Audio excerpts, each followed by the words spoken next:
On the 24th of February, 1815, a man watching from Notre Dame de la Garde saw a ship called the Phaeron coming from Smyrna, Trieste, and Naples. A small boat with a pilot went quickly to meet it and came on board between Cape Morgiou and Ryan Island. Many people in Marseilles came to the walls of Fort Saint-Jean to see the ship arrive. It was always exciting when a ship entered the port, especially when, like the Phaeron, it was built and owned by people from the city. The ship passed carefully between the islands, went around Pomègue, and came slowly towards the harbor under small sails. People watching began to feel uneasy, wondering if something bad had happened on board. But sailors could see the ship was well handled. The young man standing beside the pilot looked strong, calm, and watched every move of the crew carefully. Among the crowd, one man looked very worried. He did not wait for the ship to reach the port. He jumped into a small boat and went towards the Phaeron as it entered La Reserve Basin. The young man on board saw him coming, left the pilot, and leaned over the side with his hat in his hand. "Ah, is it you, Dantès?" the man called. "What's the matter? Why do you look so sad?" "A great misfortune, Monsieur Morel," the young man answered. "A great loss, especially for me. Near Civitavecchia we lost our good Captain Leclerc." "And the cargo?" asked the owner, quickly. "Everything is safe, Monsieur Morel, you can be sure of that," said the young man. "But poor Captain Leclerc." "What happened to him?" asked the owner quietly. "Did he fall into the sea?" "No, sir," said Dantès, "he died of brain fever, in great pain." Then the young man turned to the sailors and called loudly, "Take in the sails." The sailors obeyed quickly. They ran to their positions and lowered the sails together. Dantès checked that everything was done right, then turned again to the ship's owner. "And how did this sadly happen?" asked Morel. "Alas, sir, it was sudden," said the young man. "After a long talk with the port officer in Naples, Captain Leclerc seemed very troubled. Within a day, he had a strong fever, and 3 days later he was gone. We buried him at sea, wrapped in his hammock with a weight at his feet, near El Giglio Island. We bring home his sword and his medal to his wife."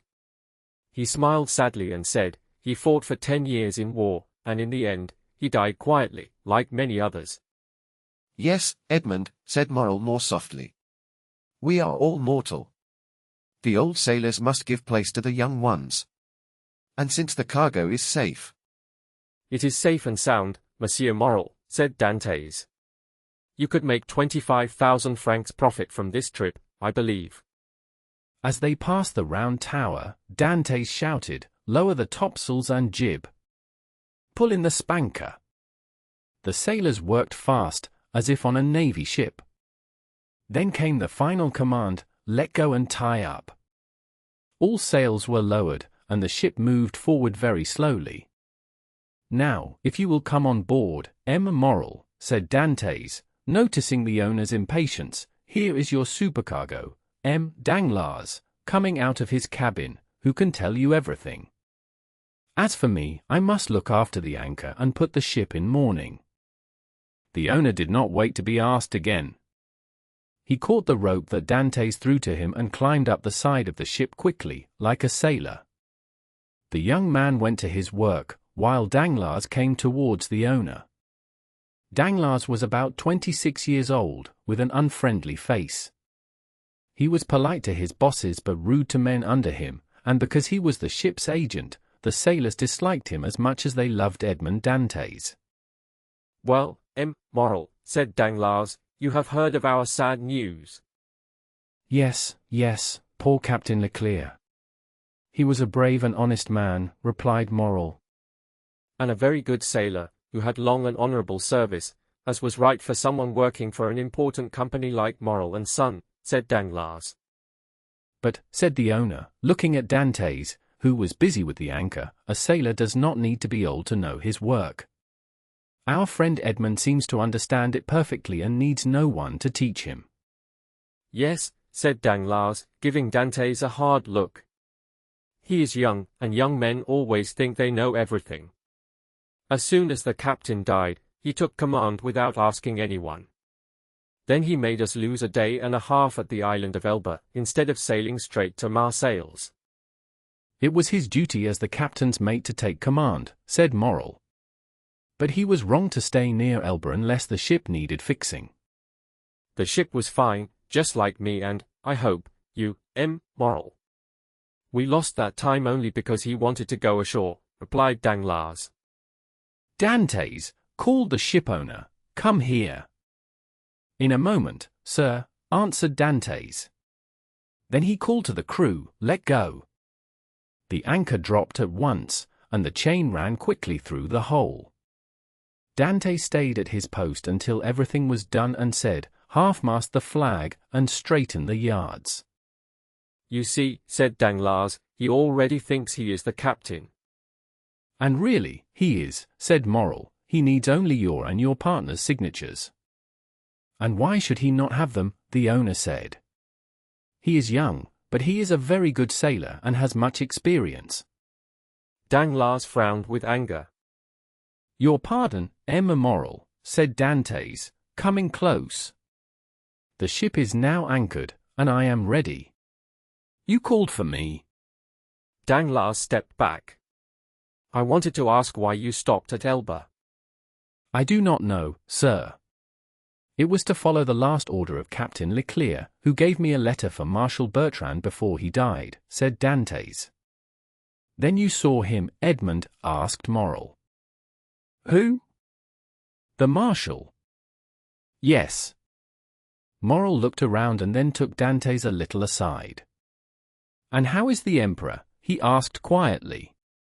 He looked very well, as far as I could tell, said Dantès. You saw the Emperor, then? Yes, he came into the Marshal's room while I was there. And you spoke to him? It was he who spoke to me, sir, said Dantès with a smile. He asked about the ship, when she left Marseilles, where we went, and what cargo we had. I think, if the ship had not been full, he might have bought her. But I told him I was only the mate and that Morel and son were the owners. Ah yes, he said, I know them. The Morels have been shipowners for many years, and one of them served in my regiment in Valence. And that is true, cried the owner, very happy. Policar Morel, my uncle, later became a captain. Dantès, please tell my uncle that the Emperor remembered him. It will make the old soldier's eyes fill with tears. Come now, you did well, Dantès, to follow Captain Leclerc's orders and stop at Elba. But if people know that you carried a packet to the Marshal and spoke with the Emperor, it could bring you trouble. How could that bring me trouble, sir? I did not even know what I carried, and the Emperor only asked me simple questions. Pardon me, here come the health officers and customs inspectors. The young man went to the gangway. As he left, Danglars came closer and spoke. Well, it seems he gave you good reasons for stopping at Porto Ferrajo. Yes, very good, my dear Danglars. That is good, because it is not nice to think a comrade has not done his duty. Dantès did his duty, and that is some comfort. Captain Leclerc gave the order for this stop. Speaking of Captain Leclerc, did Dantès not give you a letter from him? To me? No, was there one? I think that besides the packet, Captain Leclerc gave a letter to Dantès. What packet are you talking about, Danglars? The one that Dantès left at Porto Ferrajo. How do you know he had a packet to leave there? I was walking past the captain's cabin, the door was half open, and I saw him give the packet and letter to Dantès. He did not tell me about it, but if there is a letter, he will give it to me. Then please, Morel, do not say anything to Dantès about this. Maybe I was wrong. At that moment, the young man came back, and Danglars stepped away. Well, my dear Dantès, are you free now? Yes, sir. You have not been delayed for long. No. I gave the customs officers a copy of our papers, and another man left with the pilot carrying the rest. Then everything is ready? Yes, all is fine now. Then come and dine with me. Thank you, Moral, but please excuse me. I must first visit my father. I am very thankful for your kind offer. That is right, Dantès, very right. I always knew you were a good son. And, do you know how my father is? Well, I believe he is fine, my dear Edmond, though I have not seen him recently. Yes, he likes to stay in his little room. That shows he has not been in need while you were away. My father is proud, sir. Even if he had no food, he would not ask anyone for help except heaven. Then, after you visit him, we will wait for you. I must ask you again to forgive me, Moral. After I see my father, there is another visit I must make. Ah, I forgot. At the Catalans, someone is waiting for you just as eagerly, the lovely Mercedes. Dantès blushed. Ah, I am not surprised. She came to me 3 times asking for news about the Pharaon. Dantès, you have a very beautiful lady. She is not my lady, sir. She is my fiancée. They are sometimes the same, said Morel with a smile. Not for us, sir. The shipowner smiled kindly and said, Well, well, my dear Edmond, don't let me keep you. You have managed my business so well that you should have time for your own. Do you need any money? No, sir, I have all my pay to take, almost 3 months' wages. You are a careful man, Edmond. I only think of my poor father, sir. Yes, yes, I know you are a good son. Now go and visit your father. I have a son too, and I would be very upset with anyone who kept him from me after 3 months at sea. Then may I go, sir? Yes, if you have nothing more to tell me. Nothing, sir. Did Captain Leclerc, before he died, give you a letter for me? He was too sick to write, sir. But that reminds me, I must ask for some days off. To get married? Yes, first to get married, and then to go to Paris. Very good, take as much time as you need, Dantès. We need 6 weeks to unload the cargo, and another 3 months before sailing again. Only be back in 3 months, for the Pharaon cannot sail without her captain. Without her captain, cried Dantès with shining eyes.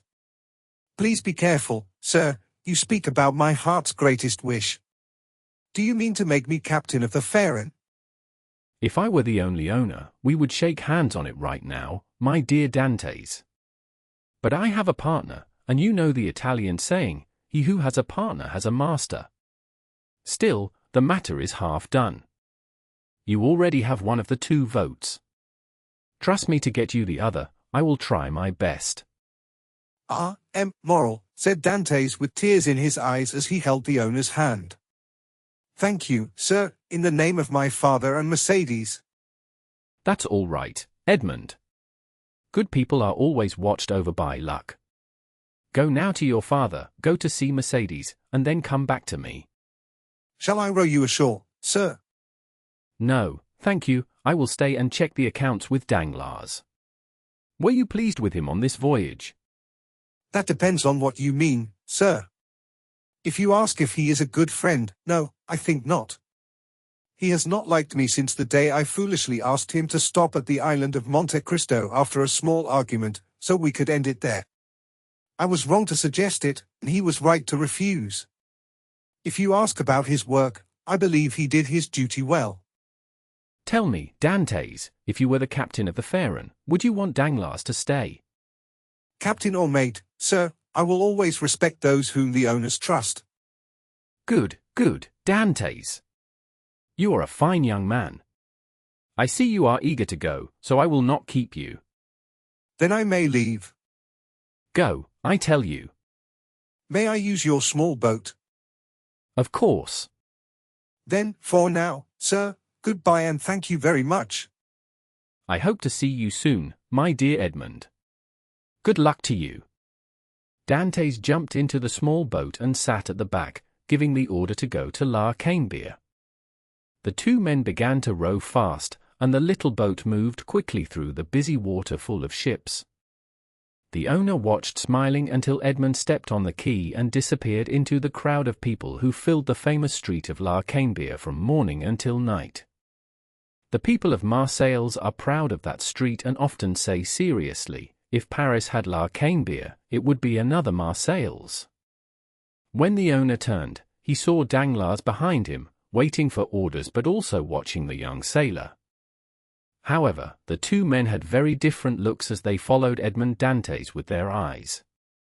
We will leave Danglars, who was full of anger and tried to say bad things about his workmate to the shipowner.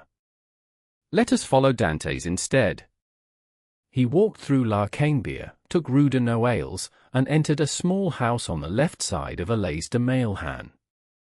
He went quickly up for dark floors, holding the handrail with one hand and pressing his chest with the other, because his heart was beating fast. He stopped in front of a half-open door and looked inside a small room. This was his father's room. The old man had not yet heard that the ship Pharaon had arrived. He was standing on a chair, with trembling hands tying the small vines and flowers that climbed across his window. Suddenly, Dantès ran to him, put his arms around him, and said, "Father, dear father." The old man gave a small cry and turned around. When he saw his son, he became pale and started to shake. "Father, you sick?" asked the young man in fear. "No, no, my dear Edmond, my son," said the old man slowly. "I just did not expect you. The surprise and joy of seeing you suddenly made me weak. I almost feel I could fall." "Come now, father, cheer up," said Edmond with a smile. "It's really me. People say joy never hurts. I wanted to surprise you. Now smile and be happy, I am back, and we will be together again." "Yes, yes, my boy," said the old man softly. "We will be happy. Tell me, will you stay with me now? Tell me all your good news." "Father, our captain, Leclerc, has died," said Edmond sadly. "It is sad, but with the help of Monsieur Morel, I may become captain in his place. Imagine, father, a captain at 20, earning good pay and a share of the profits. Isn't that much more than I ever hoped for?" "Yes, my dear son," said the old man with a smile. "That is very lucky." "Then with my first pay," said Edmond happily, "I will buy you a small house with a garden. You can plant all your lovely flowers again. But wait, father, you sure you feel well?" "It is nothing, my son," said the old man softly. But suddenly his strength left him, and he fell back onto his chair. "Father, drink some wine," cried Edmond. "It will help you. Where do you keep it?" "No, my boy, do not look for it," said the old man faintly. "There is no wine." "No wine," repeated Edmond, his face turning pale. He looked at his father's thin face and the empty cupboards. "Father, have you been without money?" "I need nothing now that you are here," said the old man gently. "But, father," said Edmond, "I left you 200 francs 3 months ago." "Yes, my son," said the old man slowly, "but you had a small debt to our neighbor, Caderousse. He came and reminded me. He said if I did not pay, he would ask Monsieur Morel to do so, and I did not want you to have trouble. So I paid him." "But I owed Caderousse 140 francs, cried Edmond. "You paid him with the money I left for you to live on." The old man nodded quietly. "Yes." "Then you lived 3 months on only 60 francs, whispered Edmond. "You know I do not need much," said the old man, trying to smile. "Ah, forgive me, father," said Edmond, kneeling before him. "You have hurt my heart." "Never mind, my son," said the old man softly. "Now you are here again, everything will be fine." "Yes, father, I am here now," said Edmond with joy. "I have some money, too. Here, please take it, and buy yourself something good right away." He put all the coins from his pockets on the table, some bright gold pieces, a few 5-franc coins, and some small change. The old man's face became brighter. He looked at the money and asked, "Whose money is this, my son?" To me, to you, to us. Take this money, buy some food, be happy, and tomorrow we will have more, said Edmond with joy. Slowly, slowly, said the old man with a smile. With your permission, I will spend your money carefully. People might think I waited for you to return to buy these things. As you wish, father, replied Edmond kindly. But please get a servant. I do not want you alone for so long. I have some coffee and good tobacco in a box on the ship. You shall have them tomorrow. But wait, someone is coming. It is Caderousse. He heard you came back and comes to greet you, said the old man. Ah, murmured Edmond, words that sound kind, but with a heart that feels different. Still, he is our neighbor and once helped us. He is welcome. A bearded man named Caderousse came to the door. He was about 25, carrying a piece of cloth to make a coat lining. Edmond. Is it really you? You are back again, he said with a big smile. Yes, neighbor Caderousse, as you see. I am ready to help you in any way, Edmond replied politely, though his tone was cool. Thank you, thank you. But I do not need anything. Sometimes others need my help more than I need theirs, said Caderousse quickly. Then he added, I do not mean you, my boy. You repaid the money I lent you. That is how good neighbors should be. We always owe thanks to those who help us, said Edmond softly. Even when the money is paid, the kindness stays. Oh, that is nothing. Let us talk about your return, my boy, Caderousse said. I was on the port to match some cloth when I met Danglars. He said, You are in Marseilles. I said, Yes. He asked, I thought you were still in Smyrna. And I said, I was, but now I am back. Then he said, And where is our dear Edmond? I told him, with his father, of course. So I came here quickly to shake hands with my friend.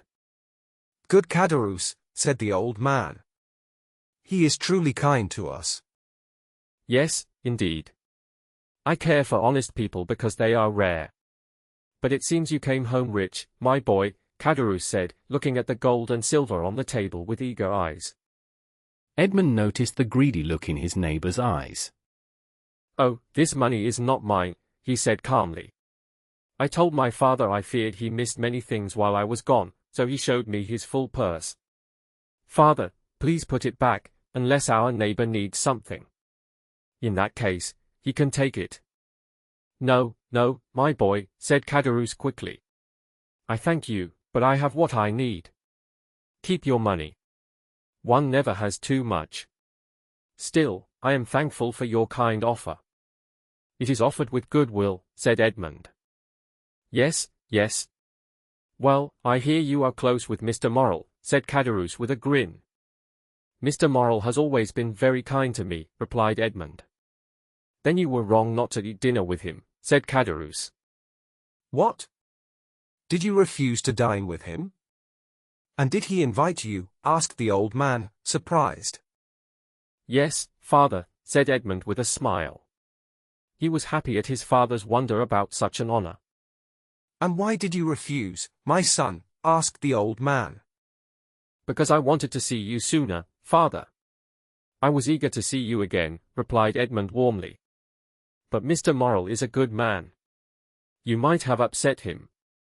And when you hope to be captain, it is not wise to make the owner unhappy, said Caderousse. I explained why I refused, said Edmond. I think he understood.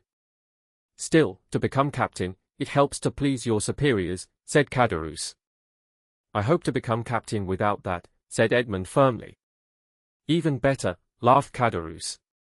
Your friends will be glad, and one person near the St. Nicholas citadel will be most happy to hear this. Mercedes, said the old man with a gentle smile.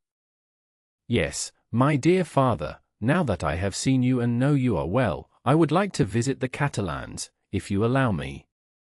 Go, my dear boy, said old Dantès. May heaven bless you and your future wife, as it blessed me with my son. His wife, said Caderousse. You are going too fast, Father Dantès. She is not his wife yet, as I see it. No, but she soon will be, replied Edmond. Yes, yes, said Caderousse. But you were right to come back quickly, my boy. Why is that? Asked Edmond. Because Mercedes is a beautiful girl, and beautiful girls always have many admirers. She has many of them. Really? Said Edmond, smiling a little, though he looked a bit uneasy.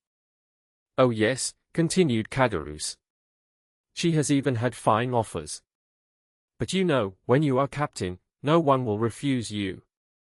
You mean, said Dantès, with a troubled smile, that if I were not a captain? Said Caderousse, shaking his head. Come now, said Edmond. I trust Mercedes completely. She will always be faithful, captain or not. So much the better, said Caderousse. It's best to have full trust before marriage. Now go and tell her your good news. I will go now, said Edmond. He hugged his father, nodded to Caderousse, and left the room.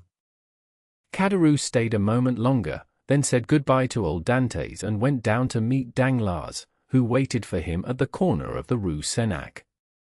Well, said Danglars, did you see him? I just left him, answered Caderousse. Did he talk about being captain? He said it was already decided. Really? He seems in a hurry, said Danglars. It seems Mr. Morrel promised him the job. So he is very proud about it. Yes, he acts very proud. He already offered to help me with money, as if he were a rich man. And you refused? Of course. I could have taken it, as I once gave him his first silver coin, but now he needs no help, he will be captain. He is not captain yet, said Danglars.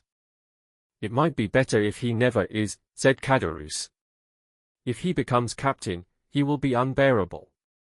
If we wish, he will stay as he is, or even fall lower, said Danglars.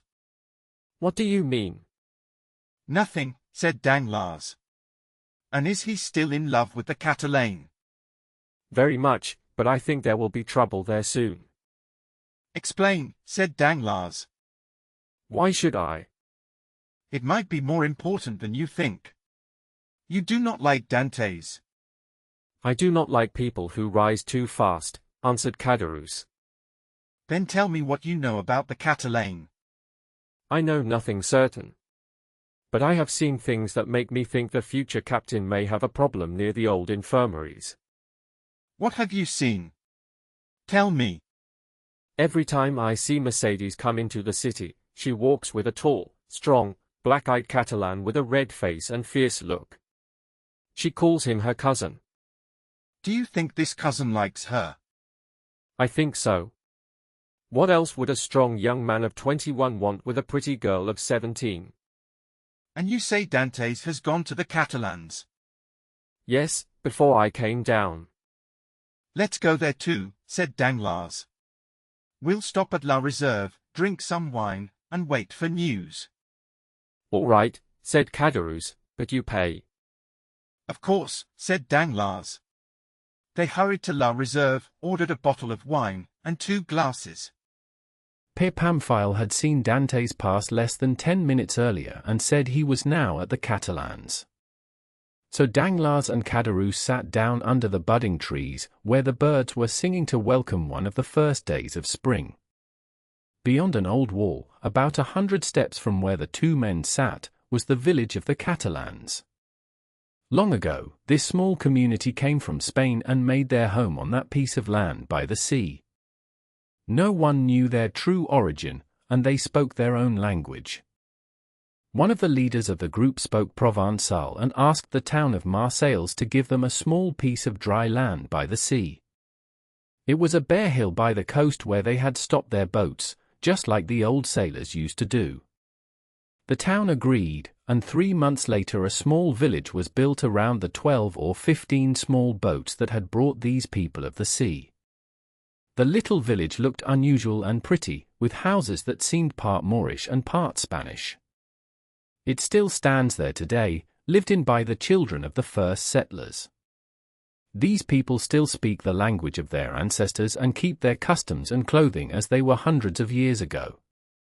They have lived for 3 or 4 centuries on this narrow hill by the sea, apart from the people of Marseilles. They rarely marry outside their group, and they have kept the old ways of their homeland, just as they have kept its language.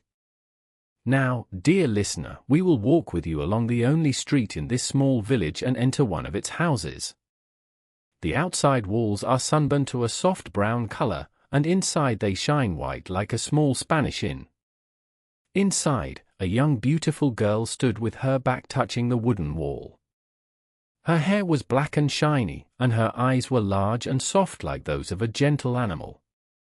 She held a bunch of small flowers in her thin, graceful fingers, picking the petals and letting them fall to the floor.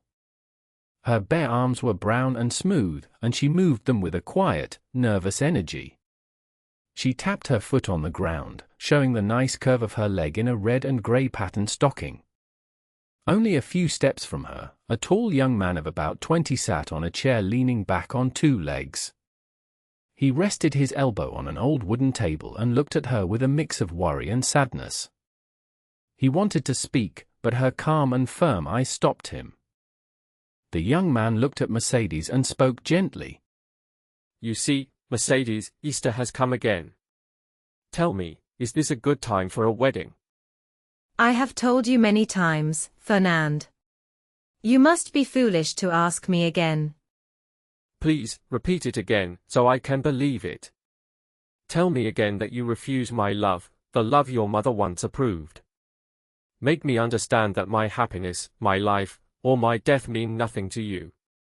I have dreamed for 10 years of being your husband, Mercedes, and now I may lose that dream that kept me alive. It was not I who gave you hope, Fernand. You cannot say that I encouraged you. I always said, I love you like a brother, but do not ask for more, because my heart belongs to another. Is that not true, Fernand? Yes, that is true, Mercedes. You have been very honest with me. But do you forget that in our village, it is a rule for Catalans to marry each other? You are wrong, Fernand. It is not a rule, only a custom. And please, do not use this custom to persuade me. You are a soldier now, and could be called to serve at any time. If you go to war, what would happen to me, a poor orphan girl with only a broken hut, and some torn nets left by my parents? You know I live mostly on charity. Sometimes you say I help you, so you share your fish with me, and I accept, because we are cousins and childhood friends, and because it would hurt you if I said no. But still, Fernand, I feel that what you give me is charity. Even if it is charity, Mercedes, you are the one I want. Poor or rich does not matter to me. We only need a good wife and a tidy home. Who could do that better than you? Fernand, a woman cannot be a good wife when she loves another man more than her husband. Be happy with my friendship. That is all I can give you, and I promise only what I can truly give. I understand. You can accept your own sadness, but you do not want to share mine. But if you loved me, I would find luck. I could grow richer, maybe become a merchant or dealer one day. No, Fernand, that will not happen. You are a soldier. You stay in our village only because there is no war now. Be a fisherman and be happy with my friendship, because I cannot give you love. Then I will do something else, Mercedes. I will be a sailor. I will wear a shiny hat, a blue jacket with anchor buttons, and a striped shirt. Would you like me better then? What do you mean, Fernand? I do not understand you. I mean you are cold to me because you are waiting for someone dressed like that sailor. But maybe he is not faithful. Or maybe the sea will take him from you. Fernand. I thought you were kind, but I was wrong. You are cruel to speak of jealousy and bad luck. Yes, I wait for him, and I love him. If he does not come back, I will still believe he died loving only me. The young girl turned away, her face full of emotion. Fernand, I understand you. You are angry at Edmond because I do not love you. You want to fight him, but what will that bring? If you lose, I will be sad, and if you win, I will only hate you. Listen to me, to fight a man will not make the woman who loves him like you more.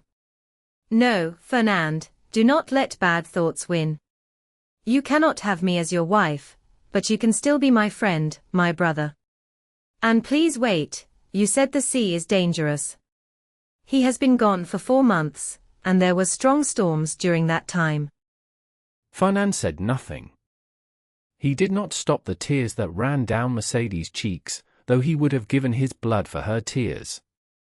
But she cried for another man. He stood up, walked back and forth, and then stopped in front of her with burning eyes and tight hands. Tell me, Mercedes, is this your last answer? I love Edmond Dantès.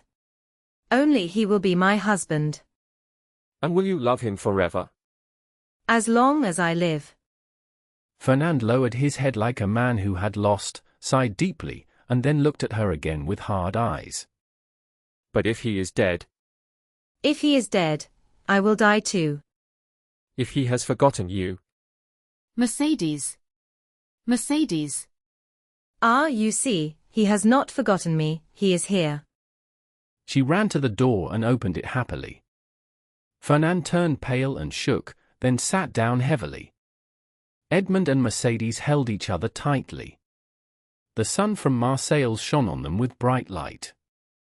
They saw no one else, for their joy filled their hearts completely.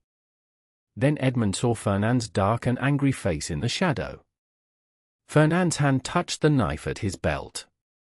Ah, excuse me, I did not see there were 3 of us. Who is this man? He will be your best friend, Edmond. He is my friend, my cousin, my brother. It is Fernand. Do you not remember him? Yes, I remember. Edmond held Mercedes' hand and offered his other hand to Fernand kindly. But Fernand did not take it and stood shaking. Edmond looked at Mercedes, who seemed nervous, then at Fernand, who looked angry. Edmond now understood everything, and his face became dark with anger. I did not know that I would find an enemy here. An enemy? In my own home, Edmond. If that were true, I would leave here with you and never come back. Fernand's eyes flashed with rage. Mercedes stayed calm and looked into his heart. If something bad happens to you, Edmond, I would climb the high rocks of Cape de Morgiou and jump into the sea. Fernand turned white with fear. But you are wrong, Edmond. You have no enemy here. Fernand is my brother and your friend. Mercedes looked firmly at Fernand. He slowly walked to Edmond and gave him his hand. His hate broke under Mercedes' strong spirit. Then he quickly turned and ran from the house. Oh, who will save me from this man? How unhappy I am. Hello, Catalan. Hello, Fernand. Where are you running to? The young man stopped suddenly and looked around. He saw Caderousse sitting with Danglars under a leafy roof. Well, why don't you come to us? Are you really in such a hurry that you cannot stop and talk to your friends? Especially when the bottle is still full. You should join us. Fernand looked at them both, surprised and silent. He looks lost. Are we wrong? Maybe Dantès still won, after all? We must find out, he said. Then he called out, well, Catalan, will you come here or not? Fernand wiped the sweat from his forehead and slowly walked into the shade. The cool air helped him feel a little better. Good day, he said softly. You called me, didn't you? I called you because you were running like a madman. I thought you would throw yourself into the sea, he said, laughing. Friends are here not only to give wine but to stop a man from drowning himself. Fernand gave a low cry and hid his face in his hands. Well, Fernand, you look like a sad lover, he said roughly, and laughed loudly. Oh come on, a young man like him should not be unhappy in love, he said. You are joking, Caderousse. No, listen how he sighs.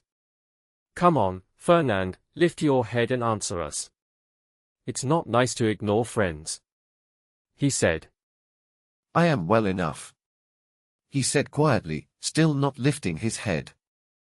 You see, Danglars, Fernand is a brave Catalan, one of the best fishermen, and he loves a young woman named Mercedes.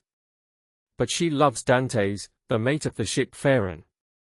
That ship came back today, and so, you understand. No, I don't understand, he said. Fernand has lost her, he said simply. And what then? Mercedes is free. She can love whoever she wants, he answered, looking at Caderousse with anger.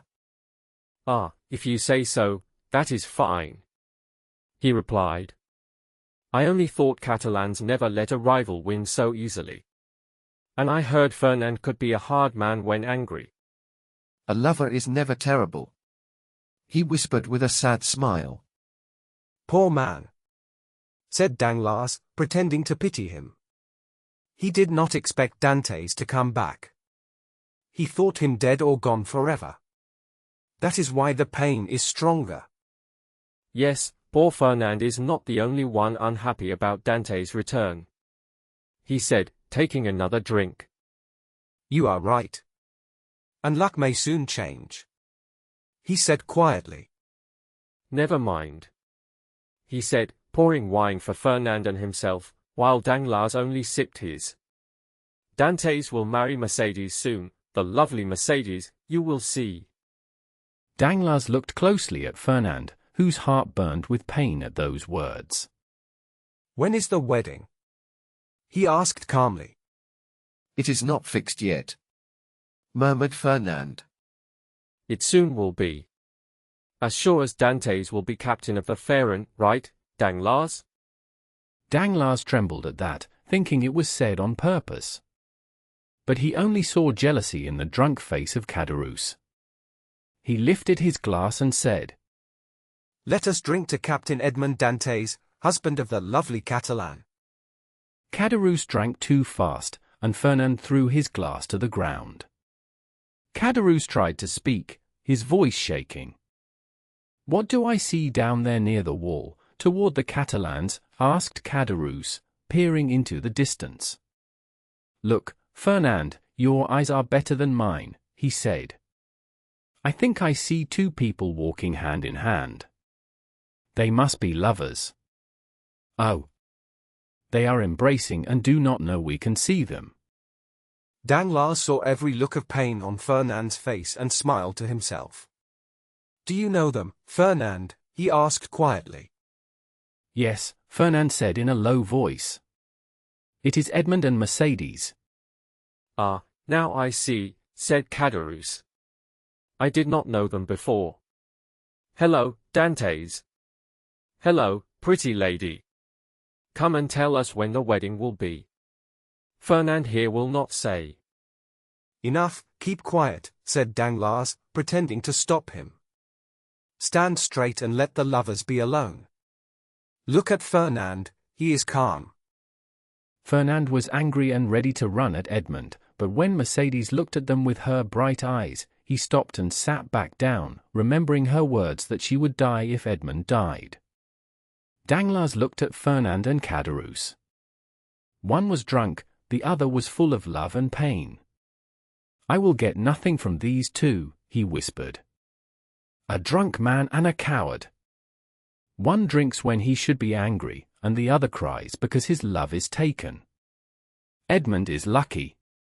He will marry the beautiful girl and become the captain unless I do something, he said with a cold smile. Hey! Edmond, called Caderousse, standing up. Do you not see your friends, or are you too proud now? No, my friend, replied Dantès kindly. I am not proud, I am just happy. And happiness can make us blind. Ah, I see, said Caderousse. How are you, Madame Dantès? Mercedes smiled gently. That is not my name, she said. It brings bad luck to call a girl by her husband's name before the wedding. Please call me Mercedes.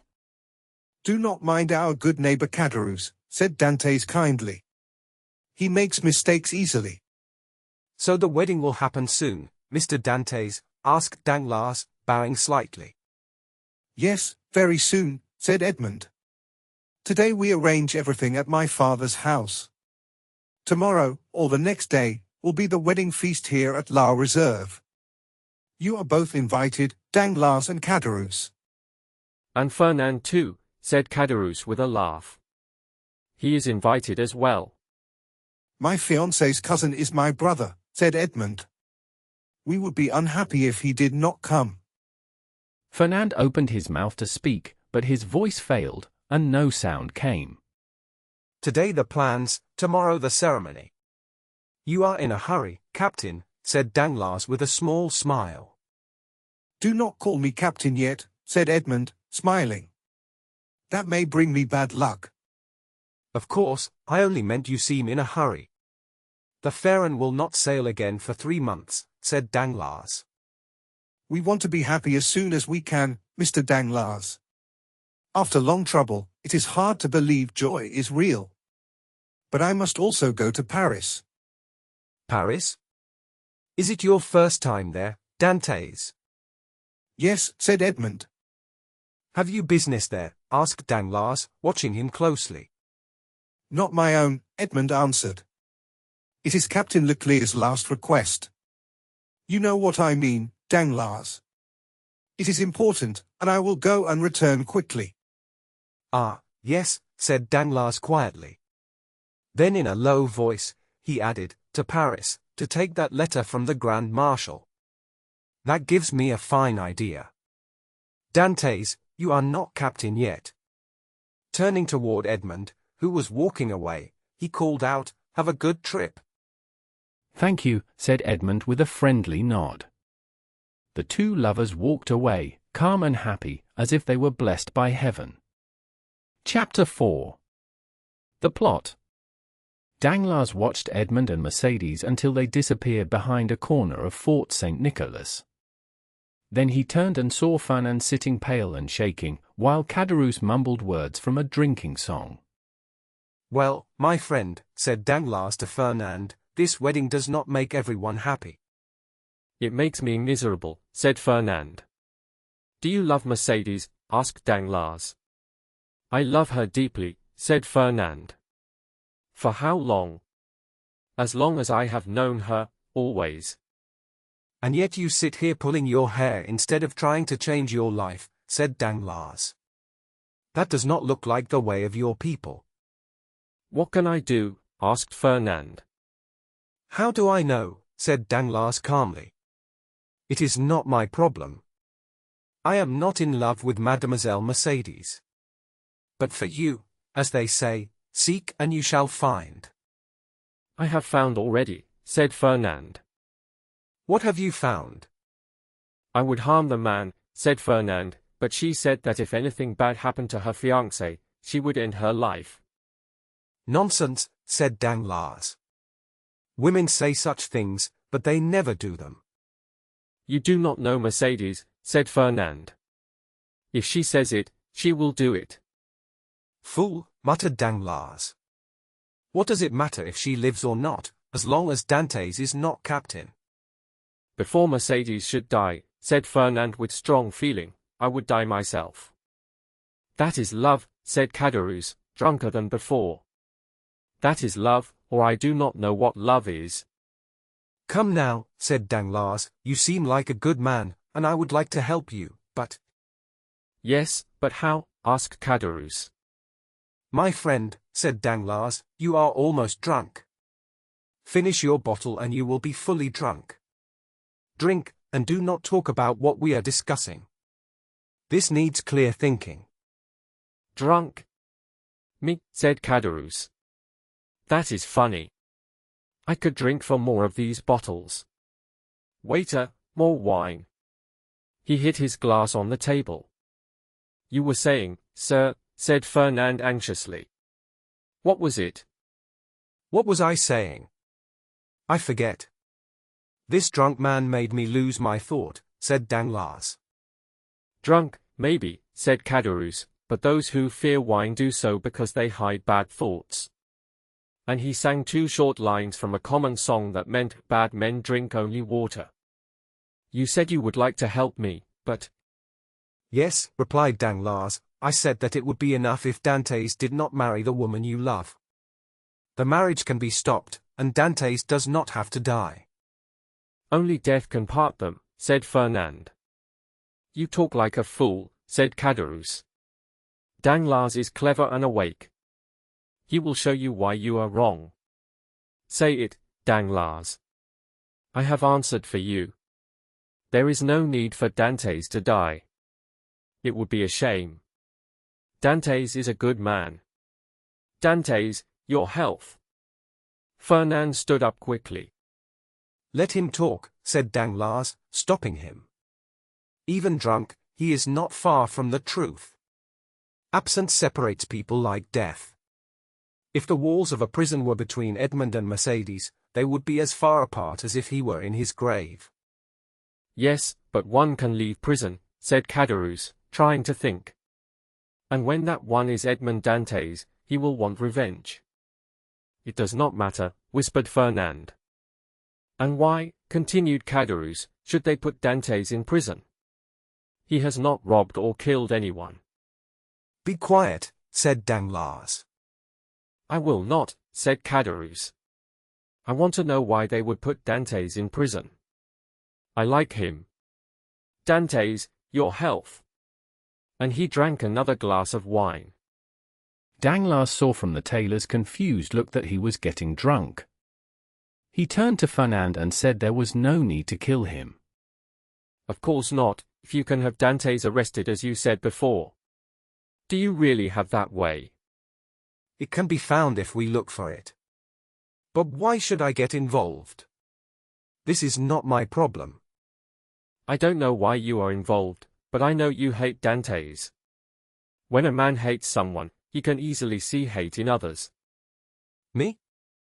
Hate Dantès? No, not at all.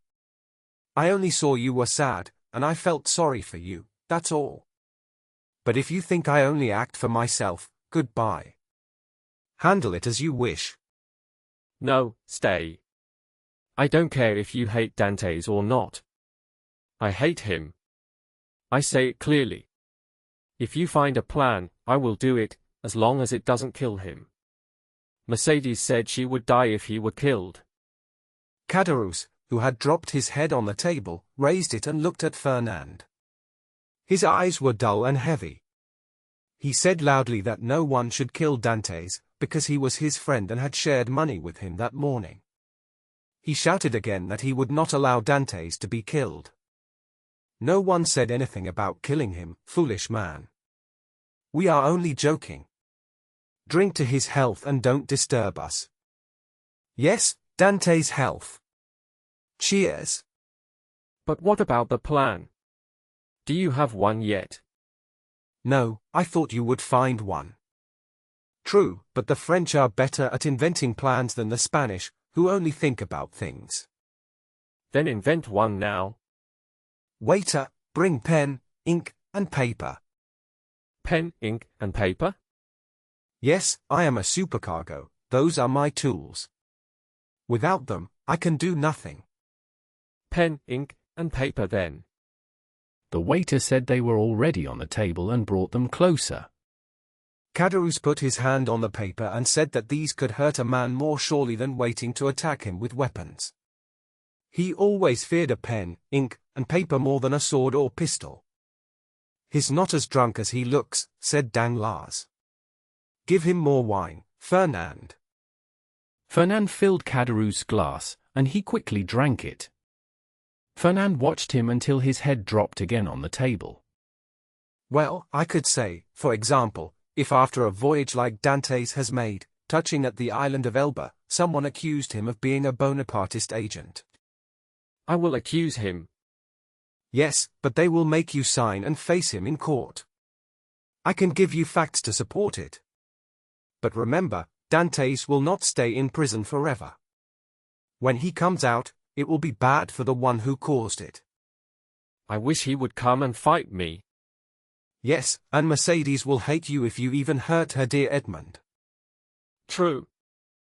Danglars said calmly that if they wanted to do it, it would be better to take a pen, dip it into ink, and write with the left hand so that no one could recognize the writing. He did this at once. He wrote slowly with his left hand, and in a very different style from his usual, these words, then gave the paper to Fernand to read. The king's lawyer is told by a friend of the crown and of faith that one Edmond Dantès, sailor on the ship Pharaon, arrived this morning from Smyrna after stopping at Naples and Porto Ferrajo. He has been trusted by Murat with a letter for the usurper, and by the usurper with a letter for the Bonapartist group in Paris. The proof of this will be found if he is arrested, because the letter will be on him, or at his father's house, or in his cabin on the Pharaon.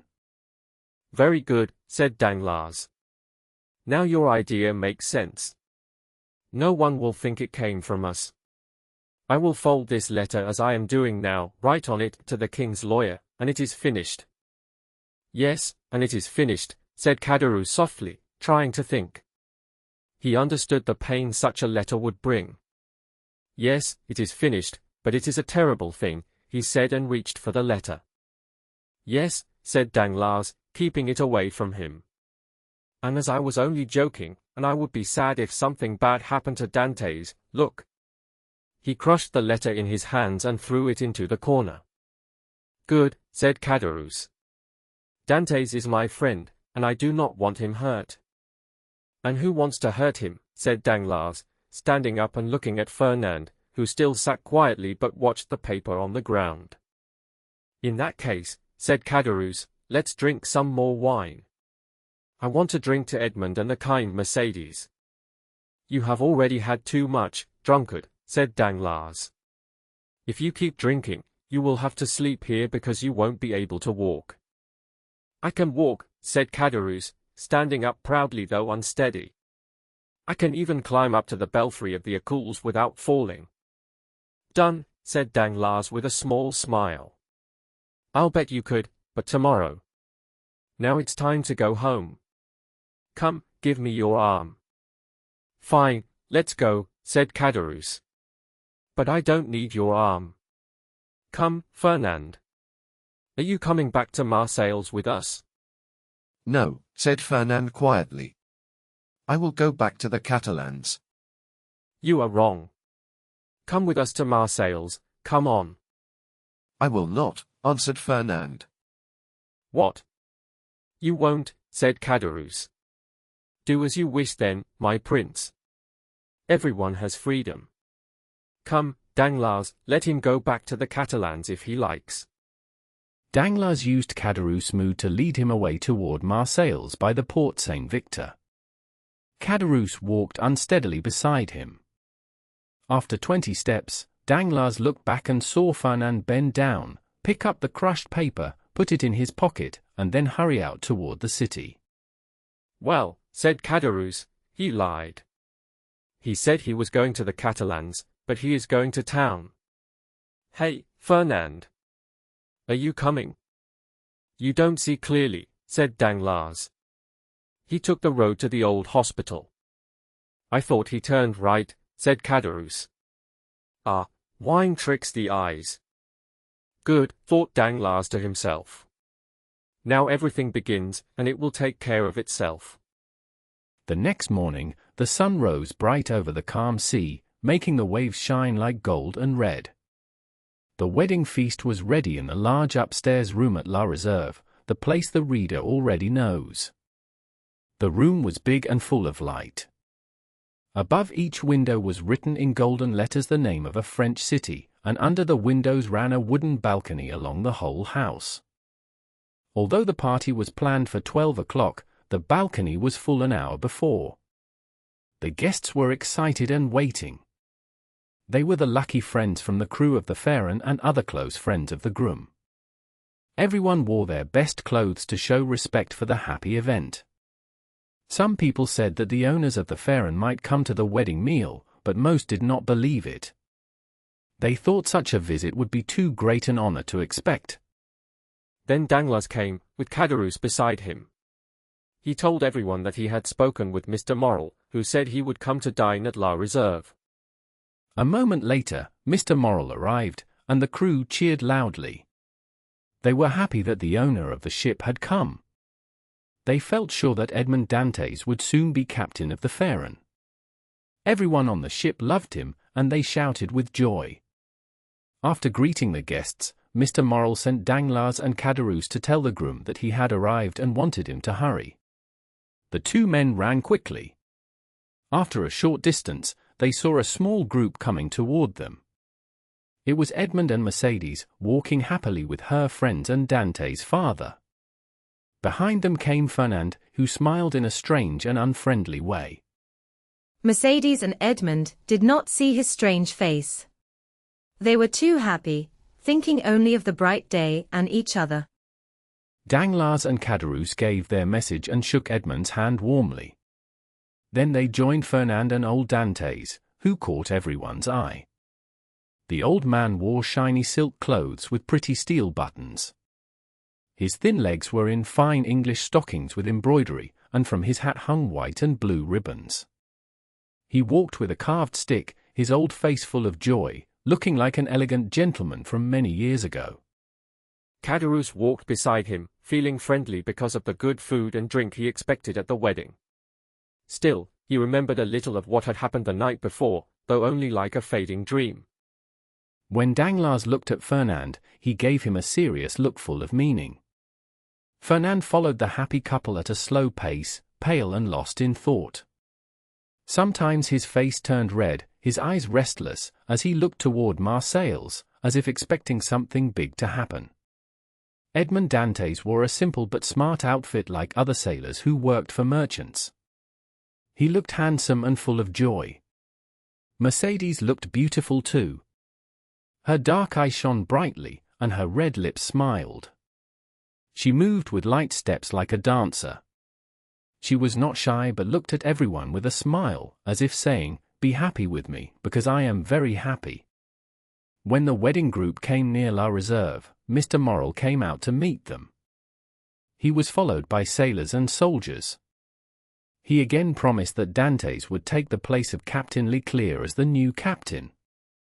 When his employer came near, Edmond gently placed the arm of his bride-to-be in that of Mr. Morel. Mr. Morel led her up the small wooden steps to the room where the feast was ready. The guests followed happily behind, and the steps made creaking sounds under their feet. "Father, please sit on my right side. On my left, I will place the man who has always been like a brother to me." She smiled softly at Fernand, but her kind words hurt him deeply. His face turned pale, and even under his dark skin they could see the blood leave his cheeks. At the other side of the table, Edmond seated his important guests. Mr. Morel was on his right, and Danglars on his left. The others sat where they liked best. Soon they began to pass around the tasty food, spicy sausages, red lobsters, large prawns, sea urchins, and other fruits of the sea that the fishermen loved. A pretty silence this is. Would anyone think this room holds a happy group ready to laugh and dance? Ah, a man cannot always feel happy, even when he is going to be married. You are right, my friend. I am too happy for loud laughter. Sometimes joy can press on the heart like sadness. What is wrong, Edmond? Do you fear some trouble? You should be the happiest man alive right now. That is what makes me afraid. I think people are not meant to enjoy perfect happiness. It feels like the magic castles we read about as children, guarded by dangerous creatures that must be beaten before peace can come. I can hardly believe I am lucky enough to become the husband of Mercedes. Not yet, my friend. Mercedes is not your wife yet. If you speak like a husband now, she will quickly remind you that your time has not come. The bride blushed, while Fernand looked restless and nervous. He started at small sounds and wiped the sweat from his brow again and again. That may be true, neighbor Caderousse, but it is only a small thing. Mercedes is not my wife yet, but in an hour and a half, she will be. The guests were surprised, except for the elder Dantès, who laughed with his bright white teeth. Mercedes looked happy, but Fernand held his knife tightly. In an hour? How can that be, my friend? It is simple. Thanks to Mr. Morel, who has helped me in every way after my father, all problems are gone. We got special permission to skip the usual wait, and at 2:30, the mayor of Marseilles will meet us at the city hall. It is now 1:15, so in 1 hour and 30 minutes, Mercedes will become Madame Dantès. Fernand closed his eyes as a burning feeling crossed his forehead. He had to hold the table to stay upright, and a low groan escaped his lips, but the noise of happy voices covered it. Upon my word, you work very fast. You came yesterday morning and now you marry today at 3 o'clock. Only a sailor could do things so quickly. But how did you manage the papers and the contract? The contract was easy. Mercedes has no fortune, and I have none too, so it was simple. The papers were written fast and cost very little. Everyone laughed happily at his joke. Danglars then said that what they thought was just an engagement feast turned out to be the real wedding dinner. No, I will not trick you like that. Tomorrow I go to Paris for a short job. I will be away only 9 days in all, and I will return on the 1st of March. On the 2nd, we will have our real wedding feast. Everyone was even more cheerful after hearing this and laughed loudly. The old Dantès, who at first had noticed the silence, now found it hard to get a quiet moment to raise his glass and wish happiness to the couple. Edmond saw his father's love and smiled warmly, while Mercedes looked at the clock and made a small sign to him. The table was full of joy and noise. People who could not sit where they wanted before now moved around freely. Everyone talked at the same time and did not wait for answers, each speaking his or her own thoughts. Fernand was very pale, and Danglars looked pale too. Fernand could not stay still. He left the table first and walked quietly at the far end of the room, trying to stay away from the happy crowd. Upon my word, Dantès is a good man. When I see him sitting beside his pretty wife-to-be, I think it would have been wrong to play that trick you wanted yesterday. Oh, it was not serious. At first, I was worried about what Fernand might do, but when I saw he was calm and even helped his rival, I was not afraid anymore. Caderousse looked at Fernand, who was pale as death. It was not easy to give up such a beautiful bride. Dantès is a lucky man. I wish I could take his place. Shall we go now? It is 2 o'clock, and we must be there in 15 minutes. Yes, let's go right away. His words were followed by loud cheers from everyone. Then Danglars, who watched Fernand closely, saw him suddenly fall back weakly onto a seat near the open window. At the same time, there was a sound on the stairs, heavy steps and the noise of metal gear.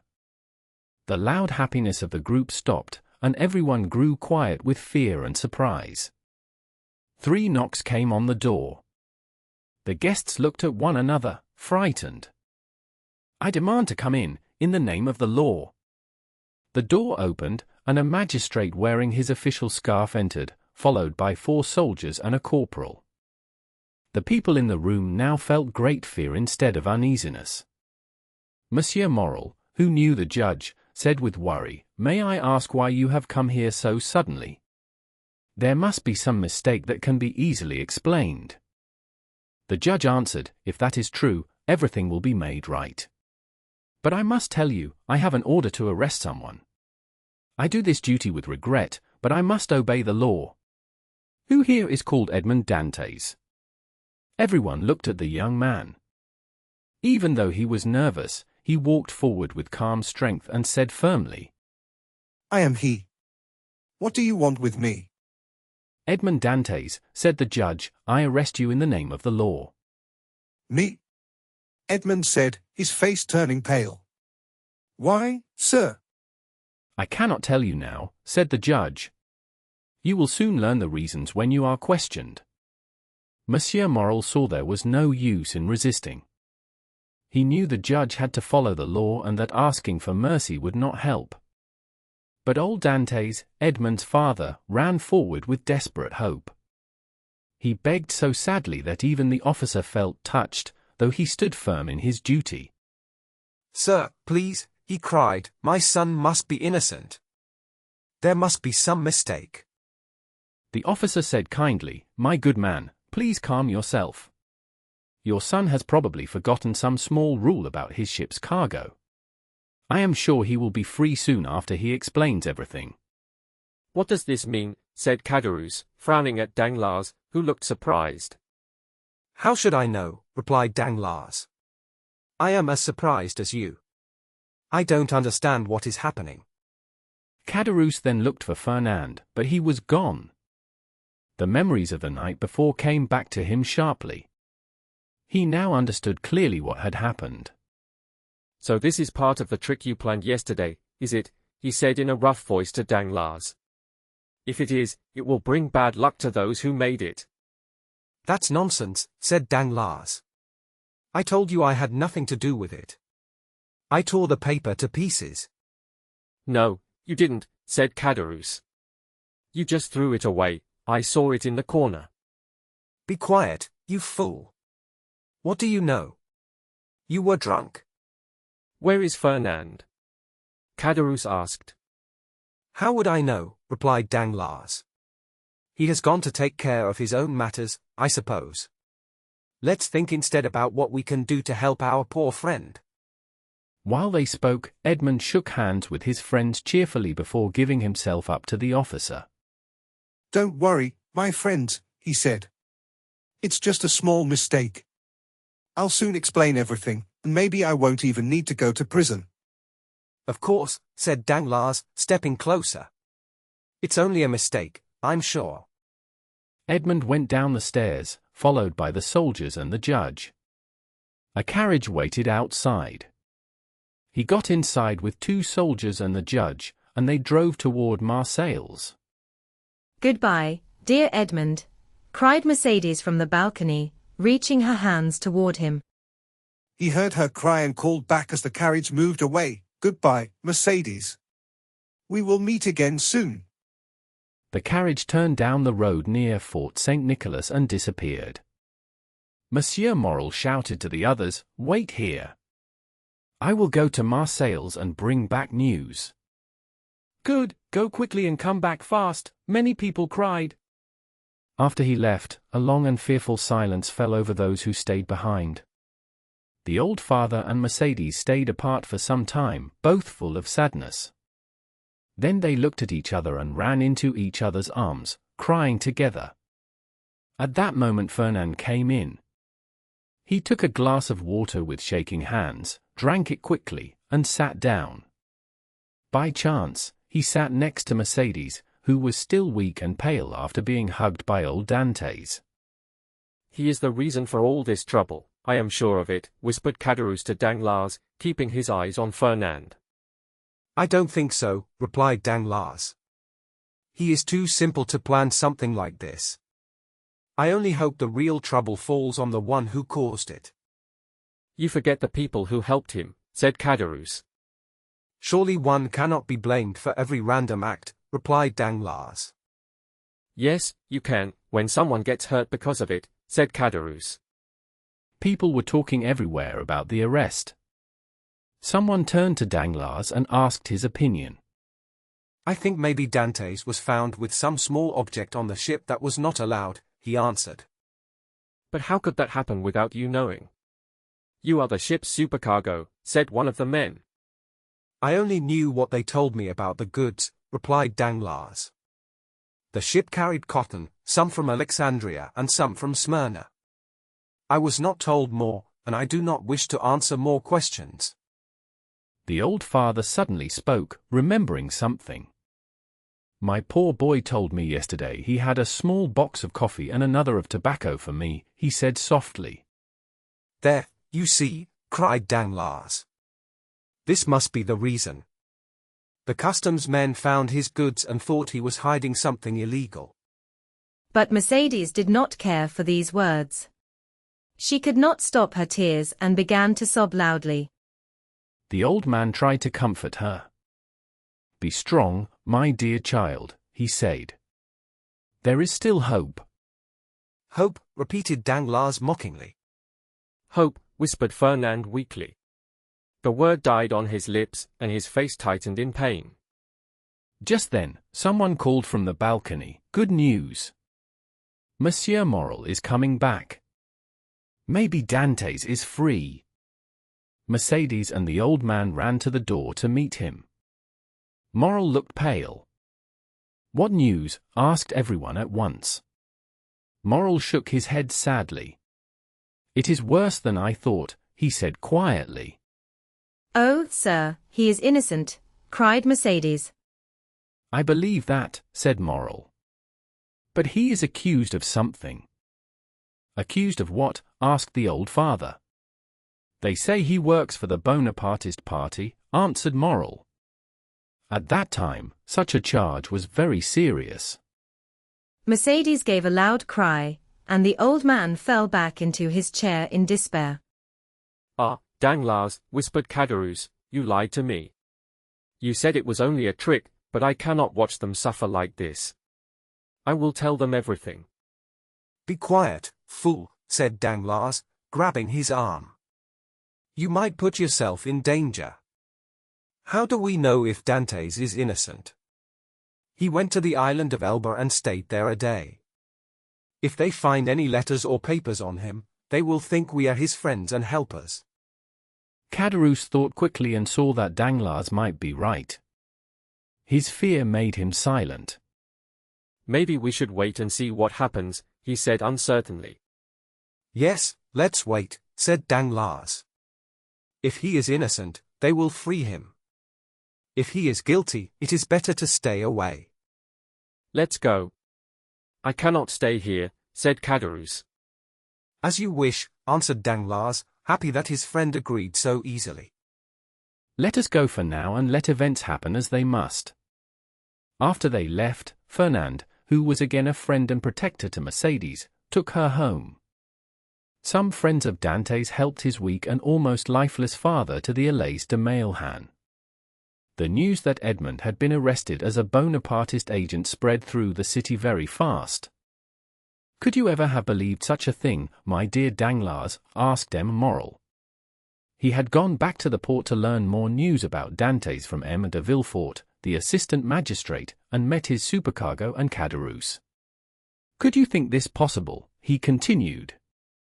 "You know I told you," said Danglars, "that I found it strange he stopped at the island of Elba."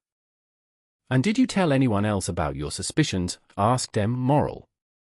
"Of course not," whispered Danglars softly. "You know that some people think you still regret the loss of Napoleon because of your uncle, M. Policar Morel, who served under the old government. I did not want to harm either Edmond or you by speaking my worries aloud. I know that a worker like me must tell the shipowner everything important, but there are also things that must stay secret." "That is wise, Danglars, very wise," replied M. Morel.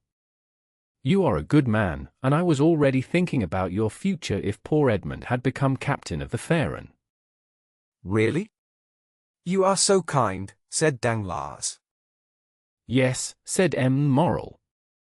"I even asked Dantès what he thought about you, and if he wanted to keep you in your position, because I saw some coldness between you." "And what did he say?" asked Danglars.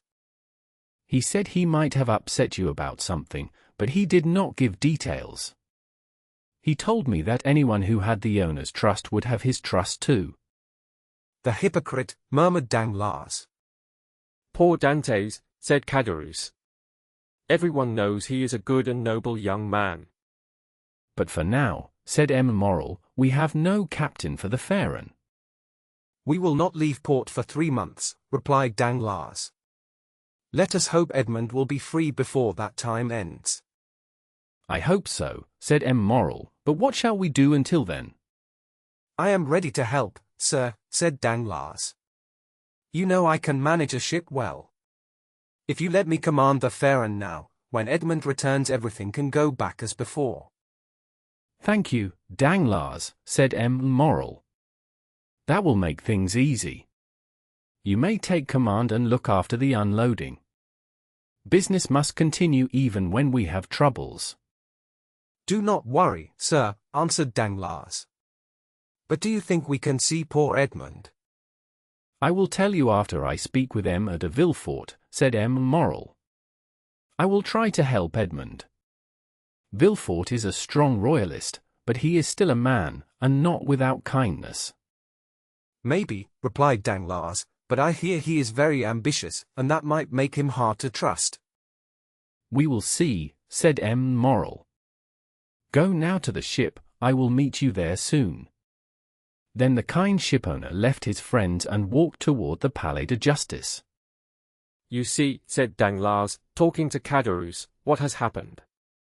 Do you still want to defend him? Not at all, said Caderousse, but I think it is terrible that a small joke could cause something so serious. And who made that joke? Not you or I, but Fernand. You know I threw the paper away. I even thought I had destroyed it. No, I know you did not, said Caderousse. I can still see it in my mind, lying all crumpled in the corner. Then Fernand must have picked it up, said Danglars. Maybe he copied it or even sent it as it was. Luckily for me, the handwriting was changed. So you knew Dantès was part of a plot? Asked Caderousse. No, said Danglars. I thought it was just for fun. But it seems I unknowingly told the truth. Still, said Caderousse, I wish none of this had happened. It might end badly for both of us. Nonsense, said Danglars. If anything bad happens, it will be Fernand's fault, not ours. We just keep quiet, and everything will pass. Amen, said Caderousse, waving his hand goodbye and walking away, shaking his head and talking softly to himself. So far, everything is going as I want, thought Danglars. I am now the acting captain of the Pharaon, and maybe I will stay captain if Caderousse keeps quiet. My only worry is if Dantès is freed. But he is with the law now, and she will do her work. He smiled, jumped into a boat, and went to the Pharaon, where M. Morrel was waiting for him. Chapter 6. The Deputy Prosecutor of the King. In a grand house in the Rue du Grand Cauers, across from the Medusa Fountain, another wedding dinner was taking place at the same time as Dantès' celebration. But the guests here were very different. Instead of sailors and soldiers, these guests were nobles and important people of Marseilles, judges who had left office during Napoleon's time, officers who had left his army, and young nobles taught to hate him. The guests were still at the table, talking with excitement and strong feelings, as politics were always a hot topic in the south of France. Napoleon, now king of the small island of Elba after ruling much of the world, was seen as a fallen man, no longer tied to France. The nobles felt safe again. The judges talked about politics, the soldiers talked about their battles in Moscow and Leipzig, and the women spoke about the divorce of Josephine. They were happy not for Napoleon's fall as a man, but for the end of his ideas, seeing it as the start of a new and hopeful time for them. Then an old man wearing the cross of St. Louis stood up. He was the Marquis de Saint Méran. He asked everyone to drink to King Louis XVIII. The people cheered, raised their glasses, and the women threw flowers on the table. The whole room was full of joy. At a family gathering, the Marquise de Saint Méran, a proud woman of 50 with sharp eyes but noble manners, spoke firmly. Ah, these people from the revolution drove us out, and then bought our homes for almost nothing. If they were here, they would have to admit that real loyalty was on our side. We followed our fallen king, while they grew rich by supporting the new ruler. Yes, they must agree, the king for whom we gave up everything was truly our beloved Louis, while their ruler, Napoleon, brought them only trouble. Am I not right, Villefort? Please excuse me, madam. I am sorry, but I was not listening to the conversation. Marquise, Marquise. Let the young people be. On a wedding day, there are much nicer topics to speak of than politics. Never mind, dear mother. It was my fault for keeping Monsieur de Villefort busy and not listening to you. Now take him, he is yours to talk to as long as you wish. Monsieur Villefort, please remember that my mother spoke to you. If the Marquise could kindly repeat what she said, I would be happy to answer. Never mind, Renée. I forgive you. What I was saying, Villefort, is that the followers of Bonaparte do not have our honesty, passion, or devotion. They had something that took the place of those fine qualities, and that was fanaticism. Napoleon is like a prophet of the West, and his eager followers worship him not only as a ruler but as a symbol of equality. What? Napoleon as the symbol of equality. Then what would you call Robespierre? Do not take away his name, just to give it to the Corsican, who already took too much. No, madam, I would put each man in his proper place. Robespierre belongs on his scaffold, Napoleon belongs on his tall column in the square. The difference is in the kind of equality they each believed in. Robespierre's kind pulls everyone down, Napoleon's kind lifts people up. One brought kings to the guillotine, and the other raised the people toward the throne. I do not deny that both were dangerous men, and that the fall of each was a good day for France. Even fallen, Napoleon still has his followers, like other rulers before him, Cromwell, for example, who also had his supporters. Villefort, you are speaking in a very revolutionary way. But I can forgive it, since the son of a Girondin cannot easily forget his father's ideas. At her words, Villefort's face slowly turned red with emotion. The group sat together in the large room, speaking of the past and the present. It is true, madam, that my father was a Girondin. But he was not one of those who voted for the king's death. He suffered like you during the Reign of Terror and almost lost his life on the same scaffold where your father died. That is true, but remember that our parents suffered for very different reasons. My family stayed loyal to the exiled princes, while your father quickly joined the new government. While Citizen Noirtier was a Girondin, Count Noirtier became a senator. Dear mother, we agreed never to speak of these sad things again. Madam, I ask you to forget the past too. It helps no one to fight over what is gone. I have even stopped using my father's name and do not share his political ideas. He was, or perhaps still is, a Bonapartist and is called Noirtier. I am a royalist and call myself de Villefort. Please look at me as a new person, growing far from the old tree but still linked to it by birth. Bravo, Villefort. Very well said. Now I have hope that the Marquise will at last agree to forget the past completely. With all my heart, let the past be forgotten. I do not enjoy remembering it any more than you do.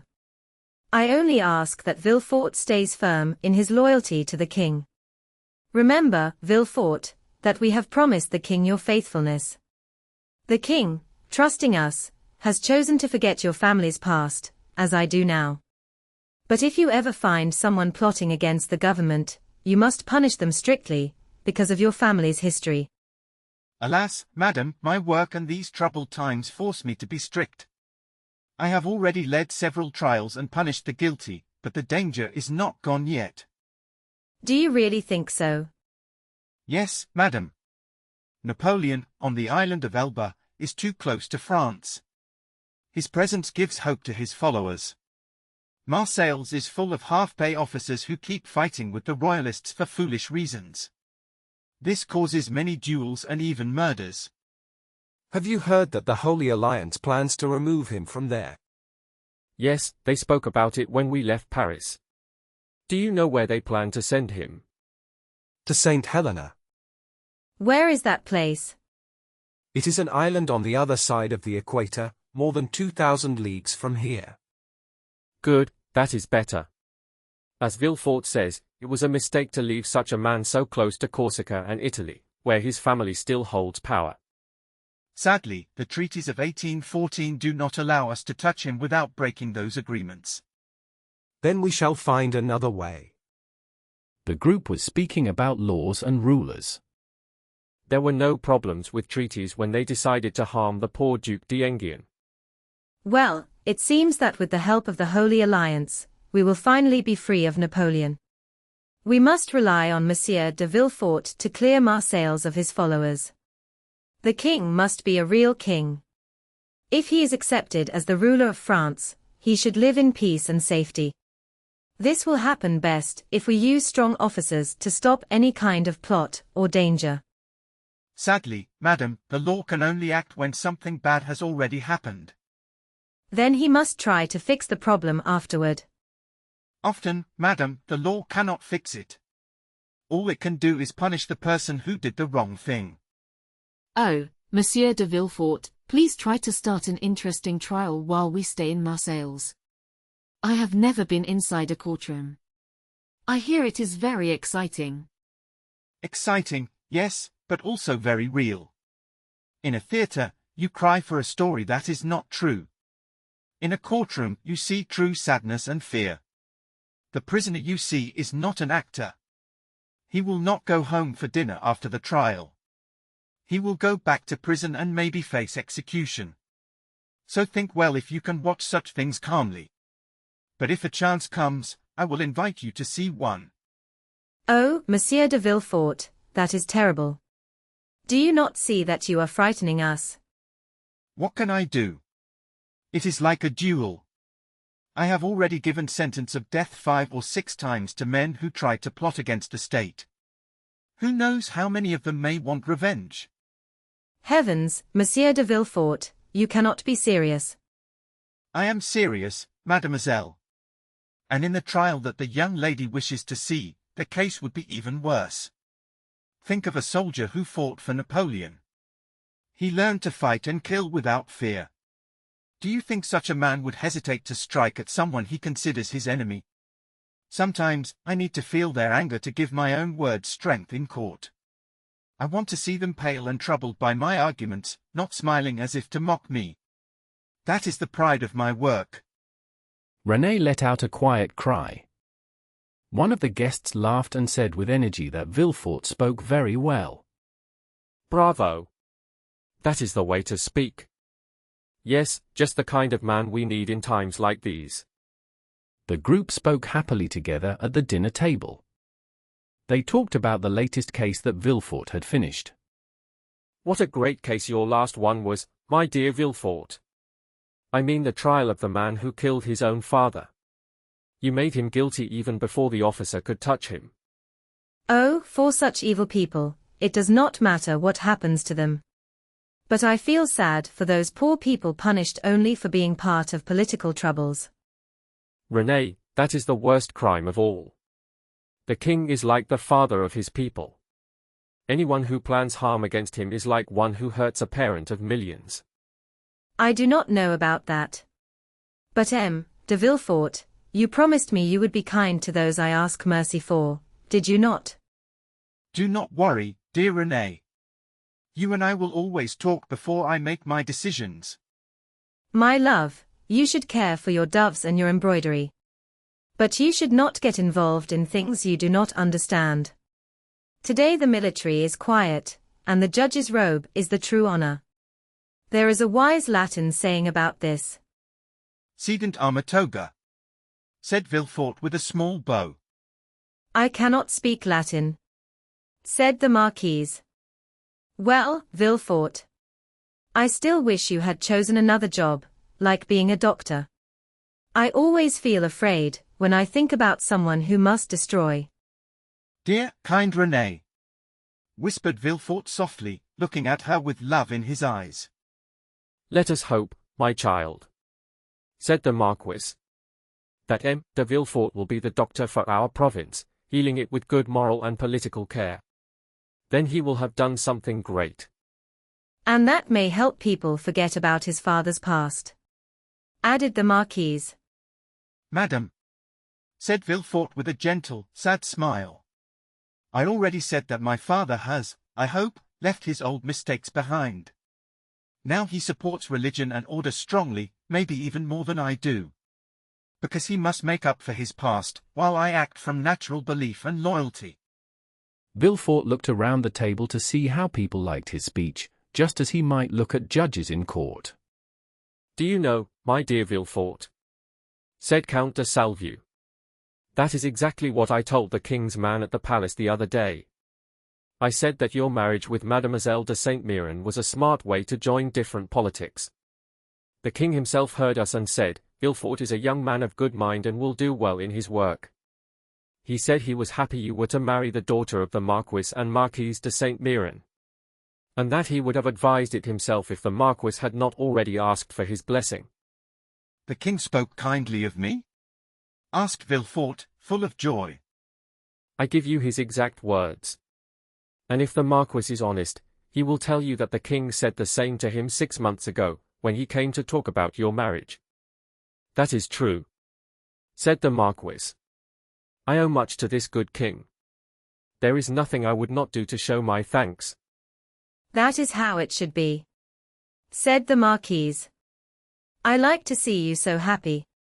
Now, if someone guilty came into your hands, you would be glad to have him. Dear mother, I hope your wish will not come true. I would rather that only small offenders or poor people who made mistakes come to Monsieur de Villefort. Then I would be happy. That is like wishing a doctor only treats simple sickness, like headaches or small rashes. If you want to see him become the king's attorney, you must wish for harder and more serious cases, because that is how a doctor earns honor when he cures them. At that moment, a servant entered the room and whispered something in Villefort's ear. Villefort stood up quickly and left, saying he had urgent work. He soon came back, looking very pleased. Renée watched him with love, because his handsome face looked brighter and livelier than before. You wished just now that I was a doctor, not a lawyer. Well, I am at least like a doctor in one thing, that I can never call any day my own, not even our engagement day. Why were you called away just now? It is a serious case that may end with someone being executed. How terrible. Everyone around Villefort was shocked and repeated the question at once. If the report is true, a Bonapartist plot has been found. Can I believe what I hear? I will read the letter that brings the news. The king's attorney is told by a loyal friend that a man named Edmond Dantès, mate of the ship Pharaon, arrived today from Smyrna after stopping at Naples and Porto Ferrajo. He is said to carry a letter from Murat to Napoleon, and also another from Napoleon to a secret group in Paris. If the police arrest him, they may find one of these letters either on him, at his father's house, or in his cabin on the ship. But this letter is not even signed, and it is not addressed to you, but to the king's attorney. True, but the king's attorney is away. His secretary opened the letter, thought it was important, and sent for me. When I could not be found, he gave orders to arrest the man himself. Then the man is already in custody. No, mother, say he is accused, not guilty. We cannot say that yet. He is safe under guard. If the letter is found, he will not be free again, unless under the control of the executioner. Where is he now? At my house. My friend, do not stay here. You serve the king and must go where duty calls you. Oh, Villefort, please be kind on this day of our engagement. To make you happy, my dear Renée, I promise to be as gentle as I can. But if the man is truly guilty, then, my love, you must let me do my duty. Renée became pale when she heard his words. Do not think about her fears, Villefort. She will soon stop worrying. Madame de Saint-Méran gave Villefort her dry hand. He kissed it politely, but looked at Renée, as if thinking he wished it were her soft hand in his own. Poor Renée sighed, saying this was a sad start to their engagement. Upon my word, child. Your foolishness has no limits. I do not see what your weak feelings have to do with the important matters of the state. Oh, mother. Nay, madam, please forgive this little rebel. I promise that to make up for her lack of loyalty, I will be most firm and severe. As he looked kindly at his fiancée, his eyes seemed to say, "Do not worry, my justice will be gentle for your sake." She smiled softly in reply, and Villefort went away with happiness in his heart. As soon as Villefort left the room, his face became serious, like a man who decides life and death. Although his face looked noble and confident, it was not easy for him to appear strict and cold like a judge.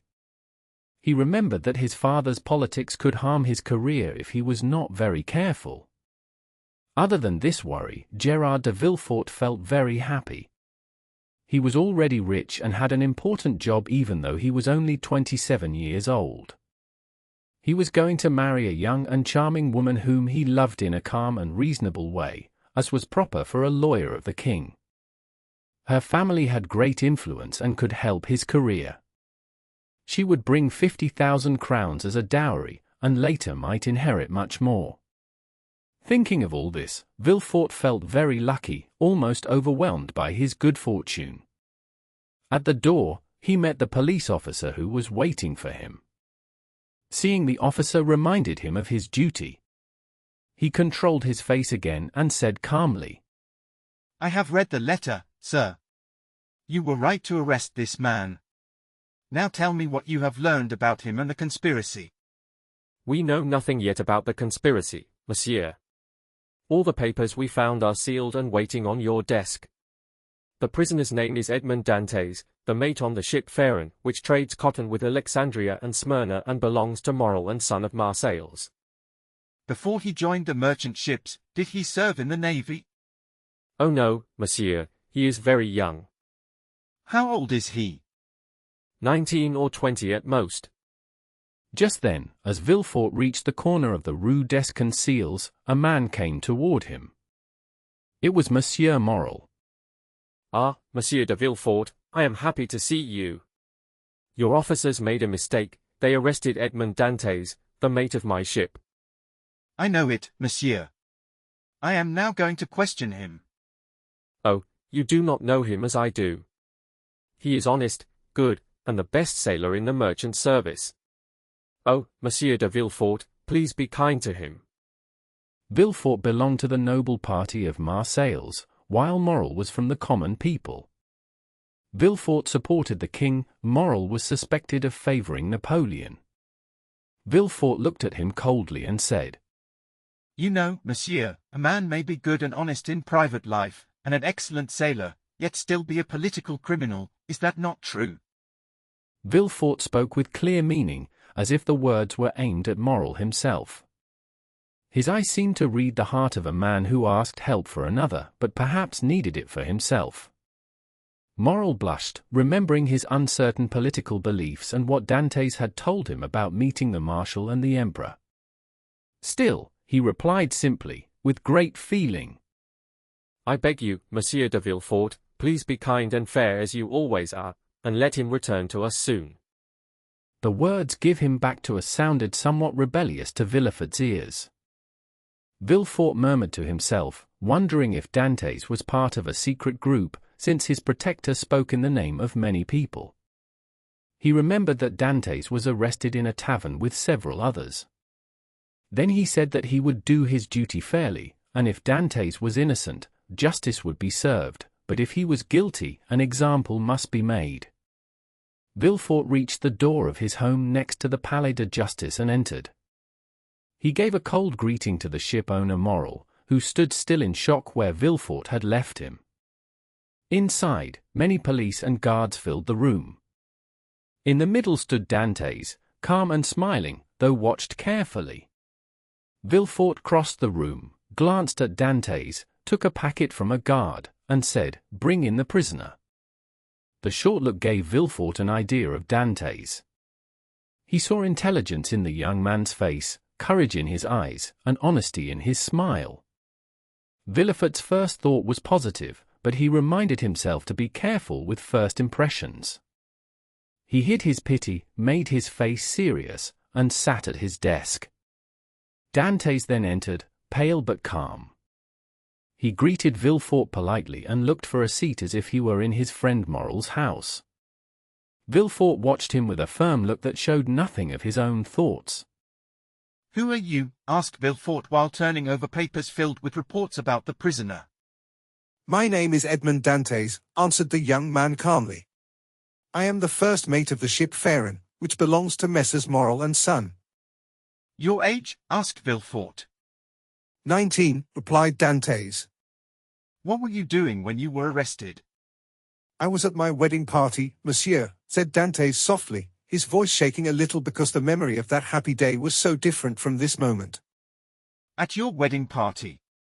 Villefort repeated, feeling uneasy. "Yes, monsieur," said Dantès. "I was about to marry a girl I have loved for 3 years." Villefort, usually calm, was moved by these words. He thought of his own upcoming marriage and how strange it felt to destroy another man's joy while waiting for his own. He told himself that his thoughts would sound wise if repeated later, and he prepared his next questions. "Go on, sir," he said at last. "What do you want me to say?" asked Dantès. "Tell me all that you can," replied Villefort. "Please tell me which part you need," said Dantès, smiling faintly. "I will answer, but I warn you, I know very little." "Have you served under the usurper?" Villefort asked. "I was about to join the Royal Marines when he fell from power," said Dantès. "It is said your political ideas are extreme," Villefort added, testing him. "My political ideas, monsieur," said Dantès with surprise. "I have none. I am still young and know nothing of such things. All I care about is my father, my employer M. Morrel, and Mercedes, the woman I love.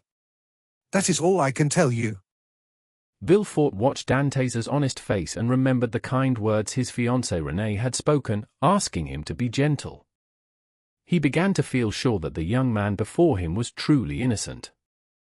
Dantès was still very young and hardly a grown man. He was simple and natural, and he spoke with true feeling. He was kind to everyone because he was happy, and happiness made him gentle and good. Even when he stood before his judge, he felt friendly toward him, although Villefort looked strict and sounded serious. Dantès' kindness touched Villefort. Villefort thought, with sudden joy, that following the wish of his fiancée, Renée, would please her. He imagined she would smile and maybe kiss him for it. These thoughts made his face so happy that when he turned to Dantès, the young man smiled too. "Sir, do you have any enemies that you know of?" asked Villefort. "Enemies," said Dantès. "My position is not high enough for such things. I can be quick-tempered sometimes, but I try to control myself. I had 10 or 12 sailors under me, and if you ask them, they will tell you that they like and respect me. Not as a father, for I am too young, but as an older brother." "But maybe someone was jealous," said Villefort. "You are to become a captain at 19, a fine position. You are also going to marry a lovely woman who loves you. These blessings might have made someone envious." "You are right," said Dantès. "You know people better than I do. It is possible that you are correct. But if such people exist among my friends, I do not want to know it, because then I would hate them." "You are wrong," answered Villefort. "You should try to see clearly who is around you. You seem an honest young man, and I will go beyond my duty to help you find who wrote this accusation. Here is the letter. Do you know this writing?" Villefort took a letter from his pocket and gave it to Dantès. The young man read it carefully. His face darkened for a moment. "No, sir, I do not know this writing," he said. "But it is very clear and well written. I am lucky to be questioned by someone like you. This jealous person must be a true enemy." Villefort saw from the quick and bright look of the young man that he was much stronger than he seemed. "Now," said Villefort, "answer me honestly, not as a prisoner to a judge, but as one man to another who cares about you. What truth is there in this anonymous letter?" He threw the letter onto his desk with little respect. "None at all," said Dantès. "I will tell you the truth. I swear by my honor as a sailor, by my love for Mercedes, and by the life of my father. Speak, sir, said Villefort. If Renée could see me, I hope she would be happy and stop calling me a person who cuts off heads. When we left Naples, Captain Leclerc became very sick with a high fever in his brain. We had no doctor on the ship, and he wanted so much to reach Elba that he refused to stop at any other port. His illness became so bad that on the third day, feeling he was near death, he called me to him. "My dear Dantès," he said, "promise to do what I am about to tell you. It is very important." "I promise, Captain," I answered. "After my death, you will take command as mate," he said. "Go to the island of Elba and land at Porto Ferrajo. Ask to see the Grand Marshal and give him this letter. Maybe they will give you another letter and a task. You will finish what I was going to do and gain all the honor for it." "I will do it, Captain," I said. "But maybe it will not be easy for me to see the Grand Marshal." "Here is a ring that will help you to meet him and take away any trouble," said the captain, giving me a ring. It was just in time, because 2 hours later he began to talk without sense, and the next day he died.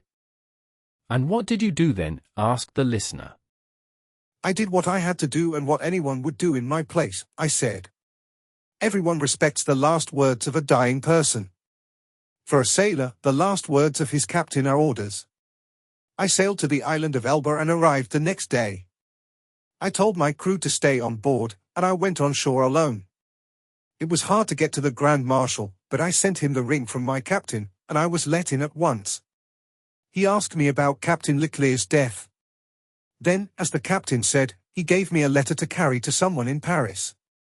I agreed, because it was my captain's wish. I came back here, prepared the ship, and went to see my fiancée. She was even more beautiful than before. Thanks to Mr. Morrel, all was ready for my marriage. As I told you, we had the wedding feast, and I was to be married in 1 hour. Tomorrow, I planned to leave for Paris, but then I was arrested for this false charge." "Ah," said Villefort, "this sounds true. If you did anything wrong, it was only because you obeyed your captain. Give me the letter from Elba. Promise to come if you are called, and you may return to your friends." "I am free then, sir?" I cried with joy. "Yes, but first give me that letter." "You already have it, sir. It was taken from me with the other papers in that packet." "Wait," said Villefort, as I took my hat and gloves. "To whom is it addressed?" "To Monsieur Noirtier, Rue Coq-Heron, Paris." Villefort was shocked as if struck by lightning. He sank into his chair and quickly opened the packet. He found the letter and looked at it with fear. His face became even paler as he whispered, "Mr. Noirtier, Rue Coq-Heron, number 13. "Yes," I said. "Do you know him?" "No," said Villefort. "A faithful servant of the king does not know people who plot against him." "A plot then?" I asked, suddenly afraid. "But I told you, sir, I knew nothing about what was in the letter." "Yes, but you saw the name of the person to whom it was sent," said Villefort. "I had to read the address to know to whom to give it," I answered. "Did you show this letter to anyone?" asked Villefort, turning even paler. "No one, on my honor." "Does anyone know that you carried a letter from the island of Elba to Mr. Noirtier?" "No one, except the person who gave it to me." That was already too much, Villefort murmured. His face grew darker, his lips white, and his teeth tight together, which made Dantès afraid. After reading the letter, Villefort covered his face with his hands. "Oh, sir, what is wrong?" I asked quietly. Villefort said nothing, but after a few seconds, he raised his head and read the letter again. "And you still say you don't know what the letter says?" "I give you my word of honor, sir," I said. "But tell me, what is wrong? You look ill, shall I call someone to help you?" "No," said Villefort quickly. "Stay where you are. I give the orders here, not you." "Sir," I said proudly, "I only wanted to get help for you." "I need no help. It was only a short illness." Now answer my question. Dantès waited for the question, but none came. Villefort sat back in his chair and wiped his wet forehead. For the third time, he read the letter. "Oh, if he knows what is written in this," he whispered, "and that Noirtier is my father, I am lost." He looked hard at Edmond, as if trying to read his thoughts. "Oh, it is impossible to doubt it," he cried suddenly. In heaven's name, said the troubled young man, if you doubt me, ask me questions. I will answer you. Villefort tried to make his voice firm. "Sir," he said, "I cannot give you freedom now as I wished. I must talk first to the trial judge. You already know what I feel about your case." Oh, monsieur, said Dantès, you have been more like a friend than a judge. "Well, I must keep you for a little longer, but I will try to make it short. The main problem is this letter, and you see." Villefort went to the fire, threw the letter in, and waited until it was all burned. "You see, I destroy it." Oh, said Dantès, you are very kind. "Listen," said Villefort, "after what I've done, you can trust me now." Give me your orders, and I will obey, Dantès said.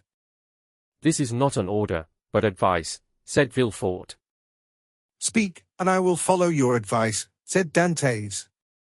"I will keep you here until this evening in the Palais de Justice," said Villefort.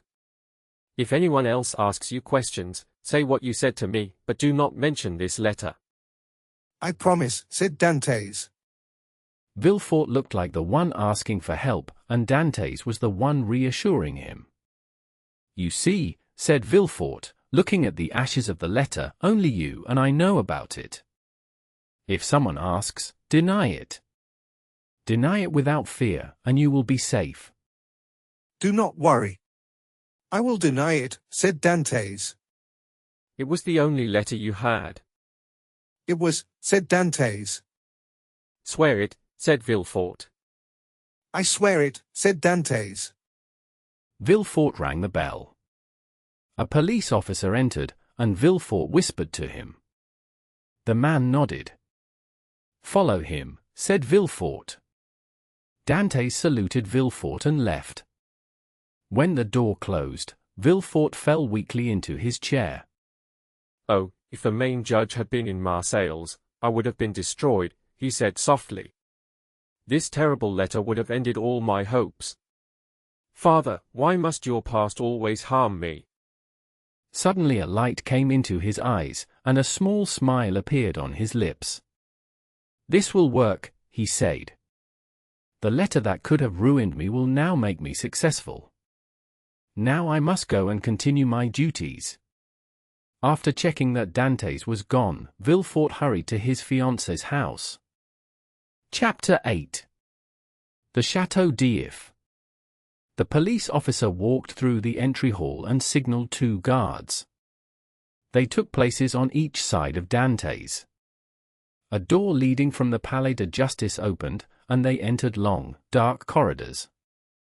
The gloomy halls could frighten even a brave man. These passages connected the Palais de Justice with the prison building, whose windows faced the clock tower. After many turns, they reached a door with an iron grid. The officer took a heavy hammer and knocked 3 times. Each sound felt to Dantès like a strike on his heart. The door opened, the guards pushed him forward, and it closed behind him with a loud noise. The air was thick and heavy, he was now inside the prison. They brought him to a small room with clean walls and iron bars. The words of Villefort still echoed in his ears, giving him hope of freedom. It was 4 o'clock when Dantès entered the room on March 1st. Night came quickly, and soon the darkness surrounded him. Every small sound made him think someone was coming to release him. But each time, the noise faded, and he sat down again. At 10 o'clock, when he began to lose hope, he heard steps in the passage. The key turned, the bolts moved, and the wooden door opened. Light from 2 torches filled the room. By the torchlight, Dantès saw 4 guards with swords and guns. He moved forward, but stopped when he saw them. Are you here to take me? Asked Dantès. Yes, said one of the guards. By the order of the deputy judge, he asked. I think so, the guard replied. Villefort calmed all of Dantès' fears. He walked forward quietly and stood in the middle of the guards. A carriage waited at the door, with a coachman on top and a police officer beside him. Is this carriage for me? Asked Dantès. It is for you, replied one guard. Dantès wanted to speak, but they pushed him gently forward. He did not wish to resist. He climbed the steps and sat between two guards inside. Two more sat opposite him, and the carriage moved heavily over the stones. The windows had metal bars, and Dantès felt that he had only changed from one prison to another. Through the bars, Dantès saw the carriage pass through the narrow streets to the quay. Soon, he noticed the lights of a guard post called La Consigne. The carriage stopped, and the officer went to speak with the soldiers. About 12 soldiers came out and stood in line. Their guns shone in the light from the lamps. Can all these soldiers be here because of me? Dantès thought. The officer opened the locked door and told him to get out. Dantès saw a passage between the soldiers leading to the port. The guard stepped out first, and he followed. They walked to a small boat held by a chain. The soldiers looked at him with curiosity. He sat in the back of the boat between two guards, while the officer sat at the front. The oarsman pushed off, and the boat moved quickly toward the open water. At a shout, a chain blocking the port was lowered, and soon they were outside the harbor. Dantès first felt joy to breathe the fresh air again, because air meant freedom. But then he sighed sadly when he saw the lights of La Réserve, where he had been happy that morning. He heard laughter and music from a party inside. Dantès folded his hands, looked at the sky, and prayed quietly. The boat kept moving through the dark water. They passed some rocks and approached a military battery. This direction was strange to Dantès. Where are you taking me? He asked.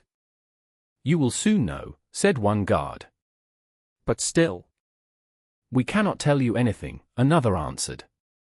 Dantès understood that it was useless to ask more questions. He stayed quiet, lost in dark thoughts. The boat could not travel far, and there were no big ships outside the harbor. He thought they might leave him on some lonely island. They did not tie his hands, this gave him a little hope. He remembered how the magistrate had been kind, and how Villefort had destroyed the letter that accused him. He waited in silence and looked into the darkness, trying to see where they were going. They passed the small island with a lighthouse and sailed near the Point des Catalans. Dantès thought he saw a woman's shape on the shore, or it was where Mercedes lived. He wondered why she could not feel that he was so close to her. One light shone from her window, she was the only one awake in the village.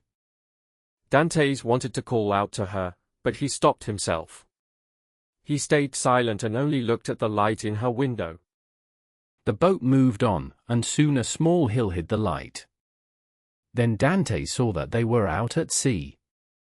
While he had been thinking of Mercedes, the men had stopped rowing and raised the sail. The boat now moved quickly with the wind.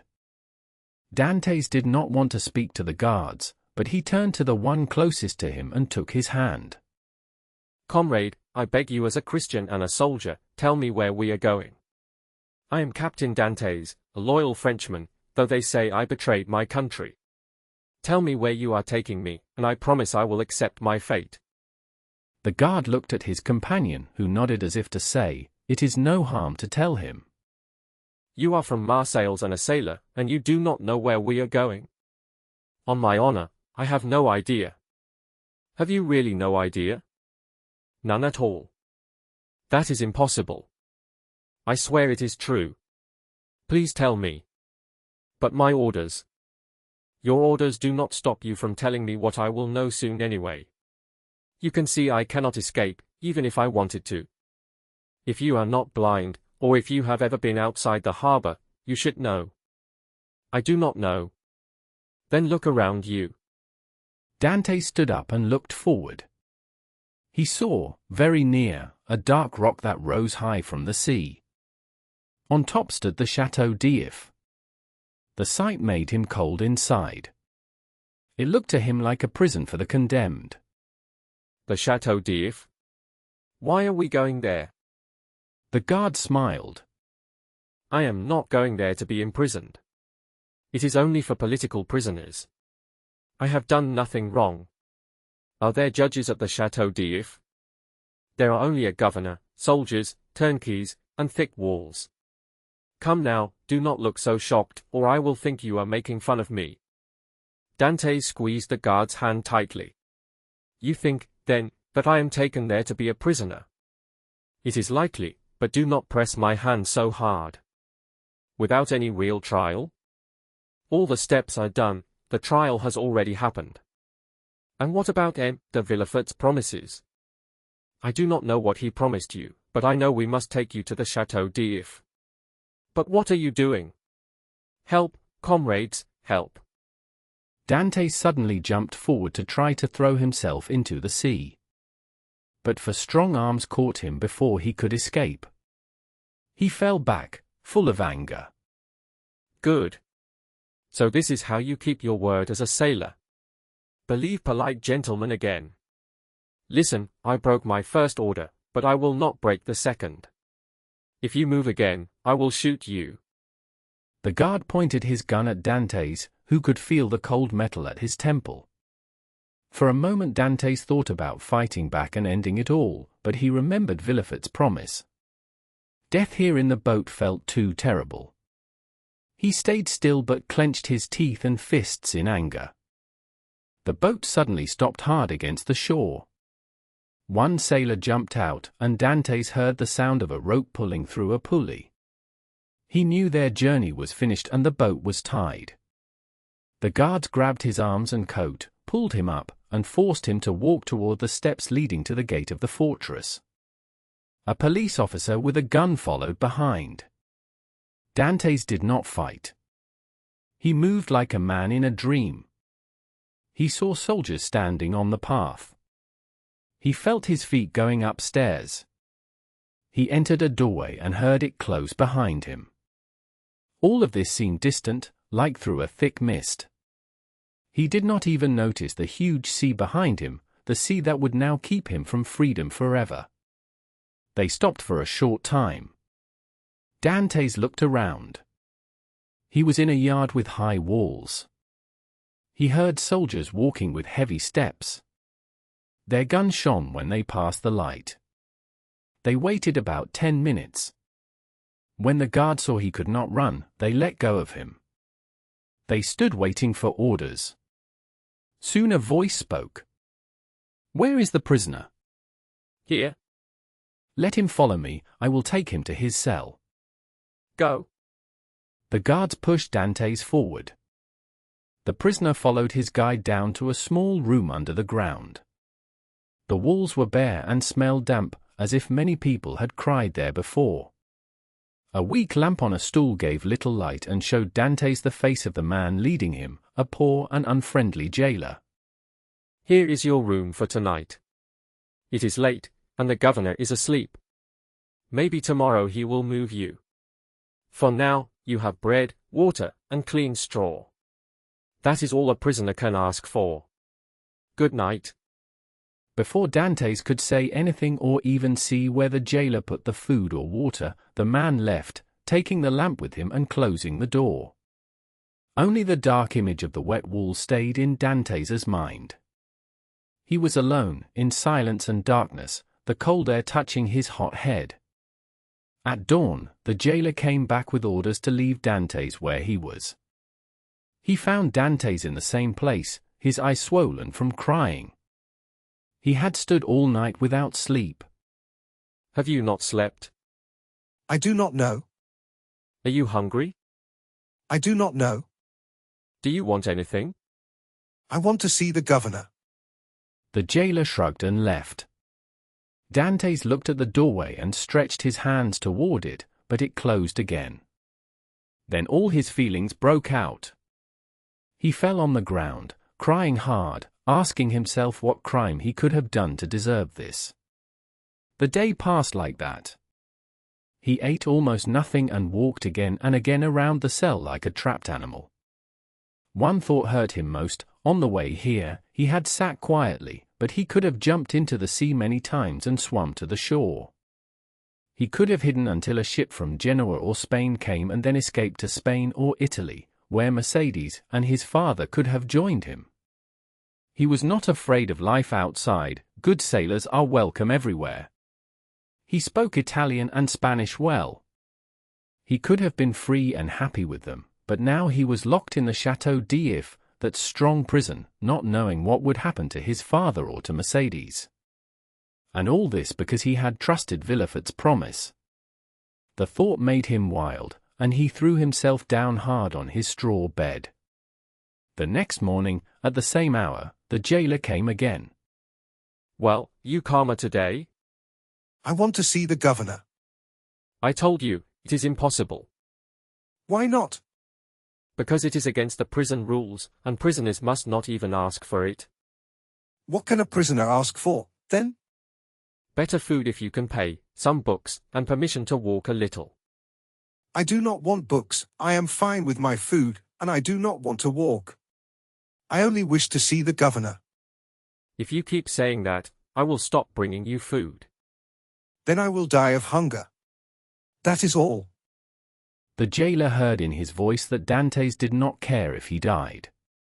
Since each prisoner meant money to him, the jailer spoke more softly.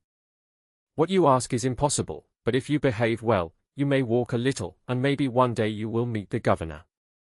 If he wants to speak, that is his choice." And how long must I wait? "A month, 6 months, a year, who knows?" That is too long. I want to see him now. "Do not always think about what is impossible, or you will be mad in 2 weeks. Do you really think so? "Yes. There was a man here before you, a priest.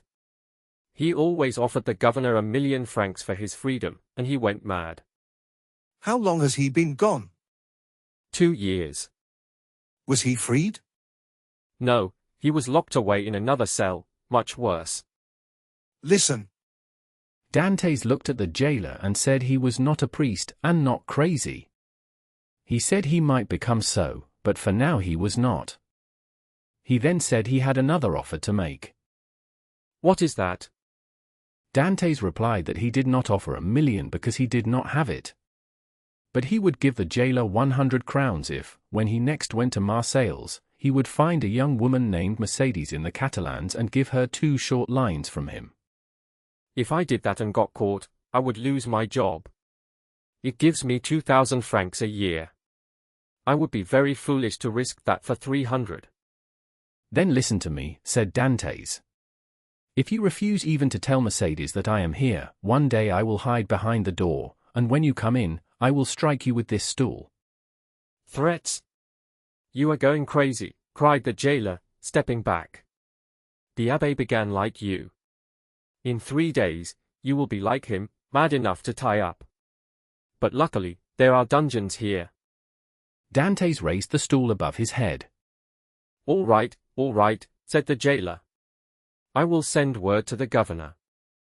"Very well," said Dantès, putting down the stool and sitting on it, pretending to be mad. The jailer left quickly and came back with a corporal and 4 soldiers.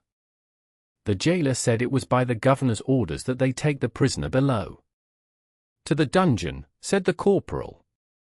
"Yes, we must put the madman with the madman." The soldiers took Dantès. He did not resist and followed them. They went down 15 steps, and a door opened. He was pushed inside. The door closed behind him. Dantès reached out his hands until he touched the wall, then sat quietly in the corner until his eyes got used to the dark. The jailer was right, Dantès was close to madness. Villefort, as said before, hurried back to Madame de Saint-Méran's house at the Place du Grand Cowes. When he came in, the guests were taking coffee in the salon. René and the others waited for him with worry. When he entered, there was a general cry of surprise. Well, what is the matter, guardian of the state? Speak out. Are we in danger again? Is there going to be another time of fear? Has the Corsican escaped? Asked a third person. Madam, said Villefort to his future mother-in-law, please forgive me for leaving so suddenly. Marquis, may I speak with you alone for a few moments? Ah, it is truly serious then? Asked the Marquis, seeing the worry on Villefort's face. Yes, very serious. I must leave for a few days. So, René, you can see that it is important. You are leaving us, cried René, unable to hide her feelings. Sadly, yes, I must go, answered Villefort. Where are you going? Asked the Marquise. That, madam, is an official secret. But if you have anything to send to Paris, a friend of mine is leaving tonight and will take it gladly. The guests looked at one another, surprised. You wish to speak to me alone? Said the Marquis. Yes, please. Let us go to the library, replied Villefort. The Marquis took his arm, and they left the room. Well, tell me what it is, said the Marquis when they were alone. It is a very important matter. I must go at once to Paris. Forgive me for asking, but do you have any land or property? All my money is in the funds, 700,000 or 800,000 francs. Then sell it all, or you will lose everything, warned Villefort. But how can I sell it here? You have a broker, don't you? Yes. Then give me a letter for him and order him to sell everything at once. Maybe even now I am too late. Then we must hurry, said the Marquis, and he sat down and wrote a letter to his broker, telling him to sell all at the current price. Now then, said Villefort, putting the letter in his pocket. I need another one. To whom? Asked the Marquis. To the king. To the king, he repeated in surprise. Yes, Villefort replied. I do not ask you to write to His Majesty. Ask Monsieur de Salvieux to do it. I need a letter to see the king at once, without waiting for an audience. Time is too important. But you could go to the keeper of the seals, the Marquis said. He can see the king at any time and get you a meeting quickly. That is true, Villefort answered, but then I would have to share the glory with him. He would get all the attention, and I would be forgotten. Marquis, if I reach the palace first, my life will change. The king will remember what I did for him. Then go and get ready, said the Marquis. I will ask Salvieux to write the letter. Please be quick, Villefort said. I must leave in 15 minutes. Tell your driver to wait at the door, said the Marquis. Please give my apologies to the Marquise and Mademoiselle René, Villefort said. I am sad to leave them today. You can tell them yourself, replied the Marquis. They are still here.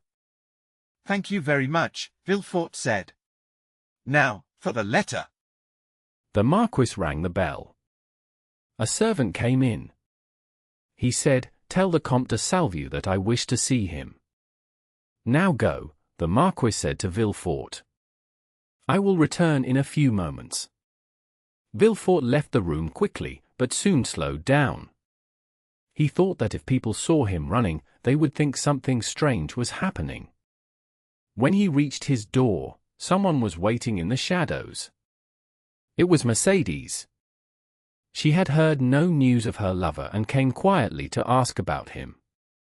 When Villefort came closer, she stepped forward and stood in front of him. He knew at once who she was because Dantès had spoken of her. Her beauty and proud face surprised him. When she asked about her lover, Villefort felt like a man being judged. The young man you talk about, Villefort said sharply, committed a serious crime. I cannot help him, mademoiselle. Mercedes started to cry. As Villefort tried to pass her, she spoke again, full of fear and sadness. At least tell me where he is, she said. I must know if he is alive or dead. I do not know, he answered. He is no longer in my care. He quickly left her and closed the door, wanting to shut out his feelings. But he could not close out his guilt. Like a man with a hidden wound, the pain stayed with him. He sighed deeply and sank into a chair. His heart felt the first sharp pain of lifelong remorse. He saw before his eyes the man he had destroyed for his own gain, an innocent man, pale and sorrowful, holding his bride's hand. The image brought him deep regret. He had asked for death for many criminals before, but they were guilty, or at least he had believed they were. This time, he had punished an innocent man. He was not a judge now, but an executioner. As he thought of this, a strange fear grew inside him, something he had never felt. It was as if his heart would never heal from this wound. If, at that moment, Renée had come to ask for mercy, or Mercedes had begged him again for her lover's life, he would have freed Dantès. But the room stayed silent. Only his servant entered to tell him the carriage was ready. Villefort jumped from his chair, opened a drawer, took all the gold inside, and put it in his pocket. He stood for a moment, pressing his head with his hand, whispering confused words. Then, as his servant placed a cloak on his shoulders, he rushed out and ordered the driver to go to Monsieur de Saint-Méran's house. The unfortunate Dantès was lost. As the Marquis had promised, Villefort found the Marquise and Renée waiting for him. He was surprised when he saw Renée, because he thought she wanted to speak again about Dantès. But Renée was only thinking of Villefort's leaving. She loved him deeply, and he was going away just when they were about to marry. Villefort did not know when he would return, and Renée, instead of feeling sympathy for Dantès, disliked the man who separated her from her beloved. Meanwhile, what about Mercedes? She met Fernand at the corner of Rue de la Loge, then went back to her home in the Catalans' village. She fell on her bed in sadness. Fernand knelt beside her, took her hand, and kissed it many times, but Mercedes did not seem to feel it. She stayed like that all night. The lamp went out when the oil ended, but she did not notice. The morning came, but she did not see the light, because her heart was full of pain for Edmond. "Ah, you are here," she said at last, turning toward Fernand. "I have not left you since yesterday," answered Fernand quietly. Monsieur Morel did not give up easily. He learned that Dantès was taken to prison, so he went to see all his friends and important people in the city. But everyone had already heard that Dantès was arrested as a Bonapartist supporter. Since most people thought Napoleon's return to power was impossible, no one agreed to help. Morel went home sadly, saying that the situation was serious and that nothing could be done. Caderousse also felt worried and restless.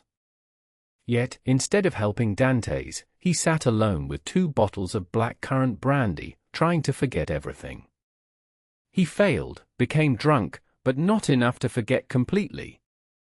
He sat at the table with his elbows resting on it, staring at the empty bottles while strange shadows danced in the candlelight. Danglars, however, felt happy. He had removed an enemy and made his position safe on the ship, the Pharaon. He was a man who cared only for numbers and gain. To him, a man's life had less value than a number if removing it helped his own success. He went to bed at his usual time and slept calmly. After receiving Monsieur de Salvue's letter, Villefort said goodbye to Renée, kissed the Marquise's hand, shook the Marquis's hand, and left on the road to Paris. Old Dantès was waiting anxiously to know what had happened to his son Edmond, but we already know his fate. Now we will leave Villefort traveling quickly to Paris, and move to the Tuileries Palace. Inside a small room with an arched window, once used by Napoleon and now by King Louis XVIII, the king sat at a walnut table. He liked that table very much and had brought it with him from Hartwell. He was listening lazily to a man around 50 years old, well-dressed, with grey hair and noble manner, while making short notes in the margin of a book of Horace. You say, sir, said the king. That I am very worried, sire, replied the man, Monsieur de Blacas. Really? Have you seen a dream about the 7 fat cows and 7 thin cows? Asked the king with a little smile. No, sire, that would only mean 7 years of plenty and 7 years of hunger, said Blacas. And with a wise king like you, hunger is not something to fear. Then what are you afraid of, my dear Blacas? Asked the king. Sire, I believe a storm is growing in the south, said Blacas. Well, dear Duke, replied King Louis, I think you are mistaken. I know that the weather there is very fine indeed. The king liked a small joke, for he was clever and had a quick mind. Sire, to calm a loyal servant, please send trusted men to Languedoc, Provence, and Dauphine, so they can report truly what people feel there, Blacas said. We sing to deaf ears, replied the king, and continued writing notes in his Horace book. The courtier spoke to the king with a laugh, trying to look as though he understood the quote.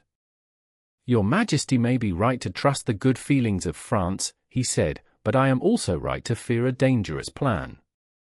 By whom? Asked the king. By Bonaparte, or his followers, replied the courtier. My dear Blacas, said the king, your fears stop me from working. And you, sire, stop me from sleeping with your calmness, said Blacas. Wait, my dear Blacas, just a moment. I have a nice note to write on my book here. Wait, and I will hear you after.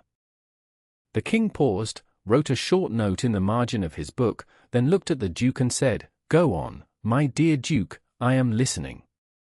Sire, said Blacas, hoping to gain from the news he brought, these are not empty stories. A serious and trustworthy man, who works for me in the south, came by post to tell me of a great danger for you. So I came at once to warn you, sire. Does your Majesty wish me to stop? Asked Blacas when the king continued making notes. No, no, said the king, but please, stretch out your hand. Which one? Asked Blacas. Any you like, to the left, said the king. Here, the Duke asked. I said to the left. Yes, there, said the king. You will find the report from the Minister of Police. Ah, here comes M. d'André now, he added as a servant announced the Baron. Come in, Baron, said the king with a quiet smile. Tell the Duke all the latest news from Bonaparte's island. Do not hide anything, even if it is serious. Let us see, Elba is like a volcano ready to throw out fire and war. M. d'André bowed respectfully and rested both hands on the back of a chair. Has your Majesty read yesterday's report? He asked. Yes, yes, said the king. But tell the Duke, who cannot find it. Tell him what Bonaparte is doing on his island. Monsieur, said the Baron to the Duke, we are happy about the latest information we have from Elba. Bonaparte is very bored and spends his days watching people at work in Porto Longon. And scratches himself for fun, added the king. Scratches himself? Asked the Duke in surprise. Yes, my dear Duke, did you forget? This hero has a skin problem that causes him great trouble, said the king, smiling. Also, sire, said the Minister of Police, we think the usurper may soon lose his mind. Lose his mind, repeated the Duke. Yes, he becomes weaker, said the Baron. He sometimes cries, sometimes laughs loudly, sometimes throws stones into the sea for hours. When the stones jump on the water, he looks as happy as if he had won another great battle. Surely, these are signs of madness. Or of wisdom, my dear Baron, said the king, laughing softly. Many great men in history also played with stones by the sea, remember Scipio in Plutarch's stories. Duke Blacas felt confused between the confident king and the careful minister. Villefort had not shared everything he knew, but he had said enough to make the Duke worried. Well, d'André, said the king, Blacas is still not sure. Let us continue to the part about the usurper's change of heart. The minister bowed quietly. The usurper's change of heart, repeated the Duke, looking at both men as they spoke one after another like two singers in a story. The usurper has changed. Yes, my dear Duke, he really has. In what way has he changed? He now follows good principles. Tell the story, Baron. The minister spoke in a very serious manner. He said that Napoleon had recently inspected his soldiers. Some of his old men wanted to go back to France. Napoleon allowed them to go and told them to serve the good king. Those were his exact words, said the minister. Well, Blackers, what do you think of that? The king asked with pride, pausing from the heavy book before him. I think, sire, that either the Minister of Police is wrong, or I am. But since he protects your safety and honor, it must be me who is mistaken. Still, I advise you, sire, to question the man I told you about. Please give him this honor. Gladly, Duke. Under your guidance, I will meet anyone you wish, but don't expect me to trust too easily. Baron, do you have a report after the 20th of February? It is now the 3rd of March. No, sire, but I expect one soon. It may have arrived since I left my office. Go then, and if there is none, well, make one. That is the usual way, eh? The king laughed lightly.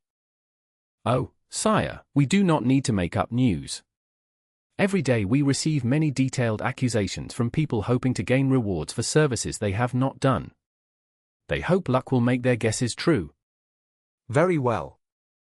Go now, and remember that I am waiting for you. I shall return in 10 minutes, sire. And I, sire, will go and bring my messenger. Wait, sir, wait. Really, Monsieur de Blackers, I must change your shield.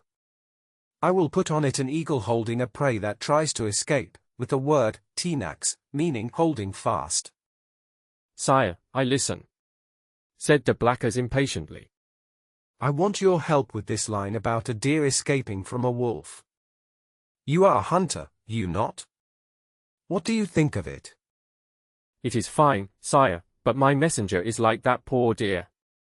He has traveled far and fast, more than 200 leagues in 3 days. He has surely suffered much fatigue, my dear Duke, when we have a telegraph that can send messages in hours and without breathlessness. Ah, sire, you are not kind to this young man. He came with great effort to give you important news. If only for the sake of Monsieur de Salvieux, who recommended him to me, please receive him kindly. Monsieur de Salvieux, my brother's servant? Yes, sire. He is in Marseilles. And he writes to me from there. Does he mention a plot? No, sire, but he strongly recommends Monsieur de Villefort and asks me to present him to you. What? Villefort? The messenger is called Villefort? Yes, sire. And he comes from Marseilles himself. Why did you not tell me that at once? Sire, I thought his name was not known to you. No, Blackers. He is clever and very ambitious. And you know his father's name. His father? Yes, Noirtier. Noirtier the Girondin? The old senator? The same man. And your majesty employs his son? My friend Blackers, you do not understand. Villefort is so ambitious that he would give up everything, even his own father, to reach success. Then, sire, may I bring him in? Right now, Duke. Where is he? He is waiting below in my carriage. Go at once and bring him. I go quickly, sire. The Duke hurried out, moving with the speed of a young man because of his strong loyalty. King Louis XVIII stayed alone and looked again at his Latin book. He said softly, a just and firm man. Monsieur de Blackers soon returned, but outside the chamber he met trouble. He needed the king's order to enter because the guards were shocked by Villefort's dusty clothes. They could not believe that such a plainly dressed young man would appear before the king. The Duke solved all problems with one phrase, the king's order. Even though the master of ceremonies protested for the honor of his office, Villefort was allowed to enter. The king sat in the same chair where the duke had left him. When Villefort opened the door, he saw the king before him and stopped for a moment. "Come in, Monsieur de Villefort," said the king. Villefort bowed, walked a few steps forward, and waited for the king to speak first. "Monsieur de Villefort," said King Louis XVIII, "the Duke de Blacas tells me you have something important to share." "Sire, the Duke is right," Villefort said. "I believe your Majesty will find it very important too."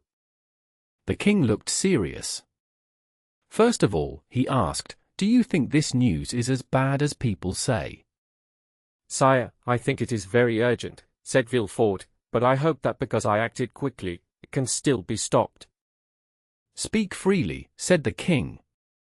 "Tell me everything from the beginning. I like good order." "Sire," Villefort began, "I will give your Majesty a true report. Please forgive me if I speak with too much worry or confusion." He looked at the king and saw kindness in his face, which encouraged him to continue. "Sire, I came to Paris as quickly as I could to tell your Majesty that I discovered, while doing my duty, not a small or simple plot but a real conspiracy, a danger against your throne. The usurper is preparing 3 ships and planning something that might be reckless but dangerous. By now, he has left the island of Elba to go somewhere, perhaps Naples, Tuscany, or even France. Your Majesty knows he still communicates with both Italy and France." "Yes, I know," said the king, clearly worried. "Recently, we also heard that Bonapartist groups are meeting in the Rue Saint-Jacques. Go on, tell me how you learned all this." "Sire," said Villefort, "I questioned a man from Marseilles, a sailor of restless character, whom I had watched for some time and arrested before I left. This man went secretly to the island of Elba. There he met the Grand Marshal, who gave him a spoken message for a Bonapartist in Paris, a name I could not learn. The message was to prepare people's minds for a return that, according to the man, will happen very soon." "And where is this man?" asked the king. "In prison, sire." "And you think this matter is serious?" said the king. "Very serious, sire," Villefort answered. "When I learned this, I was in the middle of a family celebration, on the day of my engagement. I left my bride and friends at once so I could bring my fears and my loyalty directly to you." "Ah, yes," said King Louis. "You were to marry Mademoiselle de Saint-Méran, the daughter of one of our loyal servants, wasn't that so?" "Yes, sire," said Villefort softly. "Very well," said the king. "Now tell me more about this plot, Monsieur de Villefort." "Sire," Villefort replied, "I fear it is more than a plot, it is a conspiracy." The king smiled slightly. "A conspiracy today is easy to plan, but much harder to finish," he said. "We have only recently returned to our throne, and we watch the past, the present, and the future carefully. My ministers have been very alert, especially along the Mediterranean coast. If Bonaparte lands in Naples, the whole alliance would rise before he could move further. If he lands in Tuscany, he would meet an unfriendly country. If he comes to France, he will have only a few men, and the people will reject him. Be calm, sir, and trust in our royal gratitude." At that moment, the Duc de Blacas cried, "Ah, here is Monsieur d'André." The minister of police entered, pale and trembling, almost fainting. Villefort was going to leave, but the duke took his hand to stop him. When the king saw this fear, he pushed the table away and said, "What is wrong, Baron?" The king looked surprised and a little afraid. He said that the man looked very worried and asked if it was because of something that M. de Blacas had told him, and that M. de Villefort had confirmed. M. de Blacas quickly moved toward the Baron, but his fear made the king decide to be patient. He thought it was better that the prefect of police should win this time, than that the prefect be embarrassed. "Sire," stammered the Baron. "Well, what is it?" asked King Louis XVIII. "Oh, sire, what a terrible thing," cried the Minister of Police. "I am very unhappy and can never forgive myself." "Monsieur," said the king, "I order you to speak." "Well, sire, the usurper left the island of Elba on the 26th of February and landed on the 1st of March. "And where?" asked the king quickly. "In Italy." "In France, sire," answered the baron, "at a small port near Antibes, in the Gulf of Juan." The usurper landed in France, near Antibes, in the Gulf of Juan, 250 leagues from Paris, on the 1st of March, and you only learned this today, the 3rd of March, said the king. "That is impossible. You must have received a false report, or you have gone mad." "Alas, sire, it is true," he said softly. Louis looked shocked and angry. He stood straight and shouted, "In France! The usurper is in France!" So, they did not watch him well enough. Maybe they helped him. "Oh, sire," said the Duc de Blacas, D'André would never commit treason. "We were all blind, sire, and the Minister of Police was blind like all of us." "But," began Villefort, then stopped himself. He bowed and said, "Your pardon, sire. I spoke too quickly. Please forgive me." "Speak, sir, speak freely," said the king. "You warned us before. Now help us find a solution." "Sire," said Villefort, "the usurper is hated in the south. If he enters there, it will be easy to gather the people of Languedoc and Provence against him." "Yes, sire, that is true," said the minister, "but he is already moving by Gap and Cistern." "Advancing, he is advancing," said the king. "Is he marching on Paris?" The minister did not answer, and his silence meant yes. "And Dauphine?" asked the king, turning to Villefort. "Can we raise that area too, as well as Provence?" "Sire, I am sorry to say that the feeling in Dauphine is the opposite," said Villefort. "The mountain people there support Bonaparte." "Then he knew that," murmured the king. "And how many men are with him?" "I do not know, sire," answered the Minister of Police. "What, you do not know?" cried the king. "Have you not found out that important detail?" "It must not be of any importance, then," he said with a cold smile. "Sire, it was impossible," said the minister. "The message only said that he had landed and what road he took." "And how did this message reach you?" asked the king. The minister looked down, his face red. "By the telegraph, sire," he whispered. The king stepped forward and crossed his arms. He said angrily, "So then, 7 great armies joined and defeated that man, and heaven brought me back to the throne after 25 years of exile. I worked hard to know my people and care for France, and now, when I thought everything was safe, my power breaks in my hands." "Sire, it is fate," whispered the minister. "So what our enemies say is true," said the king bitterly. "We have learned nothing and forgotten nothing. If I were betrayed like him, I could bear it, but to be surrounded by men I raised to honor, who should protect me, and to see them fail, oh yes, you are right, it is fate." The minister trembled at the king's anger. M. de Blacas wiped the sweat from his forehead. Villefort smiled a little, feeling more important than before. King Louis looked serious as he spoke. He said it was worse to learn by telegraph that his power was falling, than to face the same death as his brother Louis XVI. He said that to be pushed away by people's laughter was worse than death. He called ridicule a strong danger in France, and said that others should know its power. "My king, please," murmured the minister softly. The king then called to Villefort, who stood still and silent, listening to words that could change the fate of France. "Come closer, Mr. de Villefort," he said. "Tell this man that it is possible to know things beforehand, even when others cannot." "Sire, it was truly impossible to know the secrets that man kept from everyone," replied the minister. "Impossible," said the king. "That is a big word. But I know what it means. You have servants, agents, spies, and much gold for secret work, yet you did not know what was happening near our own coast. Here stands a man with none of these things, a simple judge, and he learned more than you. He could have saved my crown if he had controlled the telegraph, like you. The police minister looked at Villefort with anger, but Villefort only bent his head quietly. The king turned to another man, Monsieur de Blacas. I do not speak of you, Blacas, said the king. You at least kept your doubts. Others would have laughed at Villefort's report or thought it selfish. You were wise. Villefort understood the king's meaning. He was pleased but careful, for he did not want to make an enemy of the police minister. He knew the man might, in anger, question Dantès and expose Villefort's own secret plans.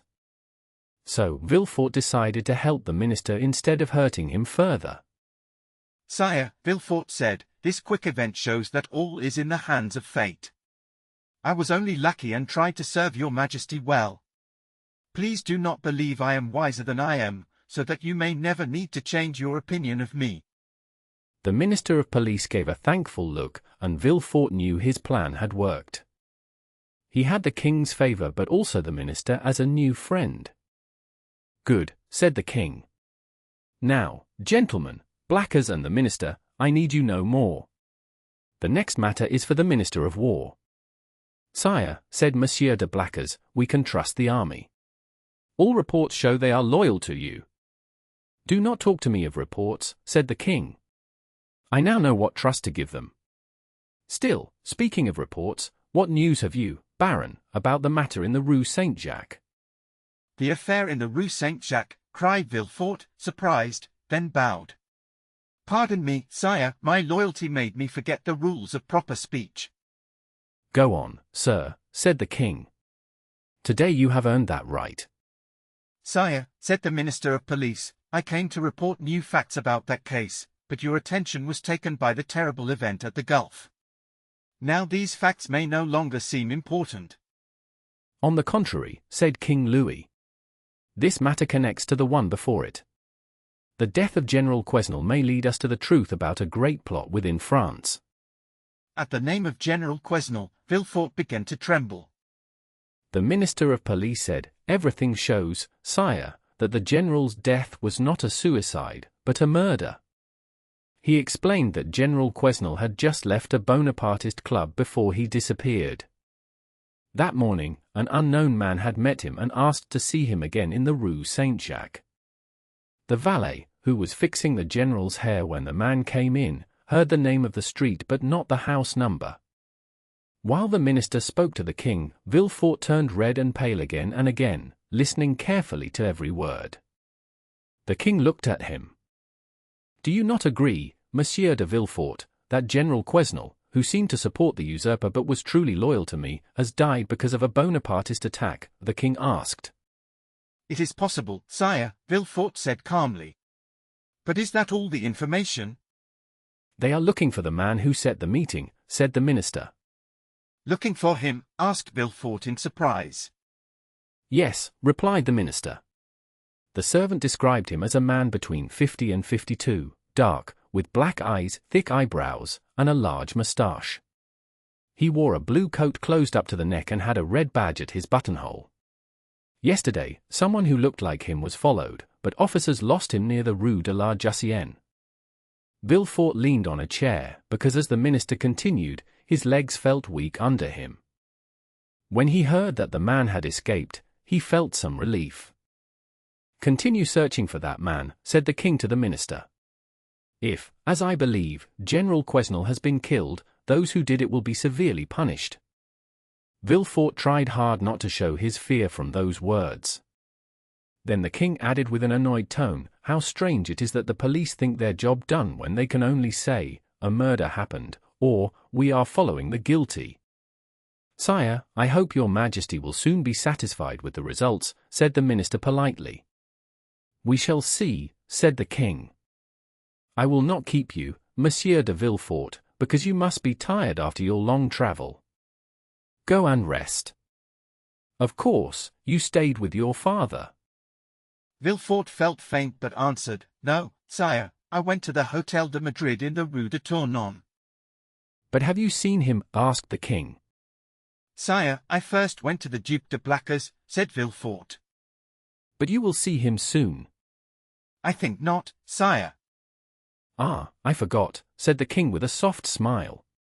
I remember that you and Monsieur Noirtier are not on good terms. That is another sacrifice you made for the royal cause, and you shall be rewarded for it. Sire, your kindness is a reward far greater than I could dream of, Villefort said gratefully. Do not worry, said the king kindly. He took off the cross of the Legion of Honor from his coat and gave it to Villefort. Take this cross for now. Sire, that is an officer's cross, said Villefort, surprised. Indeed, said the king lightly. Take it anyway. I have no time to find another. Blacas will make sure your papers are ready. Villefort's eyes filled with tears of joy and pride. He took the cross and kissed it. Now, sire, may I ask what your majesty's orders are? Rest for now, said the king. If you cannot serve me here in Paris, you may still serve me well in Marseilles. Sire, Villefort replied, bowing, I shall leave Paris in 1 hour. Go, sir, said the king. And if I forget you, do not fear to remind me of who you are. Baron, call the Minister of War. Blacas, stay with me. As Villefort and the police minister left the Tuileries, the minister said softly, You came through the door of luck, my friend, your future is bright. Will it last? Villefort murmured as he looked for a carriage, still thoughtful and pale. 1 moment passed, which pleased Villefort. He gave his address to the driver and quickly got into the carriage. He sat down and started to dream about success and power. 10 minutes later, Villefort reached his hotel. He told the servants to prepare horses in 2 hours and to bring him breakfast. He was going to start eating when the bell rang loudly. The servant opened the door, and Villefort heard someone say his name. Who could know that I am already here? The servant came in. Well, what is it? Who rang? Who asked for me? A stranger who will not give his name, sir. A stranger who will not give his name? What does he want with me? He wants to talk to you, sir. To me? Did he say my name? Yes, sir. He said your name. What kind of man is he? He is about 50 years old, and about your height, sir. He has dark eyes, black hair, and black eyebrows. He wears a blue coat with buttons and has a Legion of Honor badge. It is him. Oh, my boy, what a lot of ceremony. Is it the custom here for sons to leave their fathers waiting in the front room? Father. Then I was right. I felt it must be you. Well, my dear Gerard, if you were so sure, it was not very kind of you to make me wait at the door. Leave us, German. The servant left the room, surprised by what he saw. Monsieur Noirtier, Villefort's father, looked at the servant until the door closed. He then opened the door again to make sure no one was listening and closed and locked both doors carefully. Villefort followed all this, very surprised. Well, my dear Gerard, you do not look very happy to see me. My dear father, I am happy, very happy, but I did not expect your visit. It really surprised me. My dear boy, I could say the same. You told me about your wedding at the end of February, and now, only a few days later, you are here in Paris. Father, do not complain, for I came here for you. This trip may save you. Oh really? Tell me more, my son. It sounds interesting. Father, have you heard of a Bonapartist club in the Rue Saint-Jacques? Number 53? Yes, I am the vice president there. Father, your calmness scares me. My dear boy, after escaping from danger many times, a man gets used to it. But please, continue your story about the club. They invited General Quesnel there. He left his house at 9 in the evening, and the next day he was found dead in the river. And who told you this story? The king himself. Well then, let me tell you another story in return. Father, I think I know what you will say. Ah, so you already heard that the emperor has landed? Not so loud, father, please, for your own safety and mine. Yes, I heard it, and I even knew it before you did. I left Marseilles 3 days ago and came here as fast as possible. 3 days ago? That's impossible. The emperor had not landed yet at that time. That may be true, but I already knew his plan. How did you find that out? From a letter sent to you from the island of Elba. To me? Yes, to you. I found it in the messenger's pocket. If someone else had seen it, father, you might have been in grave danger. Villefort's father smiled softly. Noirtier and his son Villefort were speaking in a quiet room. Their talk grew serious as they discussed danger and loyalty. Come, my boy, he said calmly. Will the new government really act like the old one already? Shot, my dear boy? What a strange idea. Where is the letter you spoke of? I know you too well to think you would let such a thing pass. I burnt it, father. I was afraid even a small part might stay. That letter could have condemned you. And destroyed your future too, replied Noirtier. Yes, I understand. But I fear nothing while you protect me. I do more than protect you, sir. I save you. You save me? Really, this becomes more interesting. Explain yourself. I must speak again about the club in the Rue Saint-Jacques. It seems that club gives the police much trouble. Why did they not search better? They would have found. They have not found everything yet, but they are close. Villefort said softly. Ah yes, the usual phrase. Noirtier smiled. When the police cannot find something, they say they are on the track, and the government waits until they come back later saying the track is lost. But they have found a dead man. The general has been killed, and that means murder everywhere. Murder, you say? There is no proof the general was murdered. People fall into the river often, or drown because they cannot swim. Father, you know the general was not the kind of man to take his own life. People do not swim in the Seine in January. No, this was murder, without question. And who said it was murder? The king himself. The king? I thought he was wise enough to know there is no murder in politics.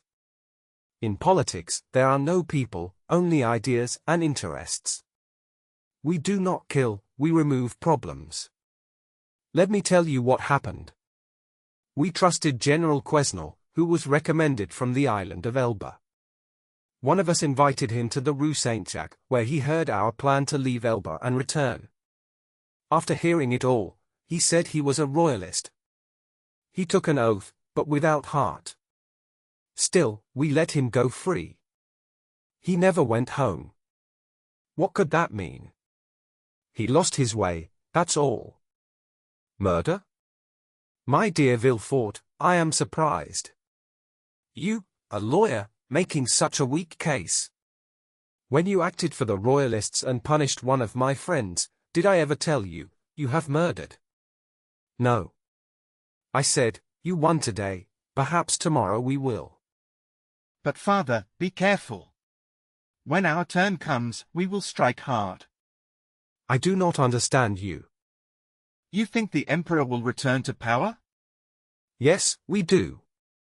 You are wrong. He will not go far before being caught like a wild animal. My dear boy, the emperor is now heading toward Grenoble. On the 10th or 12th he will be at Lyons, and on the 20th or 25th he will be in Paris. The people will rise up against him. Yes, to greet him. He has only a few men, and the armies will fight him. Yes, they will march with him to the capital. My dear Gerard, you are still young. You believe news from the telegraph that says, the usurper has landed and is followed, but you do not know where he really is. They will follow him to Paris, and no one will fire a shot. Grenoble and Lyons are loyal cities. They will stop him. Grenoble will open its gates with joy, and all Lyons will welcome him. Believe me, our friends know as much as yours do. Would you like proof? You wanted to keep your trip secret, but I knew of your arrival half an hour after you passed the gate. You told only your driver, yet I have your address and came at the very moment you sat down to eat. Ring for another plate, my boy, and let us dine together. Indeed, father. Villefort said with surprise. You really seem very well informed. It is simple. Noirtier smiled. You who hold power have what money can buy. We who wait for change have what faith and loyalty can give. Loyalty, said Villefort with a cold smile. Yes, devotion, that is, I think, the right word for hopeful ambition, said Villefort's father. Then the old man reached for the bell to call a servant, but Villefort stopped him by taking his arm. Wait, father, said the young man. Please, one more word. Go on, said the father calmly. Even if the police are foolish, they still know one serious thing, Villefort said. And what is that? Asked Noirtier. They know how to describe the man who, on the morning when General Quesnel vanished, came to his house. Oh, the great police found that out, did they? And what is the description? He has dark skin, black hair, eyebrows, and whiskers. He wore a blue coat fastened up to his chin, with a red badge in the buttonhole, a wide-brimmed hat, and carried a cane. Ah, really, said Noirtier. Then why have they not caught him? Because they lost him yesterday or the day before at the corner of Rue Coq-Heron. Did I not tell you the police are useless? Yes, but they might still catch him. True, said Noirtier, looking around the room. True, but only if the man is careless, he added with a smile. He will now change his appearance a little. He took off his coat and necktie, went to the table where his son's things were, and began to shave. With a steady hand, he cut off his whiskers. Villefort watched him, feeling both afraid and impressed. Then Noirtier changed his hair, chose a colored scarf instead of his black tie, and wore one of Villefort's brown coats, shorter in the front. He tried on a narrow hat which fit well. Leaving his cane aside, he picked up a thin bamboo stick, waved it lightly in the air, and walked with confidence across the room. Well, he said to his son, do you think your police would know me now? No, father, Villefort said quietly, I hope not. Good. Now, my dear boy, I trust you to keep safe everything I leave behind. You can trust me, father, Villefort said. Yes, yes. I believe you are right now. You have really saved my life. One day, I will repay you. Villefort shook his head. I am not sure yet, he said. I only hope you may be wrong. Will you see the king again? Perhaps. Would he see you as a prophet? Prophets with bad news are not welcome at court, father. True, but later people often see they were right. If there is another change of power, you might then look wise. What should I say to the king? Tell him this, said Noirtier. Sire, people in France feel differently from what you think. The man you call the Corsican ogre in Paris, and the usurper at Nevers, is already greeted as Bonaparte at Lyons and Emperor at Grenoble. You believe he is running or hiding, but he is coming forward quickly. The soldiers you think are tired and ready to desert are joining him with energy. Leave France to its real master, the one who took it by power, not money. Sire, go away now, not because you are in danger, but because it would be shameful for a king to owe his life to a conqueror. Say that if you like, Gerard, or say nothing. Keep your secret, go home quickly, return quietly by night, and stay calm and safe. This time we must be careful. Do this, and if the powers change again, you may save me a second time. Goodbye, my dear Gerard, and next time, come to my house first. When he finished speaking, Noirtier left the room with the same calm manner he had shown through all this hard and serious talk. Villefort was pale and nervous. He ran to the window, moved the curtain, and saw his father walking calmly past 2 or 3 rough-looking men at the corner of the street. Perhaps they were waiting to catch a man with black hair, a blue coat, and a wide hat. Villefort watched, holding his breath, until his father disappeared at the end of the Rue Bussy. Then he looked at the things his father had left behind. He put the black tie and blue coat at the bottom of a bag, threw the hat into a dark closet, broke the cane into small pieces, and tossed them into the fire. He put on his travel cap, called his servant, and stopped him from asking questions with just one look. He paid his bill, jumped into his ready carriage, and learned in Lyon that Bonaparte had entered Grenoble. Through all the noise and unrest along the road, he finally reached Marseilles, full of both hope and fear, the same feelings that come to anyone who starts to feel the power of ambition. Chapter 13. The 100 Days. Monsieur Noirtier was right in his prediction, and events happened quickly, just as he had said. Everyone knows the story of Napoleon's famous return from Elba, which was like nothing before and may never happen again. Louis XVIII tried weakly to defend himself from this surprise, but the monarchy he had rebuilt began to fall apart. At the emperor's command, the fragile building of old beliefs and new ideas collapsed completely. Villefort gained nothing but the king's thanks, which could harm him now, and the cross of the Legion of Honor, which he wisely did not wear, although Monsieur de Blacas had sent him the document. Napoleon would surely have removed Villefort from office if not for Noirtier, who had great power at court. Thus, the man who was once a Girondin in 1793 and a senator in 1806 now protected the one who had once protected him. Villefort's influence was only just enough to hide the secret that Dantès had almost revealed. The king's attorney was removed from office because people thought he supported the king too strongly. When the emperor returned to the Tuileries and began running the government again, he found on his table Louis XVIII's half-used snuff-box. It was then that Marseilles once again, despite the officials, began to stir with unrest. The people were quick to anger, shouting and insulting royalists whenever they saw them in the streets. Because of this change, the good shipowner Morel became rather important. He was a careful and quiet man, so much so that even Bonaparte's strong supporters called him too calm, yet he had enough influence to ask for Dantès' freedom. Villefort kept his position, but his marriage was delayed until times were more certain. If the emperor stayed on the throne, Gerard Villefort would need a different match to help his career. If the king came back, the family of Monsieur de Saint-Méran, like his own, would gain more power, and the marriage would again be a good choice. So the deputy prosecutor was now the top magistrate in Marseilles when, one morning, his servant announced Monsieur Morel. Anyone else would have hurried to meet such a visitor, but Villefort was a clever man.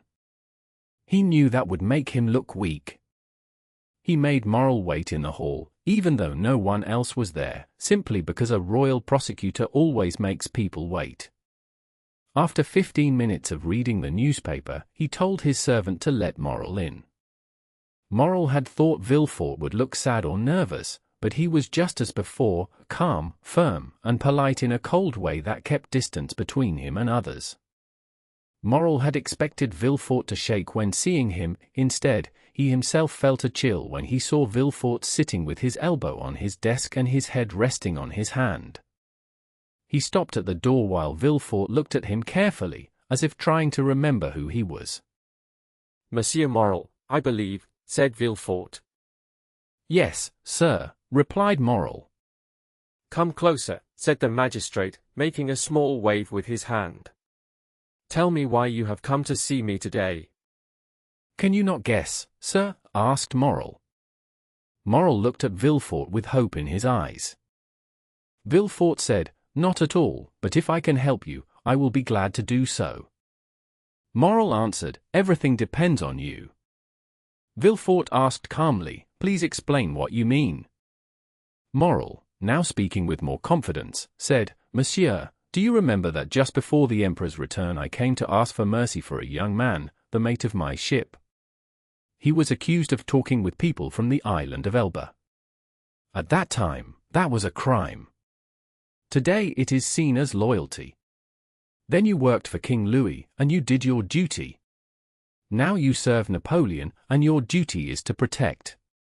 So, I have come to ask what has happened to him. Villefort struggled to stay calm. What is his name? He asked. Tell me his name. Moral answered, Edmond Dantès.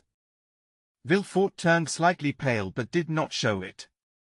He repeated slowly, Dantès, Edmond Dantès. Yes, monsieur, said Moral. Villefort opened a big book, looked through it, then moved between his table and registers. Are you sure you are not mistaken, monsieur? He asked in a calm, natural tone. Moral did not notice Villefort's hidden fear. He thought Villefort's politeness showed approval. No, said Moral. I am not mistaken. I have known him for 10 years. He worked for me for the last 4. About 6 weeks ago I asked you for mercy, and today I ask for justice. You were cold then because you were a royalist and we were seen as Bonapartists. Villefort answered, at that time I was a royalist because I believed the Bourbons were chosen by the nation. But Napoleon's return has changed things. Now the true ruler is the one loved by his people. That is good, cried Moral. I am happy to hear you say that. It gives me hope for Edmond. Wait a moment, said Villefort, turning pages. Ah, I see, yes, the sailor who was going to marry a young Catalan girl. I remember now, the charge was serious. How serious? Asked Moral. When he left here, he was taken to the Palais de Justice, Villefort said. And then, asked Moral. Villefort replied, I wrote a report to Paris, and a week later he was taken away. Taken away, cried Moral. Where did they send him? To Fenestrelles, Pignerol, or perhaps the Sainte Marguerite Islands, Villefort answered. One morning he will return and take command of your ship again. When he returns, the ship will wait for him, said Moral. But why has he not come back yet? Should not the government free those who supported it? Do not rush, Monsieur Moral, replied Villefort. The order for arrest came from high authority, and the order for release must come from the same place. Napoleon has been back for only 2 weeks, and letters have not yet been sent. But is there no way to make it faster, to free him sooner? Moral asked. There has been no official arrest, Villefort said calmly. What do you mean? Asked Moral in surprise. Villefort explained, sometimes a government wants a man to disappear without anyone knowing. Then there are no written papers that can stop their will. That might have been true under the old king, but now, said Moral. Villefort said kindly, it has always been so, my dear Moral, even since Louis XIV. The emperor is strict about prisons, even more than Louis, and many prisoners' names are not written anywhere. Moral felt comforted by Villefort's gentle words. Then what should I do, Monsieur de Villefort? He asked. You should write to the minister, Villefort said. But the minister gets hundreds of letters every day. He does not read even 3, Moral replied. That is true, Villefort said, but he will read one signed and given by me. And you will give it to him yourself? Asked Moral. With great pleasure, Villefort said. Dantès was seen as guilty before, but now he is innocent. It is my duty to help free him just as it was once my duty to accuse him. Villefort spoke kindly, but he was making sure no one could later question his actions. But how shall I speak to the minister? Sit down there, said Villefort, giving his place to Moral, and write what I tell you. Will you really help me? Of course. But hurry. We have already lost too much time. That is true. Just think what pain the poor man may be feeling right now. Villefort trembled at these words, but he had gone too far to stop now. Dantès had to be destroyed for Villefort's ambition. He dictated a petition, where Dantès' services for Napoleon were made to look very great. Anyone reading it would believe Dantès was one of Napoleon's most trusted men. Villefort knew the minister would free him at once after reading it. When the petition was finished, Villefort read it aloud. "That is enough," said he. "Leave the rest to me. Will you send the petition soon? Today. Will it have your signature? The best thing I can do is add a note that the information in it is true." Then Villefort wrote his name at the bottom.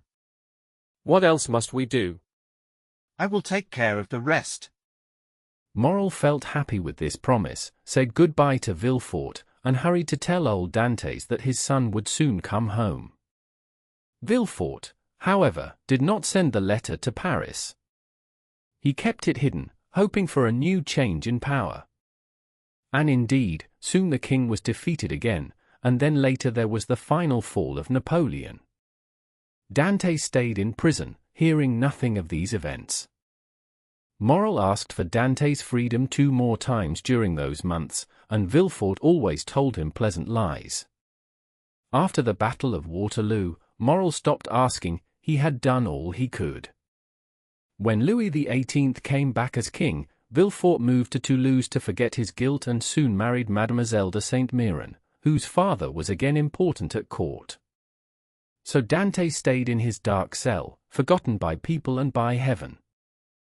Danglars understood how terrible Dantès' fate was. When Napoleon came back to power, Danglars, who liked to judge everything by luck, called it the will of heaven. But when Napoleon returned to Paris, Danglars grew frightened. He feared that Dantès would return one day and seek revenge. He asked Morrel to help him leave the sea and got work with a Spanish merchant in Madrid. He left France about 10 days after Napoleon's return, and no one heard from him again. Fernand knew only that Dantès was gone, and he did not care where he was. While Dantès was missing, Fernand thought of ways to deceive Mercedes and of plans to take her away. He often sat sadly on Cape Pharaoh, looking over the sea toward Marseilles and Catalans, waiting, hoping to see Dantès return. He decided he would kill Dantès and then himself, but he was wrong. Men like him never end their own lives, because they always keep hope. Meanwhile, the Empire called all men to fight, and Fernand went with the rest of the soldiers. He carried the painful thought that if he left, Dantès might return and marry Mercedes. If he really planned to die, he would have done so before leaving her. His kindness and pity touched Mercedes, who had always respected him. "My brother," she said as she put his bag on his shoulders, "be careful. If you die, I will be alone in the world." These words gave Fernand a little hope. If Dantès never came back, Mercedes might one day be his. Mercedes was left alone before the wide empty land and the endless sea. She cried and walked slowly through the Catalan village.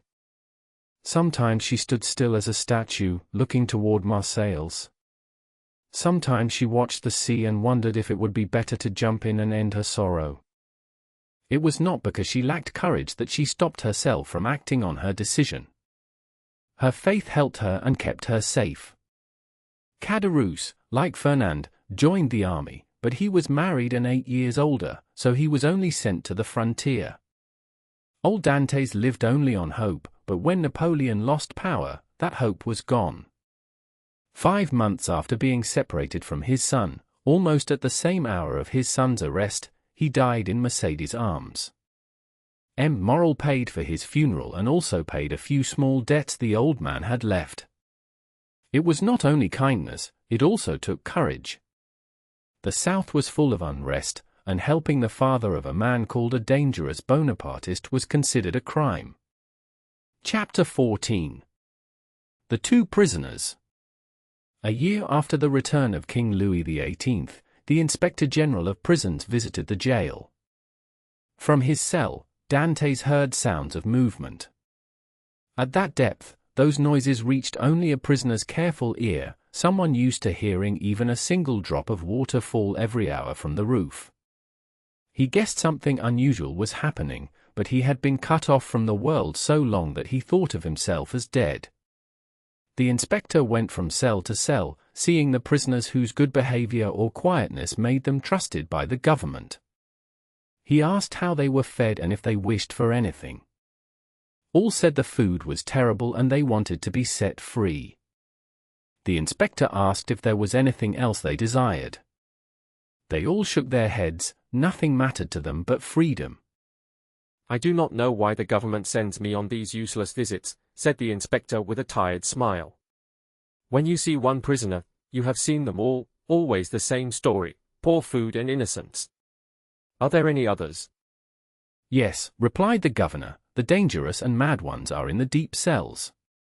Then let us visit them, said the inspector in a weary tone. We must finish our duty. Let us see the dungeons. Let us first bring 2 soldiers, said the governor. Sometimes, from despair, prisoners do violent acts to get a death sentence. You could be hurt. Take every precaution, replied the inspector. 2 soldiers came, and they all went down the stairs, which were wet, dark, and foul to every sense. Oh, said the inspector, who can live here? A very dangerous man, answered the governor. He is brave and bold. We are ordered to watch him closely. He is alone, asked the inspector. Yes, alone. How long has he been here? Nearly a year, replied the governor. Was he put here when he first arrived? No, not at first. He tried to kill the guard who brought him food. He tried to kill the guard? Yes, said the governor, pointing. This guard, the one lighting our way. Isn't that true, Antoine? True enough, said the guard. He wanted to kill me. He must be mad, said the inspector. He is worse than mad, replied the guard. He is a devil.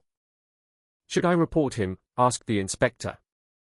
No, replied the governor. It is useless. He is almost mad now, and soon he will be fully so. That is better for him, said the inspector calmly. He will suffer less. This showed the inspector to be a man of kind spirit, well suited for his role. You are right, sir, replied the governor. There is another prisoner, an old priest, about 20 feet away in another cell. He was a political leader in Italy and has been here since 1811. In 1813, he went mad. He once cried, now he laughs. He once grew thin, now he gets fat. His madness is strange, you should see him. I will see both, said the inspector. I must do my duty properly. This was the inspector's first visit, and he wished to show his authority. Let us see this one first, he said.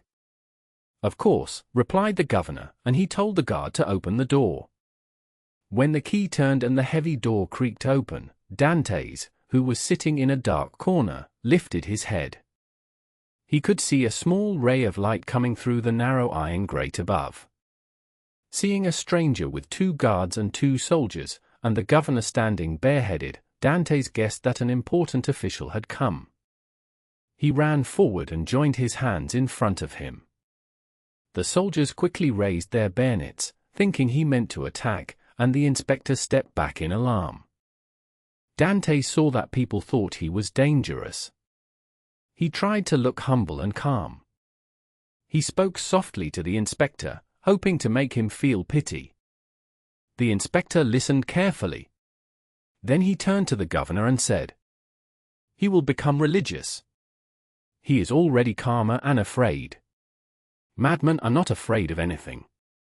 I saw this in Charenton." Then he turned to the prisoner and said, "What do you want?" I want to know what crime I have done. I want to be judged. If I am guilty, I wish to be shot. If I am innocent, I want to go free. Are you well fed? I think so. I don't really care. What matters is that an innocent man is suffering in prison because of a false report. He will die here if nothing changes. You are very calm today. You were not like this when you tried to hurt the guard. That is true, sir. I am sorry because he has always been good to me. But I was not well in my mind then. And now you feel better? Yes, being locked up so long has made me quiet. How long? When were you arrested? On the 28th of February, 1815, in the afternoon. Today is the 30th of July, 1816. That is only 17 months. Only 17 months. You do not know what 17 months in prison feels like. It is like 17 years. I was about to marry the woman I loved. I had a good life before me. Now I have lost everything. I do not even know if my father is alive. Please, have pity on me. I do not ask for mercy, only for a trial. I want to know if I am guilty or not. We will see. Show me the papers about him. Of course, but you will find serious accusations. Sir, I know you cannot free me, but you can ask for me to have a trial. I only wish to know what I have done wrong and why I am here. Not knowing is the worst thing. Continue with the lights. Sir, I can hear from your voice that you feel sorry for me. Please, tell me I may have hope. I cannot tell you that. I can only promise to look into your case. Then I am free. I am saved. Who arrested you? Monsieur Villefort. Please see him and ask what he says. Villefort is no longer in Marseilles. He is now in Toulouse. I am not surprised I am still here, since the only person who could help me has gone. Did Villefort dislike you? No, on the contrary, he was kind to me. Then I can trust his notes about you? Yes, completely. Good. Wait patiently, then. Dantès fell to his knees and prayed deeply. The door closed behind them, but this time, hope stayed with him. Will you see the register now, or visit the other cell? Let us see them all. If I go upstairs, I might not come down again. This one is different. His madness is of another kind. What is his delusion? He believes he has a great treasure. In his first year, he offered the government 1 million francs for freedom. In the second, 2, in the third, 3, and so on. It is now his 5th year, and he will offer you 5 million. How strange. What is his name? The Abbé Faria. Number 27. Open the door, Antoine. The guard obeyed. The inspector looked curiously inside the small dark cell of the man everyone called the Mad Abbé. In the middle of the cell sat a man in torn clothes. He was drawing shapes on the floor with plaster from the wall. He looked deeply focused on his work, just like a thinker lost in his thoughts. The man did not move when the door opened. He kept writing his notes until the light from the torches made his dark cell bright. Then he looked up and was surprised to see many people inside. Quickly, he took the blanket from his bed and wrapped it around himself. "What do you want?" asked the inspector. "I, sir," said the abbé with surprise, "want nothing." "You do not understand," said the inspector. "I am sent by the government to visit the prison and to hear the requests of the prisoners." "Oh, that is different," cried the abbé. "Then we can understand each other, I hope." "See," whispered the governor. "It is just as I said." "Sir," said the prisoner, "I am the Abbé Faria, born in Rome. I worked for 20 years as Cardinal Spadda's secretary. I was arrested, though I do not know why, at the beginning of 1811.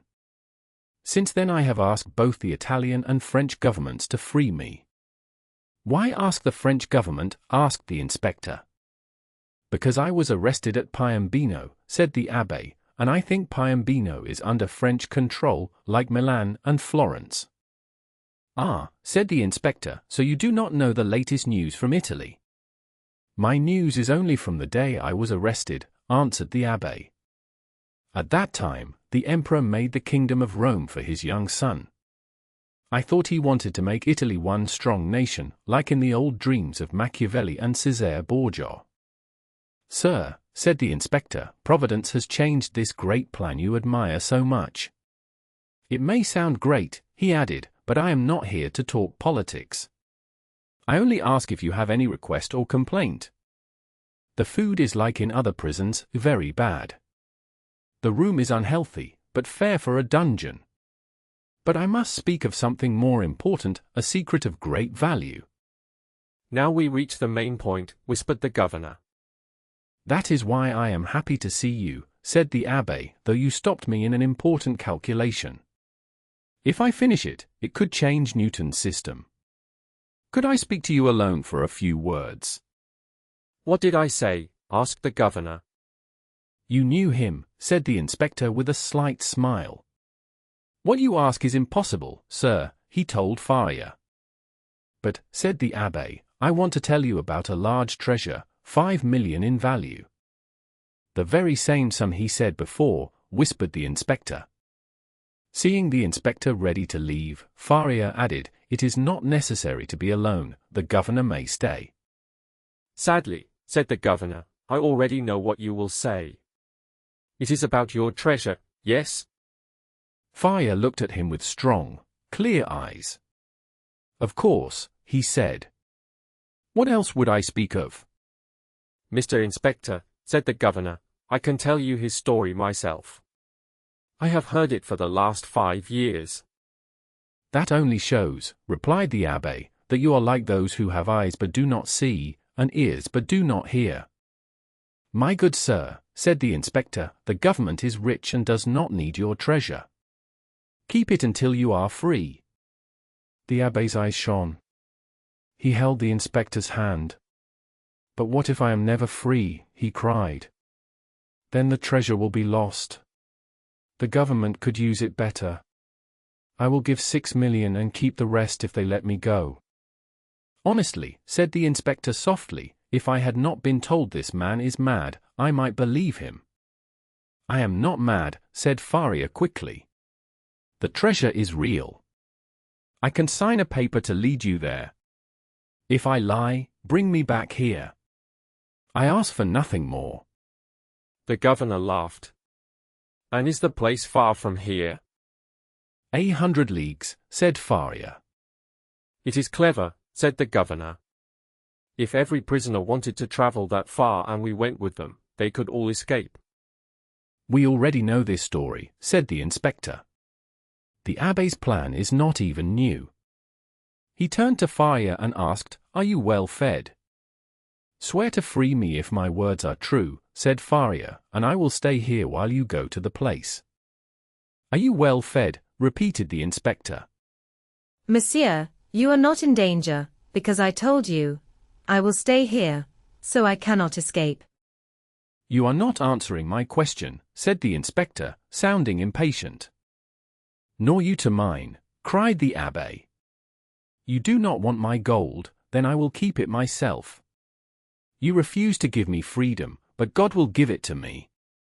The abbé threw away his blanket, went back to his place, and continued his work and counting. What is he doing there? Asked the inspector. Counting his treasures, replied the governor with a smile. The abbé looked at him with deep dislike. They left the room, and the guard shut the door. Maybe he was rich once, said the inspector. Or maybe he only dreamed he was, and woke up mad, said the governor. If he had really been rich, he would not be here, said the inspector. So the visit ended, and the abbé stayed in his cell. This visit only made people believe more that he was crazy. In old times, cruel rulers might have given him freedom for his wealth, but now rulers fear to act without caution. In such governments, people who suffer are never allowed to be seen again. They hide those who lose their mind, locking them away forever. The poor abbé went mad in prison, and this made his captivity without end. The inspector kept his promise to Dantès. He checked the prison record and found a note about him. Edmond Dantès, it said. Violent supporter of the emperor, helped in his return from the island of Elba. Must be watched with great care. This note was written by another hand, showing it was added later. The inspector could not fight this judgment, so he only wrote, "Nothing to be done." The visit gave Dantès new strength. He remembered the date and wrote it with a piece of plaster, the 30th of July, 1816. He made a mark each day so he would not forget the time again.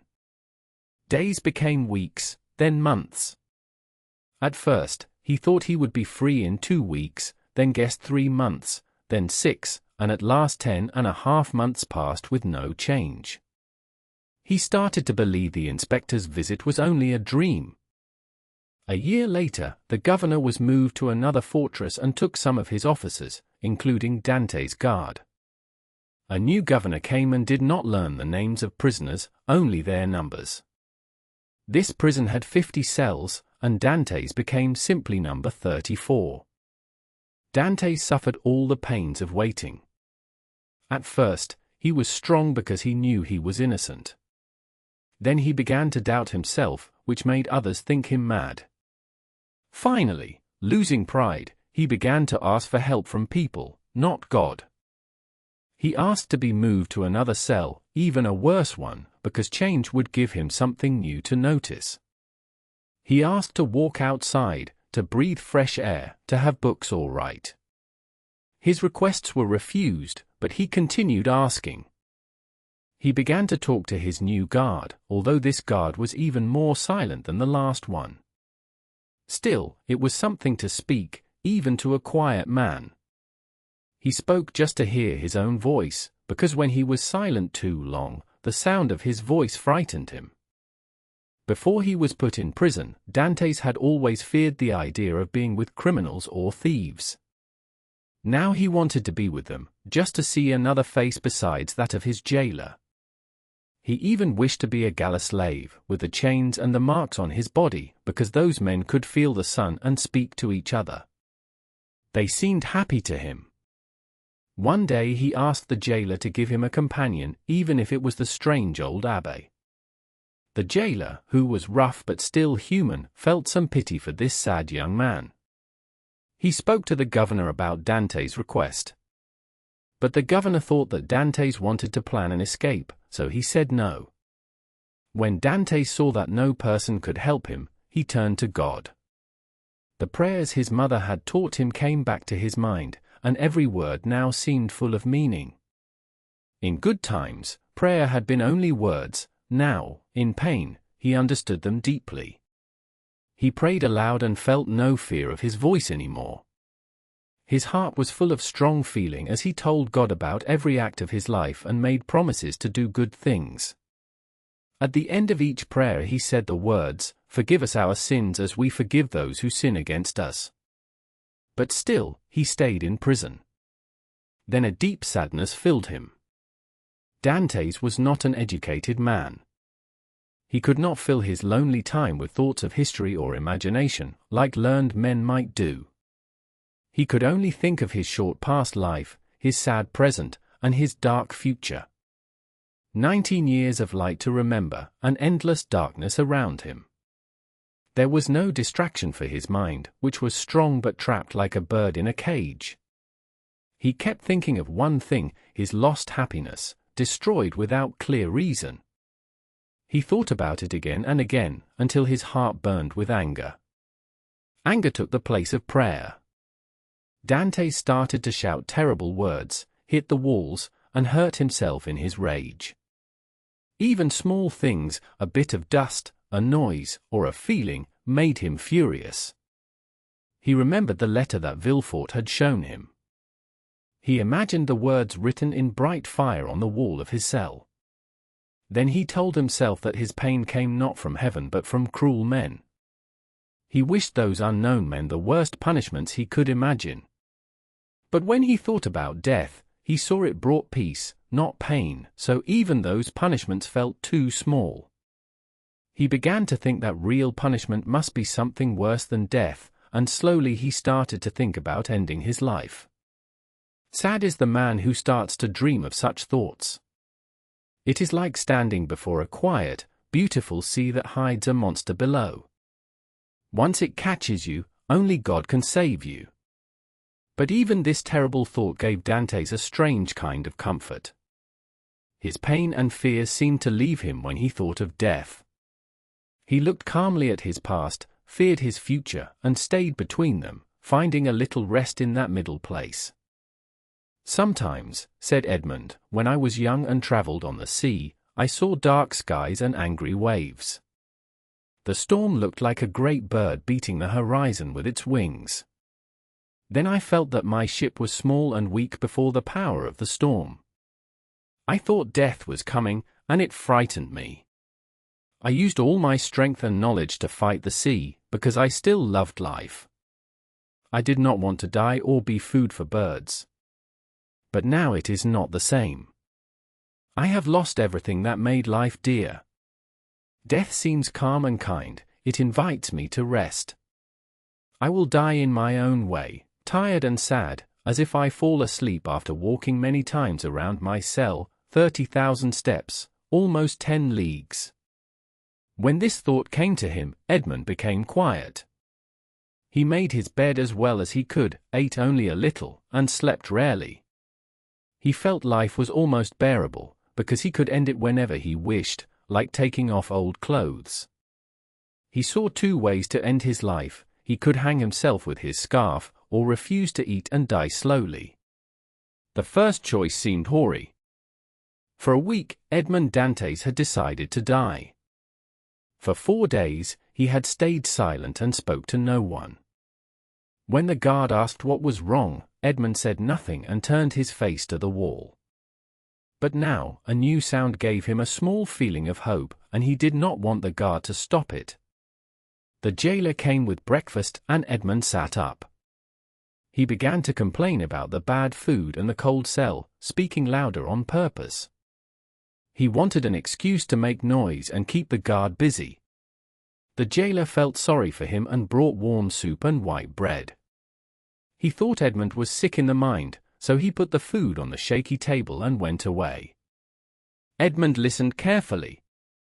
The strange sound grew stronger. There is no doubt, he thought. It must be another prisoner trying to escape. Oh, I wish I could help him. Then another idea came to him. Maybe it was not a prisoner. Maybe workers were fixing the next cell by order of the governor. He could ask the jailer and watch his face, but that might be dangerous. If he was wrong, his small hope would die too. His mind was weak, and he could not think clearly. He looked at the soup, stood up slowly, staggered to the table, and drank it. A warm feeling filled him.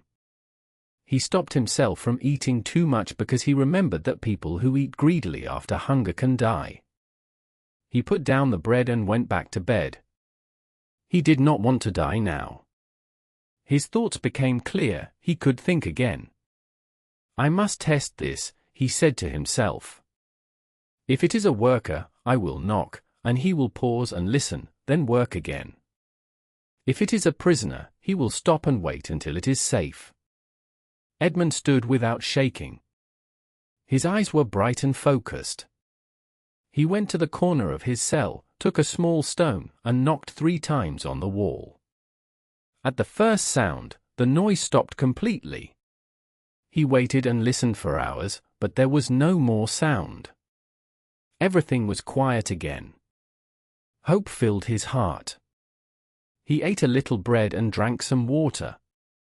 He felt stronger. The whole day passed in silence. Night came, still no sound. It is a prisoner, said Edmond with joy. His mind was alive again, full of fire and energy. He did not sleep that night. In the morning, the jailer brought more food, and Edmond ate everything. He walked around his cell, shook the iron bars, and moved his body to grow stronger. He listened again and again, waiting for the sound to return, but it did not come. He grew impatient with the other prisoner, who did not know he had a friend nearby. 3 days passed, long, heavy days that Edmond counted by minutes. At last, one evening, when the jailer came for the last visit, Edmond put his ear to the wall again. This time he heard a faint sound among the stones. He walked around his cell to stay calm, then returned and listened carefully. It was now certain someone was working on the other side. The prisoner had found another tool and was using it with care. Encouraged, Edmond decided to help him. He moved his bed and looked for something he could use to dig the wall. But there was nothing sharp or hard enough. The window bars were made of strong iron. He had checked them many times before.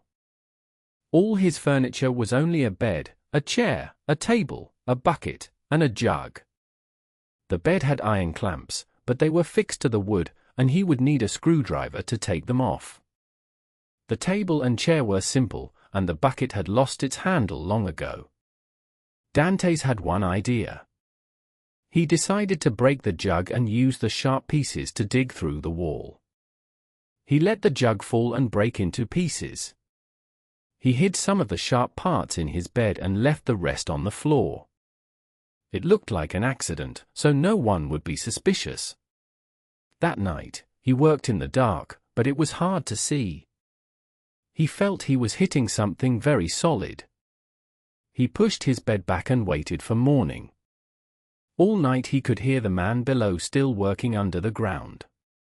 When day came, the jailer entered. Dantès told him his jug had fallen while he was drinking. The jailer grumbled, went to fetch another jug, and did not even pick up the broken pieces. He soon came back, told Dantès to be more careful, then left. Dantès listened as the lock turned and the steps faded away. He quickly moved his bed and saw, in the dim light, that he had made a mistake the night before. He had tried to break the stone instead of removing the plaster around it. The wet air had made the plaster soft. He was now able to scrape it off, bit by bit. After half an hour, he had already removed a handful. He thought that in 2 years he might dig a passage 20 feet long and 2 feet wide if he did not hit rock. He felt sad for all the time he had wasted before, hoping and waiting instead of working. This gave him new strength. In 3 days, very carefully, he removed the plaster and uncovered the stone wall. The wall was made of rough stones, with large square ones added to make it stronger. He had uncovered one of these big stones which he now needed to move.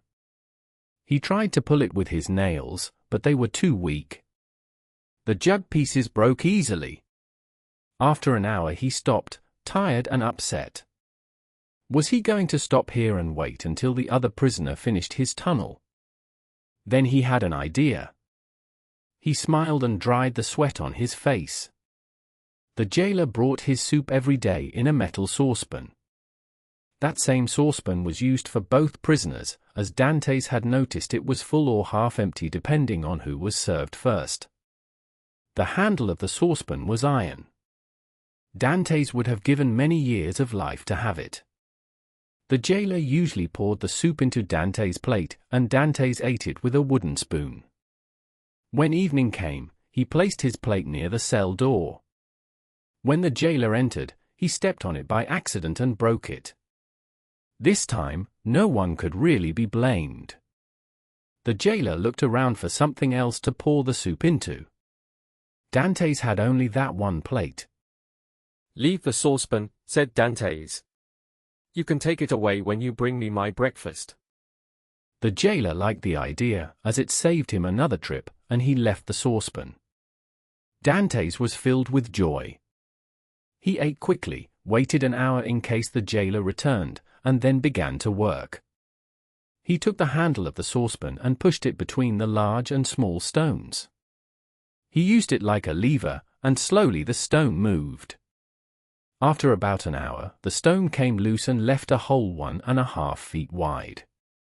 Dantès gathered the plaster, hid it in the corner of the cell, and covered it with dirt. He worked all night without stopping. When morning came, he put the stone back, moved the bed to cover it, and lay down. The jailer entered with his breakfast, a piece of bread, and placed it on the table. "Well, don't you intend to bring me another plate?" asked Dantès. "No, you destroy everything. First you break your jug, then you make me break your plate. If all prisoners did this, the government would lose much money. I will leave you the saucepan and pour your soup into that. Please, do not break more things." Dantès looked up to the sky and put his hands together under his blanket. He felt deeply thankful for this piece of iron, more than he had ever felt for anything else. He noticed, however, that the prisoner next to him had stopped working. Still, he decided to keep going. If his neighbor would not come to him, he would go to his neighbor. He worked hard all day. By evening, he had removed many handfuls of plaster and stone. When it was time for the jailer to visit, Dantès made the saucepan handle straight and put it back in place. The turnkey poured his soup and a piece of fish into it. Prisoners had meat only a few times each week. Dantès no longer counted the days. After giving the food, the turnkey went away. Dantès wanted to know if his neighbor had really stopped working. He listened, but there was only silence. It had been quiet for 3 days. Dantès sighed. His neighbor did not trust him. Still, he worked through the night without losing hope.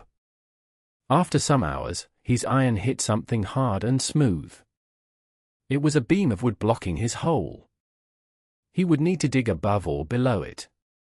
Dantès had not thought about this problem. He whispered, "Oh, my God, I prayed so much. I hoped you heard me. You have taken my freedom, you have not let me die, you brought me back to life. Please, my God, do not leave me in despair." Who speaks of God and despair at the same time? The voice came from under the ground. It sounded far away and hollow in Dantès' ears. His hair stood up, and he rose to his knees. "Ah," he said, "I hear a human voice." He had heard no one speak except the jailer for 4 or 5 years. To a prisoner, a jailer is not a man, he is only a door made of living flesh and blood. "In the name of heaven, speak again, even if your voice frightens me. Who are you?" Who are you? "I am an unhappy prisoner." Of what country? "A Frenchman." Your name? "Edmond Dantès." Your job? "I am a sailor." How long have you been here? "Since February 28, 1815. What is your crime? "I am innocent. But what do they accuse you of? They say I helped the emperor return." What? For the emperor's return? He is no longer king then? He stopped ruling at Fontainebleau in 1814 and went to the island of Elba. How long have you been here to not know this? Since 1811. Dantès felt cold when he heard this. The man had been in prison for years longer than him. Do not dig any more. Tell me only, how high is your hole? It is at the same level as the floor. How do you hide it? Behind my bed. Has your bed moved since you were locked up? No. What is outside your room? A corridor. And where does that go? Into a small courtyard. Ah. I have made a mistake. My plan was wrong. I took the wrong angle and came out about 15 feet away from where I meant to. I thought the wall you are digging in was the outside wall of the fortress. Then you would be close to the sea? Yes, that is what I hoped. And if you had reached the sea? I would have jumped in and swum to one of the nearby islands. Then I would have been free. Could you have swum that far? Heaven would have given me the strength. But now, everything is lost. Everything? Yes. Close your hole carefully. Do not dig more. Wait until you hear from me again. Tell me at least who you are. I am number 27. You do not trust me, then? A low, bitter laugh came from the darkness. Oh, I am a Christian, cried Dantès, feeling that the man wanted to leave him alone. I promise you, by the name of the one who died for us, that I will never say one word to my guards. But please, do not leave me alone. If you do, I swear that, because I have no more strength left, I will end my life, and you will feel guilty for it. How old are you? Your voice sounds young. I do not know my age, because I have not counted the years here. I only remember that I was 19 when I was arrested, on February 28, 1815. Not yet 26, said the voice softly. At that age, he cannot be a traitor. Oh no, never. I promise again, I would rather die than betray you. You did well to speak to me and ask for help. I was planning to leave you, but your age comforts me.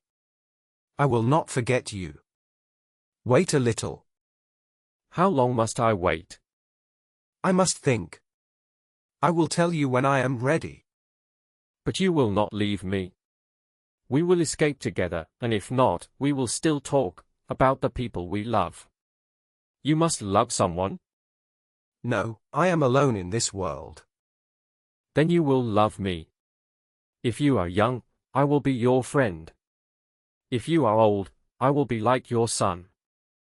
I have a father who is 70, if he still lives. I love him, and a young woman named Mercedes. My father still remembers me, I am sure, but only God knows if she loves me now. I will love you as I love my father. Good, said the voice. Tomorrow. The tone of these few words showed true feeling. Dantès stood up, carefully hid all traces of his work, and pushed his bed back to the wall. He was filled with joy. He would no longer be alone. Perhaps he would soon be free. Even if not, he would have a friend, and shared suffering is only half as hard. When two people share their sadness, their words can become prayers, and heaven listens to prayers said together. All that day, Dantès walked around his cell. Sometimes he sat on his bed and pressed his hand on his heart. Every small sound made him run to the door. Once or twice he thought the jailers might separate him from his new friend, and he decided that, if they tried, he would fight with his water jug. He would rather die than lose this hope that gave him life again. That evening, the jailer came in. Dantès lay quietly on his bed, guarding the secret hole. The jailer looked at him strangely and said, "Are you losing your mind again?" Dantès stayed silent, afraid that his voice would show his feelings. The jailer left, shaking his head. When night came, Dantès hoped his neighbor would speak again, but no sound came. Then morning arrived, and when Dantès moved his bed away from the wall, he heard 3 knocks.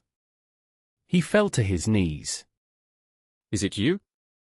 I am here. Is your jailer gone? Yes, he will not return until the evening. We have 12 hours ahead of us. Then I can work. Yes, please, start now. Suddenly, the part of the floor under Dantès' hands gave way.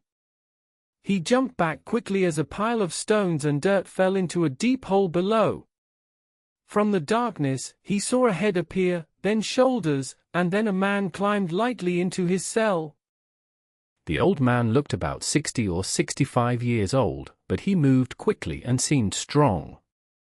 It looked like he had grown old because of his time in prison, not because of age itself.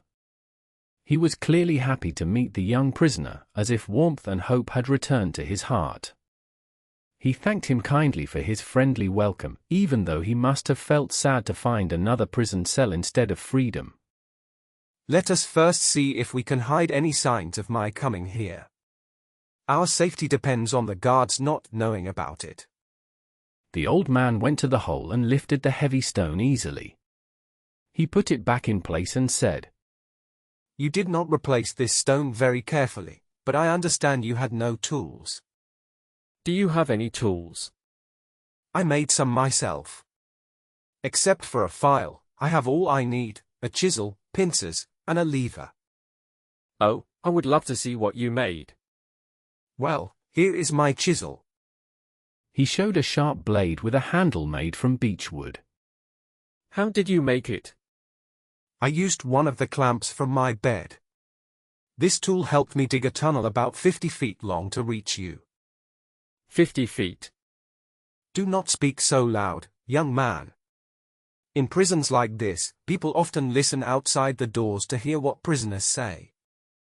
But they think I am alone here. That does not matter. And you dug all that way to get here? Yes, that is how far my cell is from yours.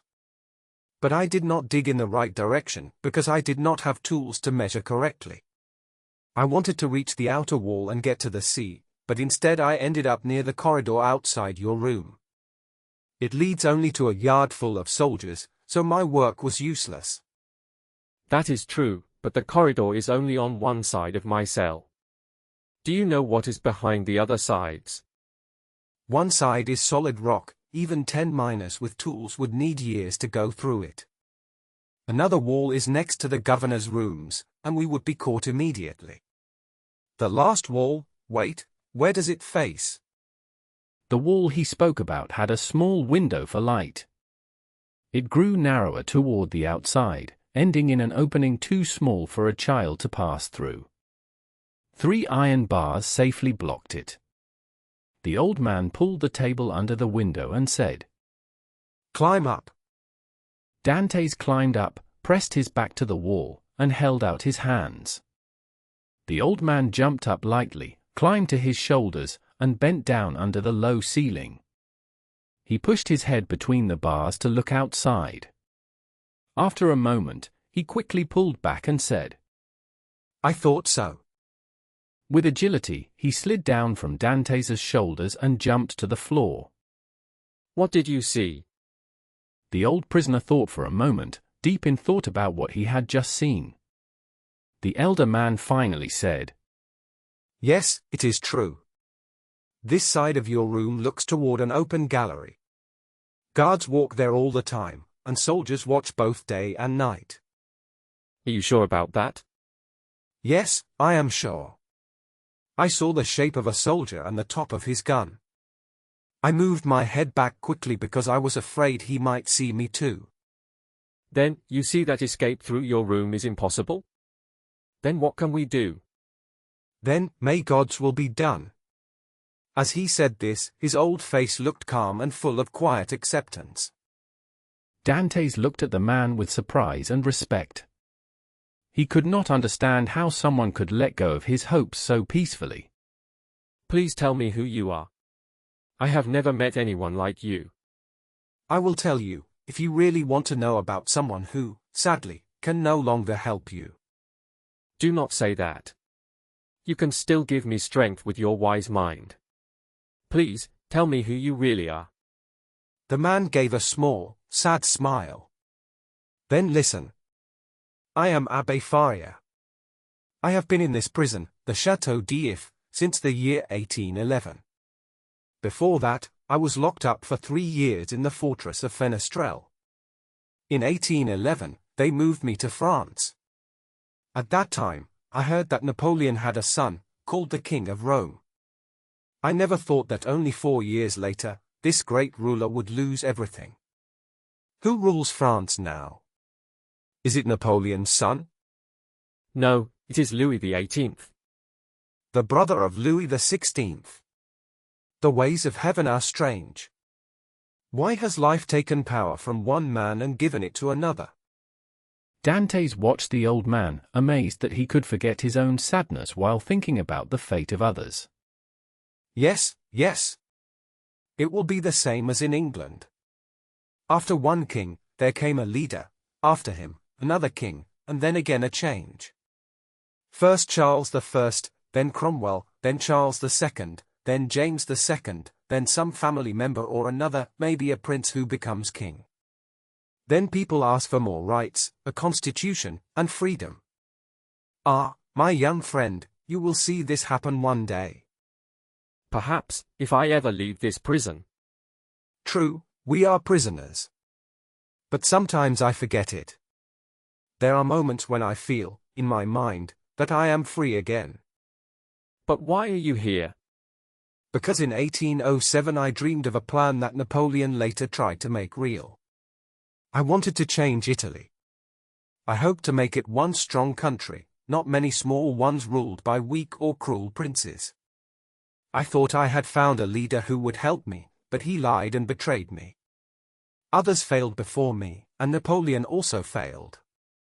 It seems Italy's fate is always sad. The old man bowed his head. Dantès could not understand why someone would risk their life for such ideas. He knew a little about Napoleon because he had seen and spoken with him. But about the others, he knew nothing. Are you not the priest here in the Château d'If who is said to be unwell? You mean mad, don't you? I did not wish to say that, said Dantès, smiling. The old priest looked sad but tried to smile. He said with a bitter tone that he was the poor mad prisoner of the Château d'If. For many years, people were allowed to visit him and laugh at his supposed madness. He added that if there were any children in this dark place, perhaps they would also laugh at him one day. Edmond Dantès stood silent for a moment and then asked softly, "Then you have no more hope to escape?" The abbé answered that escape was completely impossible and that it was wrong to try something that God clearly did not wish to happen. "Do not lose heart," said Dantès. "It would be a lot to ask to succeed on the first try. Why not look for another way?" "Ah, you do not know how hard it was to get this far," said Faria. "I worked for 4 years just to make my tools.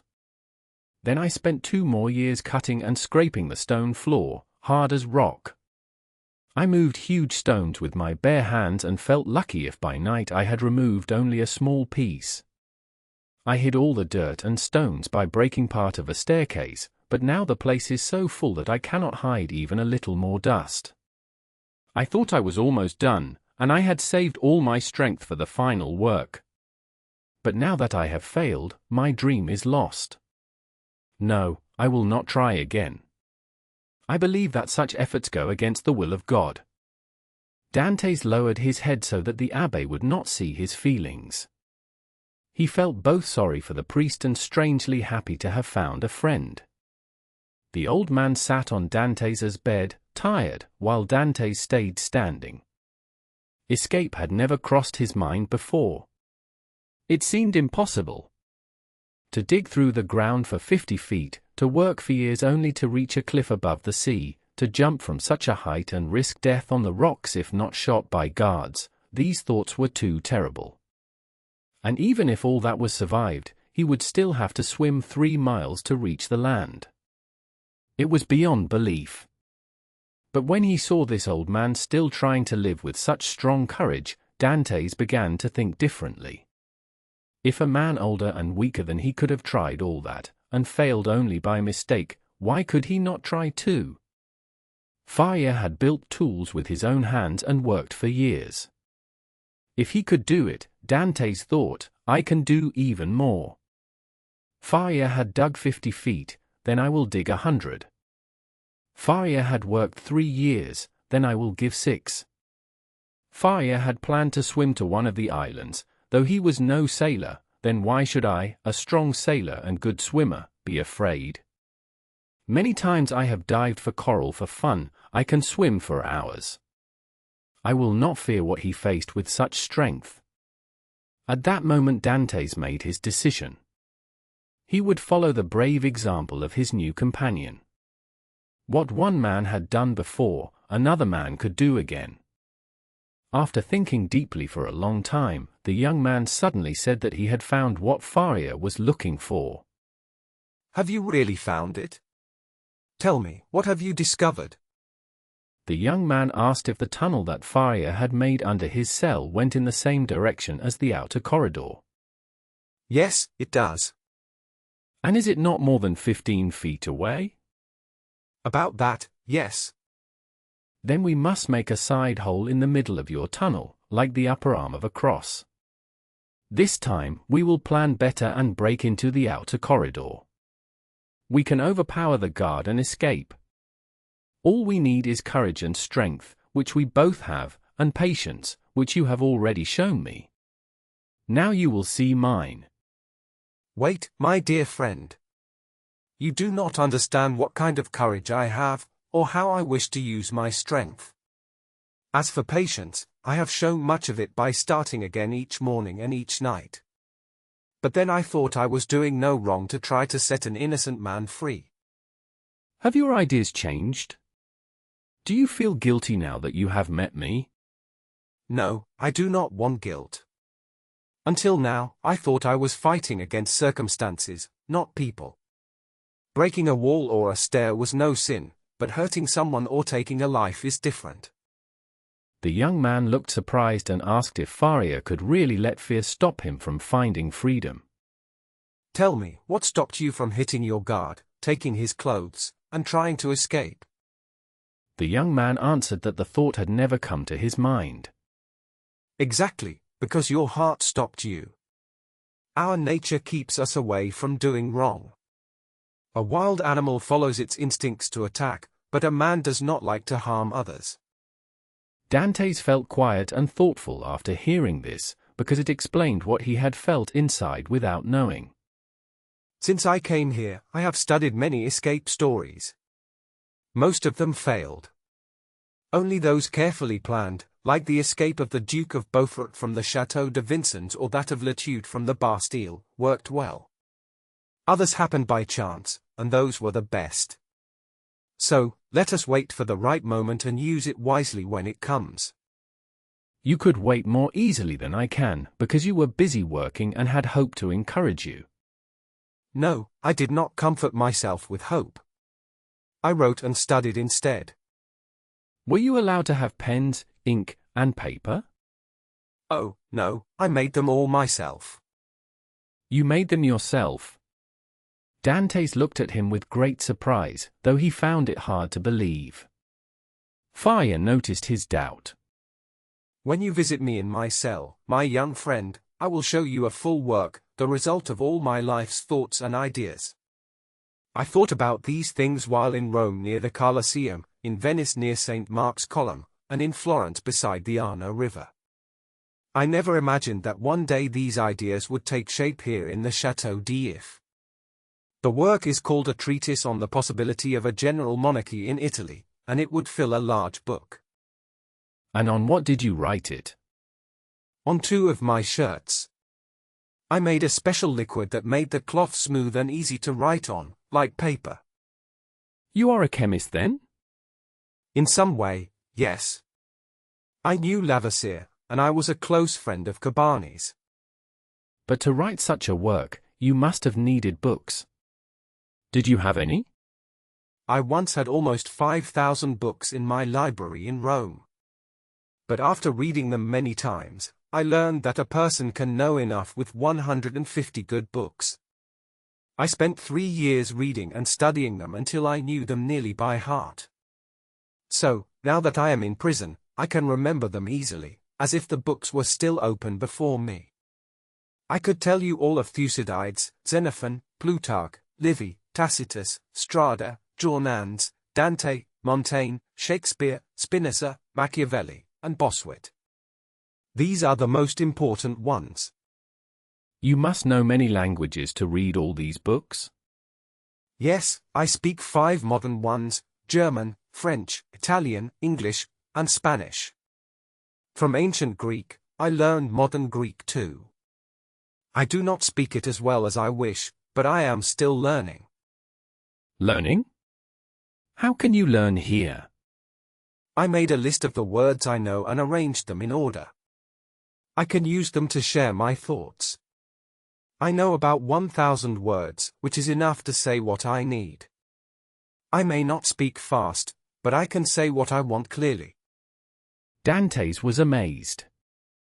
He almost thought the old man had powers beyond normal people. Still, hoping to find something ordinary, he asked, how could you write your work without pens? I made very good pens myself. They would be better than any other if people knew them. You know the large fish we sometimes get to eat? I took the thin bones from their heads to use as pens. Each Wednesday, Friday, and Saturday, I was happy when I could get more of them. My writing and history work helped me forget I am in prison. And the ink? He asked. How did you make it? There was once a fireplace in my cell, but it was closed long before I came. It had thick black soot on it. I mixed that soot with the wine I get each Sunday. It made very good ink. For important notes, I sometimes used a drop of my own blood as ink. When can I see all this? Asked Dantès. Whenever you wish, said the abbé. Then let it be now, cried the young man. Follow me then, said the abbé. He went back into the small underground passage, and Dantès followed him. Chapter 17. The abbé's chamber. They moved easily through the low passage, where they could not stand tall. At the end of it was the abbé's cell. From that point, the way became narrower, and they had to crawl on their hands and knees. The floor of the abbé's room was made of stones, and he had lifted one stone in a dark corner to start the hard work that Dantès now saw finished. When Dantès entered his friend's room, he looked around with hope and curiosity. He wished to see something amazing, but he saw nothing special. The abbé said calmly that they had a few hours, because it was now 12:15. Dantès turned to see what told the abbé the time so exactly. The abbé explained that a ray of light came through his window and touched some lines he had drawn on the wall. By those lines, which followed the Earth's movement around the sun, he could tell the exact time, even better than with a watch. He added that a watch might break, but the sun and the Earth always kept their way in the sky. Dantès did not understand. He thought the sun moved and the Earth stood still. He found it strange to believe that the world moved when he could not feel it. Every word from the abbé sounded like deep secrets of science, as precious as gold found in faraway lands he had once visited when he was young. Come, said Dantès, I want to see your treasures. The abbé smiled and went to the old fireplace. He lifted a large stone with his chisel, showing a deep hole under it. Inside were the things he had told Dantès about. What would you like to see first? The abbé asked. Oh, your great work on the monarchy of Italy, said Dantès. The abbé took out 3 or 4 rolls of cloth, placed one over the other. They were narrow and long, with neat writing in Italian that Dantès could read well. The abbé said that the work was finished a week ago, after 68 pieces. He had used his shirts and handkerchiefs to make these pages. He hoped that one day, if he left prison, a brave printer in Italy would print his book and make him known as a great writer. I see, said Dantès. Now show me the pens you used to write it. Look, said the abbé. He showed a thin stick about 6 inches long, like a brush handle, with a small piece of hard material tied to it by thread. Its end was cut like a normal pen. Dantès looked at it with great wonder and searched for the tool that made it so fine. The abbé said, "Ah yes, the penknife. That is my best tool. I made it, and this larger knife too, from an old iron candlestick. The small knife was sharp like a razor, the other one could cut or stab if needed." Dantès looked at all these objects carefully, as he once looked at the strange tools in the shops at Marseilles brought from the South Seas. The abbé said he had already told Dantès how he made his ink, and that he only prepared it when needed. One thing still makes me wonder, said Dantès. How did you do all this by daylight? I worked at night too, said the abbé. At night, cried Dantès. Can you see in the dark like a cat? No, said the abbé, but God gave people minds to overcome nature's limits. I made myself a light. You did? Please tell me how, said Dantès. I took the fat from my food and melted it to make oil, said the abbé. Here is my lamp. He showed a small torch, like those used in public celebrations. But how do you make a light? Asked Dantès. With flints and a piece of burnt cloth, the abbé answered. And matches? Asked Dantès. I said I had a skin illness and asked for some sulphur, said the abbé softly. They gave it to me without question. Dantès placed all the things carefully on the table. He lowered his head and felt silent respect for the abbé's strong and patient mind. You have not seen everything yet, said Faria. I did not want to keep all my treasures in one place. Let us close this one. They put the stone back and Faria spread some dust over it to hide the marks. He rubbed his foot on the ground so it looked the same as before. Then he moved his bed away. Behind the head of the bed was a stone that fit so well that no one would suspect it hid anything. Behind it was a small space, and there was a rope ladder about 25 to 30 feet long. Dantès looked at it carefully. It was strong and could hold a person's weight. Who gave you the things to make this amazing ladder? Asked Dantès. I made it myself, answered Faria softly.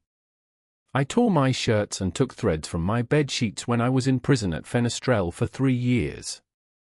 When they moved me to the Château d'If, I brought the pieces and finished it here. And no one saw that your sheets were missing their hems? Asked Dantès with surprise. Oh no, said Faria with a smile. When I took the thread I needed, I sewed the edges again with this needle. He opened his old clothes and showed Dantès a long sharp fish bone. It had a small hole for the thread, and a bit of thread still in it. I once thought about removing the iron bars and climbing down from the window, he said.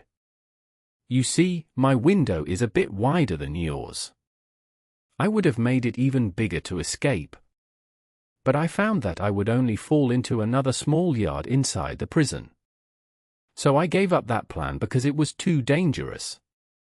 Still, I kept my ladder in case a new chance arrived one day. Dantès looked at the ladder but was thinking deeply. He believed that a man as wise and clever as Faria might help him understand the mystery of his own troubles, something he could not do by himself. What are you thinking about? Asked Faria with a kind smile, believing that Dantès was amazed by his work. I was thinking, said Dantès, how smart and able you are to make all these things. What could you not have done if you had been free? Maybe nothing, said Faria calmly.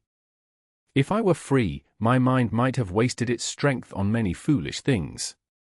Bad luck sometimes helps to show the best in a person's mind. Pressure makes a spark, like how clouds make lightning, and lightning makes light. I don't understand all that, said Dantès gently. You are very lucky to know so much. Faria smiled again. Well, he said, you said you had 2 things on your mind. Tell me the other one. Yes, said Dantès. The second thing is that you have told me your past, but you do not know mine.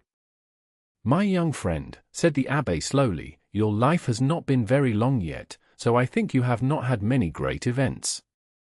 It has been long enough for me to suffer a big and unfair misfortune, said Dantès sadly.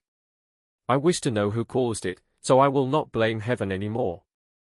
Then you truly do not know the crime they accuse you of? Asked Faria. No, I do not, said Dantès firmly. I swear by the 2 people I love most, my father and Mercedes. Come then, said Faria, closing the hiding place and moving the bed back, tell me your story. Dantès began to tell what he called his story. He spoke about his voyage to India and his other sea travels. Then he explained his last trip, how Captain Leclerc died, how he had to deliver a packet to the Grand Marshal, and how he received another letter to take to a man called Monsieur Noirtier.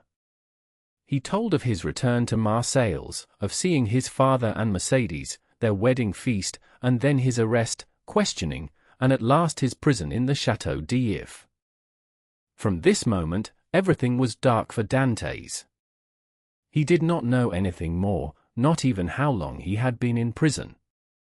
When Dantès finished telling his story, the abbé sat in silence. He thought deeply and for a long time. The abbé thought for a moment and then spoke softly. "There is a clever saying that fits what I was telling you earlier. It means that unless evil ideas take root in a bad mind, a good and healthy person naturally hates crime. But our modern world has made false needs and bad habits that sometimes become strong enough to silence our good feelings and lead us to do wrong. From this comes the rule that if you wish to find who did a bad act, first look for who could gain something from it. Now, let us use this rule for your case. Who could gain from your disappearance?" No one, truly. I was not an important man. "Do not say that, my young friend. Your words are not reasonable. Everything in life is connected, from a king who blocks his successor, to a worker who keeps a rival out of his position. If a king dies, his successor gains a crown. If a worker dies, another takes his place and earns his salary. Each person, from high to low, has a place in society and is moved by desires and struggles, just like a machine that pushes and pulls itself forward. And the higher we climb, the greater these forces become. Now, back to your story. You were close to becoming captain of the ship, the Pharaon. Yes, And you were about to marry a kind and beautiful young woman? yes, So, could anyone have had a reason to stop you from achieving these two things? Let us first ask if anyone wanted to stop you from becoming captain of the Pharaon. What do you think? I cannot believe that. The sailors liked me, and if they could choose their captain, I am sure they would have chosen me. Only one man on board disliked me. We had argued before, and I even challenged him to a fight, but he refused. Good. And what was this man's name? Danglars. What was his job on the ship? He was the one who managed the goods, the supercargo. If you had become captain, would you have kept him in his job? No, not if it was up to me. I often found mistakes in his accounts. Very well. Tell me, was anyone present during your last talk with Captain Leclerc? No, we were alone. Could anyone have overheard your talk? Maybe, because the cabin door was open. Wait, I remember now. Danglars passed by just as Captain Leclerc gave me the packet for the Grand Marshal. That is better. Now we are finding the truth. Did you take anyone with you when you stopped at the port of Elba? No, I went alone. Someone there received your packet and gave you a letter instead, correct? Yes, the Grand Marshal did. And what did you do with that letter? I put it in my portfolio. You had your portfolio with you? How could a sailor keep such a large folder in his pocket? You are right. I left it on the ship. So you did not put the letter in the portfolio until you returned to the ship? No. And what did you do with the letter while you sailed back from Porto Ferrajo? I carried it in my hand. So, when you came back on board the Pharaon, everyone could see you were holding a letter? Yes, everyone, including Danglars. Now, listen carefully. Try to remember everything about your arrest. Do you recall the words used in the charge against you? Oh yes, I read it several times, and the words stayed in my memory. Repeat them for me. This is what it said, word for word. The king's attorney is told by a loyal friend that Edmond Dantès, mate on the ship Pharaon, just arrived from Smyrna after visiting Naples and Porto Ferrajo, carried a packet from Murat to the usurper, and then a letter from the usurper to the Bonapartist club in Paris. This proof of his guilt may be found by arresting him at once, as the letter will be with him, at his father's house or in his cabin on the Pharaon. The abbé lifted his shoulders slightly in disapproval. The abbé said that the truth was very clear, and that Dantès must have been very trusting and kind not to suspect the plan behind it all. Do you really think so? That would be truly terrible. How did Danglars usually write? He had clear, fast handwriting. And how was the secret letter written? It was written backward. The abbé smiled and said it was disguised. It was written very boldly, if it was disguised. The abbé said, "Wait a moment." He took up his pen, dipped it into the ink, and wrote the first few words of the accusation with his left hand on a small piece of cloth. Dantès stepped back and looked at the abbé in surprise and fear. How amazing! Your writing looks exactly like the letter of accusation. The abbé said it was because that letter had also been written with the left hand. He added that while people's right-hand writing changes, their left-hand writing often looks very similar. You really notice everything. Let us continue. Yes, go on. Now, for the second question. Was there anyone who wanted to stop your marriage to Mercedes? Yes, there was a young man who loved her too. And his name was? Fernand. That sounds Spanish, does it not? He was from Catalonia. Do you think he wrote the letter? No, he would have tried to fight me instead. The abbé agreed, saying that such men might attack directly but would not act like cowards. Also, Fernand did not know the details written in that letter. You never told anyone about them? No one. Not even Mercedes. Then it must have been Danglars. I am sure of it now. Wait, was Danglars friendly with Fernand? At first I thought not, but now I remember seeing them together at a table the night before my wedding. They were talking seriously. Danglars looked amused, but Fernand looked pale and worried. Was anyone else with them? Yes, a tailor named Caderousse. He was very drunk. There were pens, ink, and paper on the table. How cruel and false they all were. The abbé laughed and asked if there was anything else Dantès wanted help discovering besides how false his friends had been. Yes, please. Tell me why I was not questioned again, never put on trial, and yet condemned without any sentence. That is a more serious matter. The ways of justice are often dark and hard to understand. Everything until now has been easy. If we want to reach the truth, you must tell me every small detail. Ask me anything. You see my life more clearly than I do. First, who questioned you? The king's attorney, his helper, or a judge? The helper. Was he young or old? He was about 26 or 27 years old, I think. The abbé nodded thoughtfully. The young man was old enough to have dreams, but still too young to be spoiled by the world. The abbé asked him, "How did the judge treat you?" He was kinder than strict with me. Did you tell him everything? Yes, I told him all. Did he act differently while he questioned you? He did look upset when he read the letter that caused my trouble. He seemed very sorry for me. Sorry for your trouble? Yes. Are you sure he was really sorry for you? He gave me one great sign of his sympathy. And what was that? He burned the only paper that could have proved me guilty. What, the accusation? No, it was the letter itself. Are you sure about that? I saw him burn it with my own eyes. That changes everything. This man may be worse than you think. You frighten me. Is this world full of wild beasts? Yes, remember that people can be more dangerous than animals. Never mind. Let's go on. All right. You say he burned the letter? Yes, and he told me while doing it, "You see, I destroyed the only proof against you." That act is too good to be true. You think so? I am sure. Who was that letter written to? To M. Noirtier, Rue Coq-Heron, number 13, Paris. Can you imagine why your judge wanted that letter gone? Well, maybe he had a reason. He made me promise many times not to speak of that letter, saying it was for my own good. He also made me swear never to say the name written on it. Noirtier. I knew someone with that name at the court of the Queen of Etruria, a Girondin during the Revolution. What was your judge's name? De Villefort.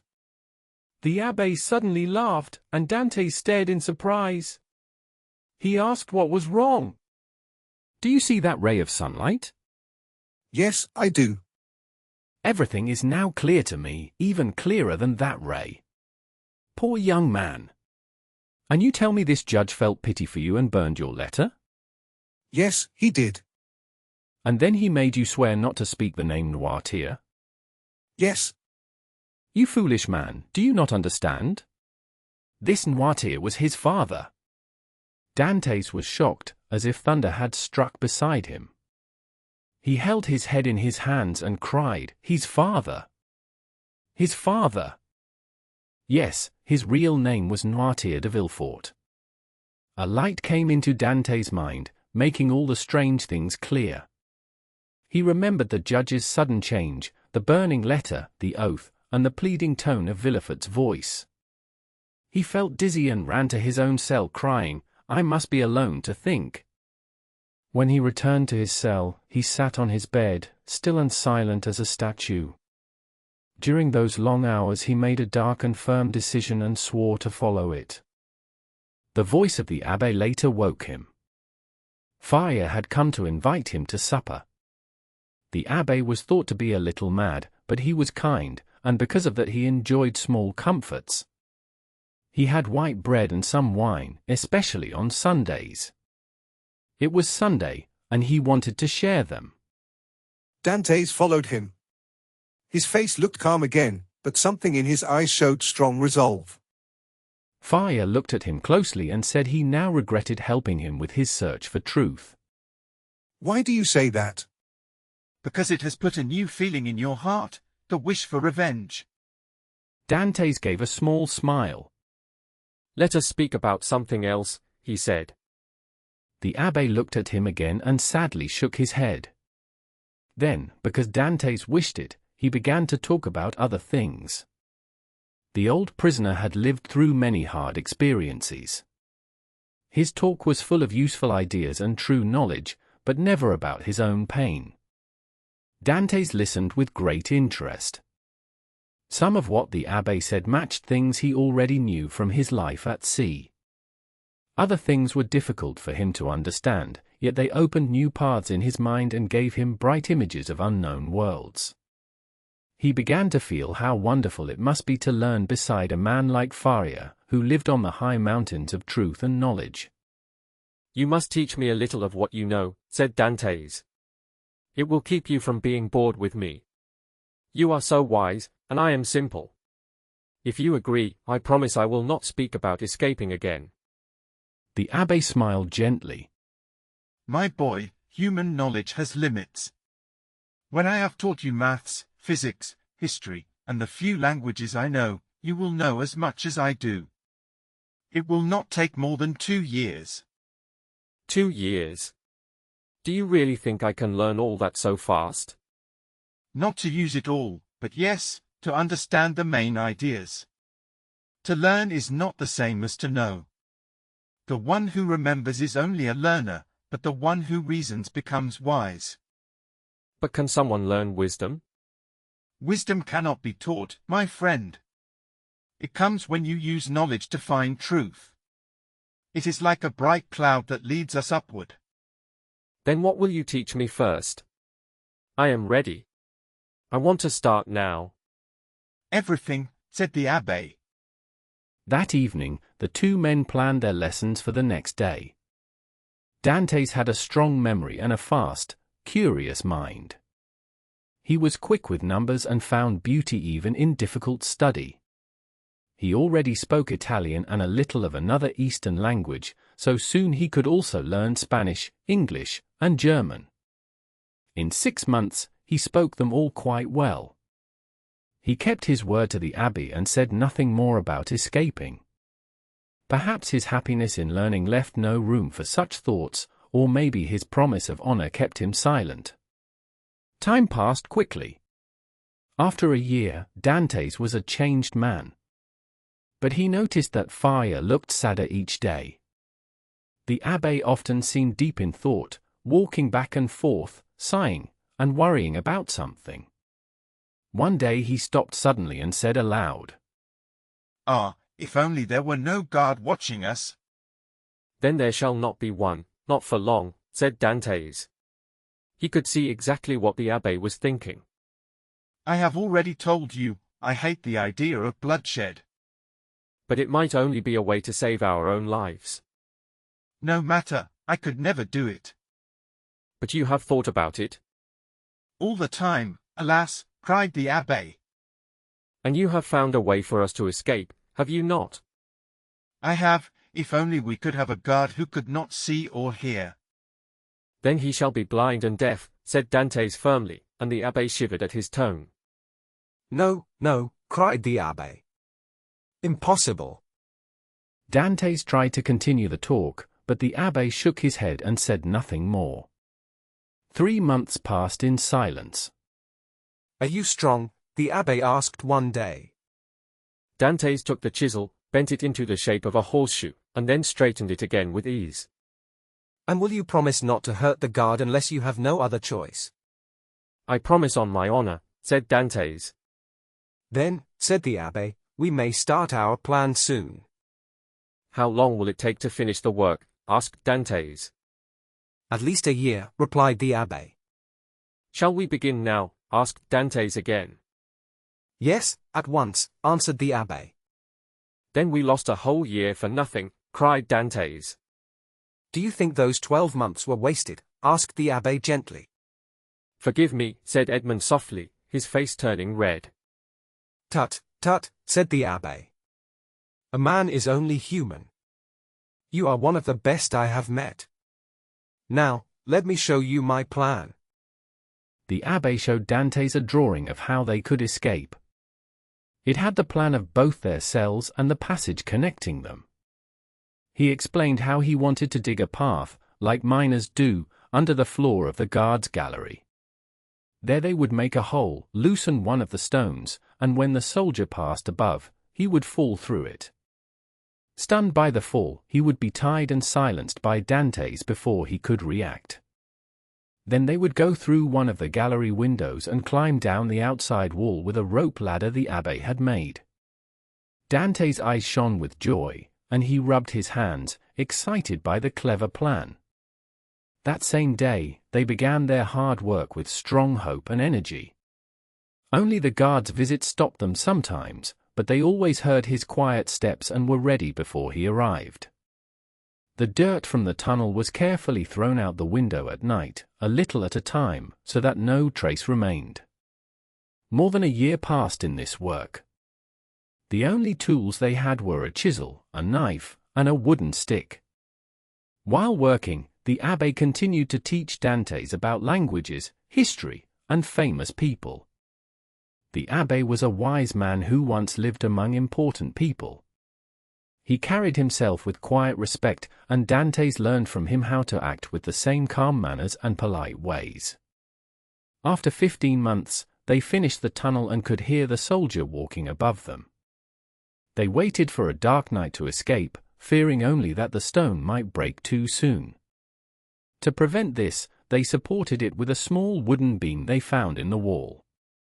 Dantès was fixing the beam when he heard the abbé call out in pain. He ran to his friend's cell and saw him standing pale, his face covered with sweat, his hands clenched tightly. Dantès cried out, "Gracious heavens! What is the matter? What has happened?" "Quick, quick," said the abbé. "Listen to me carefully." Dantès looked at Faria with fear and surprise. The old man's face was pale, his eyes were dull, and his lips were white. His hair stood up as if from shock. Dantès dropped his tool and asked, "Tell me, what hurts you?" "My friend," said the abbé weakly, "this is the end for me. I am having another terrible sickness. I had one like this before I was put in prison. There is only one thing that can help me. Go to my cell quickly. Remove 1 foot of the bed. It is hollow. Inside there is a small bottle with red liquid. Bring it to me. No, help me go to my room first. I still have a little strength. People might find me here, and I do not know how long I can stay conscious." Dantès was full of fear but stayed calm. He helped the abbé through the passage and into his cell. He carried and supported the old man and laid him down gently on his bed. "Thank you," said the abbé, shaking as if he were cold. "I will soon become stiff like a dead man. Do not be afraid. I will not move or speak, but I may also cry out and shake if the sickness is strong. Do not let anyone hear me, or they will move me away, and we may never meet again. When I stop moving and grow cold, wait. Then open my mouth with the knife and pour 8 to 10 drops from the red bottle into my throat. It may bring me back to life."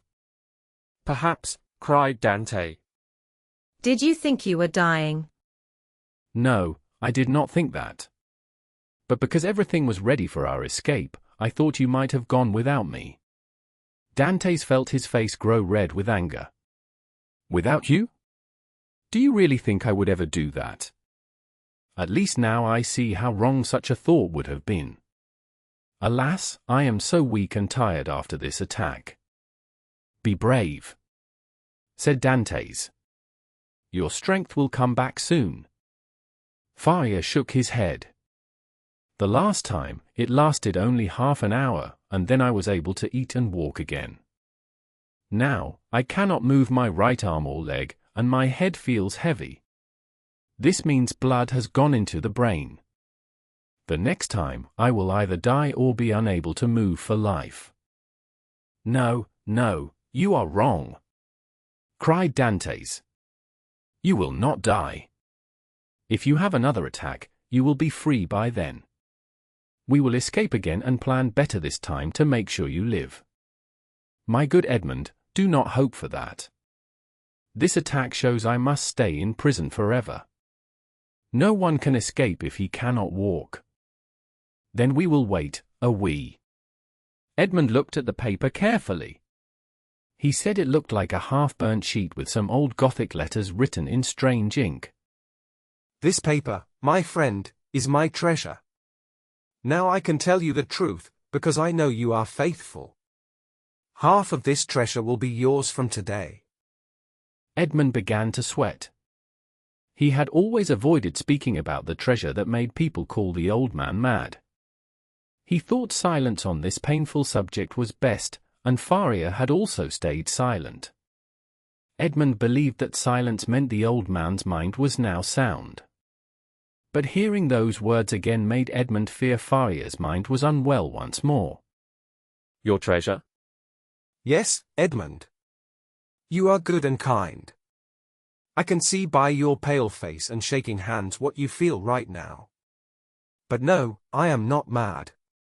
The treasure is real. If I did not get it, you will. No one believed me before, but you understand I tell the truth." Edmond thought sadly that this was a hard moment. He said that Faria looked tired and should rest instead. He offered to listen to the story tomorrow, saying gently that treasure did not require haste. "No, Edmond. This is very important. Who knows if I will have another attack soon? If that happens, everything will be over. I have thought many times that these riches, enough for many families, would be lost forever to the men who hurt me. This idea was my revenge in my dark cell. But now I have forgiven all because of you. You are young and have a future. I must make sure you get this treasure before it is too late." Edmond looked away and sighed. Faria saw that Edmond still did not believe him and said he would show proof. He told Edmond to read the paper, which he had never shown anyone before. "Tomorrow, dear friend. I thought we agreed not to speak of this until then." "Fine, Edmond.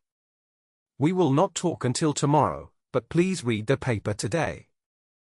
Edmond did not want to make the old man upset. He took the paper, which looked half-burnt, and read it slowly. The paper said broken words about a treasure of Roman crowns, a location, and a name ending in "air," dated April 25, 1490-something. "Well, Edmond, what do you think?" "I only see damaged lines and incomplete words, burned too much to read clearly." "Yes, for you they mean little. But I have studied them many nights. I rebuilt every idea and every phrase. And do you really think you found the secret meaning? I am sure of it, Edmond. I will tell you the story of this paper, and then you can judge yourself. Silence. Someone is coming. I must go. Goodbye. Edmond slipped quietly away through the dark tunnel, glad to avoid more talk about the treasure.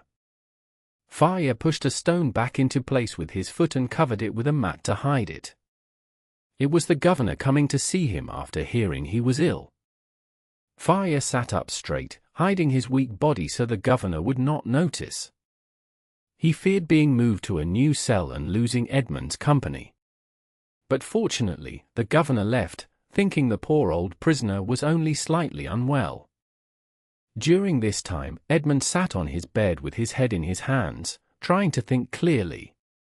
Since their first meeting, Faria had always spoken with good sense and clear logic. He seemed so wise that Edmond could not understand how such a smart man could also be called mad. Was Faria wrong about his hidden treasure, or was everyone wrong about Faria? Edmond stayed in his cell all day and did not want to see his friend again, afraid of finding out for sure that the abbé had lost his reason. The thought of this truth made him very sad and afraid. Later, in the evening, when the usual time for their meeting had passed, Faria, not seeing Edmond, tried to move towards him. Edmond heard the heavy sounds of the old man's painful effort as he tried to come closer. Faria's leg could not move, and one of his arms was weak and useless. Edmond had to help him, because otherwise the old man would never have entered through the small tunnel to Edmond's cell. "Here I am, coming after you again," said Faria with a kind smile. "You tried to escape my generosity, but you cannot. Listen to me now." Edmond saw there was no way to avoid him. He gently placed the old man on his bed and sat beside him on a small stool. The abbé said, "You know that I was the helper and close friend of Cardinal Spada, the last prince with that name. I owe him all the good things that ever happened to me." He was not rich, even if people used to say his family was very rich, and they often said, as rich as a Spada. But he lived only with this name. His house was like a paradise to me. I taught his nephews, but they died young. Later, when he was alone, I tried to make his life easy to thank him for 10 years of kindness. The cardinal trusted me with everything. He often wrote notes in old books and looked in dusty family papers. One day I said to him that his search was useless and made him tired. He smiled sadly and showed me an old book about the history of Rome. He opened a page that I can never forget. It said that after the wars of Romagna, Caesar Borgia and Pope Alexander VI needed money. The Pope thought of making 2 rich men cardinals, so he could sell their old jobs and earn gold from their new hats. The 2 chosen men were Giovanni Rospigliosi and Caesar Spada, both rich and proud to become cardinals. They paid large sums, and the Pope and his son made 800,000 crowns. Later the Pope invited both cardinals to dinner. His son wanted to use poison, but the Pope said they would get the money back more quickly another way. So the dinner was prepared. Spada was careful. He wrote a will for his nephew and told someone to deliver a message, but the servant failed. Spada went to the dinner, saw his nephew there, and understood the danger. It was too late. Both drank wine. Soon both died, said to be poisoned by food. The Pope took their papers and things. Spada's will said only, "I leave my chests, books, and my breviary with gold corners to my dear nephew." They found little money and thought the rich cardinal had died poor. Years passed. The poisonous Pope and his son died. The Spada family stayed poor. People said Caesar Borgia kept their treasure. But no one knew the truth. Then the abbé said, "Up to this point it may seem to you unimportant, right?" Dantès cried, "Oh, my friend, it sounds very interesting. Please go on." The abbé continued. Years went by. Many spotters lived normal lives. Some were soldiers, others churchmen or bankers. Some rich, some poor. I worked for the last of them, Count Spotter. He often said his title was too great for his small fortune. I told him to buy an annuity, he did, and his income doubled. The famous breviary still stayed in the family. It was a heavy, gold book carried by servants on holy days. I read all the family papers but found nothing. I even studied the history of the Borgias to see if they had taken the wealth of Spotter, but they had not. So I thought the treasure was still hidden, like tales from the Arabian Nights. When the Count died, he left me his books, his papers, the breviary, and some money, asking me to pray for him and write the family story. I did as he wished.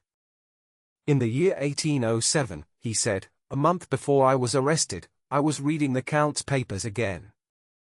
I was going to move to Florence with my books and breviary. After a big meal, I felt sleepy and rested my head on my hands. When I woke, it was dark, and I was alone. I wanted light, so I took a candle and looked for some paper to start it. I didn't want to burn anything important. Then I remembered an old yellow page that was used as a bookmark in the breviary. I took it and put it to the flame. Then something strange happened. As the fire touched the paper, letters appeared. I stopped the fire quickly, lit my candle, and opened the paper. The words were written with invisible ink that only showed with heat. Some parts were burned, but I could read enough. This was the paper you read this morning, Dantès. Dantès looked at the paper and read the old words, written in red, rusty ink. They spoke of a treasure on the island of Monte Cristo, full of jewels, gold, and riches, left by Caesar Spotter for his heir. Then the abbé gave him another sheet, with more broken lines. It spoke again about the secret treasure, hidden in caves, worth millions of crowns. As Dantès finished reading, the abbé watched him with bright, excited eyes. When Dantès finished reading the last line, the old man said softly, "Now, put the two parts together and see for yourself." Dantès joined the two pieces of paper. The text said, "This 25th day of April, 1498, I, Caesar Spotter, write this declaration. I have hidden all my gold, jewels, and treasure in the caves of the small island of Monte Cristo. My nephew, Guido Spotter, is my only heir and knows this place. He will find the treasure in the far corner of the second cave. I leave it all to him. Signed, Caesar Spotter." Well, do you understand now? It is the declaration of Cardinal Spotter, the will everyone searched for, replied Edmond, still doubting. Yes, now I see it. And who completed the missing parts? I did, answered Faria. With the last fragment, I guessed the rest. I measured the lines, imagined the hidden words, like finding a way in a dark cave using a small light. And when I understood, I decided to leave right away. I wanted to start my great dream, to unite Italy. But the police watched me. They did not know why I left in a hurry, and they arrested me just as I was leaving Piombino. Now, my dear friend, he said kindly, you know as much as I do. If we escape together, half the treasure is yours. If I die here and you escape alone, then it all belongs to you. But, said Dantès slowly, is there no one else in the world who can claim this treasure? No, do not worry, replied Faria. The Spotter family is gone. The last Count of Spotter made me his heir. He gave me this old book that hides the secret. We may enjoy the treasure without guilt. And how much is this treasure worth? 2 million Roman crowns, almost 13 million of our money, said Faria. Impossible, said Dantès, his eyes wide with shock. Impossible? Why, said the old man. The Spotter family was rich and powerful in the 15th century. At that time, people often kept their wealth in gold and jewels. Even now, some Roman families starve while having boxes of diamonds they cannot sell. Dantès felt lost between doubt and joy. He thought it was a dream. I kept this secret from you, said Faria softly, to learn your true nature and to surprise you. If we had escaped before my illness, I would have taken you to Monte Cristo myself. Now, you must take me there instead. Well, Dantès, will you not thank me? This treasure belongs to you, my dear friend, not to me, said Dantès. I am not your family, I have no right to it. You are my son, Dantès, cried the old man. You are the child of my prison life. I was never allowed to marry, but God gave you to me so I would not be alone. Faria stretched out the arm he could still move. The young man ran to him and held him tightly, his eyes full of tears. The treasure that the abbé had dreamed about for many years now seemed to promise the happiness of the young man he loved like a son. This made it even more precious to him. Every day, he spoke with joy about the great amount of money it contained. He told Dantès how much good a man with 13 or 14 million francs could do for his friends. When the abbé spoke like this, Dantès became sad. His promise of revenge returned to his mind, and he thought of the harm that such a man could do to his enemies. The abbé did not know the island of Monte Cristo, but Dantès did. He had passed it many times on his travels. The island was about 25 miles from Pianosa, between Corsica and Elba. He had even landed there once. The island was empty then, as it is now. It was a steep rock shaped like a cone, as if it had been pushed up long ago from the bottom of the sea by fire or water. Dantès drew a map of the island for Faria, and Faria gave him advice on how to search for the treasure later. But Dantès was not as hopeful as the old man. He now saw clearly that Faria was not mad, and he admired him more for the clever way in which he had made his discovery. Still, he found it hard to believe that the treasure, if it had ever been real, was still there.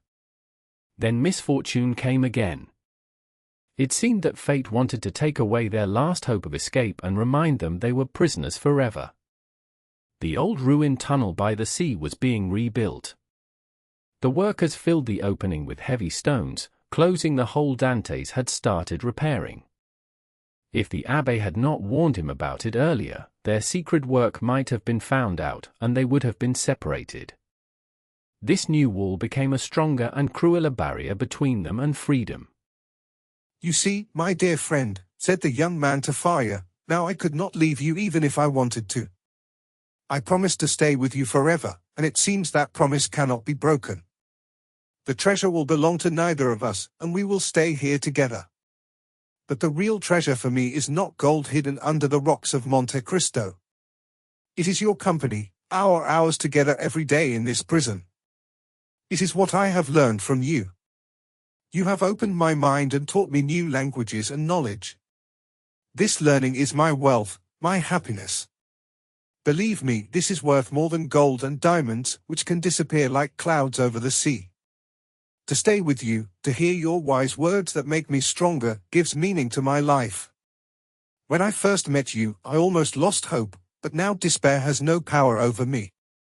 This is my real fortune, my present joy, and no king on earth can take it away from me. So, even if they could not call themselves happy, the two prisoners passed their days together more easily. Faria now often spoke about the treasure. As he had feared, his right arm and left leg were paralyzed, and he no longer had hope to enjoy the treasure himself. He spent his time planning how Dantès might one day escape and use it. He also wanted to protect the secret letter about the treasure. To keep it safe, he made Dantès learn every word by heart. Dantès remembered it completely. Then the abbé destroyed the second part of the letter, sure that if anyone found the first part, they would never guess its true meaning. Many hours passed while Faria gave lessons to Dantès. These lessons were to help him when he was free. When that day came, he would think of only one thing, to reach Monte Cristo and stay there quietly without raising doubt. Once there, he would try to find the hidden caves and search in the farthest corner of the second opening. Time did not go fast, but it was not slow either. Faria had not gained the use of his hand and foot again, but his mind was as clear as before. He taught Dantès how to stay calm and patient, how to learn and create even in prison. They both worked to forget their pain, Faria to forget his age, and Dantès to forget his sad past, which now lived only as a distant memory. Their days seemed peaceful, as for people who lived under the quiet eye of God. But under this quiet life, both old and young men had many hidden sorrows and wishes that they never spoke of. When Faria was alone, and Dantès went back to his cell, these feelings sometimes came out in sighs or silent tears. One night, Dantès woke up suddenly. He thought he heard someone calling his name. He opened his eyes to total darkness and listened again. He heard a weak voice trying to say his name. He sat up in fear, his forehead wet with sweat. He understood that the voice came from Faria's cell. "Oh no," whispered Edmond, "can it be?" He moved his bed, lifted the stone, and ran through the secret passage. The hidden door was open. In the weak light of the small lamp, he saw Faria, pale but sitting up, holding onto the bed. His face showed the same signs of pain as before, the signs that had spared Edmond so much the first time. "My dear friend," said Faria softly, "you understand what is happening. I need not explain." Edmond cried out in pain and ran to the door. "Help! Help!" he shouted. Faria had just enough strength to stop him. "Be quiet," he said. "If you call out, we will both be lost. Think only of yourself now. Make your time here easier, or find a way to escape. If the guards learn about our secret path, all our work will be destroyed. Another prisoner will soon come to my cell after I am gone. Maybe he will be young and strong like you and will help you escape. Now you will be free of this weak-old body that slowed you down. Providence has helped you, my dear Edmond. It takes me away but gives you new hope. It is time for me to die." "Oh, my friend, please don't say that," cried Edmond, joining his hands.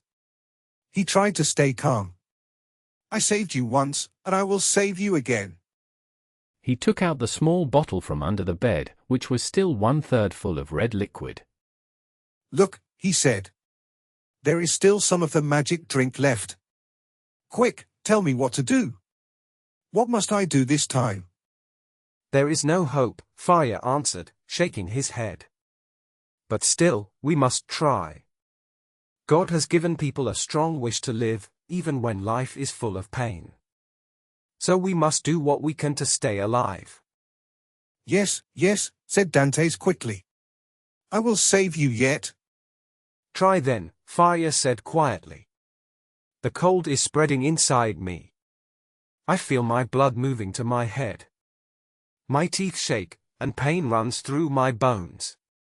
In 5 minutes my illness will be at its worst, and in 15 I shall be dead."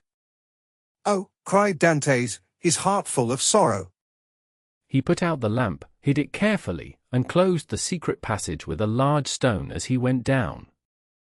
It was just in time, because the jailer was coming.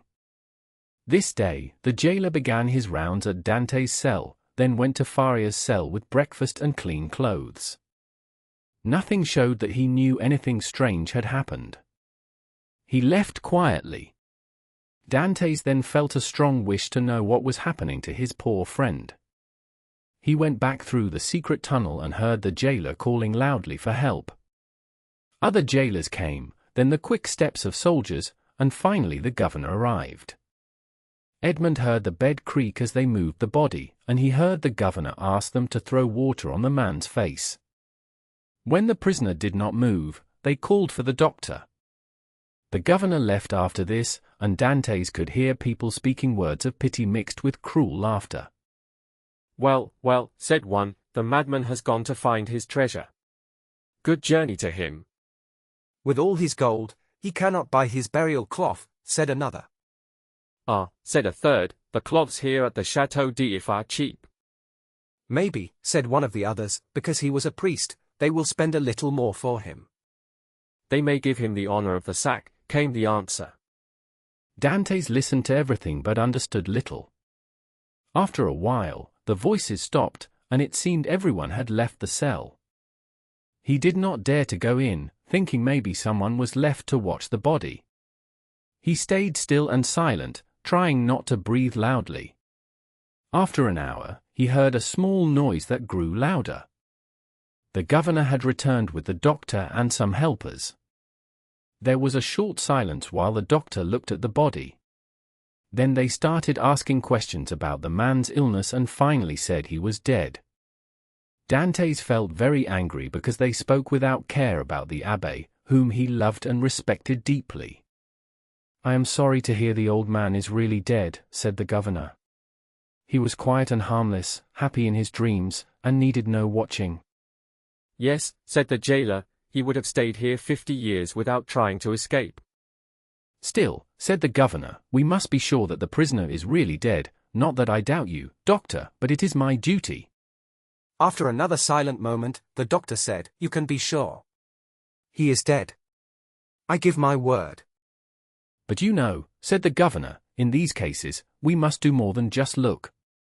Please finish the legal steps." "Then heat the irons," said the doctor, "although it is not really needed." This made Dantès tremble. He heard people moving quickly, doors opening and closing, and after a few minutes, a jailer said, "Here is the fire, ready." Then came the terrible sound of burning flesh, and a horrible smell reached even the wall where Dantès was hiding. Sweat ran down his face, and he almost fainted. "Never, sir, never. On the contrary, he often made me laugh by telling stories. One day, when my wife was ill, he gave me a medicine that made her well again." "Ah, I did not know I had a rival. I hope, Governor, you will show him respect for that." "Yes, yes, do not worry. He will be buried properly, in the newest sack we can find. Will that make you happy?" "Must this happen while you are here, sir?" "Of course. But hurry up, I cannot wait all day." Then came the sound of footsteps. The noise of cloth rubbing reached Dantès' ears. The bed made a sound, and a heavy step followed, like that of a man lifting something. Then the bed creaked again as the weight was placed upon it. "This evening?" "Will there be a mass?"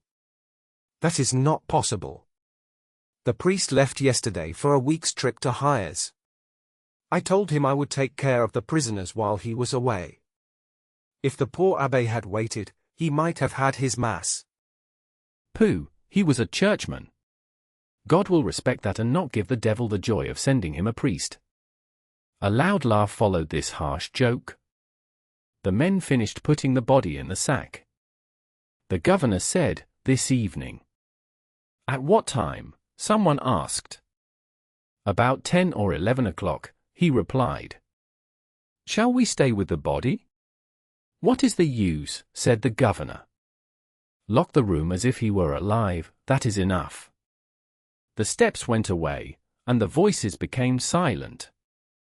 The door creaked and closed, and all was quiet again, a silence deeper than loneliness, the silence of death itself. It chilled Dantès to the soul. He slowly lifted the stone with his head and looked around. The room was empty. He came out from the tunnel.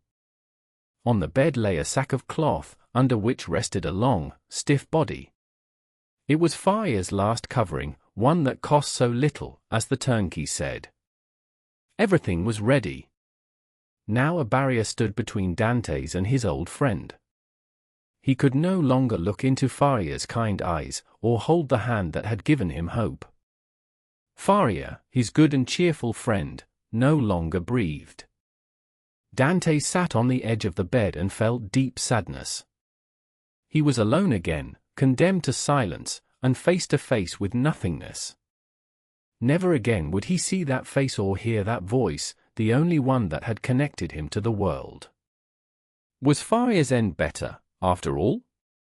He had solved the mystery of life, even th. Just God. Edmond whispered. Where does this thought come from? Is it from you? Only the dead can leave this prison freely. Let me take the place of the dead. Without waiting to think again, he decided quickly. He feared his courage might leave him if he stopped. He bent over the terrible shape covered in a cloth, opened it with the knife that Faria had made, and pulled the body from the sack. Then he carried it through the small tunnel to his own cell and laid it on his bed. He tied around its head the cloth he normally wore at night, and covered it carefully with his blanket. He kissed the cold forehead once more and tried to close the dead man's eyes, but they stayed open and empty.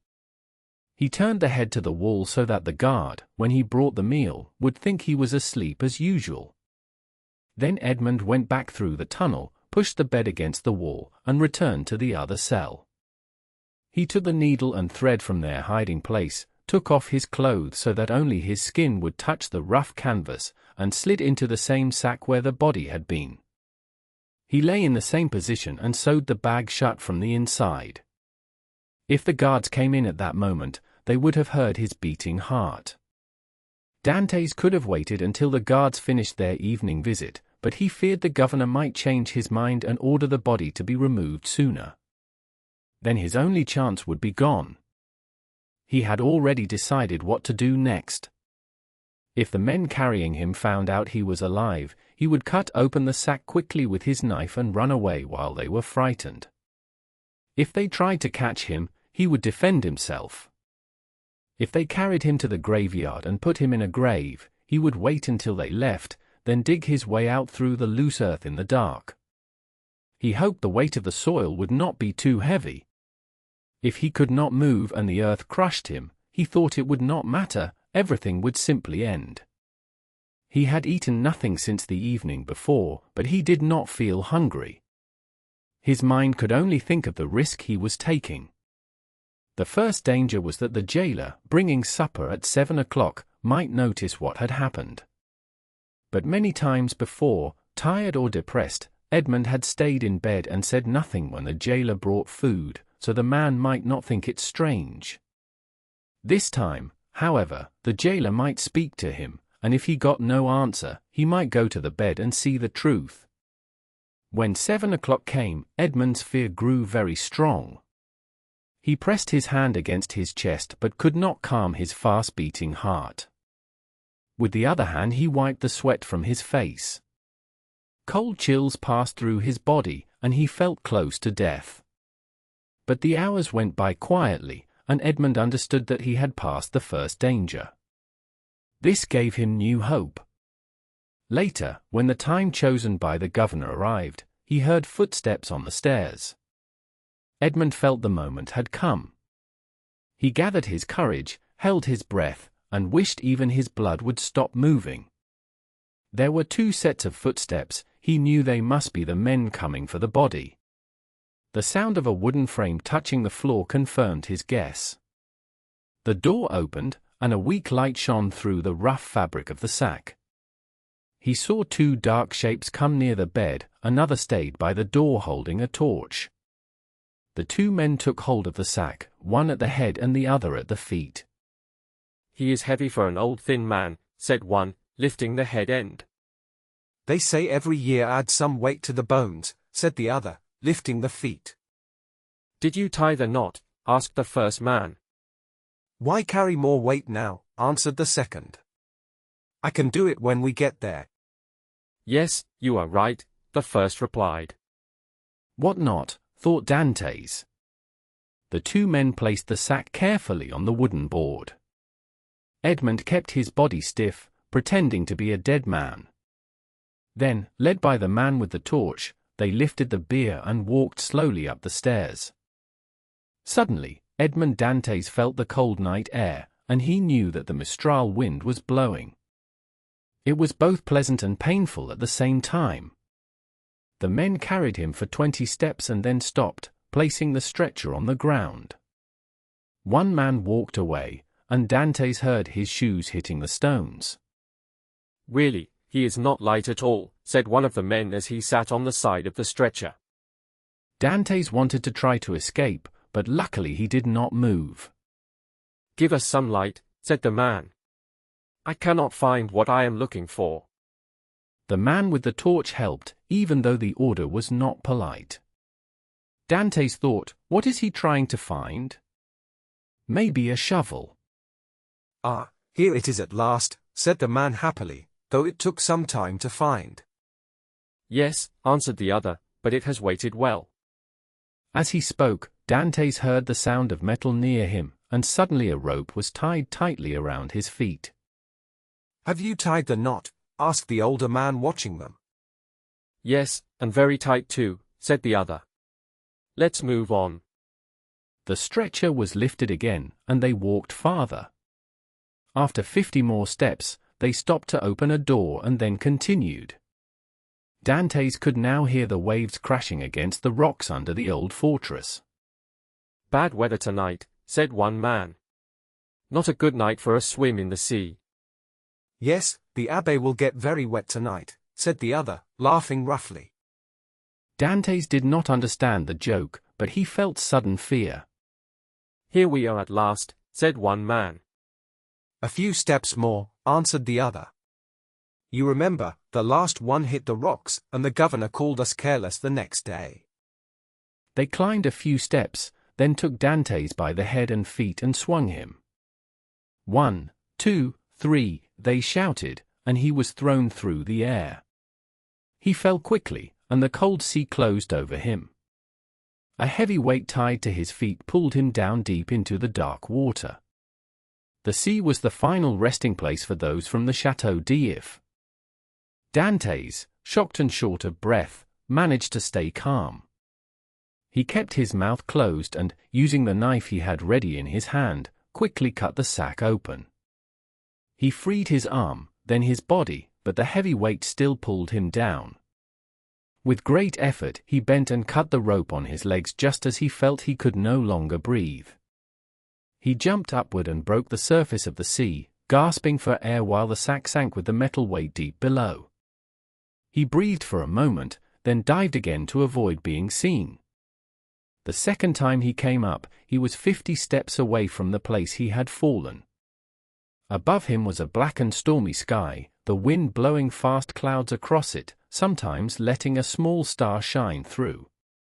Before him lay the dark, wild sea with white waves crashing in the wind. Behind him, darker than the sea or sky, stood the tall stone fortress on the rocks like a ghostly shadow. On the highest rock a light shone, and he saw two people standing beside it. He thought they were looking toward the water, perhaps hearing his cry. Dantès dived again and stayed underwater for a long time. He was a strong swimmer, many people had watched him swim in the port of Marseilles and called him the best. When he came up again, the light had gone out. He needed to find where he was. There were nearby islands, Ratonneau and Pomègue, which had people living on them, as well as Dorme. But Tiboulen and Le Maire were empty. Dantès decided those were the safest places for him to try to reach. The islands of Tiboulen and Le Maire were not far from the Château d'If, about 1 league away. Still, Dantès decided to swim toward them. It was very dark, and he did not know how to find his way. Then he saw the light from Plania shining like a star in front of him. By keeping that light on his right, he would leave Tiboulen a little to his left. If he turned slightly left, he would reach the island. But it was still a long distance through the sea. He remembered what Faria had often told him in prison when he sat still without moving. Dantès, do not stay lazy, Faria had said. If you try to escape like this, you will drown. You must train your body to be strong. These words came back to Dantès even while he swam in the dark water. He pushed himself forward strongly, wanting to see if he was still strong. He was happy to find that his time in prison had not taken his power away. He still felt at home in the sea, as he had when he was a boy. Fear followed him like a shadow. He listened for any sound, and each time he rose on a wave, he looked all around. He imagined every wave behind him was a boat chasing him. This made him swim faster, moving quickly away from the chateau, even though he was getting tired. Soon the terrible fortress disappeared into the dark. He could not see it, but he still felt it was there. After an hour, Dantès kept swimming, feeling free for the first time. I have been swimming for more than an hour, he said to himself. The wind is against me, so I go slower. But I must be close to Tiburon. What if I am wrong? A cold fear passed through him. He tried to stay still in the water to rest, but the sea was too wild. I will keep swimming until I am too weak or I get cramps. Then I will sink, he said, pushing forward with all his strength. Suddenly the sky became darker and heavy clouds came closer. He felt a sharp pain in his knee and thought he had been hit by something. He waited to hear a shot, but there was none. He reached forward and touched something solid, rocks. With one more stroke, he knew he was at land. Before him was a strange pile of rocks that looked like frozen fire. It was the island of Tiburon. Dantès stood up, took a few steps, then lay down on the granite rock, thanking heaven for saving him. Even on the hard stone, it felt soft and safe to him. Despite the cold wind and rain, he soon fell into a deep sleep from pure exhaustion. After about an hour, thunder woke him. A great storm had started, shaking the air with loud noise. From time to time, lightning lit up the sky like a long, bright snake, showing dark clouds rolling over each other. Dantès was sure now that he had reached Tiburon, the first island. It had no trees or shelter, but when the sea became calm, he planned to swim to Le Maire, a larger island, where he might hide better. He found a rock that hung over him like a roof, giving him a little protection. Just as he hid there, the storm burst with full power. The rock shook under him and waves splashed him with sea spray. Though he was safe, he still felt dizzy as the storm roared and lightning flashed. He thought the island itself might move, like a ship breaking its anchor and drifting away with him into the middle of the sea. Then he remembered that he had not eaten or drunk for a whole day. He stretched out his hands and drank rainwater from a hollow in the rock. Just as he stood up, a bright flash crossed the sky. In the distance, between the island of Le Maire and Cape Croiselle, he saw a small fishing boat carried fast by the wind and waves. In another moment, it was closer, moving quickly and dangerously. Dantès shouted loudly to warn the men, but they had already seen the danger. Another flash showed for men holding on to the broken mast, and a fifth trying to cling to the rudder. The men saw him clearly, because their cries came to his ears through the wind. Above the broken mast, a torn sail was moving like a bird in the storm. Suddenly the ropes broke, and the sail disappeared into the dark night like a great sea bird. Then a loud crash sounded, followed by shouts of fear. Dantès, standing on his rocky place, saw the ship broken in pieces and some sailors struggling in the water. Soon it was dark again. Dantès ran down the rocks, risking his life. He listened and searched, but he saw and heard nothing. The cries stopped, and the storm still blew hard. After some time, the wind became weaker. Big grey clouds moved west, and the blue sky, bright with stars, appeared. A red line showed on the horizon, the sea turned white, and golden light touched the tops of the waves. It was morning. Dantès stood still, amazed at the beauty of the scene, as if he saw the world for the first time. Since his time in the prison of Château d'If, he had forgotten what such beauty looked like. He turned to the fortress and looked at the ocean and the land. The dark building stood strong and high, seeming to rule the sea.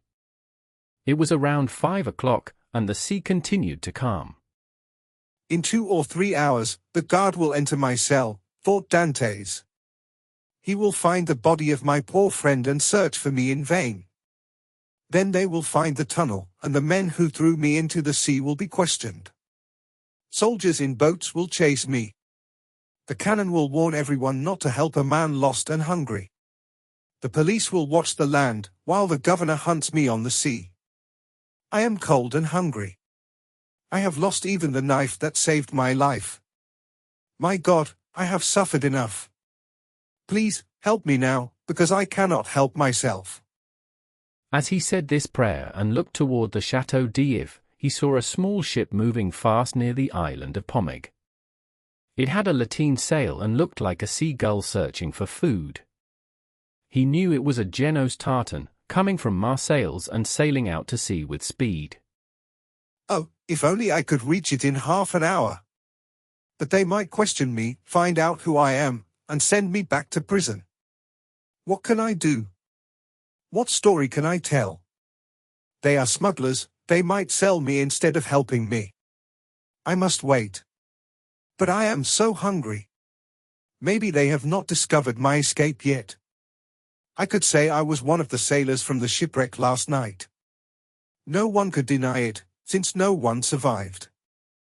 As he spoke, Dantès looked toward the place of the wreck and suddenly stopped. He saw a red cap stuck on a rock and pieces of the broken ship floating below. At once, he made a plan. He swam to the cap, put it on, took one of the floating planks, and began to swim toward the path of the ship. I am saved. This thought gave him new strength. He soon saw that the ship was moving between the Chateau d'If and the Tower of Planier. For a moment, he feared it would sail away to the open sea, but soon it turned toward the islands of Joros and Calaserane, as ships for Italy often did. The ship and Dantès slowly came closer. When the ship was about a quarter of a mile from him, he rose on a wave and tried to signal for help, but no one saw him. The ship turned again. Dantès wanted to shout, but he knew the wind would hide his voice. He was glad he had the plank. Without it, he could not have reached the ship or returned to shore if he failed. He watched the ship carefully until it turned once more toward him. Then he swam forward. Before they could meet, the vessel changed direction again.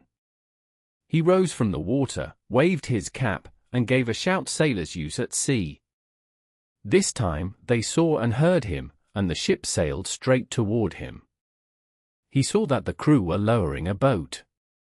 Just then, a small boat rowed by two men came quickly towards Dantès. He let go of the piece of wood and swam with all his strength to meet them. But he soon saw he had made a mistake. Without the wood, swimming was much harder. His arms became heavy, his legs weak, and he could hardly breathe. He shouted again for help. The sailors rowed faster, and one of them called to him in Italian. Courage! The word reached his ears as a wave rolled over his head.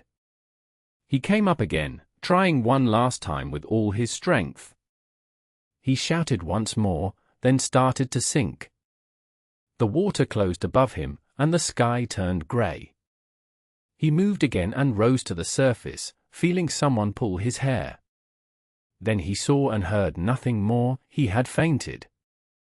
When Dantès opened his eyes, he was lying on the deck of a small boat. He quickly looked around to see the direction they were sailing. The Chateau d'If was far behind them now. He was so tired that when he cried out with joy, it sounded more like a sigh. One sailor was rubbing his arms and legs with a cloth. Another, the man who had shouted "Courage," held a gourd of rum to his lips. The third, an older sailor, the captain and pilot, stood nearby watching. His face showed a kind of pity for someone who suffered what he himself might one day face. The rum helped bring Dantès back to his senses, and soon his body felt stronger again. Who are you? I am a Maltese sailor, he said in broken Italian. We came from Syracuse with a ship full of grain. The storm last night struck us near Cape Morgiou, and our ship crashed on the rocks. Where do you come from? From those rocks. answered Dantès. I was lucky to hold on while my captain and the others drowned. When I saw your ship, I feared I would die alone there. So I swam on some wreckage to meet you. You saved my life, and I thank you. I was sinking when your sailor caught my hair. It was me, said a brave young sailor. And just in time, you were going under. Yes, and thank you again, said Dantès, shaking his hand. I almost didn't, though. The sailor said honestly. You looked more like a pirate than a sailor, with your long hair and beard. Dantès remembered that he hadn't cut them at all during his years in prison. Yes, I made a promise to Our Lady of the Grotto, he said. Not to cut my hair or beard for 10 years if I was saved in danger, but that time ends today. What shall we do with you now? Anything you wish, answered Dantès calmly. My captain is dead, and I only just escaped. But I am a good sailor. Leave me at the first port you reach, I will find work there. Do you know the Mediterranean Sea well? I have sailed on it since I was a child. Do you know the good harbors? Yes, there are few ports I could not find, even with my eyes closed. Captain, said the sailor who had shouted, "Courage! If he tells the truth, why not let him stay with us?" If he tells the truth, yes, answered the captain, still unsure. But in his weak state, he may promise anything and not keep it later. I will do more than I promise, said Dantès with confidence. We will see, the captain said with a small smile. Where are you heading? To Leghorn, said Dantès. Then why do you keep turning the ship? Why not sail closer to the wind? Because we would hit the island of Ryan if we did. Not if you follow my course, you will pass it safely, said Dantès. Take the helm then, and show us what you know. Dantès took the helm, checked how the rudder moved, and found the boat obedient, though not perfect. He gave his orders clearly. To the sheets, he said. The crew obeyed while the pilot watched silently. Haul tight. Belay. The sailors followed his commands, and soon the boat passed just as Dantès had said, 20 fathoms from the island. Bravo! Cried the captain. Bravo! Shouted the sailors too. They stared in surprise at this strong and skillful man, whose eyes now showed keen intelligence and whose body had regained its power. Dantès left the helm and said that he could be useful during the trip. He added that if they did not want him in Leghorn, they could leave him there, and he would pay later for his food and clothes. The captain said they could agree if Dantès was reasonable. Dantès said to give him what others received, and that would be fine. A sailor named Jacopo, who had saved Dantès, said it was not fair because Dantès knew more than the rest. The captain told Jacopo that everyone could ask what they wanted. Jacopo said he was only making a remark. The captain told him to find Dantès some clothes if he had them. Jacopo said he had only a shirt and trousers. Dantès answered that was all he needed. Jacopo went into the hold and returned soon with the clothes. The captain asked if Dantès wanted anything else. Dantès said he wanted a piece of bread and another glass of the good rum because he had not eaten for a long time. He had not eaten for 40 hours. The bread was brought, and Jacopo handed him the gourd of rum. The captain told the steersman to turn the ship. Dantès looked that way as he lifted the gourd, then stopped, holding his hand mid-air. The captain asked what was wrong at the Château d'If. A small white cloud was over the prison wall, and the sound of a gun followed. The sailors looked at each other. The captain asked what it was. Dantès said a prisoner had escaped, and the gun was the alarm. The captain looked at him but saw he was drinking calmly, so he stopped being suspicious. Dantès said the rum was strong and smiled a little. He whispered that if the shot was for him, it was even better. Later, pretending to be tired, Dantès asked to take the helm. The steersman was glad, and the captain allowed it with a sign. Dantès could now look quietly towards Marseilles. He asked Jacopo what day it was. Jacopo said it was the 28th of February. Dantès asked what year it was. Jacopo was surprised and repeated the question. Dantès said he had been very frightened last night and had almost lost his memory. Jacopo then answered that it was the year 1829. Dantès then understood that 14 years had passed since his arrest. He was 19 when put in prison, and now he was 33. A sad smile came to his face as he thought of Mercedes, who must think he was dead.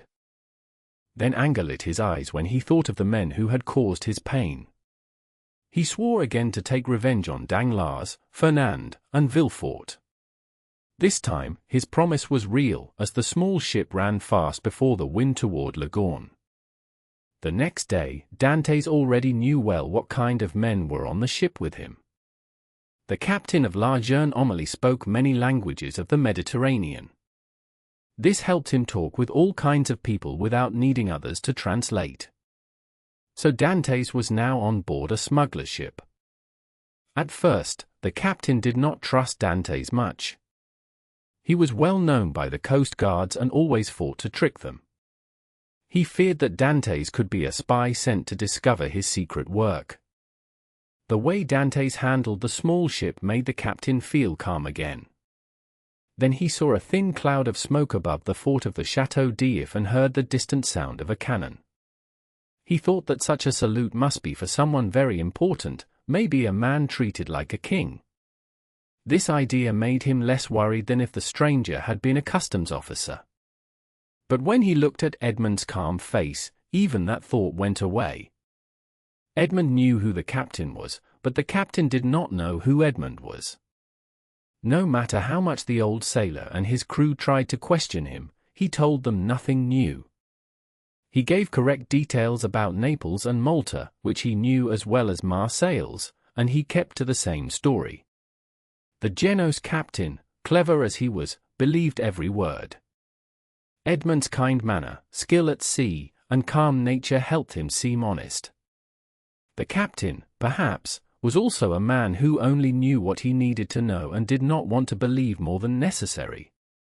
So they sailed together in peace until they reached Leghorn. Here Edmond faced another test. He wanted to see if he could still recognize himself, because he had not seen his own face for 14 years. He remembered what he looked like as a young man, and now he wanted to see how time had changed him. His crew thought he had completed his promise to go there. He had been to Leghorn many times and remembered a barber on St. Ferdinand Street. He went there to have his hair and beard cut. The barber was surprised to see a man with such long, thick, and black hair and beard, which made his face look like a painting. At that time, it was not common to wear so much hair and beard. The barber said nothing and started to work. When it was done and Edmond felt his chin smooth again, he asked for a mirror. He was now 33 years old, and 14 years in prison had greatly changed his face. Before, Dantès had been a young man with a round, happy face and a bright smile, full of hope for the future. Now, his face was longer, his mouth firm, and his eyebrows bent over a forehead lined with thought. His eyes looked sad, but sometimes shone with a dark fire of anger and pain. His skin was pale from years without sunlight, giving him a refined look. The knowledge he had gained had added depth to his expression. His body, once slim, was now strong, and his movement showed quiet power. His once light form had become strong and full.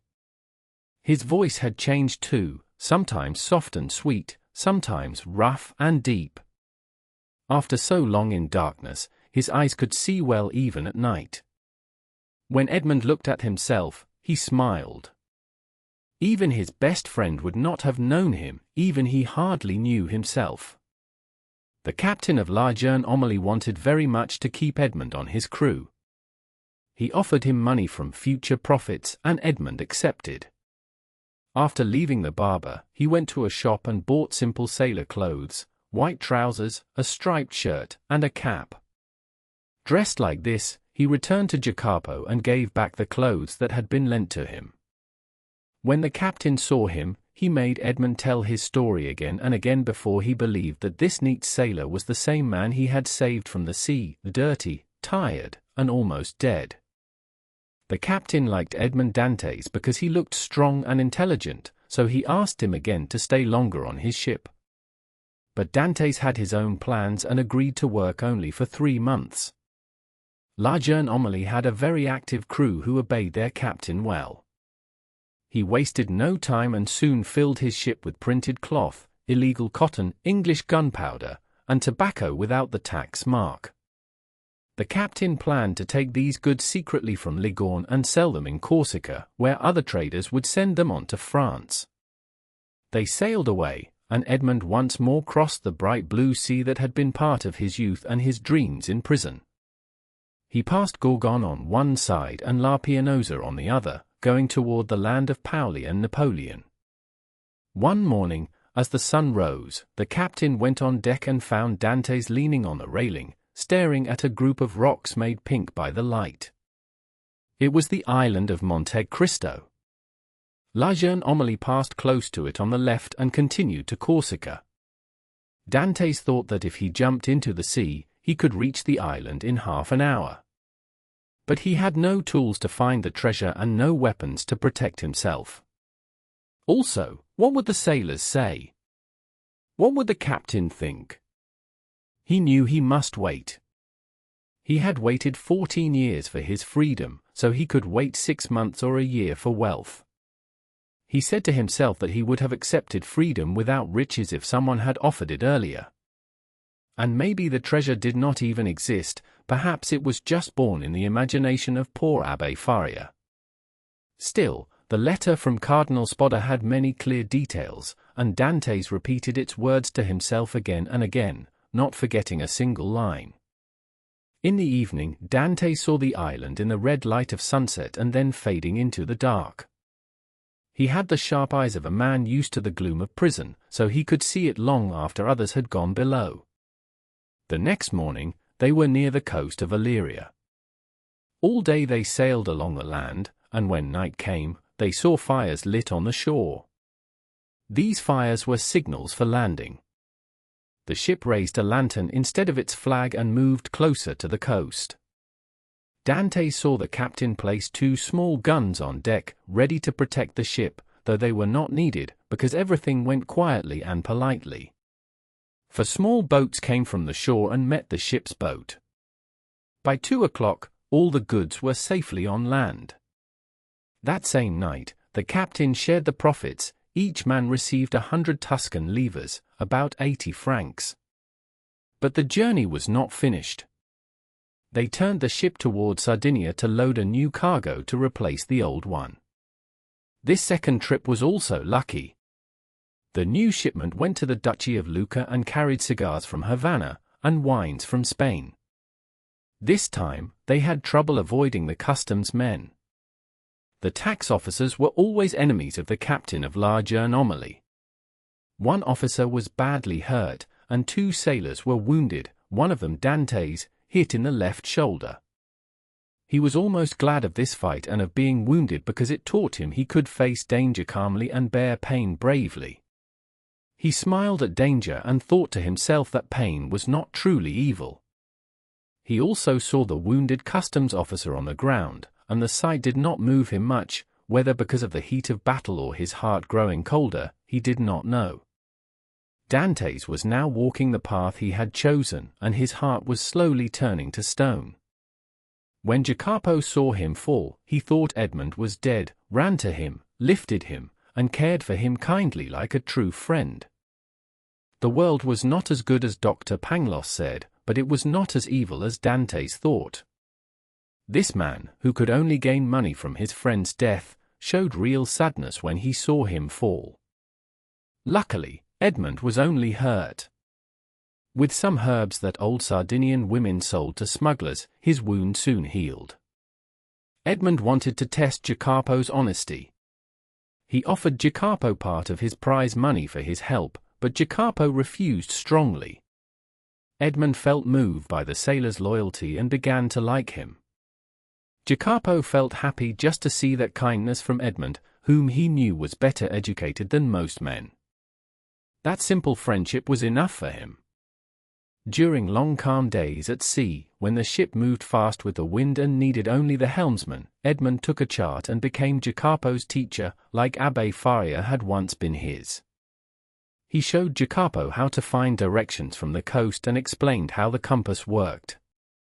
He also taught him to read the stars in the sky that people call heaven. He said that God had written with shining letters up there. "Why do you teach all this to a poor sailor like me?" Jacopo asked. Edmond answered, "Who knows? One day you may be a captain. Your countryman Bonaparte became emperor." Jacopo was from Corsica, and this made him listen with pride. Over 2.5 months, Edmond became a very good sailor along the coast. He learned all the signal smugglers used to know each other. He passed the island of Monte Cristo many times but could not land there. After some time, he decided on a plan. When his work on the ship La Jeune Homme ended, he would rent a small boat with 100 piastres he had earned and pretend to visit the island for another reason. Then he could explore it himself. He knew that others might watch him, but in life one needs to take some risks. Still, prison had made him careful, and he wanted to make no mistakes. He thought hard but could not find a safe way to go there alone. While he was lost in his thoughts, the ship's captain, who trusted him, took him by the arm one evening and led him to a tavern on the Via del Oglio. There, many smugglers met to discuss business. Edmond had been there before and had often wondered how much power one man could have if all these rough traders followed his lead. This time, they were talking about a ship full of Turkish carpets, Levant goods, and cashmeres. They needed a quiet place to move these goods and then land them on the French coast. If they succeeded, they would each make 50 or 60 piastres.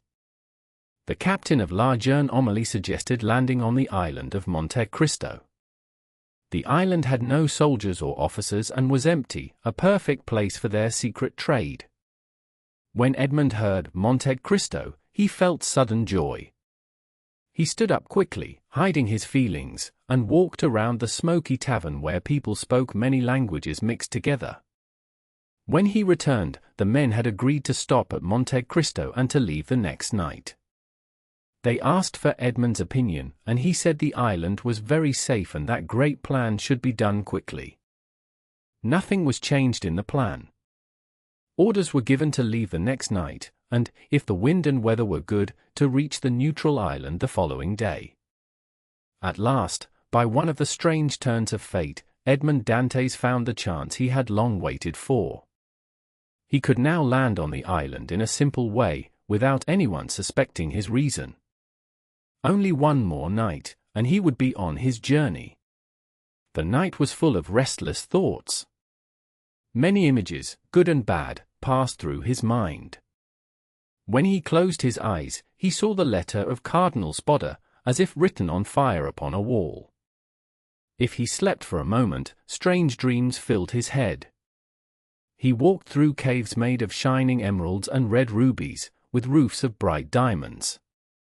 Pearls dropped slowly, like water falling from the ceiling. He filled his pockets with these gems, amazed by their beauty, but when he stepped into daylight, they turned into small stones. He tried to find the magical caves again, but they had vanished.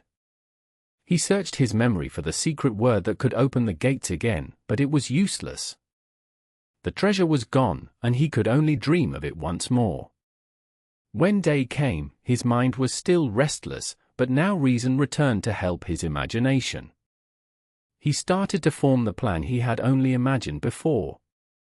When night arrived, everyone prepared for the trip. These preparations helped Dantès hide his nervousness. He had slowly gained the trust of the crew. His clear and simple orders were always followed quickly and with pleasure. The old captain did not interfere anymore. He also saw Dantès as a leader and his natural successor. He even wished he had a daughter so that Edmond could join his family one day. At 7 o'clock in the evening, everything was ready. At 10 minutes past 7, they passed the lighthouse just as its light was turned on. The sea was calm, and with a soft wind from the southeast, they sailed under a bright blue sky filled with stars shining like little lights of heaven. Edmond told the men they could go to rest, and he would steer the ship.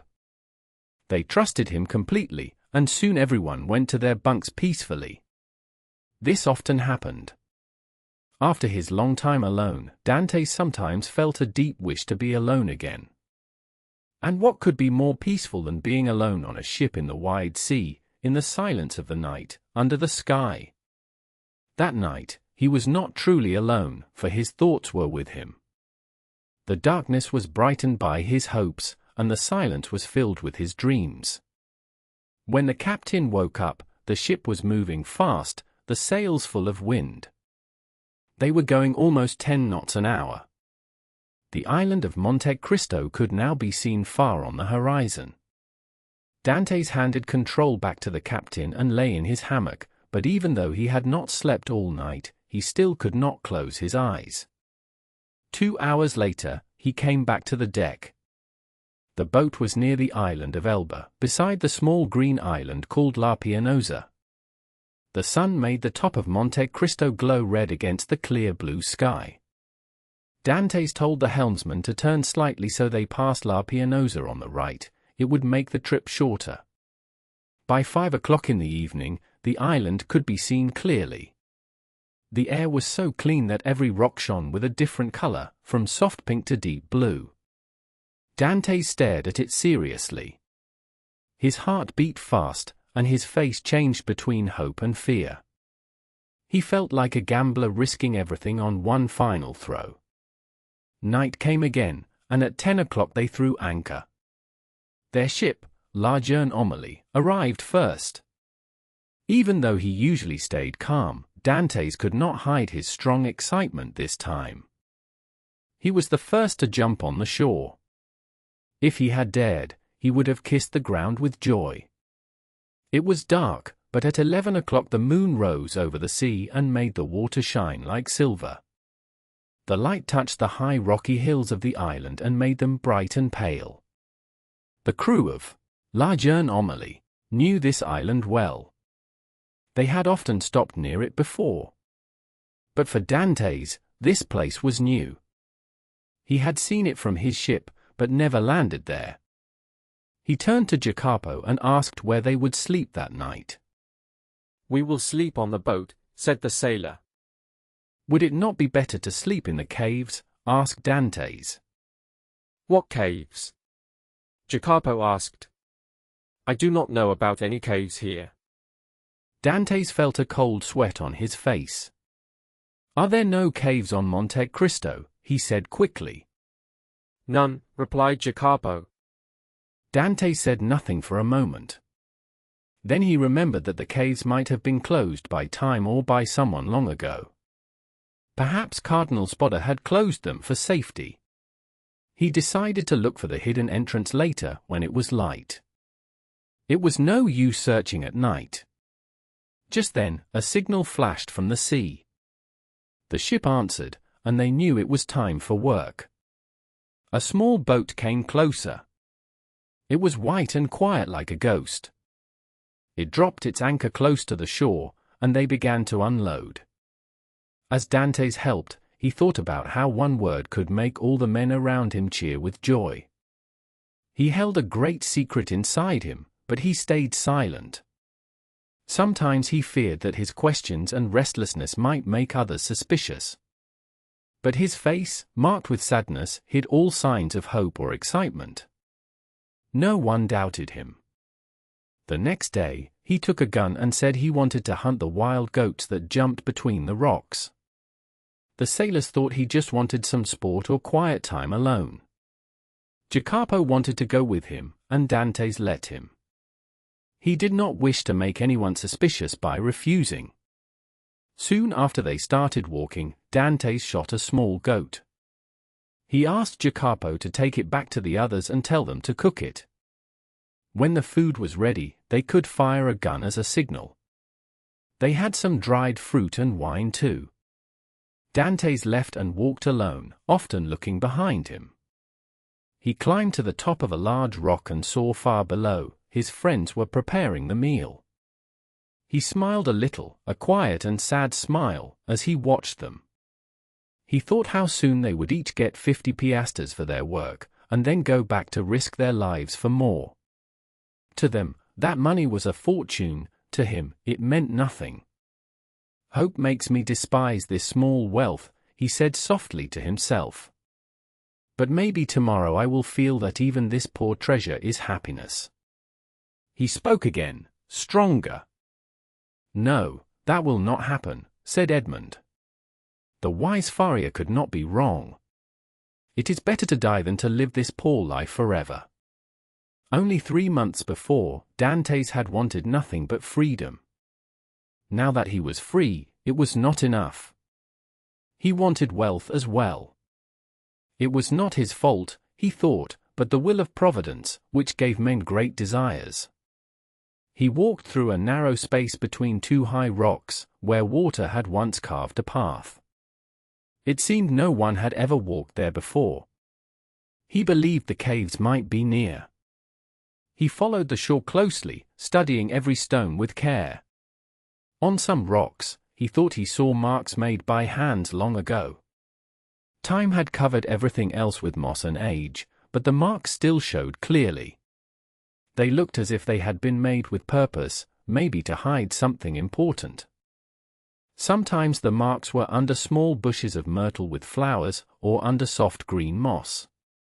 Edmond had to move the branches or clean away the moss to see the guide marks. When he saw them again, his hope grew stronger. He thought that maybe the cardinal himself had drawn these marks, to help his nephew if hard times came. This quiet place was a good spot for a man who wanted to hide treasure. But maybe someone else had seen the signs too. Could the island have really kept the secret safe all this time? Edmond, who was hidden by the rocks and hills, thought that about 60 steps from the harbor, the marks ended. They did not stop at any cave. Only one big round rock seemed to be the last point. He thought maybe he had only found the beginning of the way, not the end. So he turned and went back. While he was gone, his friends had made lunch. They took water from a spring, set fruit and bread on the ground, and cooked the young goat. When they were about to take the meat from the fire, they saw Edmond jumping fast from rock to rock. They fired the signal they had planned. Edmond quickly ran towards them, but as they watched, his foot slipped, and they saw him fall from the rock and disappear. They all ran to him, because they cared for him, even though he was their leader. Jacopo reached him first. Edmond was lying on the ground, bleeding and almost without sense. He had fallen about 12 or 15 feet down a slope.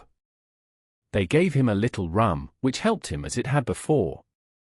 He opened his eyes and said he had great pain in his knee, his head felt heavy, and his back hurt badly. They wanted to carry him to the shore, but when they tried, under Jacopo's orders, he cried out that he could not be moved. Edmond did not care about food now, but told his friends to eat because they had no reason to wait. He said he only needed some rest, and when they came back later, he would feel better. The sailors were hungry, and soon they started eating. The smell of the roasted goat was strong and pleasant. After about an hour, they returned. Edmond had managed to move a little, leaning on a rock covered in moss. But his pain grew worse. The old captain, who had to sail in the morning to take his goods to the coast between Nice and Frejus, asked Edmond to try to stand up. Edmond tried hard, but each time he fell back, pale and moaning. "He has broken his ribs," said the captain quietly. "No matter, he is a good man, and we cannot leave him. We will carry him back to the ship." But Dantès said he would rather die there than feel the terrible pain from being moved. "Well," said the captain, "then we will stay until evening. It shall never be said that we left a good friend like you." The sailors were surprised, because this captain was known for being strict and never delaying work. But Edmond did not want to cause trouble for them. No, no, he said, it is my mistake, and I must accept it. Leave me some biscuit, a gun, some powder and bullets, and a pickaxe. I can build a small shelter and wait for you to come back. But you may die of hunger, said the captain. I would rather die, Edmond answered, than suffer such great pain with every movement. The captain looked at his ship, moving with the waves in the small harbor, ready to sail soon. He thought for a moment. What can we do, Maltese? He asked. We cannot leave you like this, but we also cannot stay. Go, go, shouted Dantès. We will be away for at least a week, said the captain. After that, we must come back here to take you again. If in 2 or 3 days you see a fishing boat, said Edmond Dantès, ask them to come here for me. I will pay 25 piastres for a trip back to Leghorn. If you do not find one, come back for me. The captain shook his head. Listen, Captain Baldy, there's one way to fix this, said Jacopo. You go, and I will stay to care for the wounded man. And give up your part of the work to stay with me? Asked Edmond. Yes, said Jacopo, without any doubt. You are a good man and a kind friend, replied Edmond. Heaven will reward you for your kind heart. But I do not want anyone to stay with me. A few days of rest will make me strong again, and I think I can find some herbs among the rocks that are good for bruises. A small smile came to Edmond's lips. He held Jacopo's hand warmly, but nothing could change his plan to stay alone. The smugglers left him what he needed and sailed away, turning around a few times to wave a friendly goodbye. Edmond waved back with his hand only, as if he could not move his body. When they were gone, he smiled and said, "It is strange that we find true friendship and kindness among such men." Then he moved slowly to the top of a rock, from where he could see the sea. He watched the small ship finish its work, lift its anchor, and sail away like a bird taking flight. After an hour, it was out of sight. Then Edmond stood up more easily, feeling light and strong. He took his gun in one hand and his pickaxe in the other, and went toward the rock where he had seen the mark's end. Now, he said, remembering the story of the Arabian fisherman that Faria had told him, "Open sesame." Chapter 24. The Secret Cave. The sun was high in the sky, and its hot light fell strongly on the rocks. Thousands of grasshoppers sang in the bushes. The leaves of the myrtle and olive trees moved in the wind. At every step, Edmond frightened many bright green lizards that ran away. Far away, he saw wild goats jumping from rock to rock. The island was full of life, but Edmond felt alone, as if only God guided him. He felt a strange fear, as if someone was watching him. The feeling was so strong that, just when he wanted to start his work, he stopped. He put down his pickaxe, took his gun, climbed to the top of the highest rock, and looked around carefully. He could see the houses on Corsica, Sardinia, and the island of Elba, and far away the coast of Genoa and Leghorn. But he was not looking at these. His eyes searched for the 2 boats, the brigantine that left in the morning, and the tartan that had just sailed away. The first was now disappearing in the Bonifacio Strait, the second was turning around Corsica. Seeing this made him feel safe. He looked around at his place and saw that he stood on the highest point of the island, like a statue on a large rock, with no sign of people anywhere. The blue sea hit the island below and surrounded it with white waves. Carefully, he went down again, afraid that he might fall like before. He had traced the marks on the rocks earlier, and they led to a small hidden bay, as if made for an ancient goddess to bathe in. The bay was wide enough and deep enough for a small boat to hide inside. Edmond thought of Abbé Faria's clues. He believed that Cardinal Spada, wanting to hide his secret, had brought his boat there, hidden it, followed the marks on the rocks, and buried his treasure at the end. This thought brought Edmond back to the round rock once more. One thing troubled Edmond and broke his idea. How could this huge rock, so heavy and solid, be placed here without many people to lift it? Then, a new thought came to him. He said to himself that, maybe, the rock was not lifted up but lowered down. He jumped from the rock to look at the ground where it once stood. He soon saw that there was a slope, and the rock had slid down along it to its current place. There was a big stone acting like a wedge, with small stones and pebbles around it to hide a hole. The whole area was covered with soil, grass, and weeds. Moss hung to the stones, and myrtle bushes had grown, making the old rock look fixed to the earth. Edmond dug the earth away carefully. He thought he could see how this trap had been made.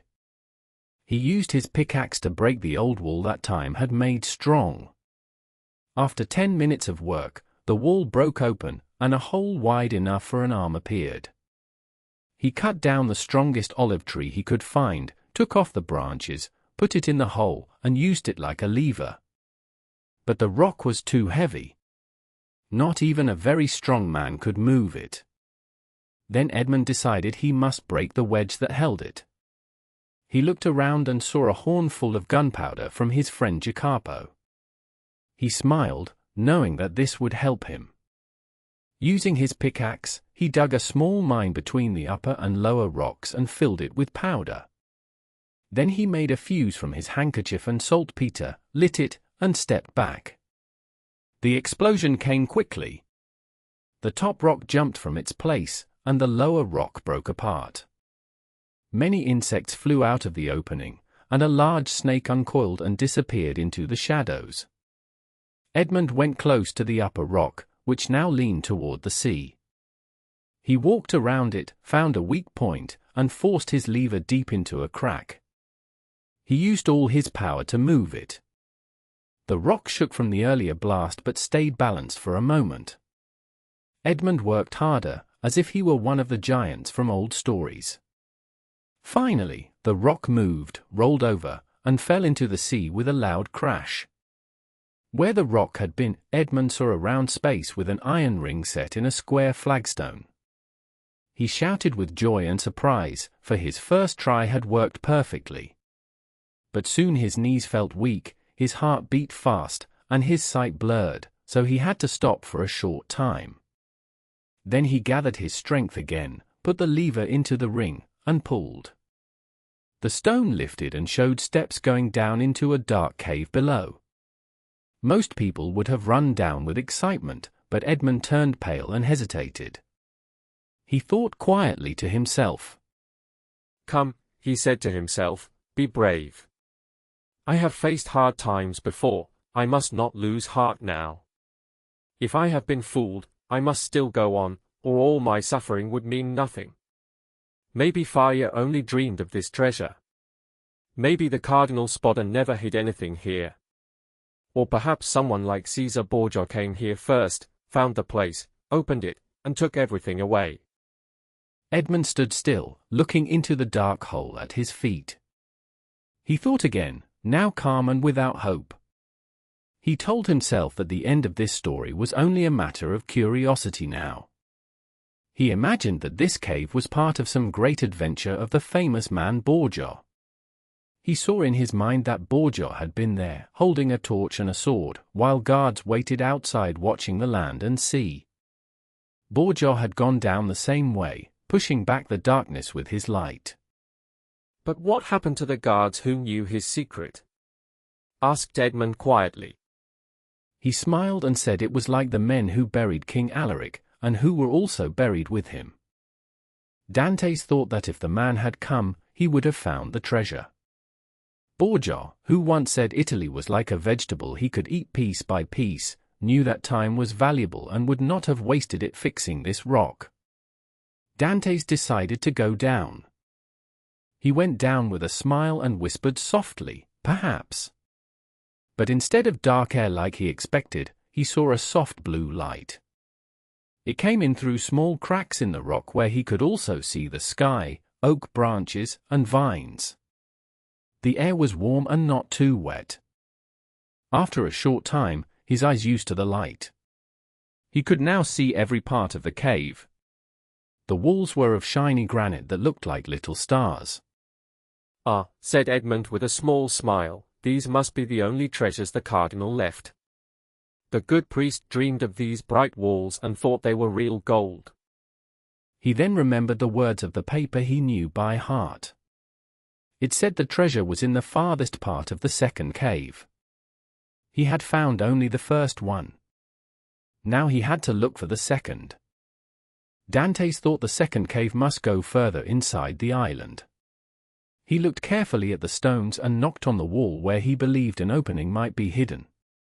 He hit the rocks with the pickaxe, and sweat ran down his face. Then he heard a deeper and hollow sound from one part of the wall and felt sure that was the right spot. He checked the rest of the cave to be sure, but no other place gave such a sound. He returned and hit that wall again, harder this time. Then, something strange happened.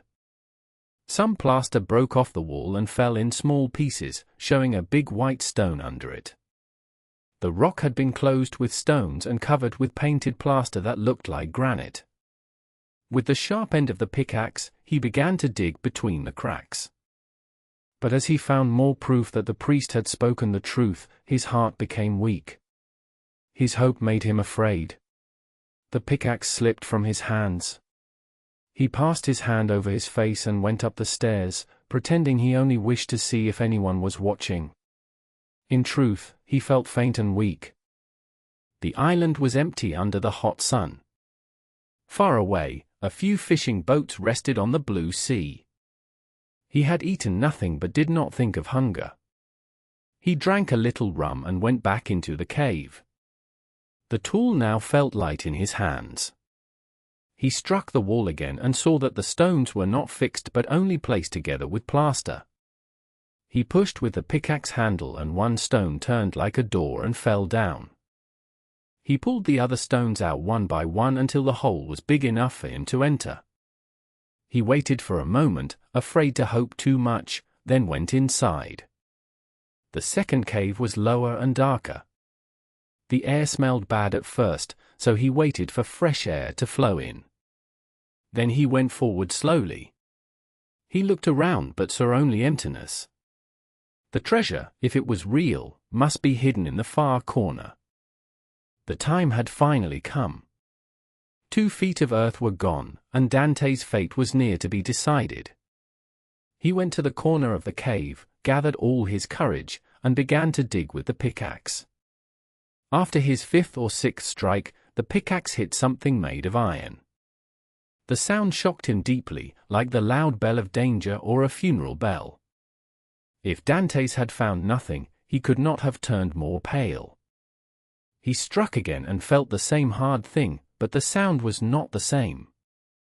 It must be a wooden box with iron on it, he thought. At that moment, a shadow passed quickly by the cave entrance. Dantès took his gun, jumped out of the hole, and climbed the stairs. A wild goat had passed the opening and was eating nearby.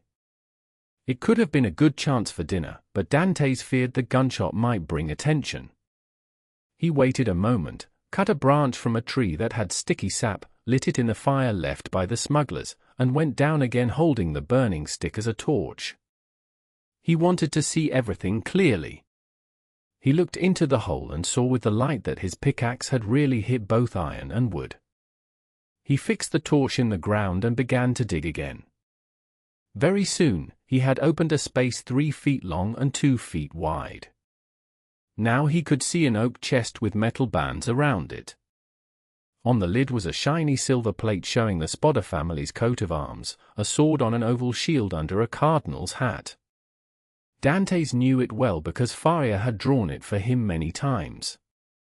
Now there was no doubt, the treasure was here. No one would hide an empty box so carefully. He quickly cleared away the last bits of soil and saw the lock, 2 small padlocks, and 2 handles on each side. Every part was beautifully made, even though it was only metal. He grabbed the handles and tried to lift the chest, but it was too heavy. He tried to open it, but the locks held tight. Then Dantès pushed the sharp end of the pickaxe between the lid and the body and forced it open with his full strength. The locks broke, the hinges came off, and the chest finally opened. Edmond felt dizzy. He loaded his gun and put it beside him. Then he closed his eyes, like a child who wants to see beautiful lights in his mind. When he opened them again, he stood still in surprise. The chest was divided into 3 parts. In the first, there were many piles of gold coins. In the second, heavy gold bars. In the third, wonderful jewels, diamonds, pearls, and rubies, shining and making soft sounds as they touched each other. After touching and looking at the treasures, Edmond ran through the caves like a man who had lost control. He jumped onto a rock and looked at the sea. He was alone with an unbelievable fortune. Was he awake, or dreaming? Was this a vision, or was it real? He wanted to look at his gold again, but he was too weak from emotion. He covered his face with his hands as if to stop himself from fainting, then suddenly ran wildly among the rocks of Monte Cristo. He shouted and laughed, frightening the goats and the birds with his cries. Then he returned to the cave, still unable to believe his eyes, and came again before his mountain of treasure. This time he fell to his knees, joined his hands, and prayed silently, words only God could understand. Soon he became calm and deeply happy. Only now did he truly feel that his dream had come true. He began to count and sort his new fortune. There were 1,000 gold bars, each weighing 2 to 3 pounds. There were 25,000 coins, each with the image of Alexander VI and other popes, shining brightly. Then he measured many handfuls of pearls, diamonds, and other gems, some set in beautiful works by skillful artists. Many pieces were worth more than their weight in gold. As the light outside slowly vanished, Dantès feared someone might find him in the cave, so he left it, his gun in hand. He ate a little piece of biscuit, drank some rum, and slept a few hours at the cave entrance. It was a night of joy and fear. This man, full of strong feelings, had known such nights 2 or 3 times before. The day came at last. Dantès had waited for it with open eyes and great impatience. At the first light of morning, he began his search again. He climbed the rocky hill as he had done the evening before. He looked hard at the land and tried to see every detail. But the place looked the same. It was wild and empty in the morning sun, just as it had been at night. He went down into the grotto. He lifted the stone and filled his pockets with gems. He put the box back together as well as he could. He spread fresh sand over the place. Then he pressed the earth flat so it looked even. After that, he left the grotto. He put the stone back in its place. He piled broken rocks and rough granite on top. He filled the gaps with earth. In this earth, he quickly planted wild myrtle and flowering thorn. He watered the plants with care. He removed every sign of footsteps. The path to the cave looked wild and untouched again. When all was done, he waited for his companions to return. But staying on Monte Cristo did not satisfy his heart. He did not wish to guard the treasure like a beast. He wanted to live among people again. He wished for the rank, power, and respect that wealth can bring. On the 6th day, the smugglers came back. From far away, Dantès knew the ship. It was larger than Amelie. He walked slowly to the shore and pretended to be weak. He said he was better than before, but still in pain from his accident. He asked them about their journey. The smuggler said the trip had been safe. They had landed their cargo without loss. But soon after, they heard news. A guard ship had left Toulon and was sailing fast toward them.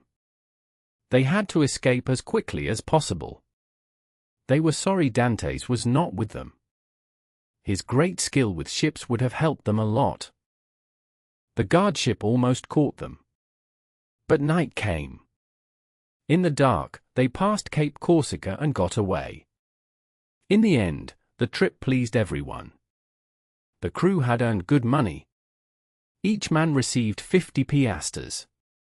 They were very sorry Dantès had not shared this profit. Jacopo felt this regret more than the others. Dantès showed perfect control of himself. He did not smile even once. He had all thought of what he might have gained. That evening, he left Monte Cristo with them. The ship sailed to Leghorn. When he arrived in Leghorn, he went to a dealer in precious stones. The man was a Jew. Dantès sold him for small diamonds. Each diamond brought 5,000 francs. Dantès feared this might cause trouble. He was only a poor sailor. Such jewels could raise questions. But the buyer was clever. He asked nothing. He was happy with a profit of almost 80%. The next day, Dantès gave Jacopo a new ship. He also gave him 100 piastres. This money was for a crew and supplies. In return, Jacopo had one task. He must sail at once to Marseilles. There he must look for an old man. The man was named Louis Dantès. He lived in the Allées de Mailhan. He must also ask about a young woman. Her name was Mercedes. She lived in the Catalan village. Jacopo could not believe what he received. The gift was so great. Dantès quickly explained it. He said he had been a sailor by choice. He wished to anger his family. They had never given him enough money. He added that in Leghorn he had gained a fortune. An uncle had died and left it to him. He was the only heir. Dantès spoke with calm and learning. His story sounded true. Jacopo never doubted him. The time that Edmond Dantès had promised to work on the ship La Jeune Amélie was now finished. He said goodbye to the captain. At first, the captain tried hard to make him stay as part of the crew. But when he heard about the inheritance, he stopped asking. The next morning, Jacopo sailed for Marseilles. Dantès told him to meet him later at the island of Monte Cristo. After Dantès saw Jacopo safely leave the harbor, he returned to La Jeune Amélie to say his final goodbyes. He gave generous gifts to the crew. This made everyone wish him well and showed true kindness toward him. He promised the captain that he would write when he decided on his future plans. Then Dantès left for Genoa. When he arrived, a small yacht was being tested in the bay. An Englishman had ordered this yacht. He had heard that the builders of Genoa were the best on the Mediterranean coast. He wanted to own one of their fast ships. The agreed price was 40,000 francs. Dantès was struck by the beauty and strength of the small vessel. He asked the owner to sell it to him. He offered 60,000 francs, on the condition that he could take it at once. The offer was too good to refuse. The English owner was away traveling in Switzerland and would not return for several weeks. The builder believed he could make another yacht in that time. So they agreed on the sale. Dantès took the yacht's owner to the house of a Jewish banker. They went into a small back room for a few minutes. When they came back, the banker counted out 60,000 francs in bright gold coins. The shipbuilder was very pleased. The builder offered to find a good crew for the yacht. Dantès thanked him but refused. He said he liked to sail alone. His greatest pleasure was to manage the yacht himself. He only asked the builder for one thing. He wanted a secret cupboard built into the cabin near his bed. It was to have 3 hidden spaces, known only to him. The builder gladly agreed and promised to finish it by the next day. Dantès gave him the exact plan and measurements. 2 hours later, Dantès sailed out of the port of Genoa. A large crowd watched him with curiosity. They wanted to see the rich Spanish nobleman who sailed his own yacht. Soon their surprise turned into admiration. Dantès handled the helm with perfect skill. The yacht seemed almost alive. It obeyed the smallest touch of his hand. Dantès soon knew that the Genoese builders truly deserved their fine reputation. The people watched the yacht until it disappeared from sight. Then they began to guess where it was going. Some said Corsica. Others said the island of Elba. Many believed it was sailing to Spain. Some were sure it was heading for Africa. No one thought of Monte Cristo. But Monte Cristo was exactly where Dantès was going. He arrived there late on the second day. The yacht proved to be a fine and fast vessel. It made the journey from Genoa in 35 hours. Dantès carefully studied the shore. Instead of landing at the usual place, he dropped anchor in a small hidden creek. The island was completely empty. There were no signs that anyone had visited it since he left. His treasure was exactly as he had left it. Early the next morning, he began to move his riches. By nightfall, all of his great wealth was safely placed inside the secret compartments. A week passed. Dantès spent the time sailing his yacht around the island. He studied it closely. He did this like a skilled rider learning a horse for an important task. By the end of the week, he knew all the yacht's strengths and weaknesses. He planned to improve the good points and fix the bad ones. On the 8th day, he saw a small ship sailing toward Monte Cristo. As it came closer, he recognized it. It was the boat he had given to Jacopo. Dantès sent a signal at once. The signal was answered. 2 hours later, the ship dropped anchor beside his yacht. A sad answer waited for each eager question Edmond asked about the news Jacopo had found. Old Dantès was dead, and Mercedes was gone. Dantès heard this sad news with a calm face, but his heart was heavy. He jumped lightly onto the shore and asked to be left alone. After 2 hours, he returned. 2 men from Jacopo's boat came on board the yacht to help guide it. Dantès gave orders to sail straight to Marseilles. He was ready, in some way, for his father's death. But he could not understand why Mercedes had disappeared. He could not share his secret, so he could not give clear orders to another person. There were also other facts he wanted to learn. These were things only he could check for himself. His mirror had shown him in Leghorn that no one would know him. He also had money and could wear any disguise he wished. One fine morning, his yacht entered the port of Marseilles. The small fishing boat followed behind. The yacht stopped opposite the very place where, on the night he would never forget, he had been taken to sail to the Château d'If. Still, Dantès felt a shiver when a gendarme came near. The officer came to ask for his health papers before the yacht could speak with the shore. But with the calm control he had learned from Faria, Dantès stayed cool. He showed an English passport he had received in Leghorn. This passport gave him more freedom than a French one. He was told he could go ashore at once. The first person who caught Dantès' eye on the Canebier was a sailor from the ship Pharaon. This man had once served under him. Dantès was glad to meet him. He wished to see how much his own face had changed with time. He walked straight up to the sailor and asked him many questions. He watched the man's face with care. But the sailor showed no sign that he knew him at all. Dantès gave the sailor some money to thank him. Then he walked on. After a few steps, he heard the man call loudly for him to stop. Dantès turned at once. "Please excuse me, sir," said the sailor, breathing fast. "I think there is a mistake." You meant to give me a 2-franc coin. But you gave me a double Napoleon.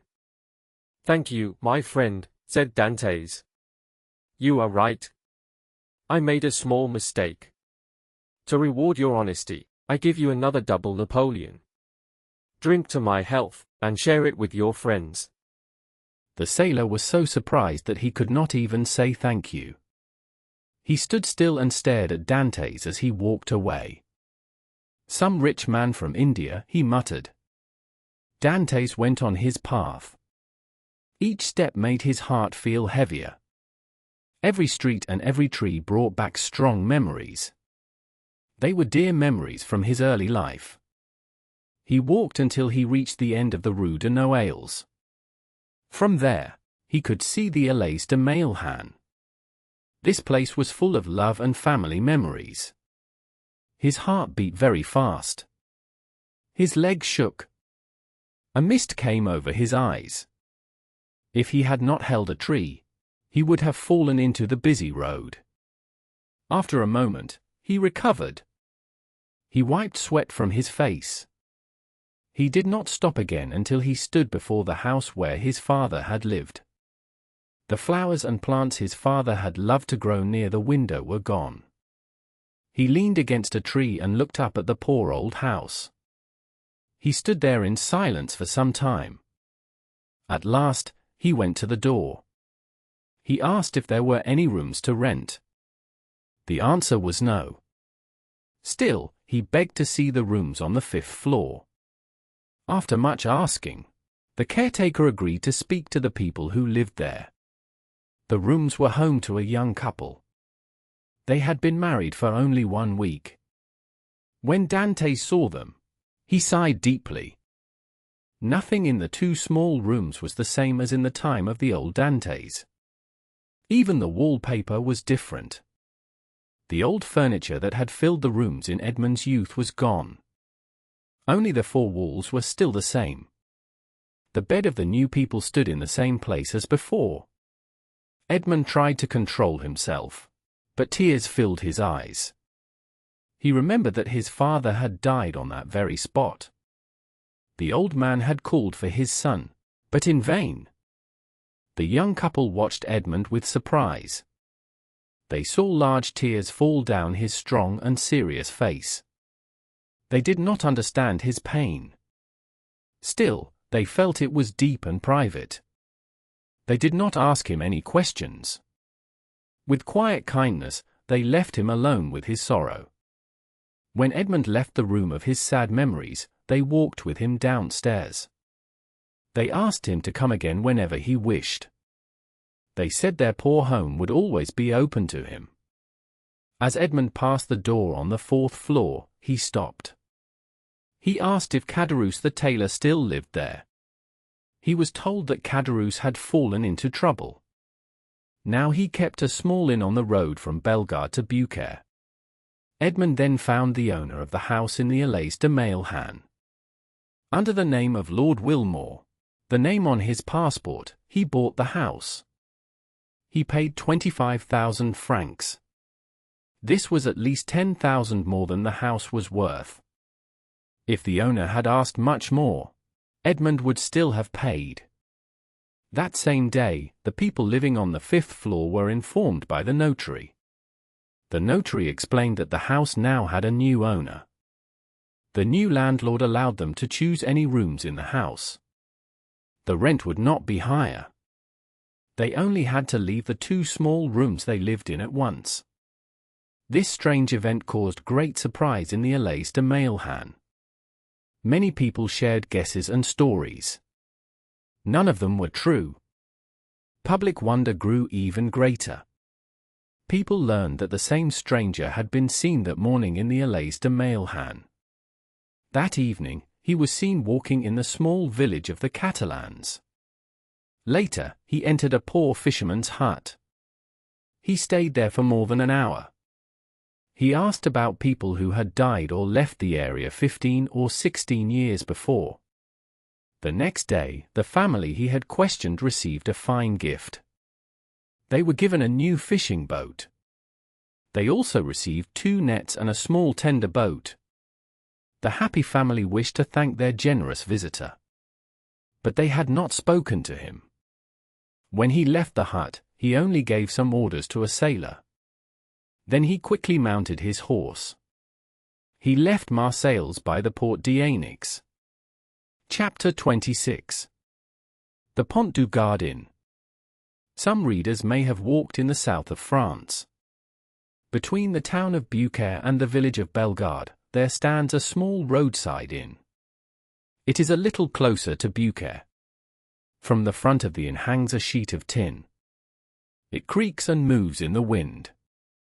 On it is a strange picture of the Pont du Gard. The inn stands on the left side of the main road.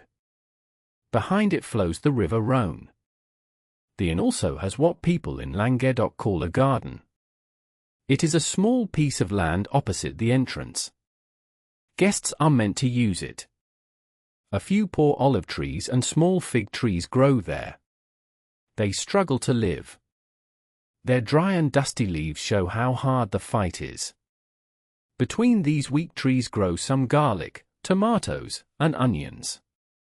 In one corner stands a tall pine tree. It stands alone, like a forgotten god. Its thin trunk and wide top are dry and cracked by the strong sun. All the trees lean in the same direction. They turn away from the Mistral wind.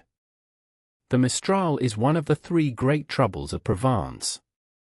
The others are the Durance and the Parliament. The land around the inn looked like a dry lake, not like good ground. A few weak stalks of wheat grew there, spread far apart. Local farmers had planted them to see if grain could grow in this dry place. On each stalk sat a grasshopper. It made a loud and boring sound that filled this hot, desert-like scene. For 7 or 8 years, the small tavern had been kept by a man and his wife. They had 2 servants, a maid named Trinette and a stable boy called Picot. This small team was enough for their needs. A canal between Beaucaire and Aiguemortes had changed travel in the area. Boats now replaced carts and stagecoaches. This canal slowly ruined the innkeeper. It stood between the Rhône River and the main road, less than 100 steps from the inn.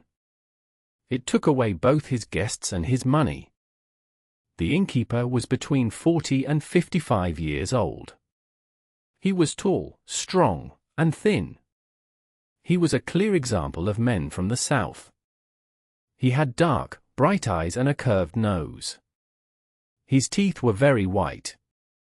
His hair and beard were thick and curly. Only a few grey hairs showed his age. His skin was naturally dark, but the sun had made it even darker. Every day, from morning to night, he stood at the door of the inn. He watched the road and waited for guests who rarely came. He stood there day after day under the strong southern sun. He wore only a red handkerchief on his head, tied like those of Spanish mule drivers. This man was our old acquaintance, Gaspard Caderousse. His wife was very different. Her maiden name was Madeleine Radel. She was pale, thin, and often ill. She was born near Arles, where women are known for their beauty. She had once been beautiful too. But a long and slow illness had taken that beauty away. She stayed most of the time in her room on the 2nd floor. She sat there, shaking with cold, or lay weak on her bed. Her husband stayed at the door below.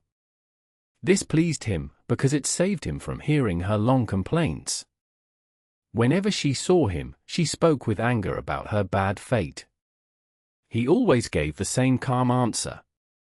Be quiet, La Carconte. It is God's will that things are like this. The name La Carconte came from the village where Madeleine was born. That village lay between Salon and Lambesc. In this part of France, people often gave each other special nicknames.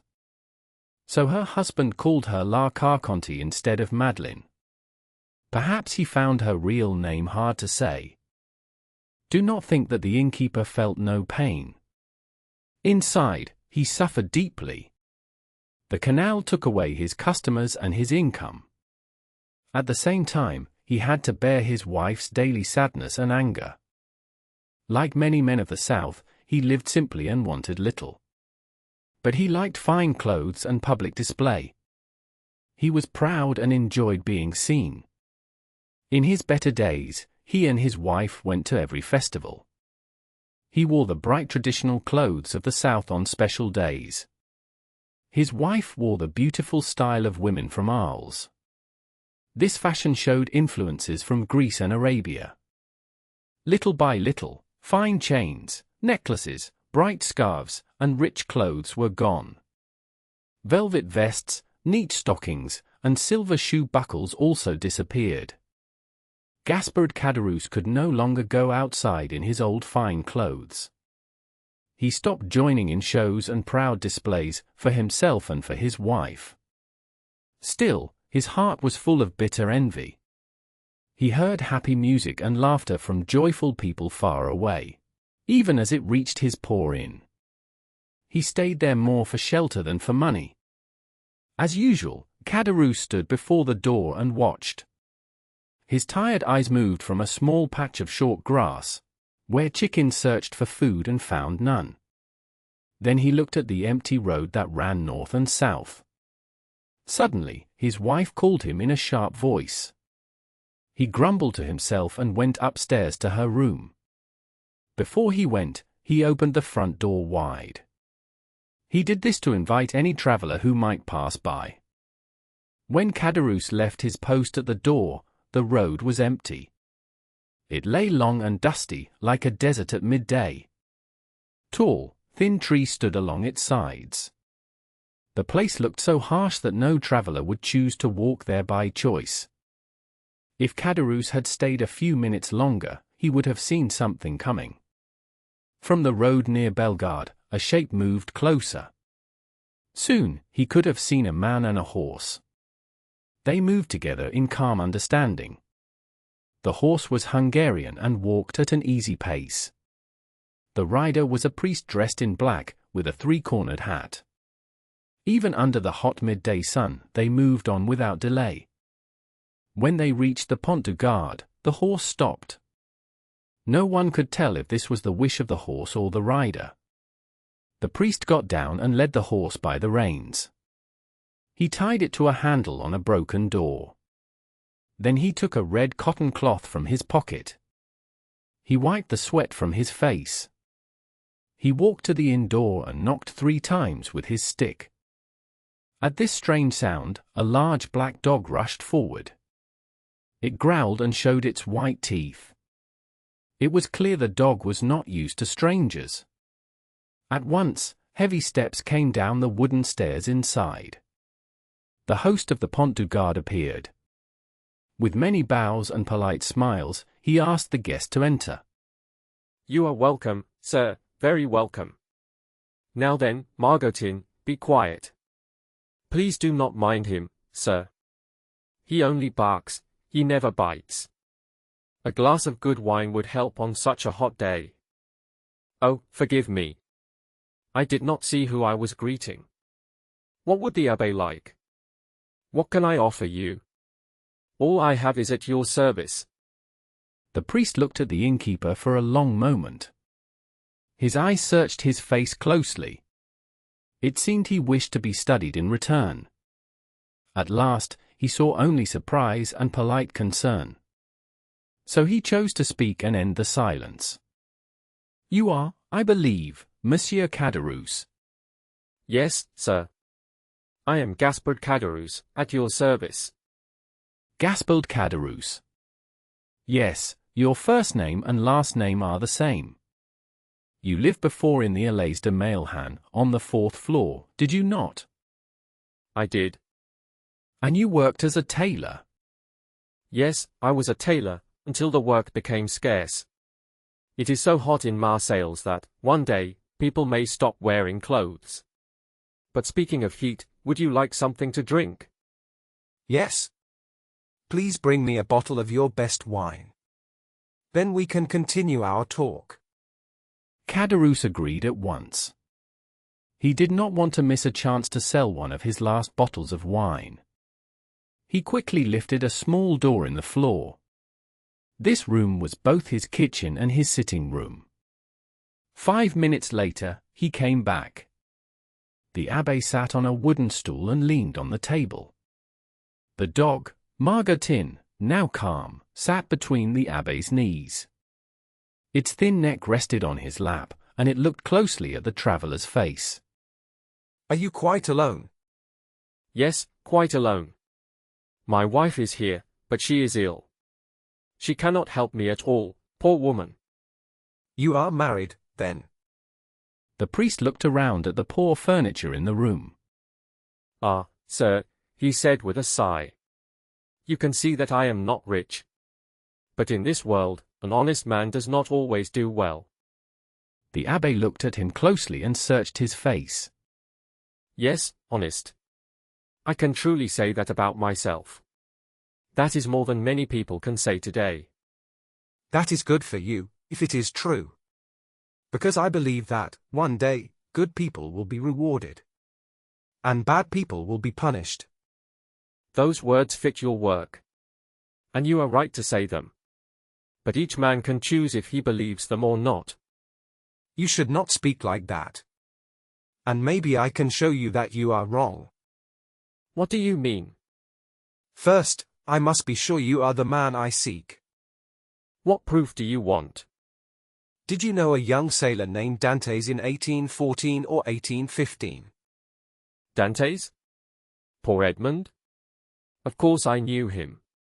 Edmond Dantès was my close friend. The abbé watched him closely with calm, sharp eyes. You remind me that the young man was called Edmond. Called Edmond? That was his true name. Just as mine is Gaspard Caderousse. Please tell me what happened to him. Did you know him? Is he alive? Is he free? Is he happy? He died as a poor and broken prisoner. His life was full of pain and no hope. Caderousse turned pale. He turned away and wiped tears from his eyes with his red cloth. Poor fellow, poor fellow. This shows that good people are not rewarded in this world. Only bad people seem to do well. The world grows worse and worse. If God truly hates the wicked, why does he not stop them all? You speak as if you truly loved young Dantès. Yes, I did, said Caderousse. I admit that once I felt envy of his good luck. But I swear to you, sir, by all that is dear to me, that later I felt deep regret for his sad fate. There was a short silence. The abbé watched the troubled face of the innkeeper with close attention. You knew the poor young man, then? Yes, said Caderousse. I was called to see him when he was dying, so I could give him comfort through religion. And what did he die of? He asked, in a broken voice. What do young and strong men die of in prison? When they are not yet 30, if not from prison itself. Caderousse wiped the sweat from his forehead. But the strangest part, continued the abbé, is that Dantès, even as he was dying, swore before God that he did not know why he was in prison. That is true, whispered Caderousse. How could it be otherwise? The poor man told you the truth. Because of this, said the abbé. He asked me to solve the mystery he never understood, and to clear his name if any shame had touched it. The abbé looked closely at Caderousse.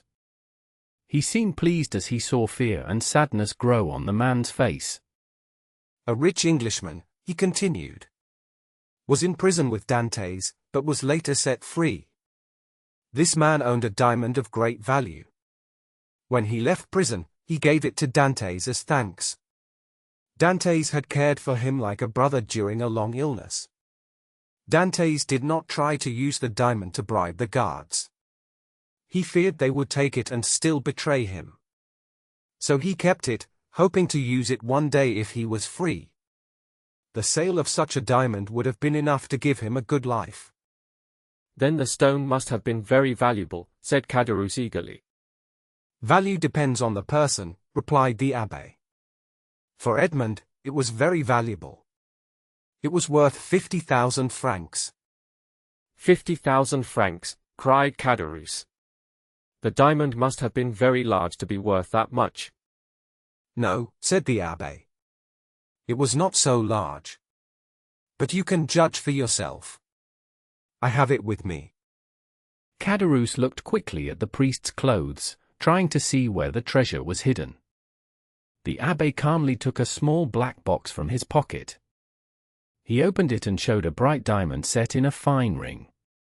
And that diamond, he said breathlessly, is worth 50,000 francs. Yes, said the abbé. That price is without the ring, which is also valuable.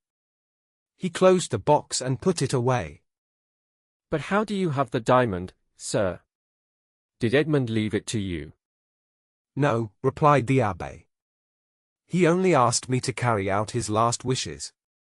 He said he once had 4 true friends, and the woman he was to marry.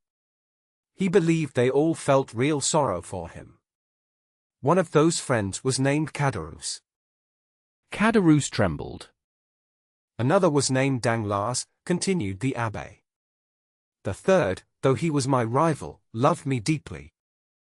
A dark smile crossed the face of Caderousse. He was about to speak. Please let me finish first, said the abbé, raising his hand. The third friend was called Fernand. And the woman he was to marry was... Wait, he added. I have forgotten her name. Mercedes, said Caderousse quickly. Yes, said the abbé with a soft sigh. Her name was Mercedes. Go on, said Caderousse. Bring me a carafe of water, said the abbé. Caderousse did what the stranger asked.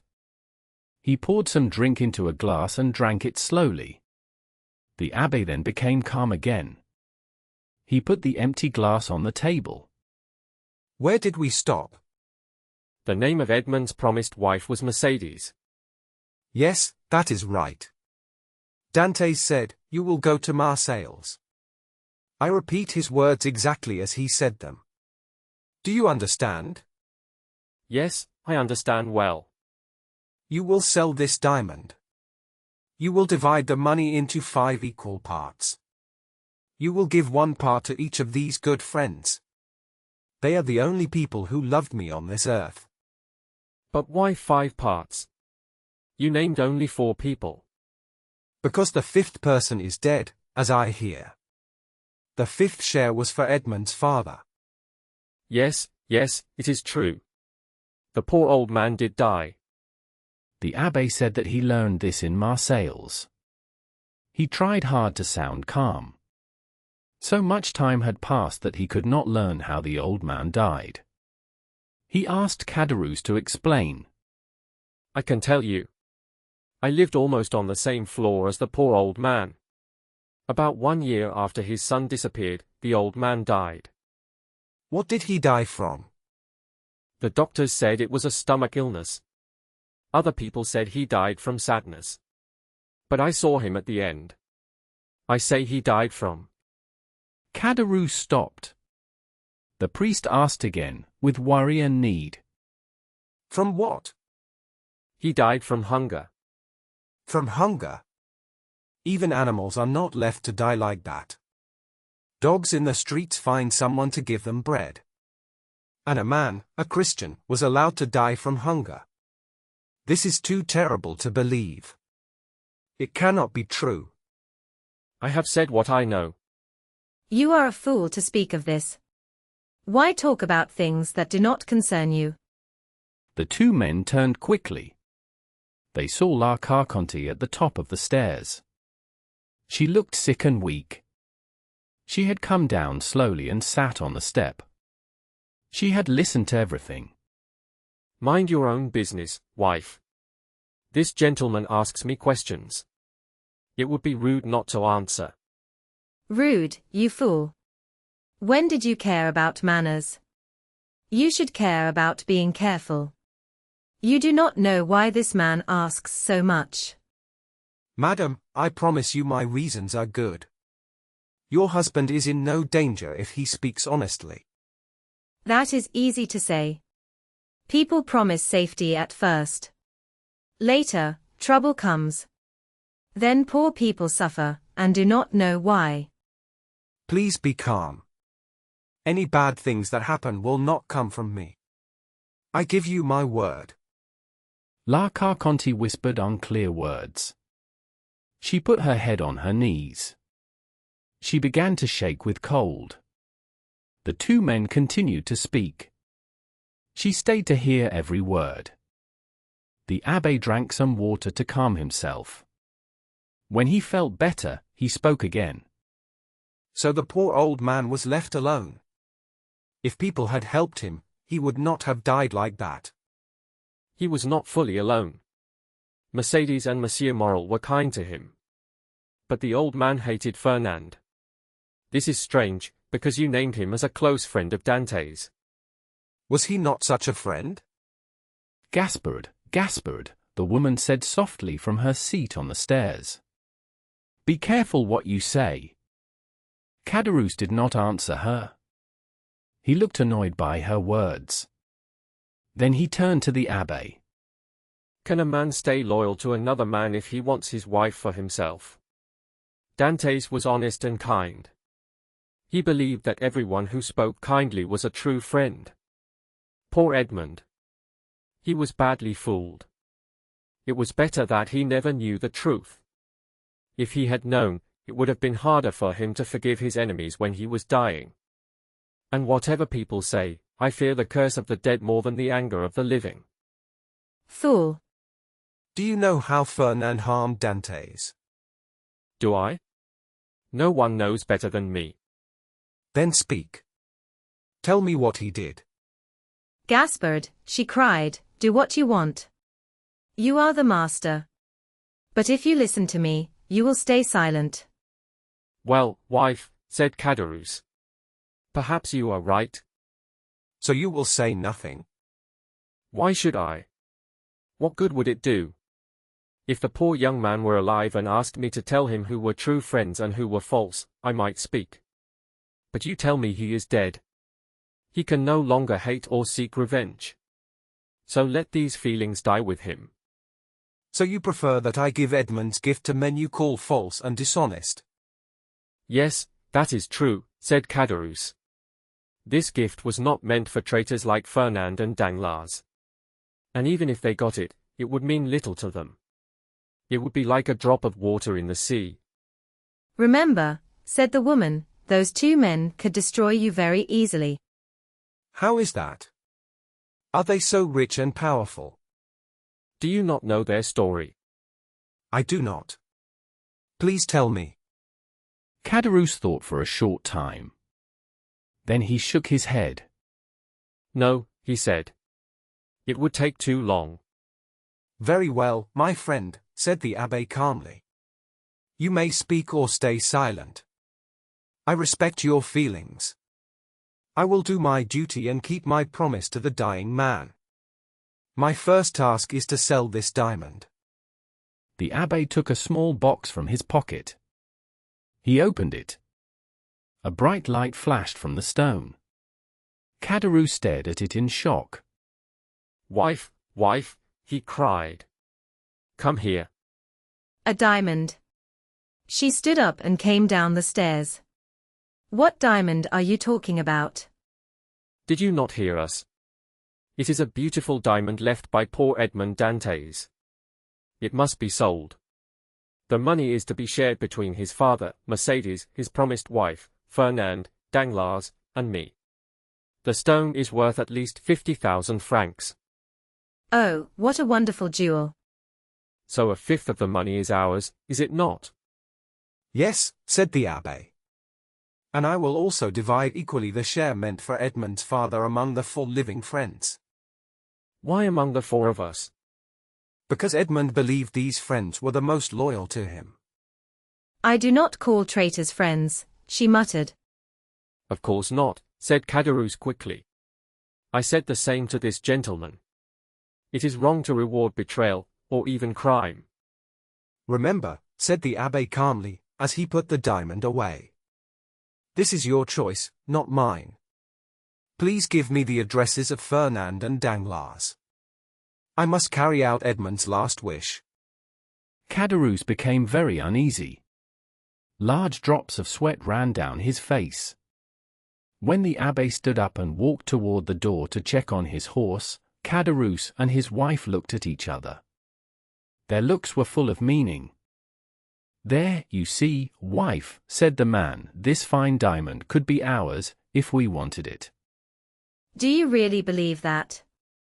Yes, of course. A holy man would not lie to us. Well, said La Carconte, do what you want. I will not be part of this. She then went up the stairs to her room. Her body shook with fear, and her teeth hit together. This happened even though the day was very hot. At the top of the stairs, she turned and called down in a warning voice. Gaspard, think carefully about what you are going to do. I have thought about it, and I have decided, he answered. La Carconte went into her room. The floor creaked under her slow and heavy steps. She reached her chair and fell into it, very tired. Well, asked the abbé when he came back downstairs, what have you decided to do? I will tell you everything I know, he replied. I think that is a wise choice, said the priest.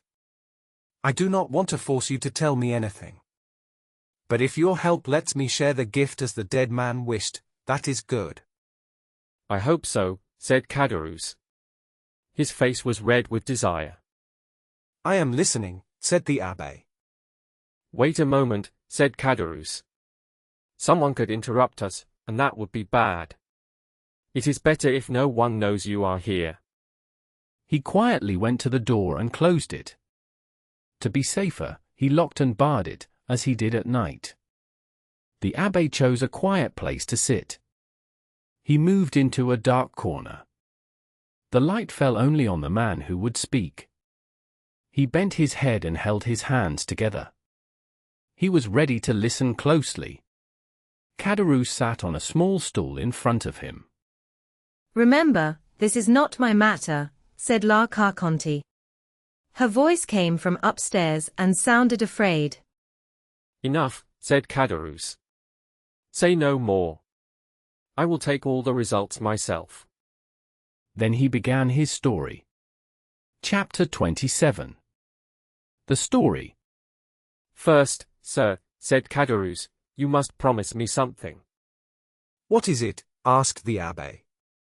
If you ever use what I tell you, never say it came from me.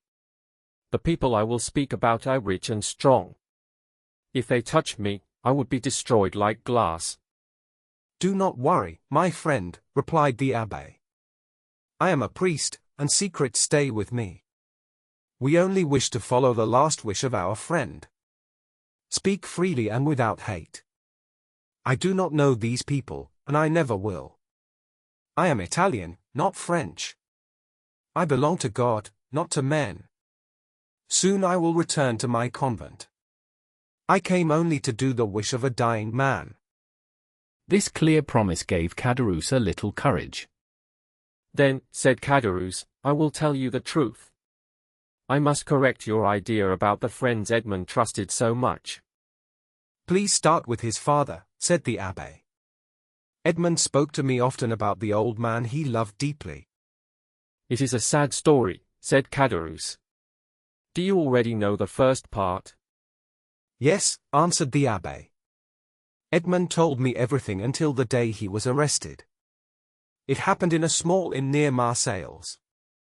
At La Réserve, said Caderousse. Yes, I remember it clearly. Was it not his party for his future marriage? Yes, it was, he said. The party started happy, but ended in sorrow. A police officer came in with 4 soldiers. They arrested Dantès. Yes, said the priest. Up to that point, I know everything. Dantès himself only knew what touched his own life. He never saw again the 5 people I have named. He never heard news of any of them. When Dantès was arrested, Monsieur Morel hurried to learn the truth. The news was very sad. the old father came back home alone. He folded his wedding suit with tears in his eyes. He walked up and down his room all day. He did not go to bed at all. I lived below him, and I heard him walk all night. I could not sleep either. The pain of the poor father filled my heart. Each step he took felt like it pressed on my chest. The next day, Mercedes went to ask help from Monsieur de Villefort. She did not get his help. Then she went to see the old man. She saw how sad and broken he was. He had not slept. He had not eaten since the day before. She asked him to come with her so she could care for him. But the old man refused. No.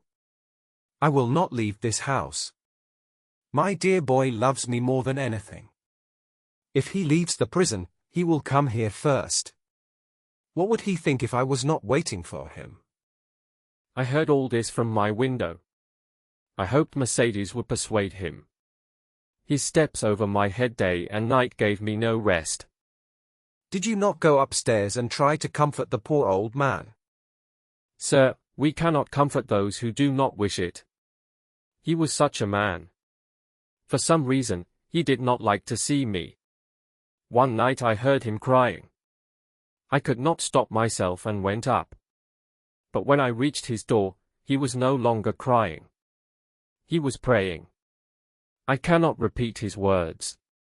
They were full of faith and deep pain. I thought then that I was glad I had no children. If I felt such pain and had no such words in my heart, I could not live with it. Poor father. Day after day he lived alone. Each day he was more lonely. Monsieur Morel and Mercedes came to see him. But his door stayed closed. I knew he was inside, but he gave no answer. One day he let Mercedes enter. She tried to comfort him, though she was in pain herself. My dear child, he is dead. He waits for us now. I am happy. I am the oldest. I will see him first. After some time, people stop visiting those in sorrow. They feel too sad. At last, old Dantès was alone. Sometimes I saw strangers go up to him. They came down with small bundles they tried to hide. I knew what they were. He sold his things to buy food. At last he had nothing left. He owed most of his rent. They said they would throw him out. He asked for 1 more week. They gave it to him. For 3 days I heard him walking as usual. On the 4th day, I heard nothing. I decided to go up, whatever the risk. The door was closed. I looked through the keyhole. He was pale and thin. I thought he was very ill.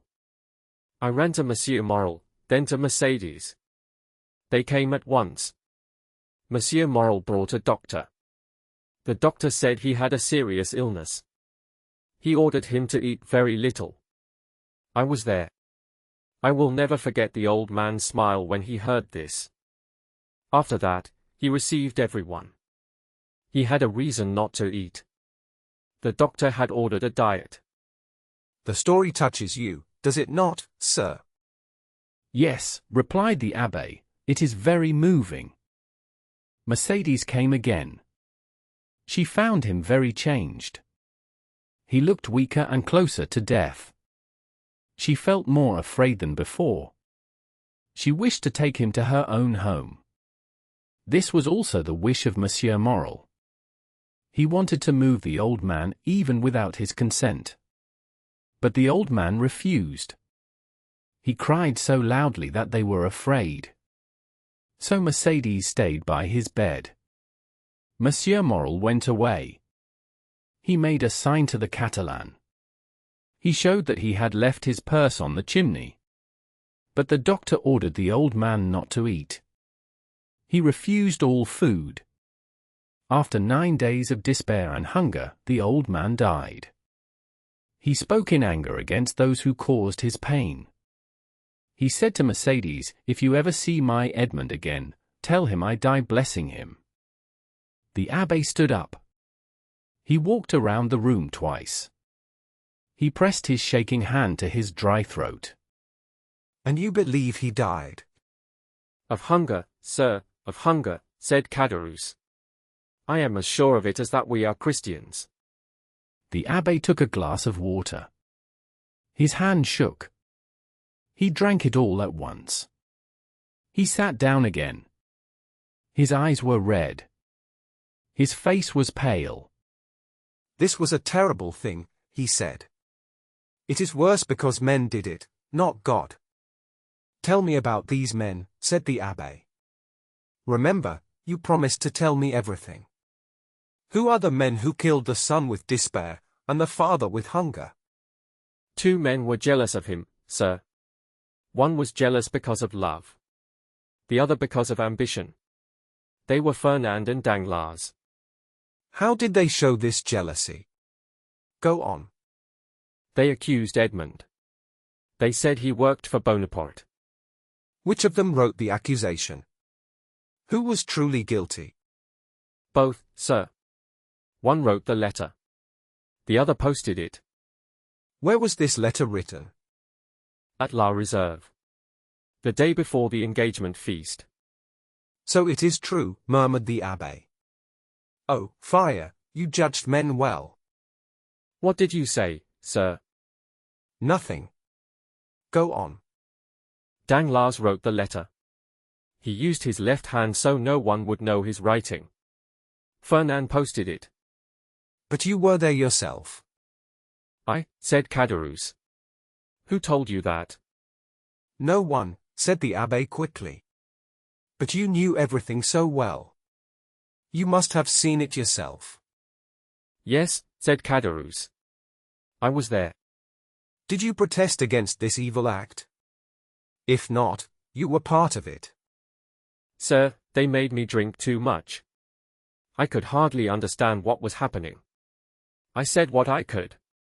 They told me it was only a joke. They said it would do no harm. The next day you saw the truth. You were there when Dantès was arrested. Yet you said nothing. Yes, sir. I wanted to speak. But Danglars stopped me.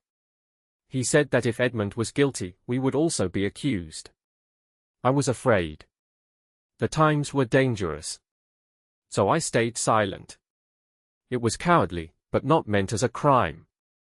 I understand. You let events go on.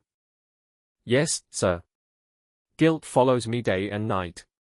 I pray to God for forgiveness. This is the only great wrong of my life. I believe it caused my misery. I suffer now for one selfish moment. I tell my wife, be quiet. This is God's will.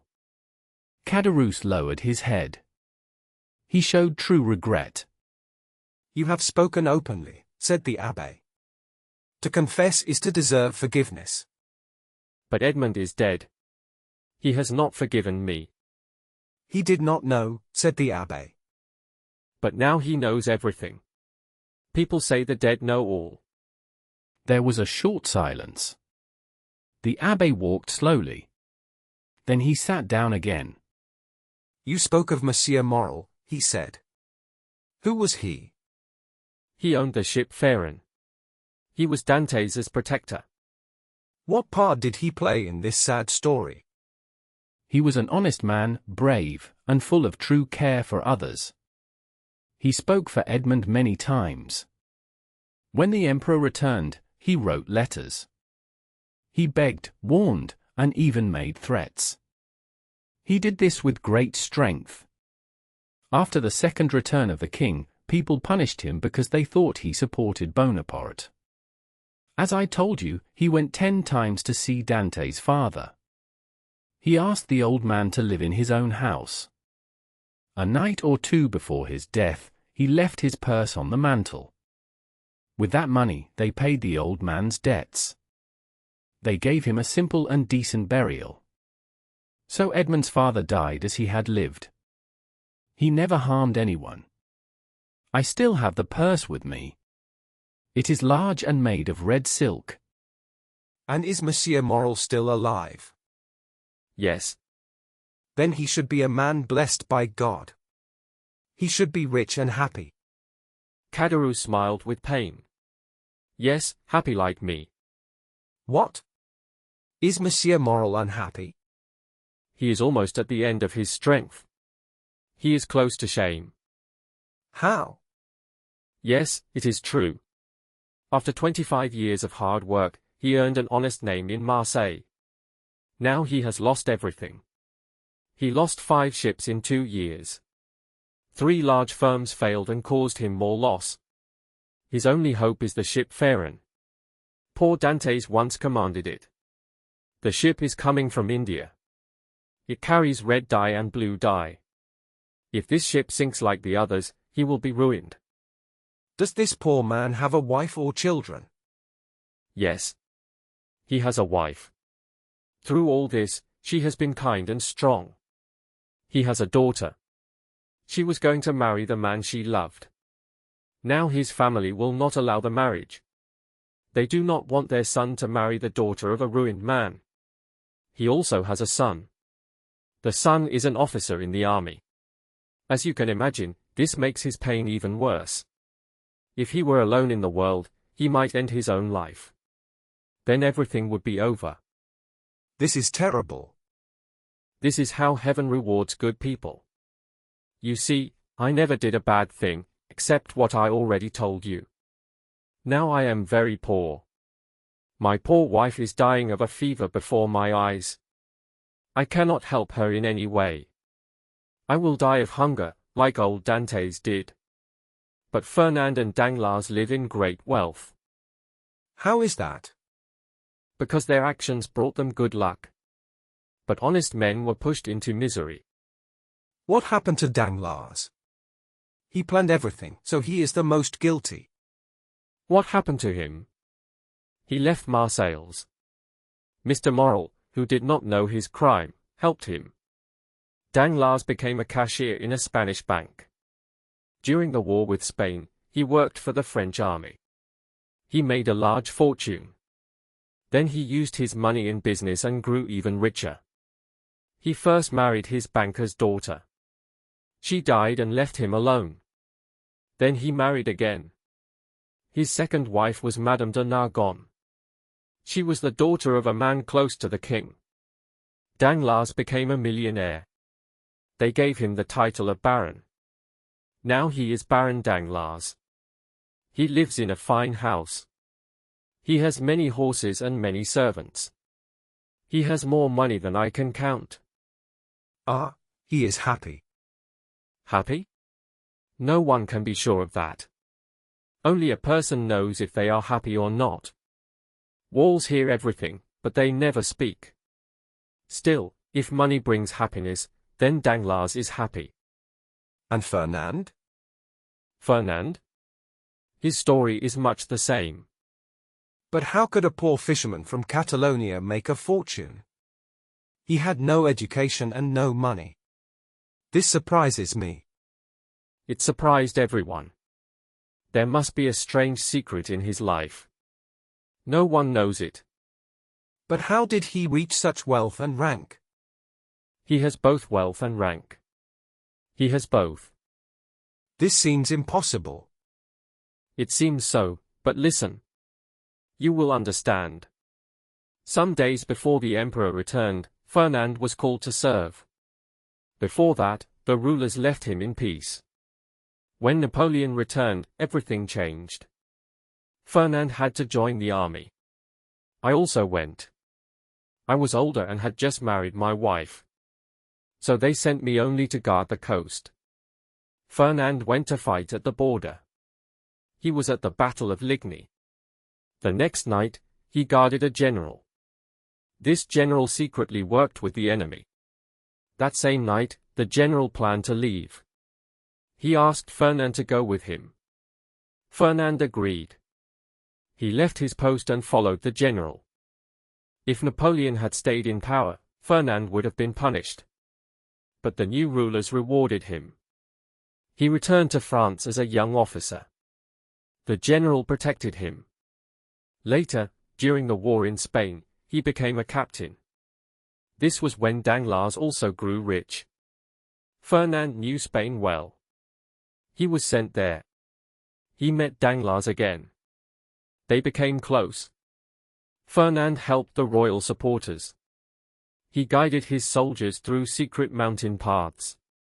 He gave great help in the war. After the Battle of Trocadero, he was made a colonel. He received the title of Count. He also received a high honor. Destiny, destiny. Yes, but this was not the end. After the war, Europe was at peace. Fernand had no new chances. Only Greece was fighting for freedom. Many people felt sorry for the Greeks. The French government allowed volunteers to go. Fernand asked for leave. He went to fight in Greece. His name stayed on the army list. Later, people said that the Comte de Morcerf had entered new service.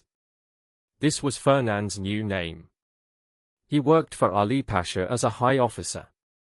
Ali Pasha was killed. Before he died, he rewarded Fernand.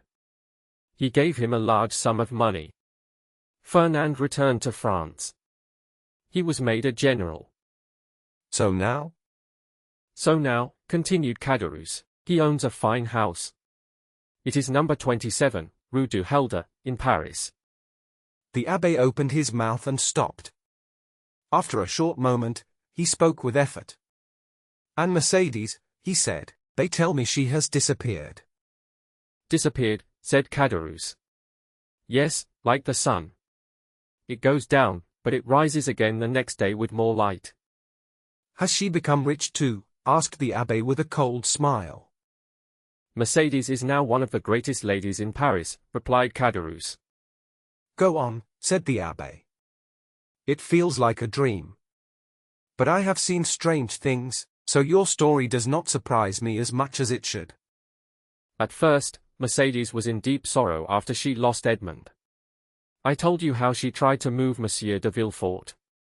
I told you how she cared for old Dantès. Then a new pain came. Fernand left. She did not know his wrong act. She saw him as a brother.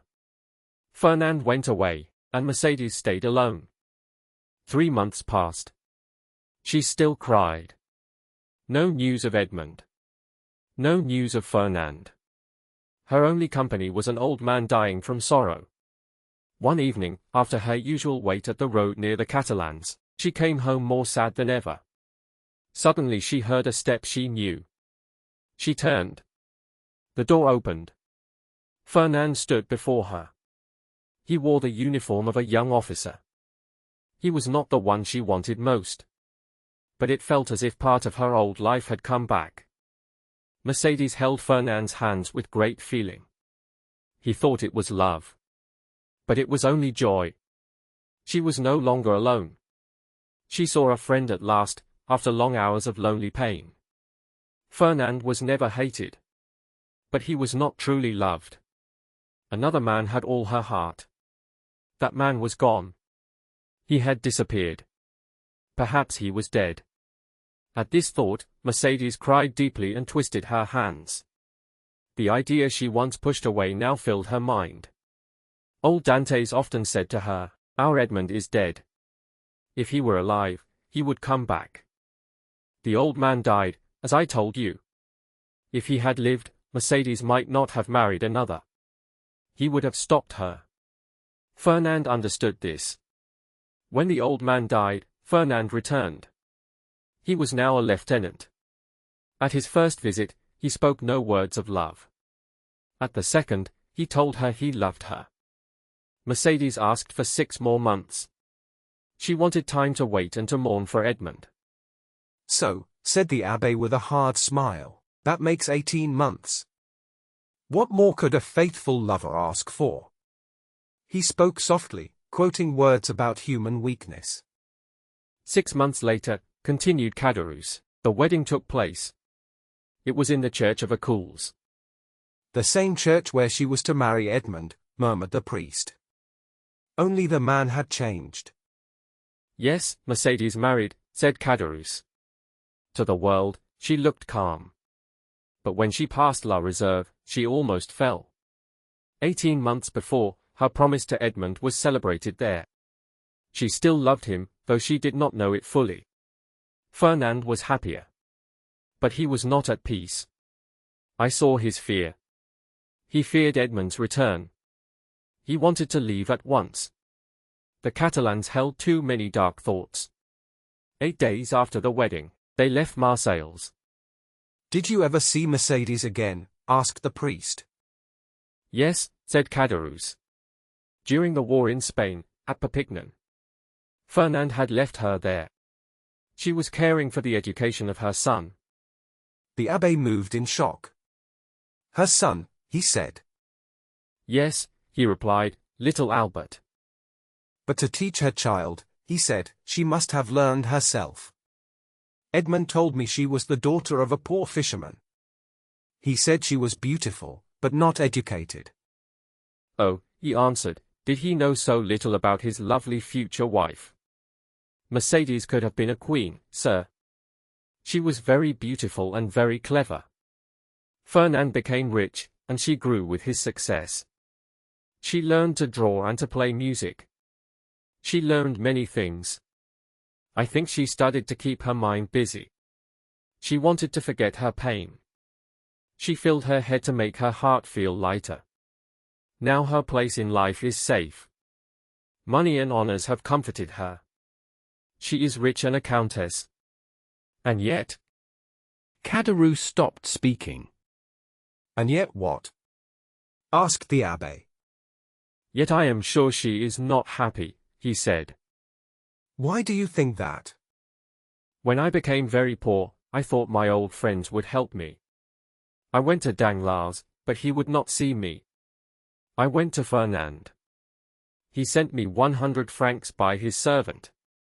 So you did not see them? No, but Madame de Morcerf saw me. How did that happen? As I was leaving, a purse fell at my feet. It had 25 gold coins inside. I looked up fast. I saw Mercedes. She closed the window at once. And Monsieur de Villefort? He was never my friend. I did not know him. I had nothing to ask from him. Do you know what happened to him? Do you know his part in Edmond's suffering? No. I only know that after Edmond was arrested, he married Mademoiselle de Saint-Méran. Soon after, he left Marseilles. He is surely lucky like the others. He must be rich like Danglars. He must be high in rank like Fernand. Only I have stayed poor. I am unhappy and forgotten. You are wrong, my friend. God may seem to forget for a time. But justice waits. Then the moment comes when God remembers. And here is proof. As he spoke, the abbé took a diamond from his pocket. He gave it to Caderousse. Here, my friend. Take this diamond. It is yours. For me alone? Oh, sir, do not joke with me. This diamond was meant for his friends. But Edmond had only one true friend. So it cannot be shared. Take it and sell it. It is worth 50,000 francs. I hope this money will free you from your misery. Oh, sir, he said softly. Please do not play with a man's hope or despair. I know both happiness and despair. I never joke about such things. Take it. But in return... Caderousse touched the diamond. Then he pulled his hand back. The abbé smiled. In return, he said, give me the red silk purse. It was left by Monsieur Morel. It stood on old Dantès' chimney. You told me it is still with you. Caderousse, very surprised, went to a large wooden cupboard. He opened it. He gave the abbé a long red silk purse. It was old and faded. It had 2 copper ends. The abbé took the purse. He gave the diamond to Caderousse. You are a man of God, sir. No one knew Edmond gave you this diamond. You could have kept it. The abbé thought to himself that Caderousse would have done so. He stood up and took his hat and gloves. Well, he said, everything you told me is true. I can believe every word. Look here, sir. There is a holy cross in this corner. Here is my wife's will. Open this book. I will swear on it. I swear by my soul and my faith. I have told you everything as it happened. That is enough, he said. I believe you. May this money help you. Goodbye. I go far from men who hurt each other so deeply.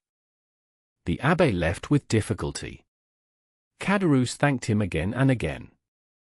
The abbé opened the door himself. He went out and mounted his horse. He greeted the innkeeper. The man called after him loudly. The abbé rode back the same way he had come. When Caderousse turned around, he saw his wife behind him. She was very pale and shaking. Is everything I heard really true? What? He has given the diamond only to us? Caderousse asked this, half happy and half confused. Yes, it is true.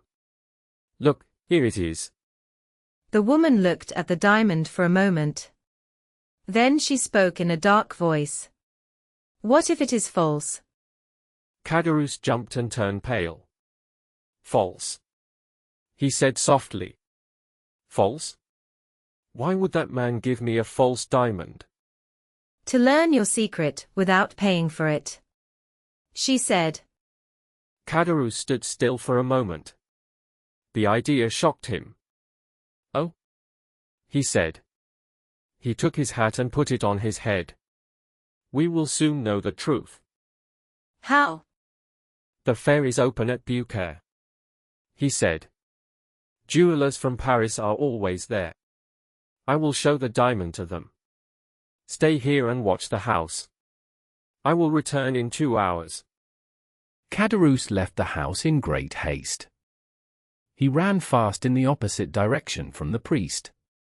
When she was alone, La Carconte spoke to herself. 50,000 francs. She said.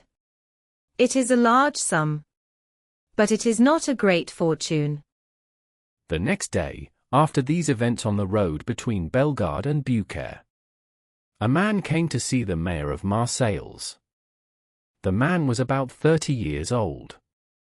He wore a bright blue coat, light trousers, and a white vest.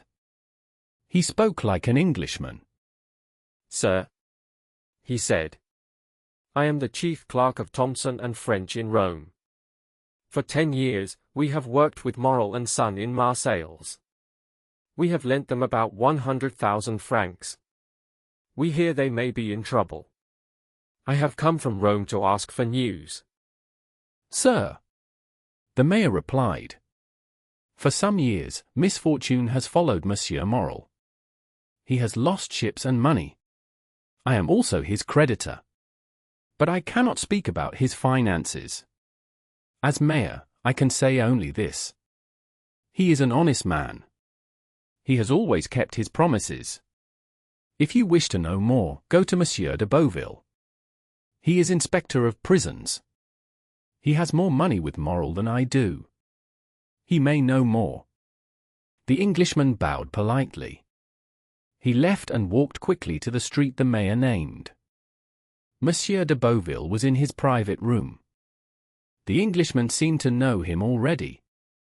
But de Beauville was very upset and did not notice this. The Englishman spoke to him in the same way as before.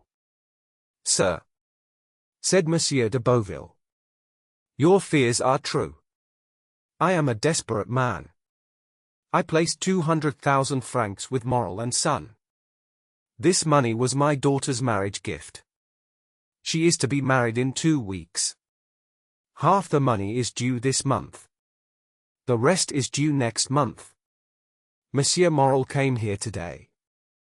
He told me that if his ship does not arrive, he cannot pay me. That sounds like he cannot pay at all, said the Englishman. It sounds like full ruin. cried de Beauville. The Englishman thought for a moment. Then he spoke. So you fear you will lose this money? Yes, he said. I think it is lost. Then I will buy this debt from you, he said. You? Yes, I will, he said. For 200,000 francs. We pay in full. We do not bargain. And you will pay now? Yes. In cash. The Englishman took a large bundle of banknotes from his pocket. There was more money than de Beauville hoped to save. A light of joy crossed his face. De Beauville's face showed strong feeling. Still, he tried to stay calm, and he spoke with care. Sir, I must tell you that you will most likely not receive 6% of this sum. That is not my concern.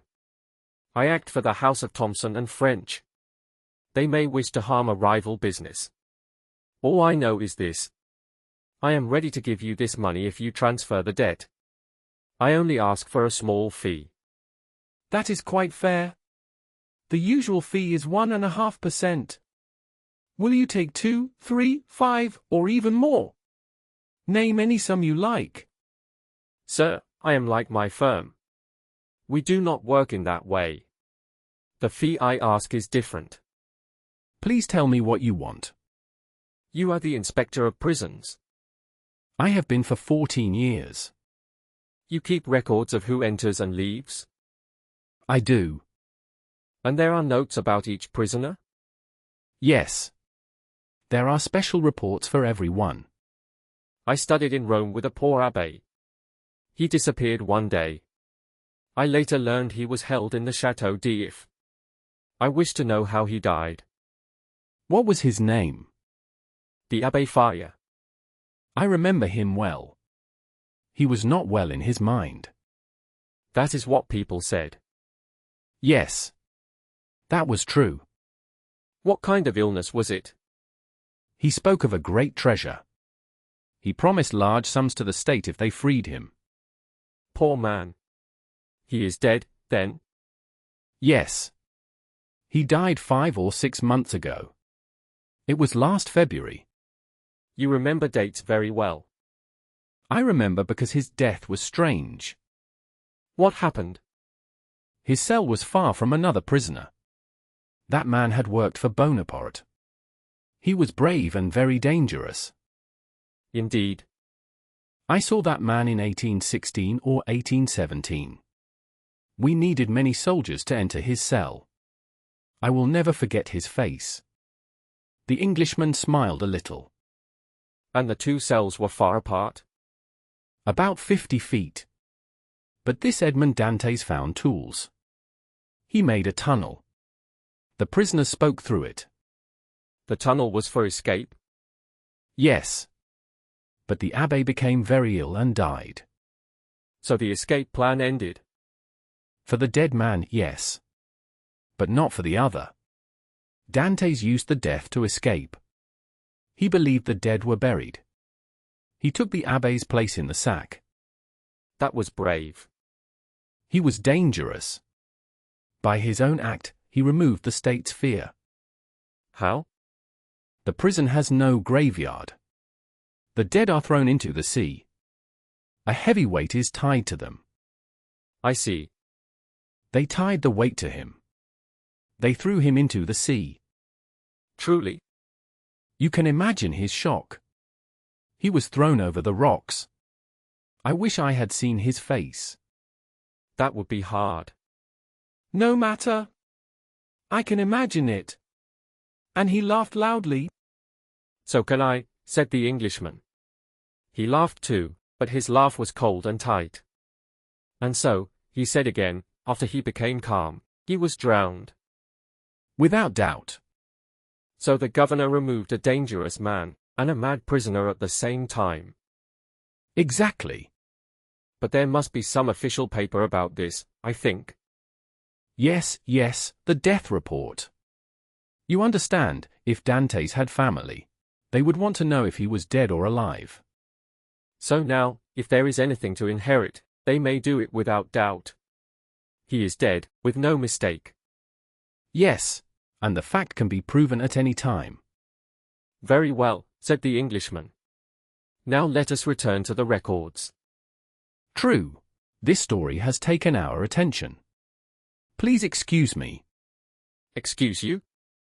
For the story? Not at all. I find it very interesting. Yes, indeed. So, sir, you wish to see everything about the poor abbé, who was a very gentle man.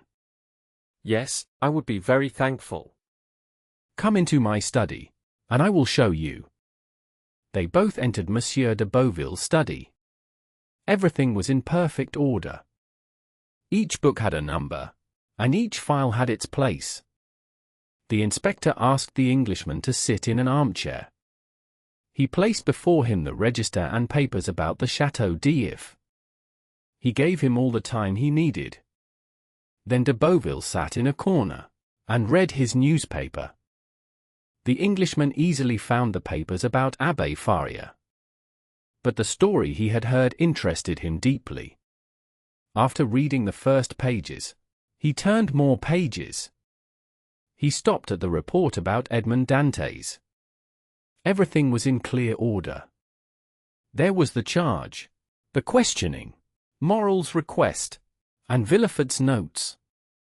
He folded the charge calmly and put it into his pocket. He read the questioning and saw that Noirtier's name was not there. He also read the request dated April 10, 1815. In it, Morel, following advice, spoke strongly of Dante's help to the empire. At that time, Napoleon was in power. Villefort's papers proved these services were true. Then the Englishman understood everything. This request to Napoleon, which Villefort had hidden, later became a dangerous paper. After the king returned, it could be used against Villefort. So the Englishman was no longer surprised. He searched the register again, and found this note beside Dante's name. Edmond Dantès, a strong supporter of Bonaparte, took part in the return from Elba. Must be kept alone, watched, and guarded closely. Below this was written in another hand, see note above, nothing can be done. The Englishman compared the writing. He saw that the note in the margin was written by the same hand as Villefort's paper. He understood that the second note was likely written by another inspector. This man may have felt some care for Dantès. But he could do nothing. As said before, the inspector sat quietly reading his newspaper. He did not see the Englishman hide the charge in his pocket. This paper was written by Danglars, and sent from Marseilles on February 27th. Even if he had seen it, he would not have cared. To him, the money mattered much more. Thank you, said the Englishman, closing the book. I have all I need. Now I will keep my promise. Please write a simple paper for your debt. Say that you received the money, and I will give it to you. He stood up and gave his chair to Monsieur de Beauville. The inspector sat down at once. He quickly wrote the paper. At the same time, the Englishman counted the bank notes on the desk. Chapter 29. The House of Morel and Son. Anyone who had left Marseilles some years before, and knew Morel's warehouse well, would now see a great change. The business no longer felt alive or happy. The rooms were quiet and dark. There were no smiling faces at the windows. No busy clerks walked along the long halls. The yard was empty, with no goods and no voices. Everything felt sad and heavy. Only 2 clerks still worked there. One was a young man of about 24. He loved Monsieur Morel's daughter. His friends asked him to leave, but he stayed. The other clerk was an old man with one eye. His name was Coquels. The young clerks called him Coquille. This name replaced his real name long ago. He would not answer to any other name. Coquel stayed with Monsieur Morel. His position had changed in a strange way. He was now the cashier, but also like a servant. Still, he was the same Coquel's. He was kind, patient, and loyal. But he was very strict with numbers. On money and counting, he never bent. He knew his sums by heart. No plan or trick could fool him. Many troubles fell on the business. But Coquel's did not seem afraid. This was not because he did not care. It was because he believed strongly. One by one, the clerks left the office. Like rats leaving a sinking ship, they went away. Coquel's watched them go. He never asked why. For him, everything was a matter of numbers. For 20 years, all payments were exact. He could not believe the business would fail. It seemed impossible to him. Nothing had yet broken Coquel's trust. The last payment was made on time. That month, Coquel's found 14 extra sous. That same evening, he gave them to Monsieur Morel. "Thank you, Coquel's. You are the best of cashiers." Coquel's left feeling very proud. This praise meant more to him than a large gift. But after that month, Monsieur Morel suffered greatly. He spent many hours full of worry. To pay his debts, he used all he had. He feared people would hear of his trouble. So he went to the Beaucaire fair. There, he sold his wife's and daughter's jewels. He also sold some silver plates. This helped him pay for that month. But now he had nothing left. No one would lend him money. People spoke of his problems. He needed to pay a large sum soon. He also needed to pay the same amount next month.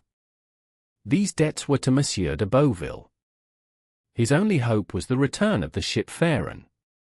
Another ship had arrived from the same place. But the Pharaon had not returned. No news had come. This was the state of the house. The next day, after Monsieur Morel met Monsieur de Beauville, a visitor arrived. He was a clerk from the firm of Thompson and French of Rome. Emmanuel received him. He felt afraid when he saw new faces.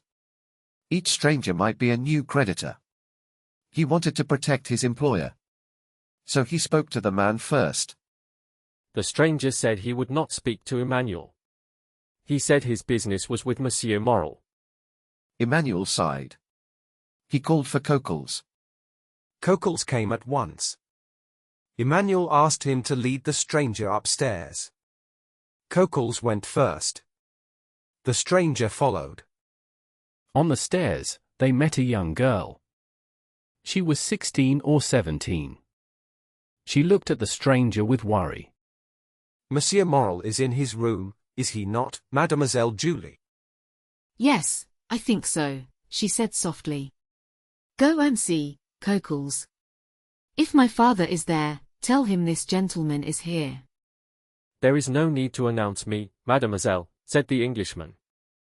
Monsieur Morel did not know my name. The man only needed to say that he was the private clerk from the house of Thompson and French in Rome. This was the house that did business with Morel's father. The young girl turned pale and went down the stairs. The stranger and Coquel's went up. The girl entered the office where Emmanuel was. Coquel's used a key to open a door on the second staircase. He led the stranger into a small waiting room. He opened a second door and closed it behind him. He left the clerk alone for a moment. Then he came back and made a sign that the man could enter. The Englishman entered. He saw Morel sitting at a table. Morel was reading his large account book. The book showed all the money he owed. When Morel saw the stranger, he closed the book. He stood up and offered him a chair. When the man sat down, Morel sat again. 14 years had changed Moral. He was 36 at the start of this story. Now he was 50. His hair was white. Time and sorrow had marked his face. His eyes were no longer firm. They moved often, as if he feared to look at one thought for too long. The Englishman looked at him with interest and curiosity. Sir, you wish to speak to me? Yes, sir. You know from whom I come? From the house of Thomson and French. At least, that is what my cashier told me. That is correct. This house had to pay a large sum in France this month. They know you always pay on time. So they collected all the bills with your name. They asked me to present them when they were due. Moral sighed deeply. He passed his hand over his wet forehead. So, sir, you hold bills with my name? Yes. And the sum is large. What is the amount? Here are papers worth 200,000 francs. They come from Monsieur de Beauville. You owe this sum to him. Yes. He gave me the money nearly 5 years ago. When must you pay? Half on the 15th of this month. The rest on the 15th of next month. Yes. Here are other bills. They are worth 32,500 francs. They are signed by you. I know them. Is that all? No. There are more bills from other houses. Together, the total is 287,500 francs. Moral suffered greatly as he heard this. He repeated the number in a weak voice. Yes, sir. I must also tell you something. People in Marseille say you may not be able to pay. Sir, for more than 24 years, this house has never failed. No paper with the name Moral and Son has ever been unpaid. I know that. But tell me honestly. Will you pay these bills on time? If my ship arrives safely, yes. That ship is my last hope. If it is lost, I will lose everything. And if this last hope fails? Then I must accept shame. I fear I will have to stop payment. Do you have no friends who can help you? Moral smiled sadly. In business, sir, he said, a man has no friends. He has only people who write to him. That is true, the Englishman said softly. Then you have only one hope. Only one. The last one? The last. So if this fails? I am ruined. Completely ruined. When I came here, a ship was entering the port. I know, sir. A young man who still stays loyal to me spends time in a small room at the top of my house. He hopes to be the first to bring me good news. He told me about this ship. And it is not yours? No. It is a ship from Bordeaux, called La Gironde. She also comes from India. But she is not mine. Perhaps she met your ship and brings news of her. I will speak plainly, sir. I fear news of my ship almost as much as I fear no news. When I do not know, I can still hope. This delay is not normal. The Farron left Calcutta on the 5th of February. She should have arrived a month ago. What is that? What does that noise mean? Oh, my God. What is it? A loud sound came from the stairs. People were moving fast. Someone was crying. Moral stood and walked to the door. But his strength left him, and he fell back into a chair. The two men stayed facing each other. Moral shook in fear. The stranger looked at him with deep pity. The noise stopped. But Moral waited. He felt that something had happened. Something more must come. The stranger heard steps on the stairs. Several people stopped at the door. A key turned in the lock. The door opened with a slow sound. Only 2 people have the key, he said softly. Cockles and Julie. The second door opened. A young girl appeared. Her eyes were full of tears. Morel stood, shaking. He held the chair to support himself. He tried to speak. No sound came out. "Oh, father," she said. "Forgive me for bringing bad news." Morel's face turned pale. Julie ran to him and held him. "Oh, father. Father. Be brave." The Farron has sunk, then. The girl did not speak. She nodded her head against his chest. And the crew? "They are safe," she said. "Another ship saved them. The one that just came into the harbor." Morel lifted his hands to the sky. "Thank you, my God," he said. "You have hurt only me." A tear filled the eye of the calm Englishman. "Come in," said Morel. "You are all at the door, I think." Madame Morel entered, crying. Emmanuel followed her. In the next room stood 7 or 8 sailors. They were rough and poorly dressed. When the Englishman saw them, he stepped forward. Then he stopped. He moved to a dark corner of the room. Madame Morel sat beside her husband. She held his hand. Julie still rested on his shoulder. Emmanuel stood between the family and the sailors. "How did this happen?" "Come closer, Penelon," said the young man. "Tell us everything." An old sailor stepped forward. His skin was dark from the sun. He held a broken hat in his hands. "Good day, Monsieur Morel," he said. He spoke as if he had just returned from a short trip. "Good day, Penelon," Morel answered. He smiled through his tears. "Where is the captain?" "The captain is sick," said Penelon. "He stayed at Parma. But please God, it is not serious. You will see him soon. Strong and alive. Now tell your story, Penelon." Penelon moved the tobacco in his mouth. He turned his head. He stepped forward. He balanced himself. Then he began to speak. Penelon told his story to Monsieur Morel.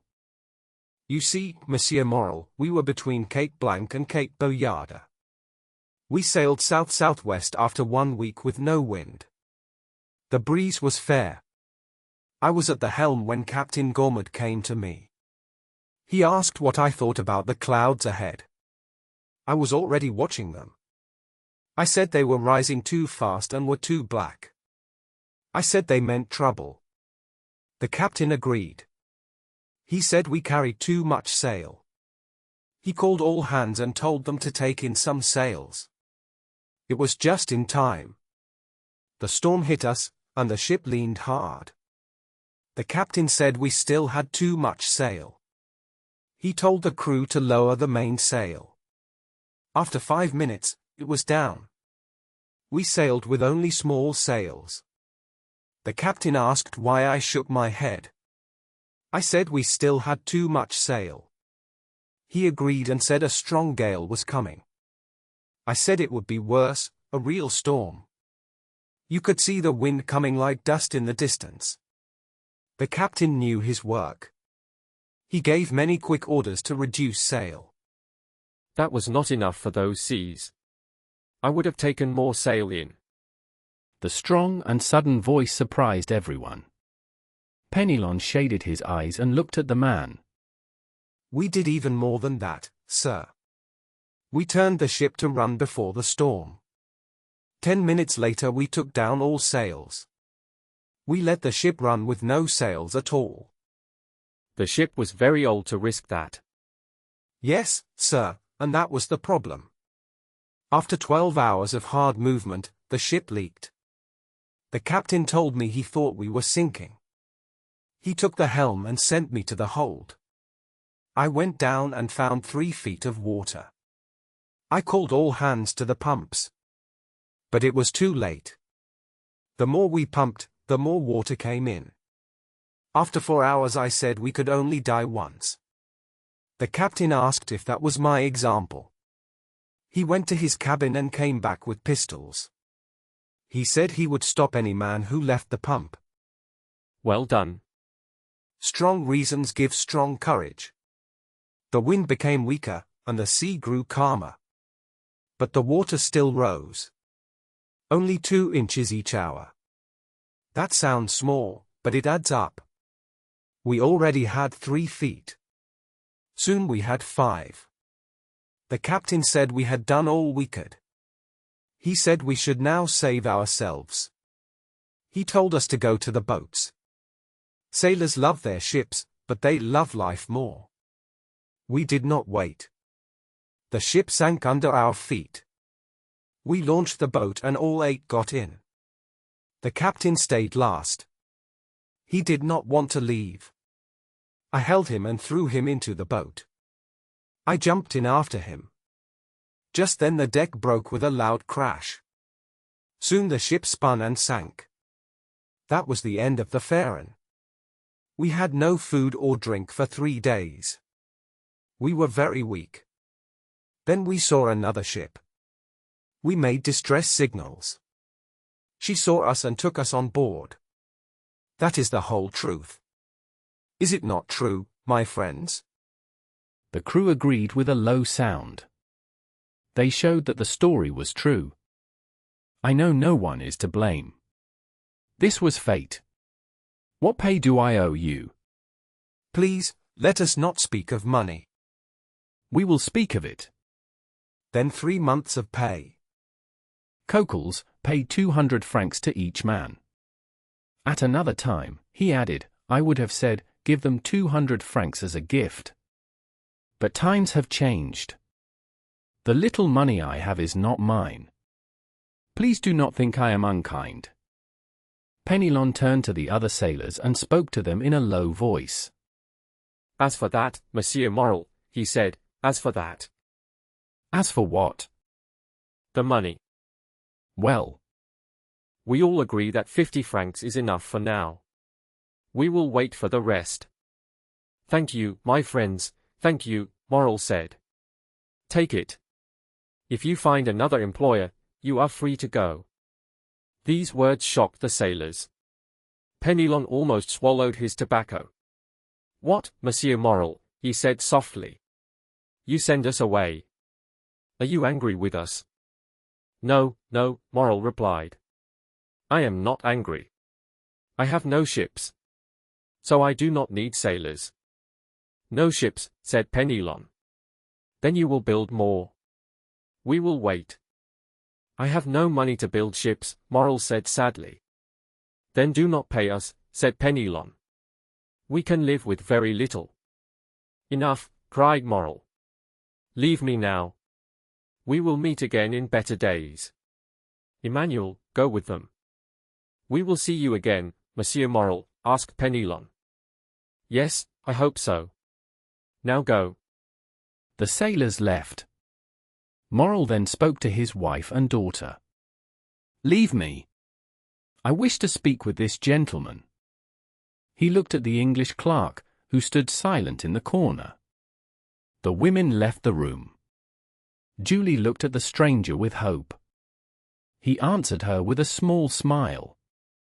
The 2 men were alone. You have heard everything, said Morel. I see your troubles, said the Englishman. They make me want to help you more. Sir, cried Morel. I am one of your biggest creditors, said the stranger. Your bills are due first, replied Morel. Do you want more time to pay? Time would save my honor. It would save my life. How long? 2 months. I will give you 3. Will Thompson and French agree? I take full responsibility. Today is the 5th of June. Pay me on the 5th of September at 11. The papers were renewed. Morel now had 3 months of hope. The Englishman left calmly. On the stairs, Julie waited for him. Oh, sir, she said. One day you will get a letter signed Sinbad the Sailor. Do what it says. Promise me. I promise, said Julie. Goodbye. Stay kind. I hope heaven gives you Emmanuel as your husband. Julie blushed and leaned on the stairs. The stranger went on. In the yard, he met Penelon. Come with me, he said. Chapter 30. The 5th of September. The delay given by the agent was a great gift. For the first time in a long while, Morel felt hope. On the same day, Morel told his wife, Emmanuel, and his daughter everything that had happened. A small light of hope came back to the family, even if they did not feel calm. But Morel had many business duties, not only with the house of Thompson and French. They had been kind to him. Still, as he said, in business he had partners, not friends. When he thought about their kindness, he could not understand it. He believed they acted for their own benefit. He thought they preferred to help him now, so they could get their money later. Sadly, not all his partners felt the same. Some acted from envy or poor judgment. They sent Morel's bills to his office exactly on time. Thanks to the delay from the English firm, Cockles paid them on time. Cockles stayed calm, as always. But Morel felt afraid. He knew he must soon repay large sums of money. If he failed, he would be ruined. Most business people believed Morel could not survive these losses. So they were very surprised. At the end of the month, Morel paid all his debts on time. Still, many people did not trust him again. They believed his ruin was only delayed. The next month passed. Morel worked very hard to collect all his money. In the past, banks trusted his papers. Now, no bank would help him. He tried to get short loans, but failed. Luckily, some money came in. With this, he could meet his duties at the end of July. The agent of Thompson and French was not seen again in Marseilles. He left soon after his visit to Morel. He had spoken only to the mayor, the prison inspector, and Morel. After he left, only their memories remained. The sailors of the Pharaon also disappeared. They had likely found work on other ships. Captain Gourmand recovered from his illness. He returned from Parma. He did not go at once to see Morel. So Morel went to see him. Morel knew of the captain's brave actions during the storm. He tried to comfort him. He also brought him his wages. The captain had been too shy to ask for them. As Morel went down the stairs, he met Penelon. Penelon was going up. He was dressed in new clothes. He looked embarrassed when he saw Morel. He moved aside and said nothing. Morel shook his hand, as usual. Penelon answered with a small squeeze. Morel thought Penelon felt shy because of his fine clothes. He believed Penelon now worked on another ship. Perhaps he had come to tell the captain his good news. Good men. May your new master care for you as I did, and be luckier than I have been. August passed with constant effort. Morel tried to renew his credit. On the 20th of August, people heard he had left Marseilles by coach. They said his bills would soon fail. They believed he had left Emmanuel and Cockles to face the creditors. But everyone was wrong. On the 31st of August, the office opened as usual. Cockles stood at the counter. He checked every bill carefully. He paid all of them on time. 2 more payments arrived, just as Morel expected. Cockles paid these as well, with perfect care. At first, everything was confusing. Then the bad news was delayed until the end of September. This delay only made the fear stronger. On the first day of the month, Morel came back home. His family waited for him with great worry. They hoped this trip to Paris would save them. Morel had thought of Danglars. Danglars was now very rich.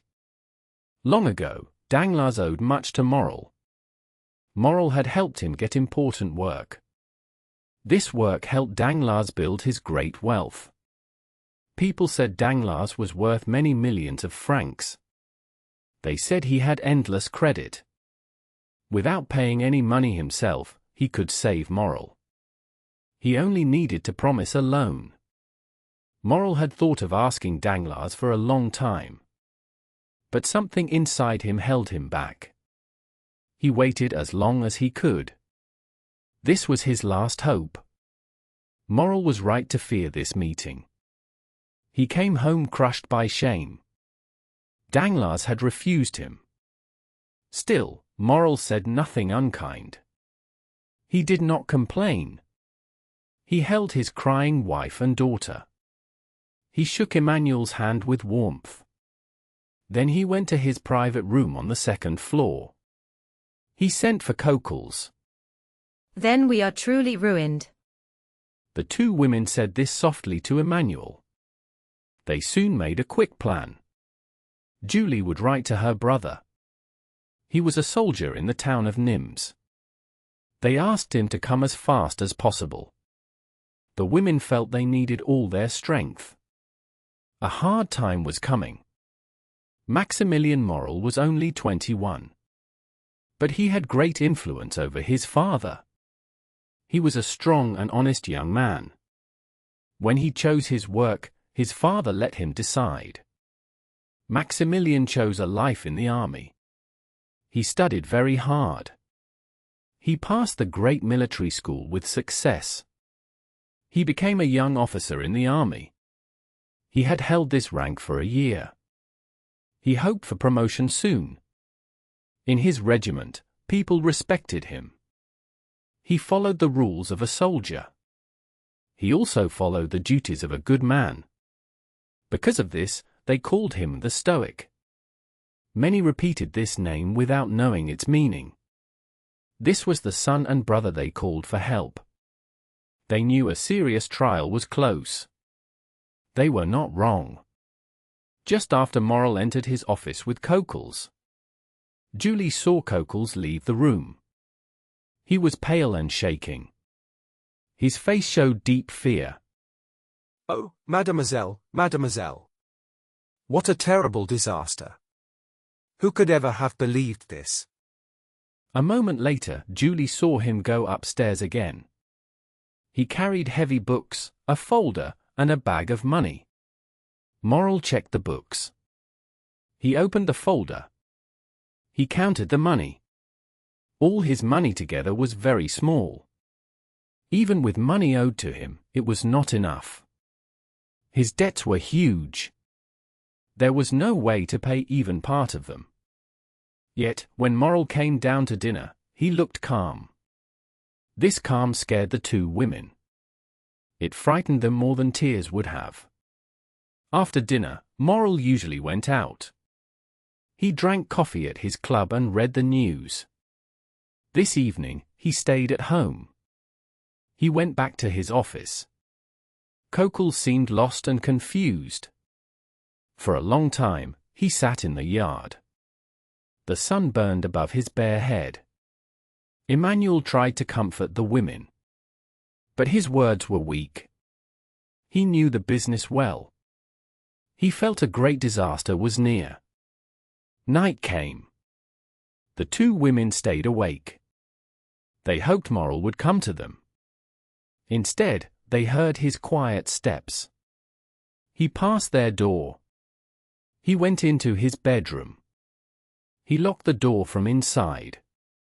Madame Morel sent Julie to bed. After half an hour, she rose again. She took off her shoes. She walked softly down the hall. She looked through the keyhole. In the hall, she saw a shadow moving away. It was Julie. She had come first, full of worry. He is writing. They understood each other without more words. Madame Morel looked again through the keyhole.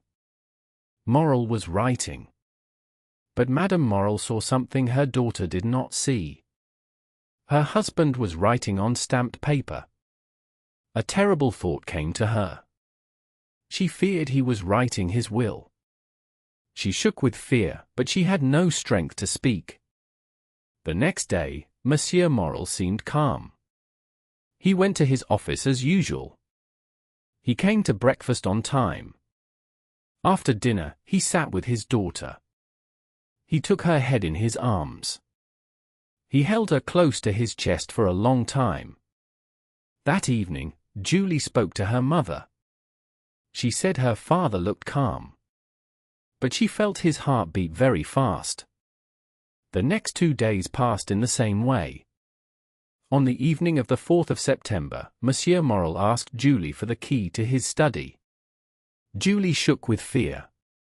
This request felt like a bad sign to her. Why did her father want this key? She always kept it. He had only taken it from her once, when she was a child, as a punishment. What have I done wrong, father? Why do you take this key from me? Nothing, my dear. You have done nothing wrong. I only want the key. Tears came to his eyes as he spoke. Julie pretended to look for the key. She said she had left it in her room. She left the room. But she did not go to her room. She hurried to find Emmanuel. Do not give the key to your father. Tomorrow morning, if you can, do not leave him for even one moment. Julie asked Emmanuel many questions. He knew nothing, or he did not want to speak. That night, between the 4th and 5th of September, Madame Morel listened to every sound. Until 3 in the morning, she heard her husband walk back and forth. He was very troubled. At 3 o'clock, he lay down on the bed. The mother and daughter spent the night together. They had expected Maximilian since the night before. At 8 in the morning, Morel came into their room. He was calm. But his pale face showed the pain of the night. They did not dare to ask how he had slept. Morel was kinder than ever. He was gentle to his wife. He was loving to his daughter. He looked at Julie and kissed her again and again. Stay with your mother, my dear. Julie wanted to follow him. I wish you to stay. This was the first time he had spoken so firmly. His voice was kind, but Julie did not dare to disobey. She stood still, silent and afraid. A moment later, the door opened. 2 arms held her. A kiss touched her forehead. She looked up and cried out with joy. Maximilian, my dear brother. Madame Morel rose at once. She ran into her son's arms. Mother, what has happened? Your letter frightened me. I came as fast as I could. Julie, go and tell your father that Maximilian has arrived. Julie ran out quickly. On the first step of the stairs, a man stopped her. He held a letter in his hand. Are you Mademoiselle Julie Morel? Yes, sir. What do you want? I do not know you. Read this letter. Julie hesitated. It concerns your father. It is very important. Julie took the letter and read it quickly. The message gave her hope. It was signed by Sinbad the sailor. She cried out with joy. She looked up to speak to the man. But he was gone. She read the letter again. This time, she saw a final note. It said she must go alone. No one else must go with her. If she did not go alone, the porter would say he knew nothing. This last part made her afraid. She wondered if there was danger. She was young and innocent. She did not know the risks that could face a girl of her age. You do not need to know danger to feel fear. Often, unknown danger brings the greatest fear.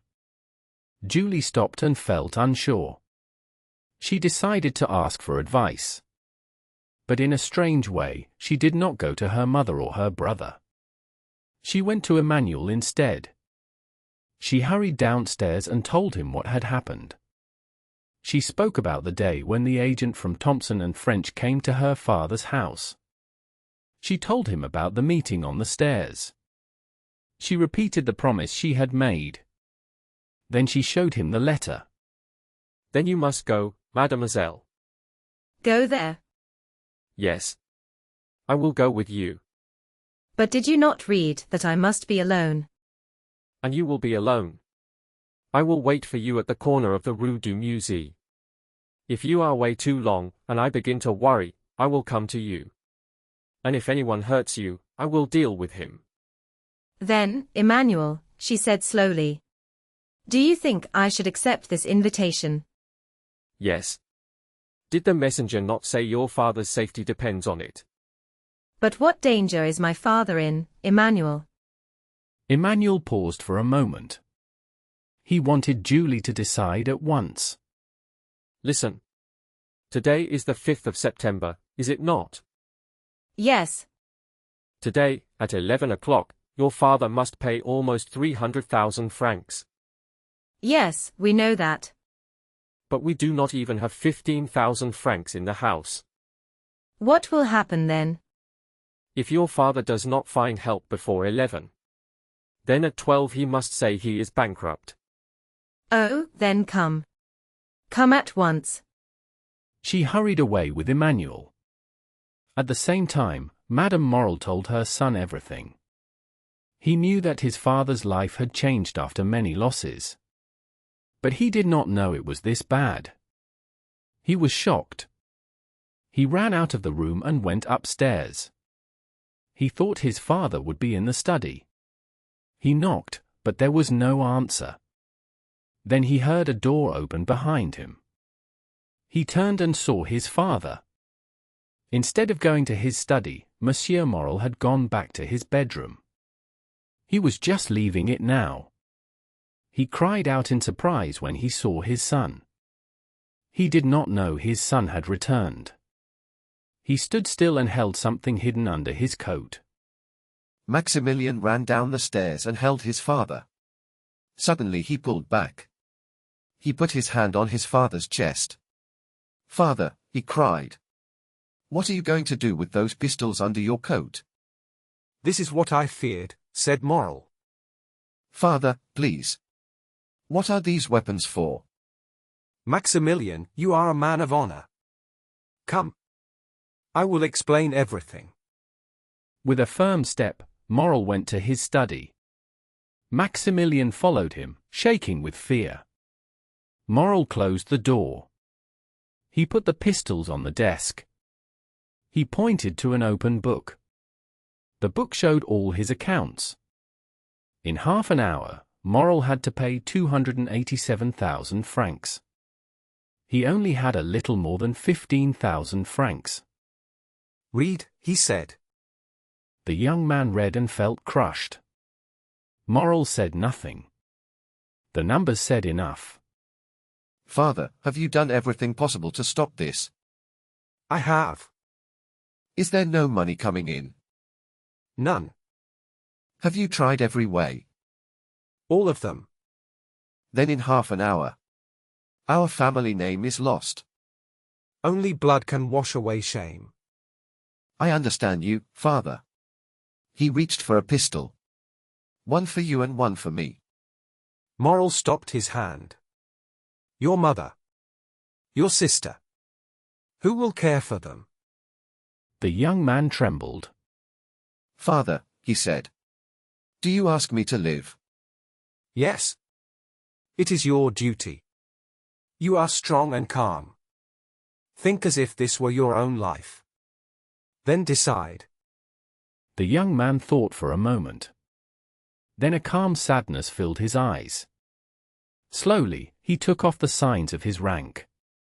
He held out his hand to Morel. He spoke in a calm voice. "Be it so then, my father. Die in peace. I will live. Moral tried to fall on his knees before his son. But Maximilian caught him in his arms. Their hearts pressed together for a short moment. You know it is not my fault. Maximilian smiled with pain and love. I know, father. You are the most honest man I have ever known. Good, my son. There is nothing more to say. Go back to your mother and your sister. Maximilian went down on one knee. My father, bless me. Moral took his son's head in his hands. He pulled him close and kissed his forehead many times. Yes, my son, I bless you. I bless you in my name. I bless you in the name of our fathers before us. They were good and honest men. Misfortune has destroyed our work. But God may build it again. When people see how I die, they will feel pity for you. They may give you time that they did not give me. Do your best to keep our name clean. Work hard. Be brave. Live with care and save money. Take care of your mother and sister. He was still a young man. He had a kind family who loved him. But in his mind, he believed he must leave everything he loved. He even believed he must leave life itself. His face showed deep pain and forced calm. His eyes were wet with tears as he looked up to heaven. The minute hand of the clock moved on. The pistols were ready. He reached out and took one. He softly said his daughter's name. He put the pistol down and took his pen. He wrote a few short words.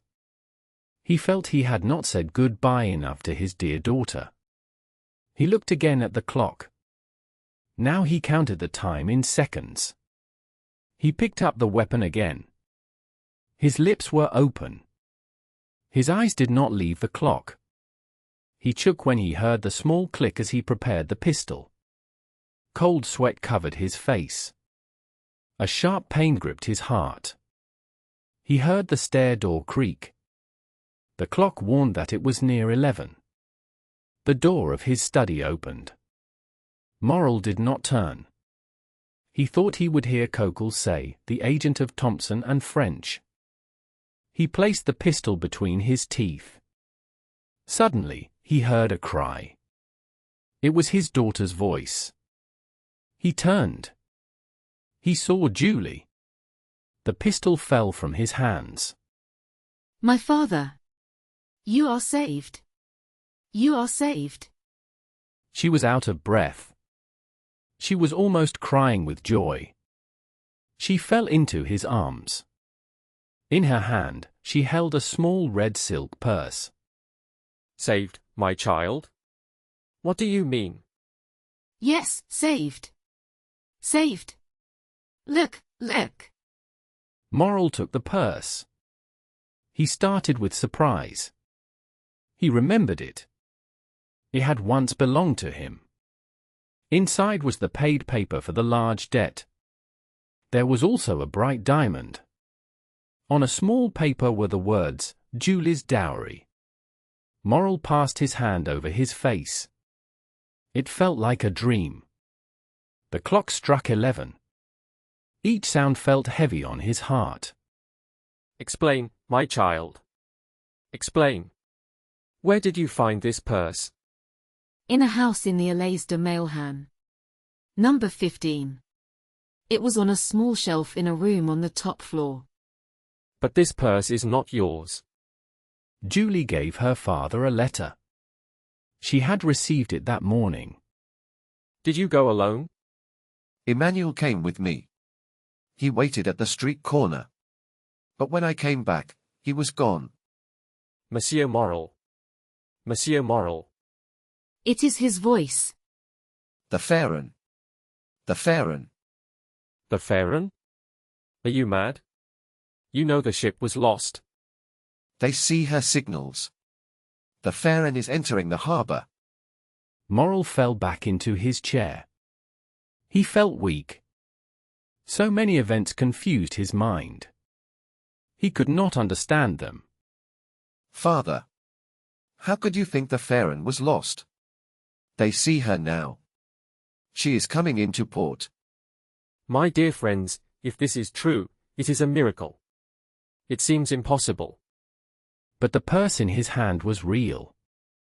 The paid paper was real. The bright diamond was real. What can this mean? The Pharaon? Come, my dear family. Let us go and see. May heaven help us if this news is false. They all went out. On the stairs, they met Madame Morrel. She had been afraid to enter the study. Soon, they reached the cane-beer. A great crowd stood by the sea. The people moved aside for Morrel. Everyone cried, "The Pharaon!" In front of the St. Jean Tower stood a ship. On her back were white words. They read, "The Pharaon, Morrel and son of Marseilles." The ship looked just like the first Pharaon. She carried the same goods. She dropped anchor.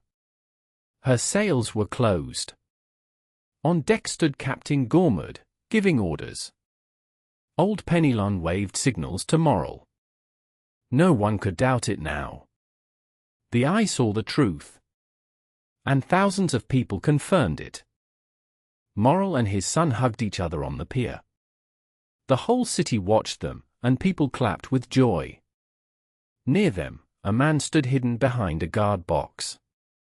His face was half covered by a black beard. He watched the scene with quiet happiness. Be happy, noble heart. Be blessed for all the good you have done, and will still do. Let my thanks stay hidden, just like your good deeds. He smiled with deep peace. Then he left his hiding place without being seen. He went down the steps near the water. He called out 3 times. Jacopo! Jacopo! Jacopo! A small boat came to the shore.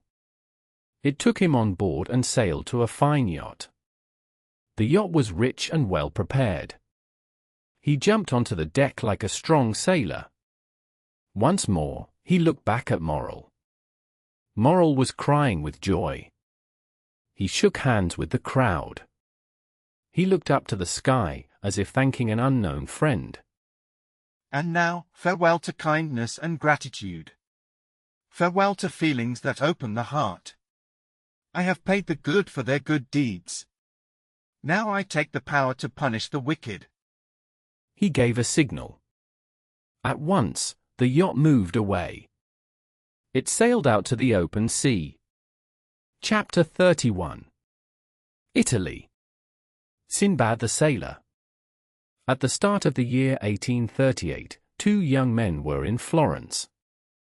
They were from high society in Paris. One was Viscount Albert de Morcerf. The other was Baron Franz d'Épinay. They planned to see the carnival in Rome. Franz had lived in Italy for several years. He agreed to guide Albert. Staying in Rome during carnival was not easy. They wanted comfort. So they wrote to Signor Pastrini. He owned the Hotel de Londres. He replied that he had 2 rooms and a small sitting room. They were on the 3rd floor. The price was 1 louis a day. The young men accepted. Albert then went to Naples. Franz stayed in Florence. He walked in the Cascine Gardens. He visited noble houses in the evenings.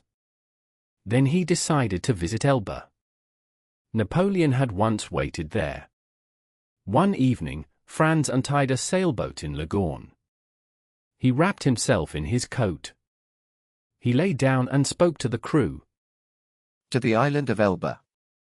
The boat left the harbor fast. By morning, Franz arrived at Porto Ferrajo. He crossed the island. He followed the places linked to Napoleon. Then he sailed on to Marciana. 2 hours later, he landed on Pianosa. He was told there were many red partridges. The hunting was poor. he shot only a few birds. He returned to the boat in a bad mood. If you wish, sir, you could have very good hunting. Where? Do you see that island? The one rising from the blue sea. What island is that? The island of Monte Cristo. I do not have permission to hunt there. You do not need permission. No one lives on the island. A desert island in the middle of the sea. That sounds interesting. The island is only rock. No land can be farmed there. Who owns the island? It belongs to Tuscany. What animals live there? Many wild goats. On bare stones, I think. They eat small trees and plants in the rocks. Where can I sleep? In caves on land. Or on the boat, in your cloak. We can leave at any time. We sail day or night. If there is no wind, we use the oars. Franz had enough time. His rooms in Rome were not ready. So he agreed. The sailors spoke quietly to each other. Well, he asked, what happens now? Is there any problem on the way? No, replied the captain, but we must warn your excellency. The island is an infected port. What do you mean? Monte Cristo has no people living on it, but smugglers and pirates sometimes hide there. They come from Corsica, Sardinia, and Africa. If people learn we have been there, we must stay 6 days in quarantine when we return to Leghorn. What bad luck. That changes everything. 6 days. That is as long as God took to make the world. It is too long, far too long. But who will say your excellency has been to Monte Cristo? I will not, cried Franz. Nor I, said the sailors together. Then steer for Monte Cristo. The captain gave his orders. The helm was turned, and the boat soon sailed toward the island. Franz waited until everything was ready. When the sail was full, and the 4 sailors were in place, he spoke again. Gaetano, he said to the captain, you tell me pirates hide on Monte Cristo. They sound very different from goats. Yes, your excellency, that is true. I knew about smugglers, he said. But I thought pirates no longer existed. I thought they lived only in adventure books. Your excellency is wrong. Pirates still exist, like bandits who were said to be destroyed. Yet every day they still rob travelers near Rome. Did you not hear that the French diplomat was robbed 6 months ago near Velletri? Yes, he said, I heard that. If you lived in Leghorn, you would hear strange stories. A small ship or an English yacht leaves port. It never arrives. No one knows what happened. People say it hit a rock and sank. But the rock was a longboat with 6 or 8 men. They attack at night near a dark, empty island. They steal everything of value, like bandits in a forest. But why, he asked, do the victims not complain to the government? Why, said Gaetano with a smile. Yes, why? Because the pirates take what they want. Then they tie the crew. They damage the ship and leave it. The sea slowly fills the ship. Soon it sinks and disappears. Nothing is left. So no one can complain. The ship never reaches port. If Gaetano had told this story earlier, Franz might have hesitated. But now the journey had begun. He did not want to turn back. He was calm and brave. He did not seek danger, but he faced it without fear. Bah, he said. I traveled through Sicily and Calabria. I sailed for 2 months in the islands. I never saw a bandit or a pirate. I did not say this to stop you, replied Gaetano. You asked me, and I answered. That is all. Yes, said Franz. Your story is very interesting. So please, steer for Monte Cristo. The wind grew strong. The boat moved fast across the sea. Soon they were close to the island. It seemed to rise from the water. The air was clear. They could see high rocks, piled like round stones. Green bushes and trees grew between them. The sailors looked calm, but they were very alert. They watched the smooth sea with care. Only a few fishing boats with white sails were visible. They were about 15 miles from Monte Cristo when the sun began to set behind Corsica. The mountains of Corsica stood dark against the sky. Their sharp peaks looked strong and hard. The great mass of rock rose straight ahead like a wall. It blocked the light, and the travelers were left in shadow. Slowly, the shadow climbed higher. It pushed away the last light of the day. At last, the light stayed only on the top of the mountain. It shone for a short moment like a red fire. Then darkness covered the top as it had covered the base. The island became a grey shape that grew darker and darker. After half an hour, the night was fully dark. The sailors knew these seas very well. They knew every rock in the Tuscan islands. But Franz felt uneasy in the darkness. Corsica had disappeared, and Monte Cristo could not be seen. The sailors, however, seemed able to see in the dark.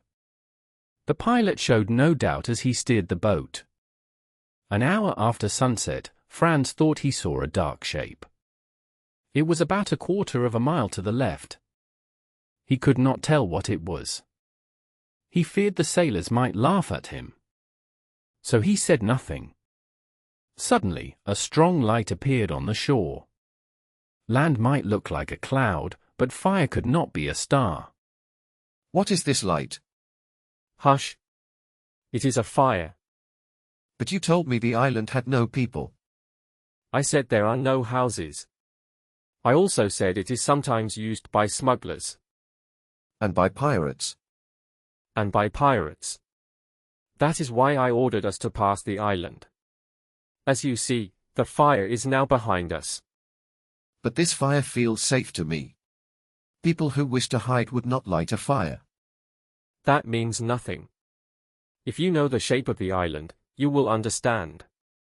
The fire cannot be seen from the land. It can only be seen from the sea. So you think this fire means danger? That is what we must discover. How can you discover it? You will see. Gaetano spoke quietly with the sailors. After 5 minutes, they changed course. The boat turned back the way it came. Soon, the fire disappeared behind the land. The pilot changed direction again. The boat moved fast toward the island. It stopped about 50 steps from the shore. Gaetano lowered the sail. The boat rested on the dark water. Everything was done in silence. No one spoke. Gaetano had taken all the risk on himself. The sailors watched him closely. They held their oars, ready to escape if needed.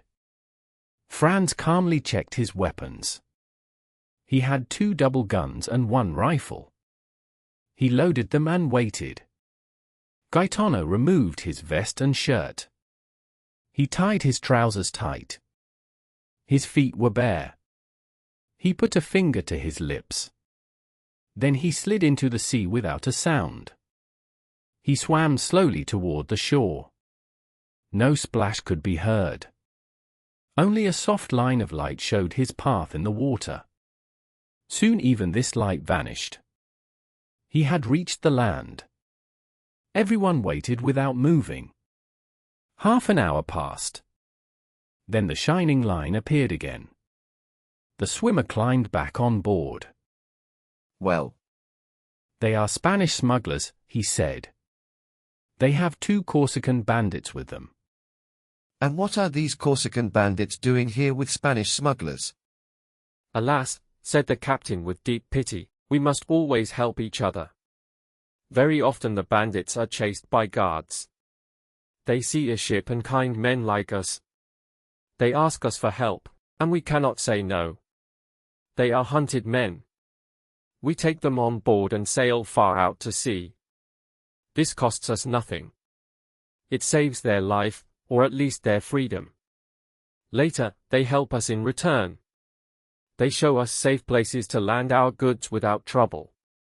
Ah, said Franz, so you are sometimes a smuggler, Gaetano. Your Excellency, we must live somehow, he said, smiling. Yes, I know the men who are now on Monte Cristo. Oh, said Franz, so you know them well. Yes. We sailors are like brothers. We know each other by signs. And do you think we are safe if we land? Quite safe. Smugglers are not thieves. But the two Corsican bandits, said Franz. Are they dangerous? It is not their fault, said the captain. It is the fault of the authorities. Why? Because they are chased for killing an enemy.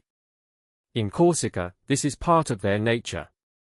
Then let us ask these smugglers and bandits for shelter, said Franz. Do you think they will agree?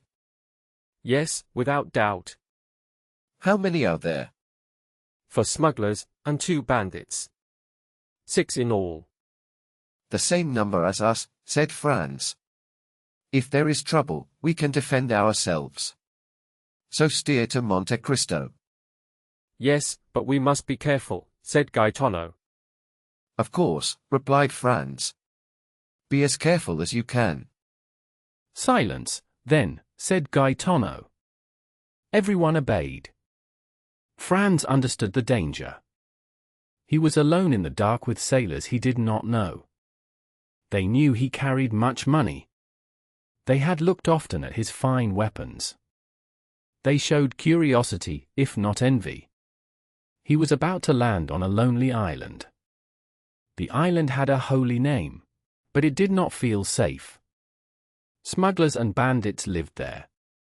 Stories about sunk ships now felt real. Between 2 dangers, Franz stayed alert. He watched the crew and held his gun. The sailors raised the sails again. The boat cut through the waves. Franz could now see the dark shore. As they passed a rocky point, he saw a bright fire. 5 or 6 people sat around it. The fire lit the sea around them. Gaetano kept the boat in the shadows. When they faced the fire, he sailed forward. He sang a fishing song. The crew sang with him. The men by the fire stood up. They came closer to the shore. They watched the boat. They wanted to know who was coming. Soon they seemed calm. All but one returned to the fire. A goat was cooking over the flames. When the boat was close, the man on the shore raised his gun. He shouted in Sardinian, "Who comes there?" Franz calmly prepared his weapon. Gaetano spoke quietly to the guard. Should I give your name, he asked, or keep it secret? Keep my name secret, said Franz. Say only that I am a French traveler. The guard gave an order. One man rose and disappeared into the rocks. No one spoke. Everyone seemed busy. Franz prepared to land. The sailors handled the boat. The smugglers watched their meal. Yet they all watched each other closely. The man who had gone away came back from the other side. He nodded to the guard.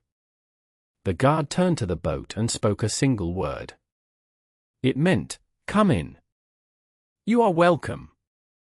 You may act as you wish." The sailors did not wait. For strong strokes of the oars brought them to land. Gaetano jumped onto the shore. He spoke quietly with the guard. Then the other sailors stepped out. Franz came last. One gun was on Franz's shoulder. Gaetano carried the other. A sailor held the rifle. Franz wore fine but simple clothes. He looked like an artist. No one felt afraid of him. The boat was tied to the shore. They walked a short way to find a place to rest. But the guard did not like the spot they chose. "Not that way, if you please." Gaetano gave a quick excuse. They moved to the other side. Two sailors lit torches from the fire. They walked about 30 steps. Then they stopped. They stood on a small flat space. Rocks stood all around it. Seats were cut into the stone. Small oak trees grew in the cracks. There were also thick green bushes. Franz lowered his torch. He saw many old ashes on the ground. He knew others had rested here before. This place was often used by visitors to the island. Once Franz stood safely on land, he felt calm. The men around him seemed friendly. When he saw the goat, he felt hungry. Seeing that goat makes me very hungry. That is easy to fix. We have bread and wine in the boat. We also have 6 birds. We can roast them on the fire. If the smell tempts them, I will offer 2 birds for a slice. You are good at talking to people. Go and try. The sailors gathered dry sticks. They made a strong fire. Franz waited and smelled the roasting meat. He felt impatient. At last, Gaetano returned. Well, is there any news? Did they say no? No. Their chief invites you to eat with him. He heard you are a young Frenchman. That is kind of him. I see no problem. I will bring food as well. It is not about the food. He has plenty. But he asks one strange thing. You must wear a cloth over your eyes. You must not remove it until he says so. His house. Does he really live here? Not a house like others. But they say it is very fine. Do you know this chief? I have heard stories. Some good. Some bad. What is this condition again? You must be blindfolded. You must trust him. Franz looked closely at Gaetano. He wanted to know his thoughts. If it were me, I would go. I have little to lose. I would go out of curiosity. Is this chief very strange? They say he lives in a great cave. It is richer than a palace. A pilot once saw it. He said it looked like a fairy tale. You make it sound like a story from a book. I only repeat what I heard. Franz thought for a short time. The man was rich. He saw no danger. A good meal waited for him. So he agreed. Gaetano went to give the answer. Franz wished to learn more. He turned to a sailor. The man sat quietly and cleaned the birds. Franz asked how these men had arrived. No ship could be seen. Never mind that, said the sailor. I know their ship. Is it a very beautiful ship? I would not want a better one to sail around the world. How big is it? About 100 tons. It is strong and can face any weather. The English call it a yacht. Where was it built? I do not know. But I think it comes from Genoa. And how did the leader of smugglers build such a ship in Genoa? I did not say the owner was a smuggler. Gaetano said that, not me. Gaetano only saw the ship from far away. He did not speak to anyone. Then if he is not a smuggler, who is he? He is a rich gentleman. He travels for pleasure. Franz thought that the story was now even more strange. The two stories did not match. What is his name? If you ask him, he says his name is Sinbad the Sailor. But I do not think it is his real name. Sinbad the Sailor? Yes. Where does he live? On the sea. What country is he from? I do not know. Have you ever seen him? Sometimes. What kind of man is he? Your Excellency will see for yourself. Where will he meet me? In the underground palace that Gaetano told you about. Did you ever look for this palace when the island was empty? Yes, many times. But we never found it. We searched the cave, but saw no door. They say the door opens with a word, not a key. Franz whispered that this sounded like a story from the Arabian Nights. His Excellency is waiting for you. Franz knew the voice. It was the guard. 2 sailors stood with him. Franz gave the guard his handkerchief. They tied it over his eyes with care. They made him promise not to remove it. He promised.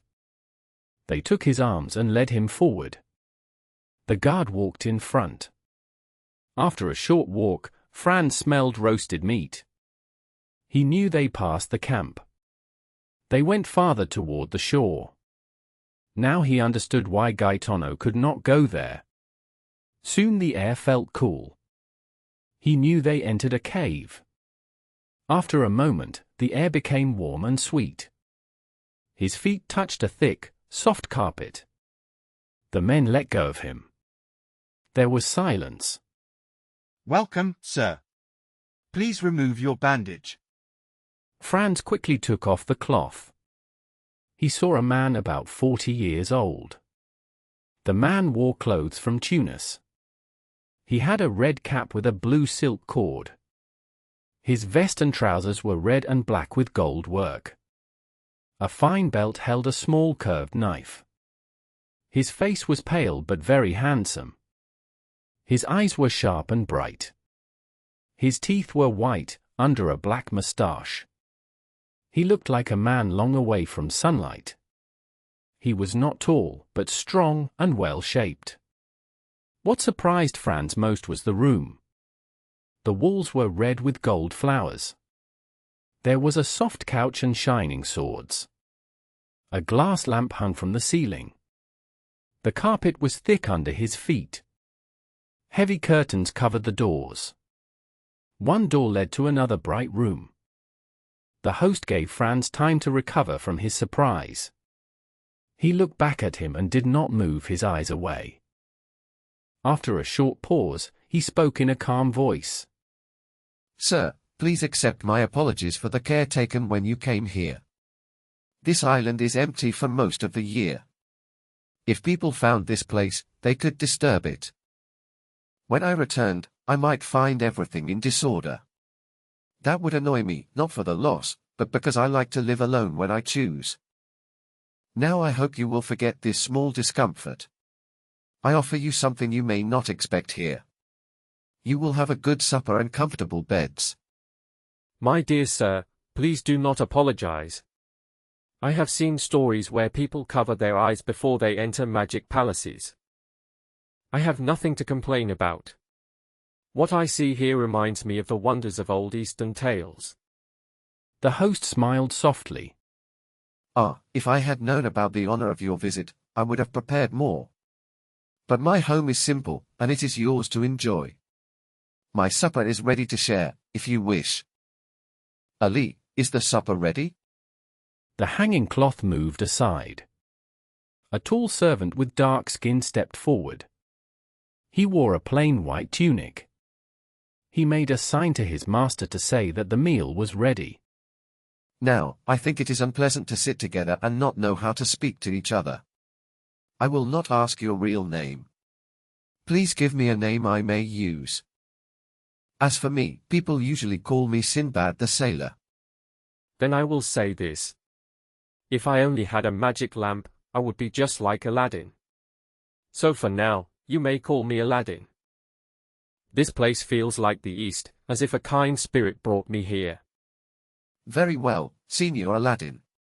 You heard that the meal is ready. Please follow me to the dining room. I will go first to show you the way. He moved the cloth aside and led the way. Franz entered the dining room and felt amazed. The table was rich and beautiful. He then looked around the room. The walls were marble. Old stone pictures covered them. At the four corners stood great statues. Each statue held a basket. The baskets were full of fine fruit from many lands. The supper was large and carefully prepared. There were many meats, fine fish, and rich dishes. The plates were silver and fine china. Franz rubbed his eyes to be sure he was awake. Ali alone served the table. He served so well that Franz praised him. Yes, he is a poor man, but he is loyal to me. He remembers that I once saved his life. Because of this, he shows me great care and respect. Ali stepped closer to his master. He took his hand and kissed it. Signor Sinbad, may I ask about this kindness? Oh, the story is very simple. The man had been found walking too close to the private place of the Bay of Tunis.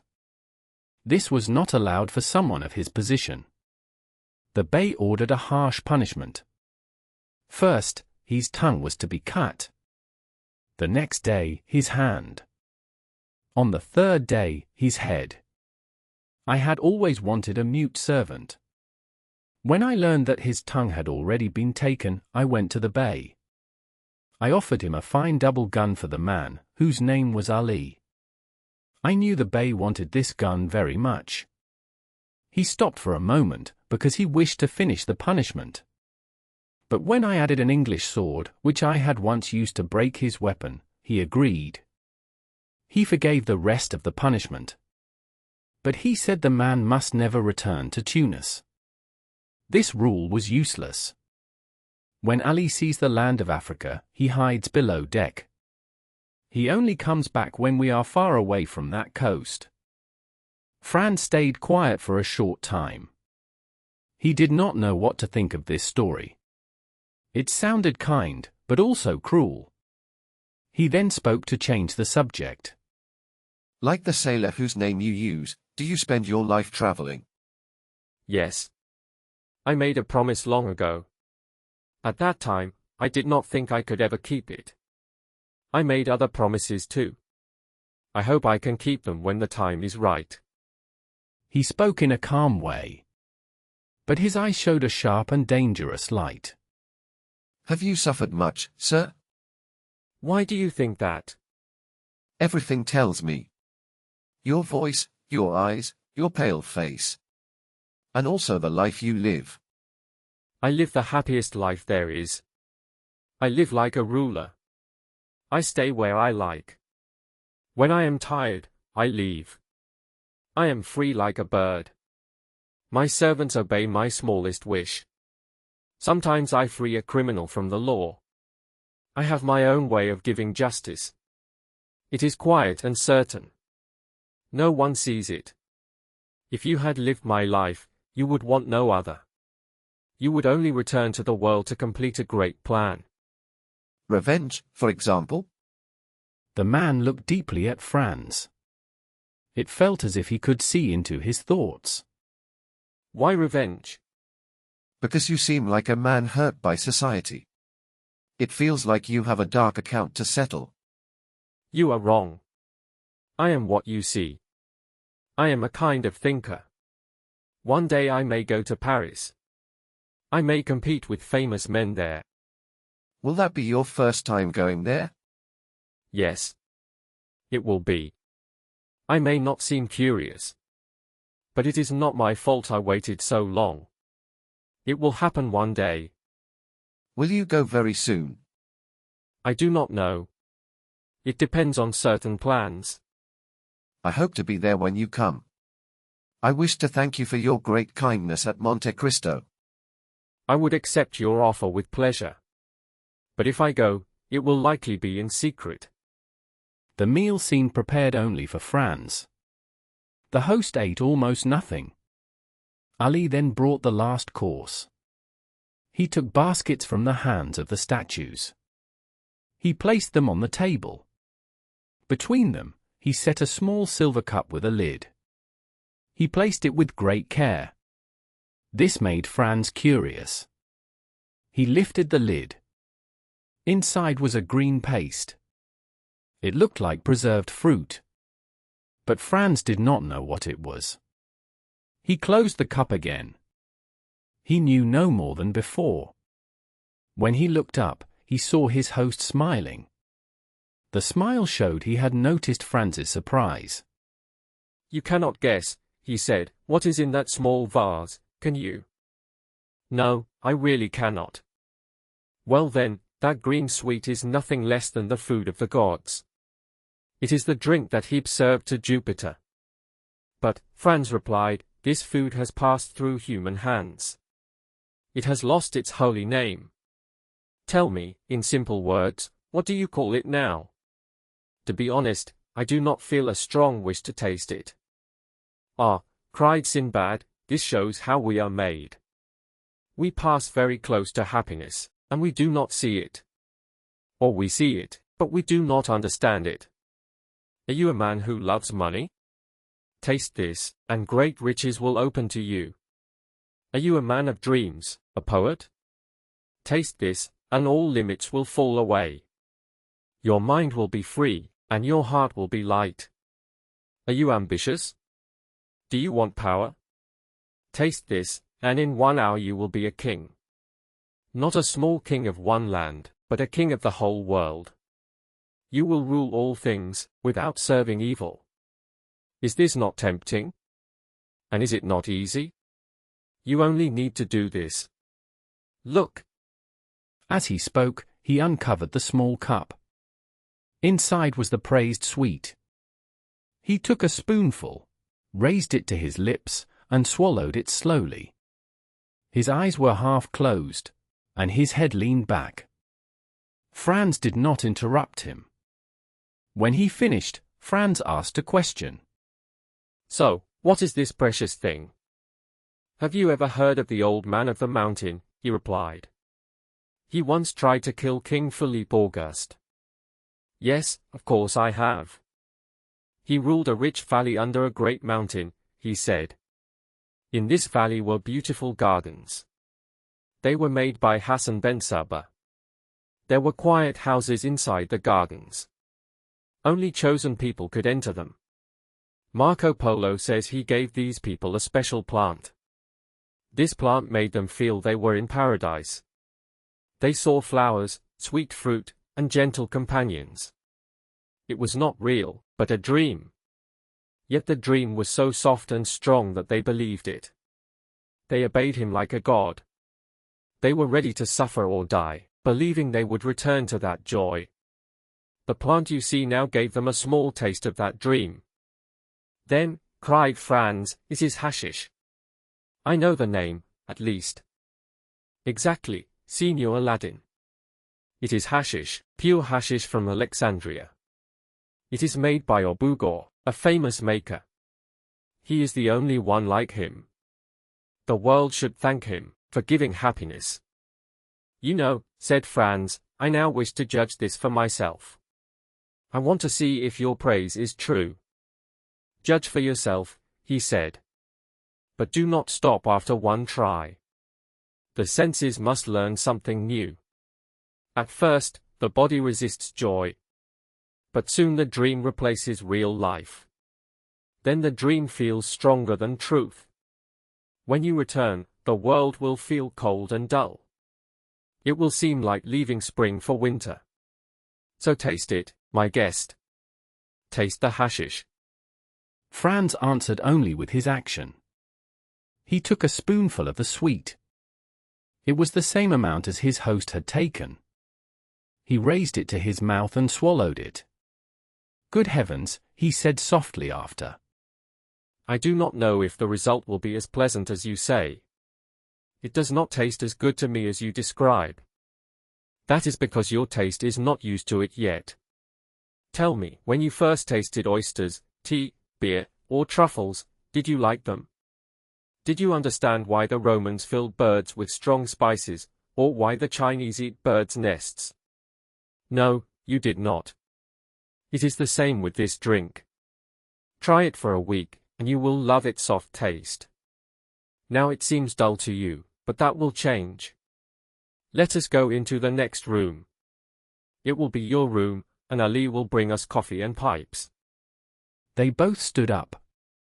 The man who called himself Sinbad gave some orders to the servant. We used this name for him, as his guest did, so we can tell him apart. Franz walked into another room. The room was simple, but also rich. It was round, and a wide divan went all around the wall. The divan, the walls, the ceiling, and the floor were covered with fine animal skins. They were soft like the best carpets. There were lion skins, tiger skins, panther skins, bear skins, and fox skins. They lay one over another in great number. It felt like walking on soft grass or lying on a rich bed. They lay down on the divan. Long pipes were ready near them. Each pipe was clean and new. Ali lit them and then left to make the coffee. For a short time, they were silent. Sinbad seemed lost in his thoughts. Franz also fell into quiet dreaming. Good smoke often brings calm. It pushes worries away and fills the mind with gentle pictures. How do you take your coffee? Do you want it French or Turkish? Strong or weak? With sugar or without? Hot or cool? It is ready in every way. I will take it in the Turkish style. You are right. This shows you like Eastern ways. The people of the East know how to live. As for me, when my work in Paris is done, I will go and end my life in the East. If you wish to see me again, you must look for me in Cairo, Baghdad, or Isfahan. Well, it feels very easy. I feel as if wings are growing on my shoulders. With these wings, I could travel around the world in one day. Yes, the drink is starting to work. Open your wings and fly high. Do not be afraid.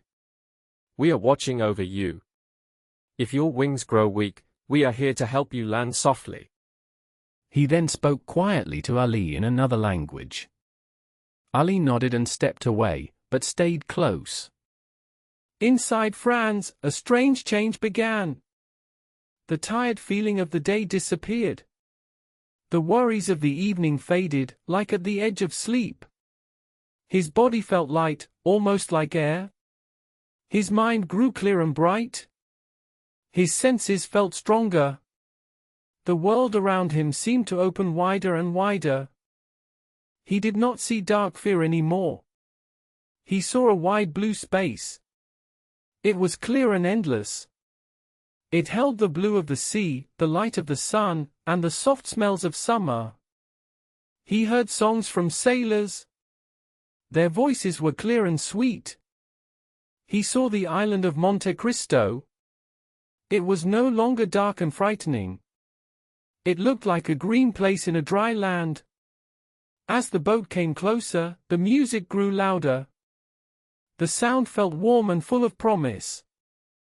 At last, the boat touched the shore. It was gentle and smooth. There was no shock. He entered the grotto. Soft and beautiful music followed him inside. He went down, or felt that he went down, a few steps. He breathed fresh, soft air. The air felt warm and sweet, and it made his mind feel calm and dreamy. He saw again what he had seen before his sleep. He saw Sinbad, his strange host, and Ali, the silent servant. Then the images slowly faded. They mixed and disappeared, like weak shadows before a light goes out. He was once more in the room of statues. The room was lit by one pale, old lamp that watched the night. The statues were the same as before. They were beautiful in shape and full of charm. Their eyes seemed alive, and their smiles were soft. Their hair looked bright and flowing. They were Phryne, Cleopatra, and Messalina. They were famous women from the past. Among them moved one gentle figure. She seemed pure and calm. She was like a soft light among the others. Her quiet presence stood apart from the rest. The three statues came closer to him. Their faces showed strong desire. They moved toward the couch where he lay. Their long white clothes hid their feet. Their hair fell like waves. Their looks held him still. He felt pulled by feelings that were both sweet and painful. Franz felt that he closed his eyes. In one last glance, he saw the calm figure fade away. Then his dream changed into strong passion. Cold stone seemed to grow warm. What felt gentle also felt painful.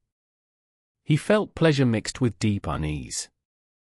The more he tried to resist, the weaker he became. At last, tired in body and mind, he gave up. He fell back, breathless and worn out. The dream held him completely. Chapter 32. The Waking. When Franz woke, he still felt as if he were dreaming. He thought he was in a stone tomb. A small ray of sunlight reached inside. He put out his hand and touched cold rock. He sat up. He saw that he lay on his cloak, on dry heather. It was soft and smelled sweet. The dream was gone. The statues had vanished like shadows. He walked a few steps toward the light. The calm of real life replaced the dream. He saw that he was inside a cave. Through the opening, he saw blue sea and clear sky. The morning sun shone on air and water. On the shore, sailors sat and talked. They laughed together. Not far away, the boat floated on the water. It moved gently with the waves. For some time, he enjoyed the cool breeze on his face. He listened to the waves as they hit the shore. White foam stayed on the rocks. He did not think. He only felt calm and grateful for nature. Slowly, the peaceful scene made him remember.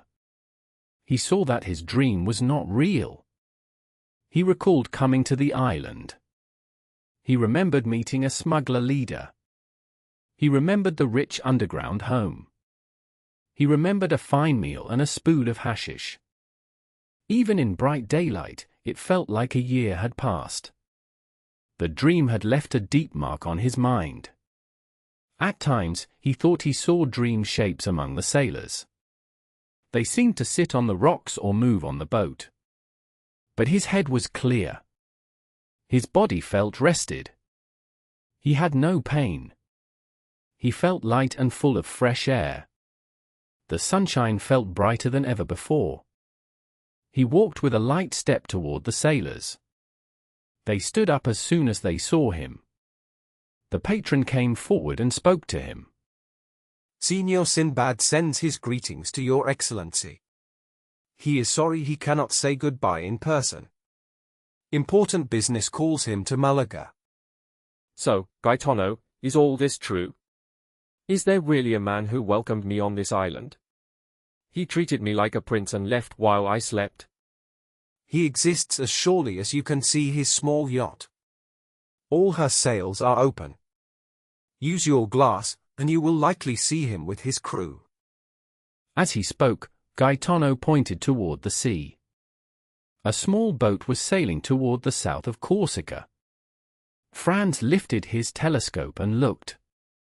Gaetano was right. At the back of the yacht stood the strange man. He looked toward the shore and held a spyglass. He wore the same clothes as the night before. He waved his handkerchief to say goodbye. Franz waved his handkerchief back. Then a small cloud of smoke rose from the boat. A soft sound followed. There, do you hear? He is saying goodbye to you. The young man lifted his gun and fired into the air. He knew the sound could not reach the yacht. What are your orders, your excellency? First, light a torch for me. Ah yes, I understand. You wish to find the hidden room. I will gladly bring you a torch. I had the same idea myself many times. But I always gave up. Giovanni, light a torch and give it to His Excellency. Giovanni obeyed. Franz took the torch and went into the dark grotto. Gaetano followed him. Franz saw the place where he had woken. The bed of heather was still there. He walked around the stone walls with the torch. He saw nothing. There were marks of smoke. Others had searched before him. They had failed too. He checked every part of the hard rock. He pushed his sword into every crack. He leaned on every stone that stood out. Nothing moved. After 2 hours, he stopped. His search had failed. Gaetano smiled. When Franz returned to the shore, the yacht was far away. It looked like a small white dot. Even with his glass, he could see nothing. Gaetano reminded him of the goat hunt. Franz had forgotten it. He took his gun and walked over the island. He moved like a man doing a duty, not having fun. After a short time, he killed 1 goat and 2 kids. They were wild and quick. But they looked like farm goats. Franz did not feel joy. His mind was full of other thoughts. The night before felt like a magic story. He felt drawn to the grotto again. He searched a second time. He told Gaetano to roast 1 kid. The search was long. When he came back, the food was ready. He sat where he had sat the night before. He saw the yacht again. It moved like a bird on the sea toward Corsica. Why did you say Signor Sinbad was going to Malaga?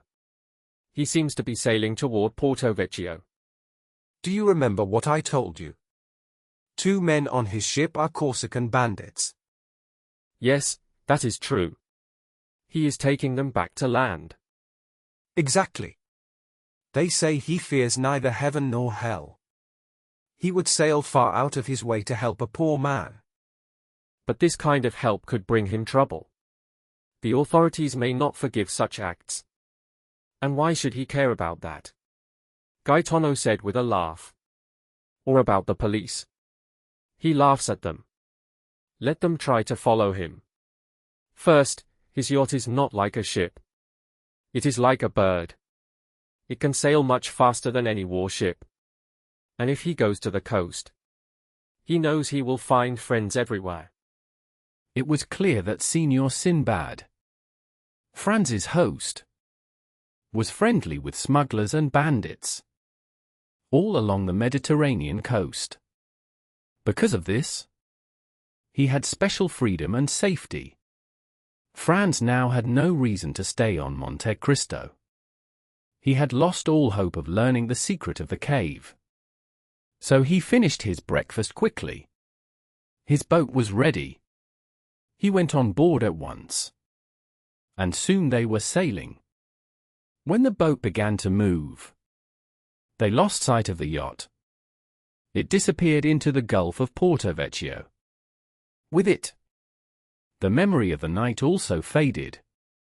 Supper, Sinbad, the strange dreams, and the statues all felt like a dream.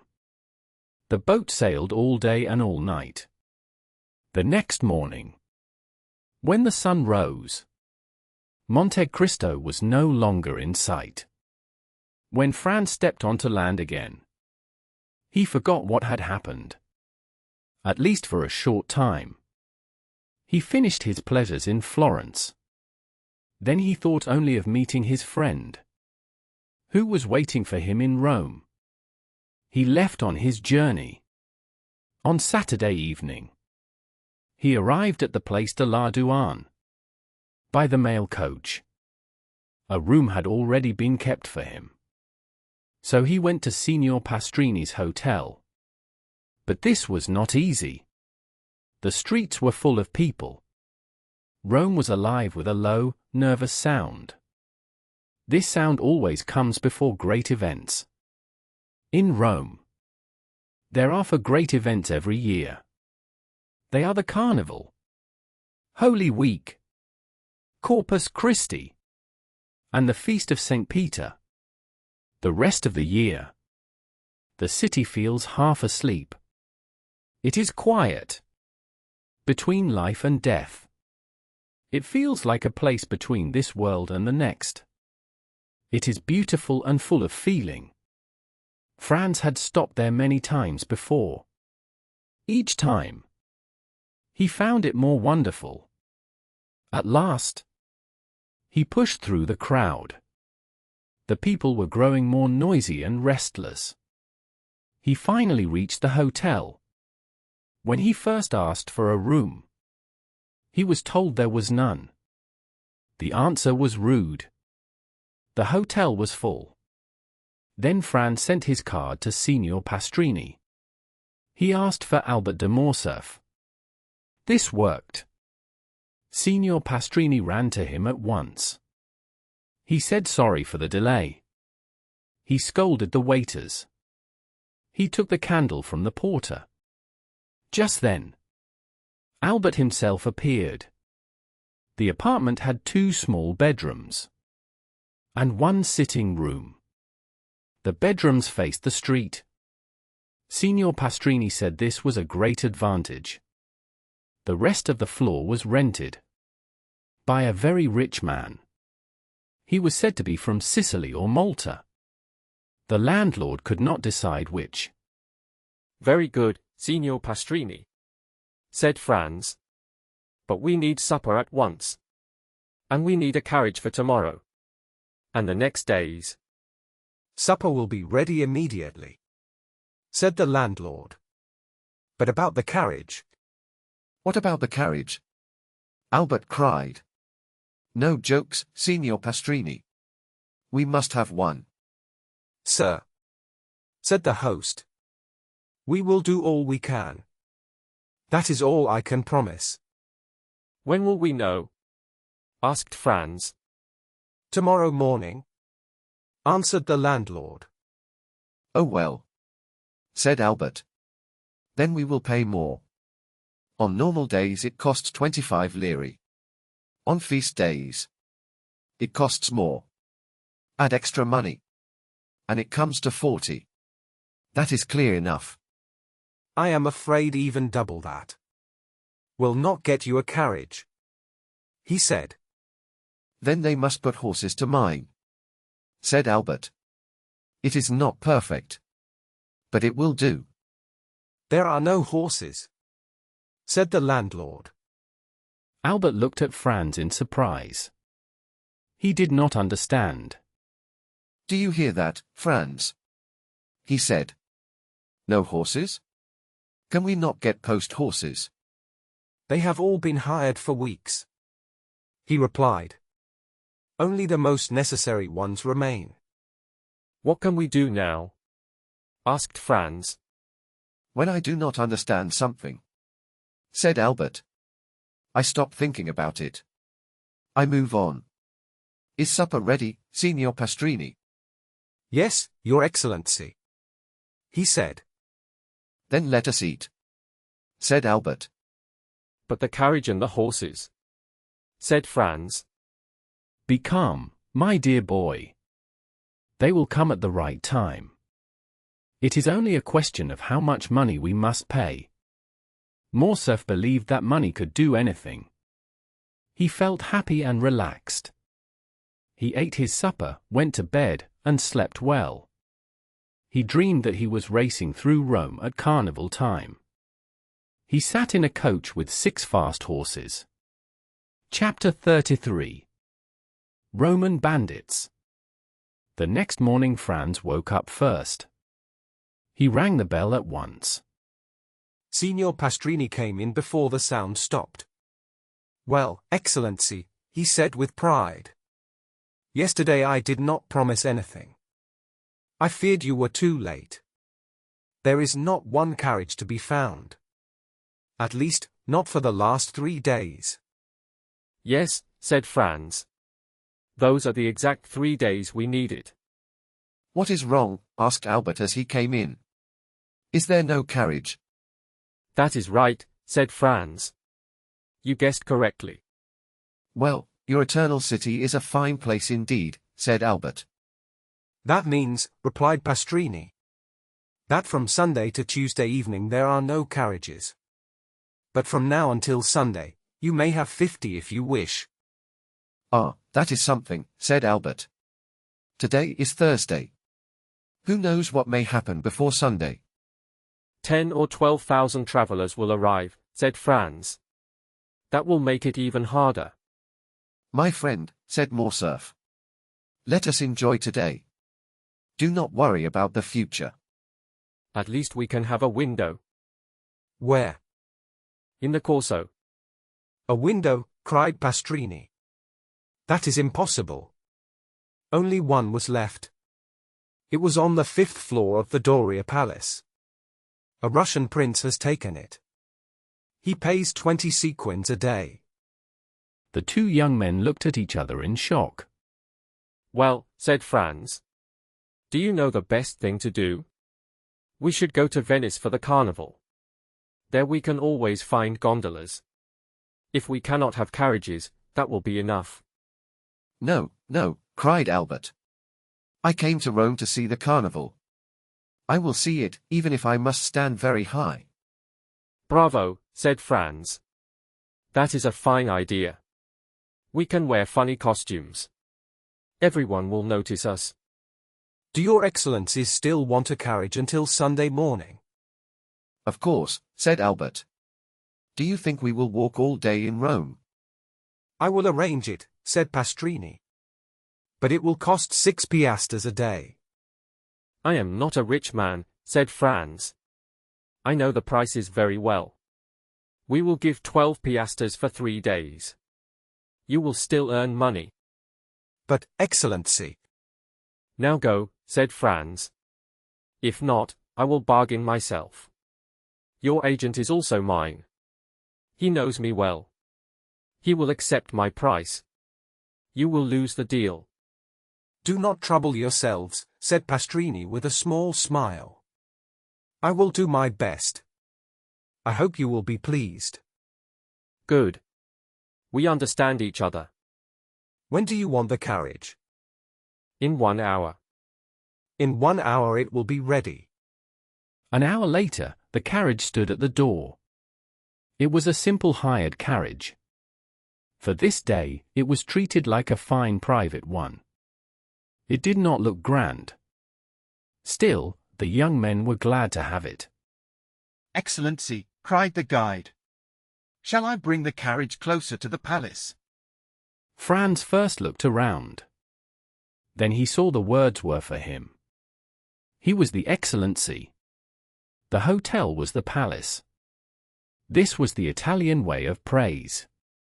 Franz and Albert went down. The carriage came closer. They sat back and stretched their legs. The guide jumped onto the seat behind them. Where do you wish to go? First to St. Peter's, said Albert. Then to the Colosseum. Albert did not know this truth. One day is not enough for St. Peter's. A lifetime is needed to study it. The whole day passed there. At last the light began to fade. Franz looked at his watch. It was 4:30. They went back to the hotel. At the door, Franz told the coachman to be ready at 8. He wanted to show Albert the Colosseum by moonlight, as he had shown him St. Peter's by day. When we show a friend a city we know, we feel proud. It is like showing a place we love. Franz planned the road with care. They would leave the city by the Porta del Popolo. They would drive along the outer wall. Then they would enter again by the Porta San Giovanni. In this way, they would see the Colosseum first. Other great sights would not weaken their feeling. They sat down to dinner. Signor Pastrini had promised a fine meal. The food was good enough. At the end of dinner, he came in himself. Franz thought he came to hear praise. He began to speak, but Pastrini stopped him. Excellency, I am glad you liked the dinner. But that is not why I came. Did you come to say you found a carriage? No. You should not think about that now. In Rome, some things can be done, and some cannot. When we say something cannot be done, it ends there. In Paris it is easier. If something cannot be done, you pay more, and it is done at once. That is what all Frenchmen say. That is why I do not know why they travel. Only mad people travel. Or foolish people like us? Wise men stay at home. Albert lived in that street. He walked each day in the fashionable place. He often dined at the best restaurant. That was, if the waiters liked you. Signor Pastrini was silent for a short time. He thought about the answer. It did not seem clear to him. But you had a reason for coming here. Please tell us what it was. Yes. You ordered your carriage for 8 o'clock? I did. You planned to visit the Colosseum. You told the coachman to leave by the Porta del Popolo. Then to enter by the Porta San Giovanni. Those were my exact words. This road is not possible. Not possible? It is very dangerous. Dangerous? Why? Because of Luigi Vampa. Who is Luigi Vampa? He may be famous here.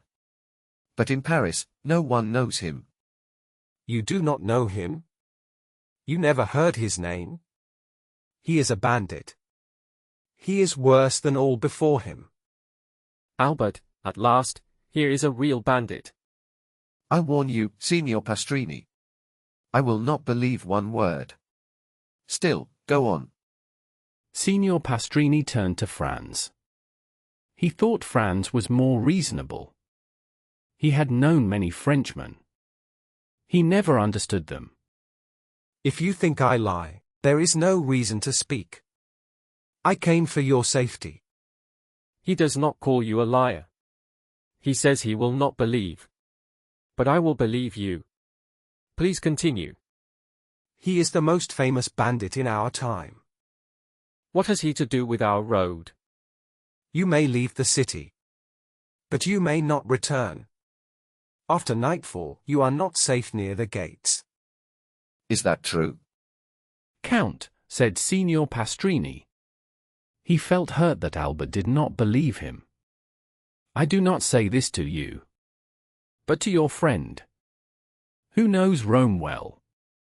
He also knows that these things are serious, and not a joke. My dear friend, said Albert, as he turned to Franz. This is a fine adventure. We will fill our carriage with pistols and guns. Luigi Vampa comes to take us. And we take him instead. We bring him back to Rome. And give him to the Pope. The Pope will ask how to reward us. We will ask for a carriage and 2 horses. Then we will see the carnival. The people of Rome will crown us. And call us heroes who saved their country. While Albert spoke, Signor Pastrini's face changed. It showed fear and surprise. And where are these pistols and guns? Asked Franz. Where will you find them to fill the carriage? Not from me, said Albert. At Terracina they stole everything. Even my small knife. And you? The same thing happened to me at Aquapendente, said Franz. Albert lit a second cigar. Do you know, Signor Pastrini, he said. This is very easy for bandits. It almost seems planned by them. Signor Pastrini did not like this joke. He did not answer Albert. He turned to Franz, who seemed more serious. Your Excellency knows, he said, that people do not fight bandits. It is not the custom. What? Cried Albert. Do nothing at all? Make no fight? No, said the innkeeper. It would be useless. What can you do against many bandits? They jump out from ruins or dark places and point their guns at you. Then they must kill me, said Albert. The innkeeper looked at Franz. His look seemed to say that Albert was mad. My dear Albert, said Franz calmly, your words are very grand. But great heroes died for their country. We would die only for a strange wish. It would be foolish to risk our lives for this. Albert poured himself a glass of wine. He drank slowly and spoke in low words. Well, Signor Pastrini, said Franz. Now my friend is calm. Please tell me about Luigi Vampa. Is he a shepherd or a noble? Is he young or old? Tall or short? Describe him, so we may know him if we meet him. You ask the right man, said the host. I knew him when he was a child. One day he caught me on the road. He remembered me and let me go free. He asked for no money. He even gave me this fine watch. He also told me his life story. Let us see the watch, said Albert. Signor Pastrini took out a fine watch. It was made in Paris. It had a count's crown on it. Here it is, he said. Very fine, said Albert. I have the same one. Mine cost 3,000 francs. Now tell us the story, said Franz. And he asked the host to sit. May I? Asked the innkeeper politely. Of course, cried Albert. You are not a preacher. Sit down. The host sat down and bowed. He was ready to speak about Luigi Vampa. You knew him as a child, said Franz. Is he still young now? Yes, he answered. He is only 22. He will become very famous. What do you think of that, Albert? Asked Franz. So young, and already so well known. Yes, said Albert. At his age, even great men had done less. So he is only 22, said Franz. Not even that, replied the host. Is he tall or short? Of middle height, he said. About as tall as this gentleman. Thank you for that, said Albert, bowing. Please continue, Signor Pastrini, said Franz, smiling. They asked what class of society the man came from. He was born a poor shepherd boy. His name was Luigi Vampa. He worked on the farm of the Count of San Felice.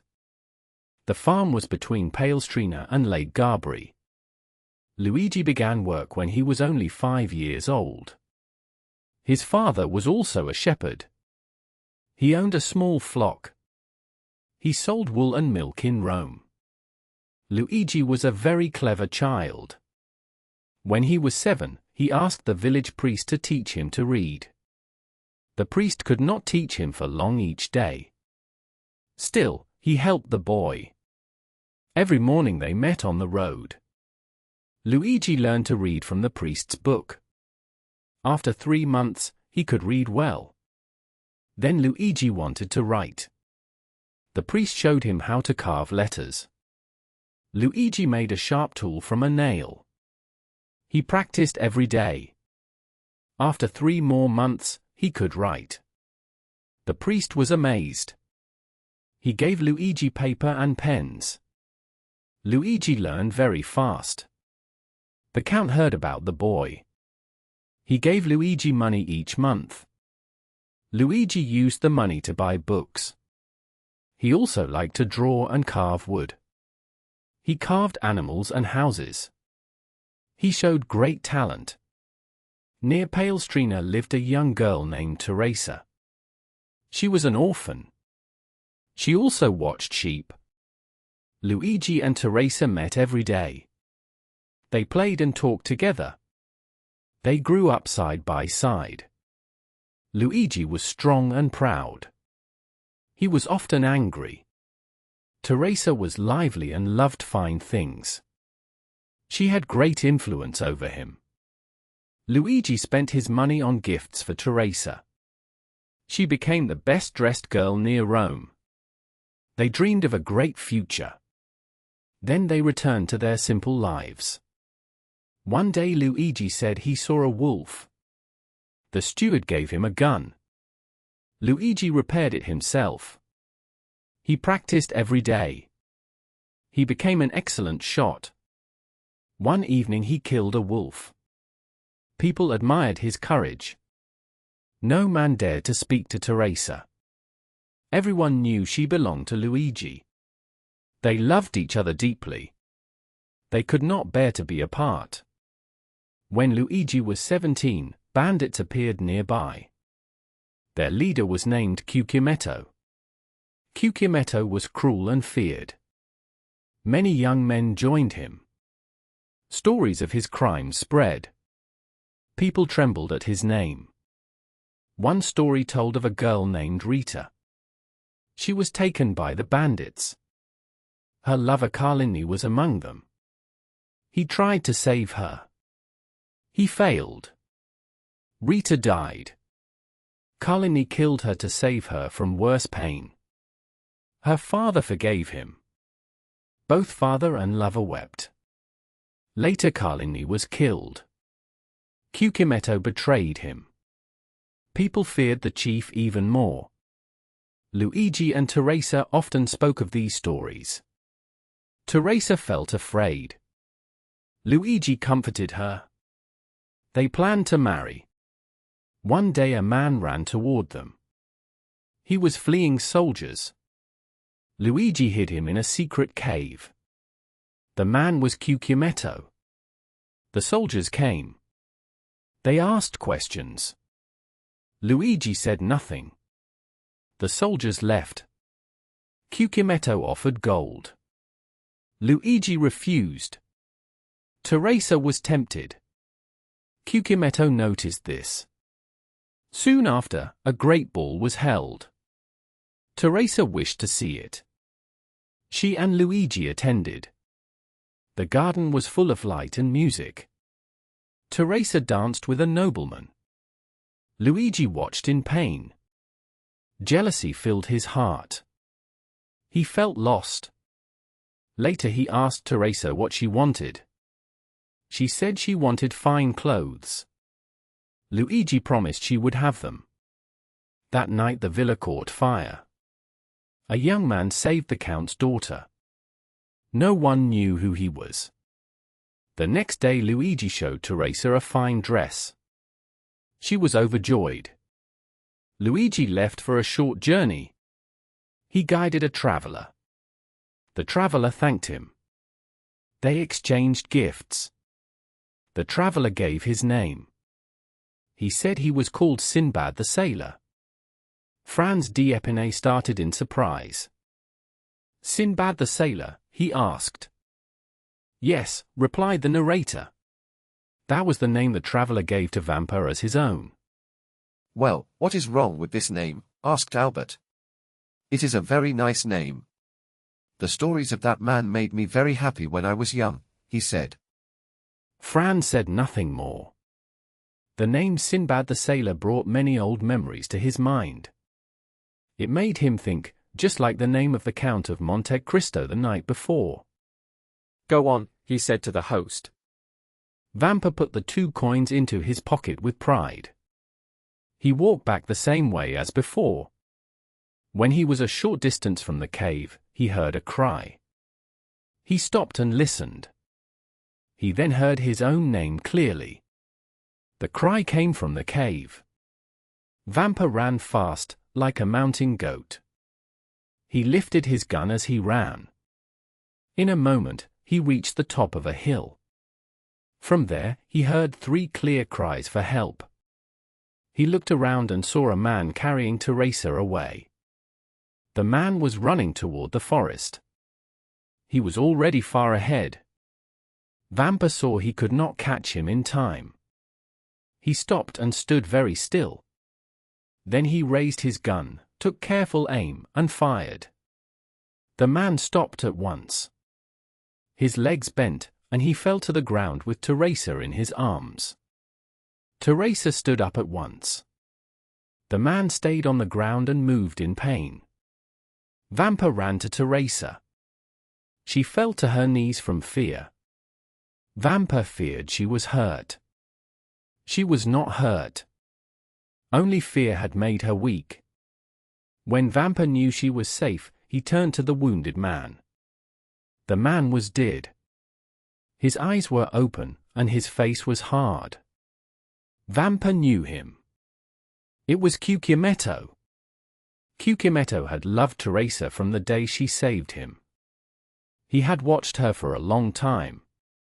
When Vampa left her alone, he took her away. He thought he had won. But Vampa's shot had struck his heart. Vampa looked at the body with no feeling. Teresa shook with fear. She stayed close to her lover. Ah, good. You are dressed. Now it is my turn to dress myself. Teresa now wore rich clothes from head to foot. They once belonged to a noble lady. Vampa lifted Cucumetto's body and carried it into the cave. Teresa stayed outside. If a traveler had seen her, he would have been amazed. She looked like a rich lady watching sheep. After a short time, Vampa came out of the cave. He was also dressed in fine clothes. His clothes were bright and rich. They once belonged to Cucumetto. Teresa cried out in wonder. Vampa looked strong and proud. He saw her look and smiled with pride. Now, are you ready to share my life, whatever it may be? Oh yes. And will you follow me wherever I go? To the end of the world. Then take my arm. Let us go. We have no time to lose. Teresa followed him without question. They walked into the forest. Vampa knew every path. They walked for a long time. The forest became dark and thick. A dry stream led into a deep narrow path. Vampa chose this hard road. Teresa felt afraid. She held him closely. She stayed silent and tried to be brave. Suddenly a man stepped out from behind a tree. He aimed a gun at Vampa. Do not take another step, or you are a dead man. Why do wolves fight each other? Who are you? I am Luigi Vampa. I am a shepherd. What do you want? I want to speak to your companions. They were taken to a hidden place. Soon they stood before many armed men. What do you want to say? I am tired of being a shepherd. You want to join us? Yes. But I want more than that. The explanation would be too long, my dear landlord, Franz replied. But tell me, is Signor Vampa working near Rome at this time? Yes, said the landlord. He works with a bold spirit. No bandit before him was ever so brave. Then the police have tried to catch him, but failed. Yes, he answered. You see, he understands the people very well. The shepherds, the fishermen of the river, and the smugglers all help him. When the police search the mountains, he is on the water. When they follow him on the water, he goes out to sea. Then he hides on islands like Giglio, Janutri, or Monte Cristo. When they look for him there, he appears again near Albano, Tivoli, or La Riccia. And how does he treat travelers? His plan is simple, he said. He gives them time to pay money. Sometimes 8 hours, sometimes 12, sometimes a full day. After that, he gives 1 more hour. At the end of that hour, if the money does not arrive, he kills the prisoner. Then it is finished. Franz turned to his friend. Well, Albert, he asked, do you still want to go to the Colosseum by the outer wall? Yes, said Albert. If the way is beautiful. The clock struck 9. The door opened, and a coachman came in. Your Excellencies, he said, the coach is ready. Then let us go to the Colosseum, said Franz. By the Porta del Popolo or by the streets? The coachman asked. By the streets? Franz cried. Albert laughed as he stood up. He lit another cigar. My dear friend, he said, I thought you were braver than this. The 2 young men went down the stairs. They got into the carriage, and the ride began. Franz chose the road with care. On the way to the Colosseum, they passed no old ruins. He wanted nothing to lessen the great power of the building they were about to see. The carriage followed long streets and quiet roads. At last, it brought them directly in front of the Colosseum. This route gave Franz time to think. He sat in the corner of the carriage with his arms folded. His mind was full of the strange story told by the landlord. He thought again and again about Signor Vampa and the Count of Monte Cristo. One thing troubled him more than the rest. It was the close tie between the bandits and the sailors. He remembered 2 bandits he had seen eating with sailors on a small boat.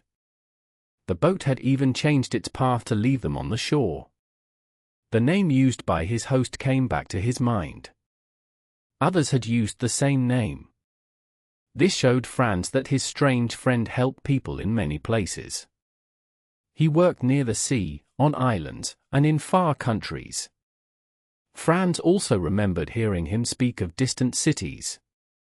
His circle of friends seemed very wide.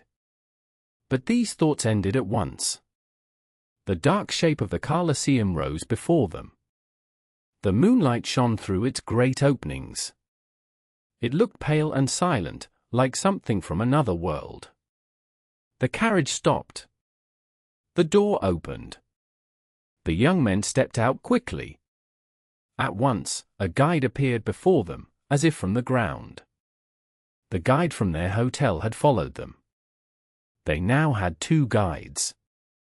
In Rome, it is almost impossible to avoid this. Each monument seems to have its own guide. Sometimes, even each part of a monument has one. It is easy to imagine that there are many guides at the Colosseum. This great building is a wonder of all ages. The poet Martial once praised it in strong words. He said that people should stop praising the pyramids of Egypt. He said they should also stop talking about the wonders of Babylon. He believed that all these works were less great than the work of the Roman rulers. Fame, he said, carried the glory of this building far and wide. Albert and Franz did not try to escape from their guides. These guides ruled them like strict teachers. It was also very hard to leave them. Only the guides were allowed to enter the monument with torches. So the 2 young men did not resist. They trusted the guides and followed them without question. Franz had already visited the Colosseum 7 or 8 times. Albert was less lucky. It was his first time walking on this famous ground. The place was built by the Emperor Vespasian.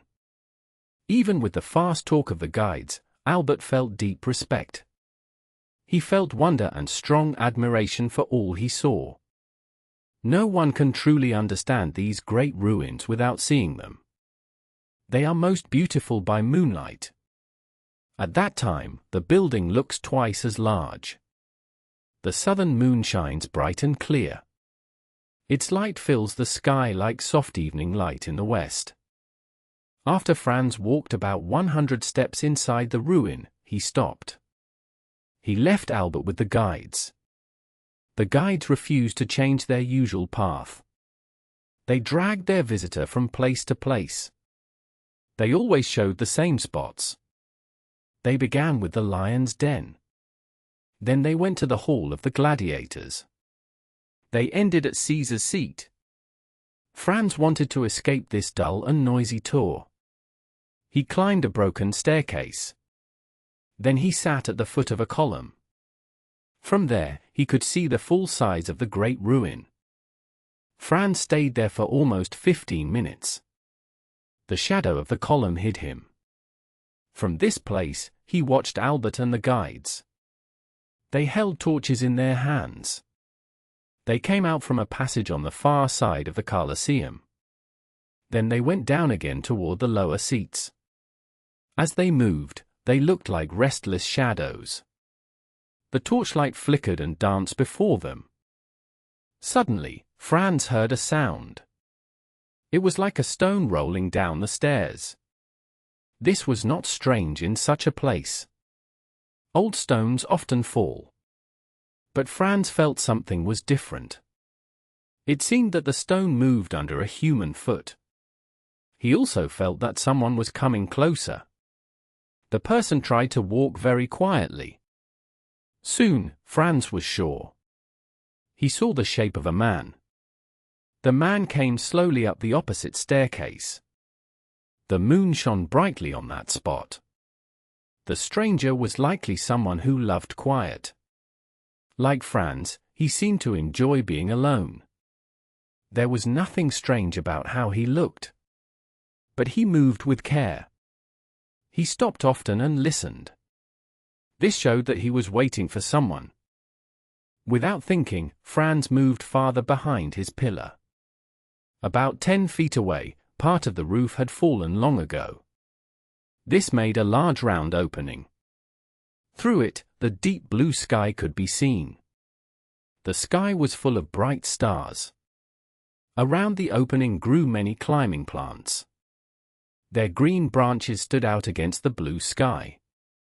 Strong vines pushed through the stone. They hung down and moved softly in the air. They looked like long strings waving in the light. The man who caught Franz's attention stood in weak light. Franz could not see his face clearly, but he could see his clothes. The man wore a large brown cloak. One part of it lay over his left shoulder and covered the lower part of his face. The upper part of his face was hidden by a wide hat. The moon shone through the broken roof. Its light fell on the man's feet. He wore fine boots made of shiny leather. Above them were neat black trousers. Franz could not judge much from what he saw. Still, he reached one clear thought. This man did not belong to a low place in society. A few minutes passed. The stranger began to show signs of impatience. Then Franz heard a soft sound above him. A dark shape blocked the moonlight from the roof opening. Franz saw a man looking down with sharp interest into the wide space below. When the man saw the figure in the cloak, he grabbed thick branches. He slid down using them until he was only a few feet from the ground. Then he jumped down easily and stood firm. This man acted with calm and skill. He wore the clothes of a man from Transdavia. I beg your pardon for keeping you waiting. I speak in the Roman way. I do not think I am late. It is 10 o'clock. The clock of St. John Lateran has just struck. Do not say a word about being late. I arrived too early. Even if I had waited, I would not blame you. You are right to think so. I came straight from the castle of St. Angelo. I had great trouble before I could speak to Beppo. And who is Beppo? Beppo works in the prison. I pay him every year. He tells me what happens inside the Holy Castle. Indeed. You plan well. No one knows what may happen. One day I may be caught, like poor Peppino. Then I would be glad to have a small helper. He could help me escape from prison. I told you, my friend, that I could do more alone with gold than you and all your men could do with knives and guns. So let me act, and do not fear the result. At least, there is no harm if I and my men are ready, in case you fail. No harm at all. Take any care you like, if it makes you feel better. But trust that I will get the pardon I seek. Remember, the execution is set for the day after tomorrow. You have only one day to work. And what of that? A day has 24 hours. Each hour has 60 minutes, and each minute has 60 seconds. In 86,400 seconds, many things can be done. How will I know if you succeed? That is easy. I have rented the 3 lower windows at the Caffè Rospoli. If I get the pardon for Peppino, the 2 outside windows will have yellow cloth. The middle window will have white cloth, with a large red cross. Who will take the pardon to the officer at the execution? Send one of your men, dressed as a praying friar. I will give him the paper. His clothes will let him go close to the platform. He will give the order to the officer, and the officer will pass it on. We should also tell Peppino what we plan. This will stop him from dying of fear or losing his mind. If that happened, the cost would be wasted. Your Excellency, you know I am fully loyal to you, do you not? I believe there can be no doubt of that. keep your promise to save Peppino. After that, you and your men will give me full obedience. Be careful how much you promise, my friend. One day, maybe soon, I may ask for your help in return. That day may come sooner or later. You will find me as you have found me now. If you write to me from the other side of the world, I will obey. On my word, it shall be done. Hush. I hear a noise. It is only travelers. They are visiting the Colosseum with torches. It is better we are not seen together. Those guides are spies. They might know you. If our friendship became known, my name and credit would suffer. Then, if you get the pardon? The middle window at the Caffè Rospoli will have white cloth with a red cross. And if you fail? Then all 3 windows will have yellow cloth. And then? Then use your knives as you wish. I also promise to be there and watch. Then we understand each other. Farewell, Your Excellency. Trust me as I trust you. After these words, the man from Trastevere went down the stairs and disappeared. The other man pulled his cloak tighter around his face. He passed very close to Franz and went down to the arena by another way. A minute later, Franz heard Albert calling his name. The sound echoed through the great building. Franz did not answer at once. He waited until the 2 men were far away. 10 minutes later, Franz was walking toward the Piazza di Spagna. Albert spoke at length about old Roman nets used to protect the crowd. Franz listened with no interest. In truth, he did not hear a word. He wished to be alone and think about all that had happened. One of the 2 men Franz had seen meeting in the Colosseum was a complete stranger to him. The other man, however, was not unknown. Franz had not seen his face clearly. The man was wrapped in a cloak, and the shadows hid him. But Franz knew his voice. The sound of that voice had made a strong mark on his mind when he first heard it. He felt sure he could never forget it, no matter where or when he heard it again. This was most clear when the man spoke in a tone that was half joking and half bitter. Then Franz clearly remembered the deep and rich voice that had spoken to him in the cave of Monte Cristo. He now heard that same voice again, in the dark and broken space of the Colosseum. The more Franz thought about it, the more sure he became. The man in the cloak was his former host, known as Sinbad the Sailor. In other moments, Franz would not have been able to resist his strong curiosity. He would have tried to learn more about such a strange man. He would have tried to meet him again. But this time was different. The private nature of the talk he had overheard made him stop. He felt it would not be right, or welcome, for him to appear. So he allowed his former host to leave without showing himself. Still, Franz promised himself that chance would repay his patience one day. He tried in vain to push these troubling thoughts from his mind. He tried in vain to find rest in sleep. Sleep would not come to his eyes. The whole night passed in restless thought. Again and again, he turned over the events that proved the man in the Colosseum was the same man from Monte Cristo. With every thought, his belief grew stronger. At last, worn out, he fell asleep at daybreak. He did not wake until late in the day. Albert, true to his lively nature, had spent his time planning the evening's pleasure. He had secured a box at the Teatro Argentina. Franz had many letters to write. So he gave the carriage to Albert for the whole day. At 5 o'clock, Albert returned full of joy. He had been busy leaving letters of introduction. In return, he had received more invitations than he could ever accept. He had also seen, as he said, all the famous sights of Rome. In one single day, he had done what Franz would have taken weeks to do. Albert had also learned the name of the opera to be played that night. It was Parisina. The main singers were Coselli, Moriani, and La Specchia.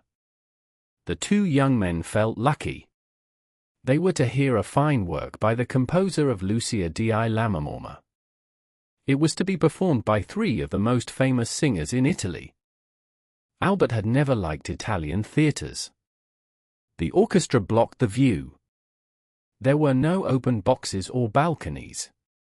These things troubled a man used to the theatres of Paris. Still, Albert wore his finest clothes whenever he went out. Sadly, his elegant dress brought him no reward. He had to admit, with some pain, that he had crossed almost all Italy without a single adventure. Sometimes Albert laughed about his lack of success. But inside, he felt hurt. His pride suffered greatly. He could not believe that Albert de Morcerf, so admired in Paris, was so easily ignored. This feeling was made worse by his earlier hopes. Like many Frenchmen, he had left Paris sure of himself. He believed that Italy would fall at his feet. He thought he would return home with many love stories to tell. But poor Albert was mistaken. No such adventures came his way. The women of Genoa, Florence, and Naples stayed true. If not always true to their husbands, they were at least true to their lovers. They did not wish to change, even for the fine appearance of Albert de Morcerf. All that Albert gained was a hard lesson.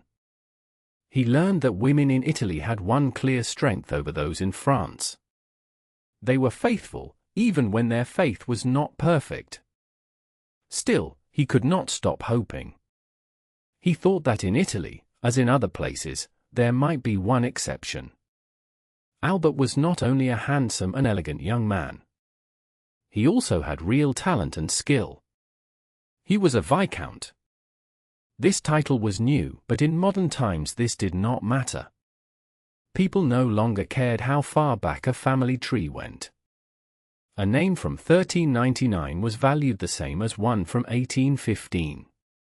Above all, Albert de Morcerf had an income of 50,000 livres. This was more than enough to make him important in Paris. Because of this, it hurt him deeply to visit many great cities in Italy and receive no notice at all. No one seemed to see him. Still, Albert hoped the carnival would repay him for all these cold looks. He knew that in Rome, more than anywhere else, people forgot their serious habits. Even the calm and wise joined in the joy of freedom and rest. The carnival was to begin the next day. Albert felt he must act at once. He planned everything with care. He hired a box in the most visible part of the theatre. He also dressed with great attention. He chose rich and fine clothes to show his charm. His box was in the first circle. All three levels of boxes were seen as noble. For this reason, they were all called boxes of the nobility. The box was large enough for 12 people. Yet it cost less than a small box in some theatres in France. Albert had another hope as well. He thought that from such a fine place he might catch the eye of a beautiful Roman lady. This might lead to an introduction. Perhaps she would invite him to sit in her carriage. Or she might offer him a place in a grand balcony. From there, he could watch the joys of the carnival. All these thoughts made Albert more lively than before. He wished to please everyone. He paid no attention to the play. He leaned forward from his box. He looked closely at every pretty woman. He used a strong opera glass. But his effort failed. No one noticed him. Not even curiosity was stirred. The women he admired were busy with themselves. They thought of their lovers or their own thoughts. They did not see him or his glass at all. The truth was simple. The coming pleasures of the carnival filled every heart. The Holy Week that followed also occupied their minds. No one cared much for the play. The actors came and went without notice. At certain moments, people stopped talking. They listened to a fine passage by Moriani. They praised Coselli for a well-sung piece. They clapped loudly for the great power of La Specchia. But soon after, they returned to their talks and thoughts. Near the end of the first act, a box that had been empty opened. A lady entered. Franz had met her before in Paris. He had believed she was still there. Albert saw his friend start in surprise. He noticed it at once. Albert turned quickly to Franz and spoke. Do you know the woman who has just entered that box? Yes. What do you think of her? She is very beautiful. Her skin is perfect. Her hair is rich and fine. Is she French? No. She is from Venice. And her name is? Countess G. Ah, I know her name. People say she is as clever as she is beautiful. I was meant to be introduced to her. It was at Madame Villefort's ball. Shall I help you now? Shall I correct your mistake? Are you really close enough to her? Would you dare to take me to her box? I have only met her 3 or 4 times. We have spoken together on those occasions. But even that is enough to do what you ask. At that moment, the Countess saw Franz. She smiled and waved her hand to him. He answered with a respectful bow. Albert looked at Franz and smiled. Upon my word, you seem very friendly with the beautiful Countess. Franz answered in a calm voice. You are wrong to think that. You judge Italy and Spain by Paris ideas, and that is a mistake. Here, people may seem close, but it does not mean true friendship. Right now, the Countess and I only share the same feeling. Nothing more. Is that so, my friend? Is it a feeling of the heart? No. It is a feeling of taste. And how did we show this same taste? By visiting the Colosseum last night. We went by moonlight, almost alone. You were with her? I was. And what did you say to her? We spoke about the great people who are dead. The Colosseum is a fine memory of them. Upon my word, you must have been very interesting. Alone with a beautiful woman in such a place. And you spoke only of the dead. If I had that chance, I would speak of the living. And you would likely choose the wrong subject. But never mind the past. Let us think of now. Will you keep your promise and introduce me to her? Yes. As soon as the curtain falls. This first act is very long. I think they will never end it. They will end it. Listen to the final song. Coselli sings very beautifully. But he looks awkward and not elegant. Then what do you say about La Specchia? Have you seen better acting? When one knows Malibran and Sontag, these singers do not feel the same. At least you must admire Moriani. His style is very fine. I do not like dark, heavy men singing with soft voices. My friend, you do not wish to like anything. You are very hard to please. At last, the curtain fell. Albert was very pleased. He took his hat, fixed his hair, and adjusted his clothes. He showed Franz that he was ready to go. Franz looked at the Countess. She smiled kindly, to show he was welcome. So Franz did not wait. He led Albert through the theatre. Albert followed closely and used the walk to fix his collar and coat. When they knocked, the door opened at once. A young man stood up and gave his seat to them. This was the custom in Italy. Franz presented Albert. He praised his place in society and his great talents. This was true, for Albert was much admired in Paris. Franz said Albert was sorry he had not met the Countess before. He asked pardon for bringing him now. The Countess bowed to Albert. She gave her hand kindly to Franz. She asked Albert to sit beside her. She showed Franz a seat behind her. Albert soon spoke with great interest. He talked about Paris and people they both knew. Franz saw that Albert was very happy, so he did not disturb him. He took Albert's glass and looked at the audience. In the front box, on the third row, a woman sat alone. She was very beautiful. She wore a Greek dress, and she wore it with ease and grace. It was clear that this dress was from her own country.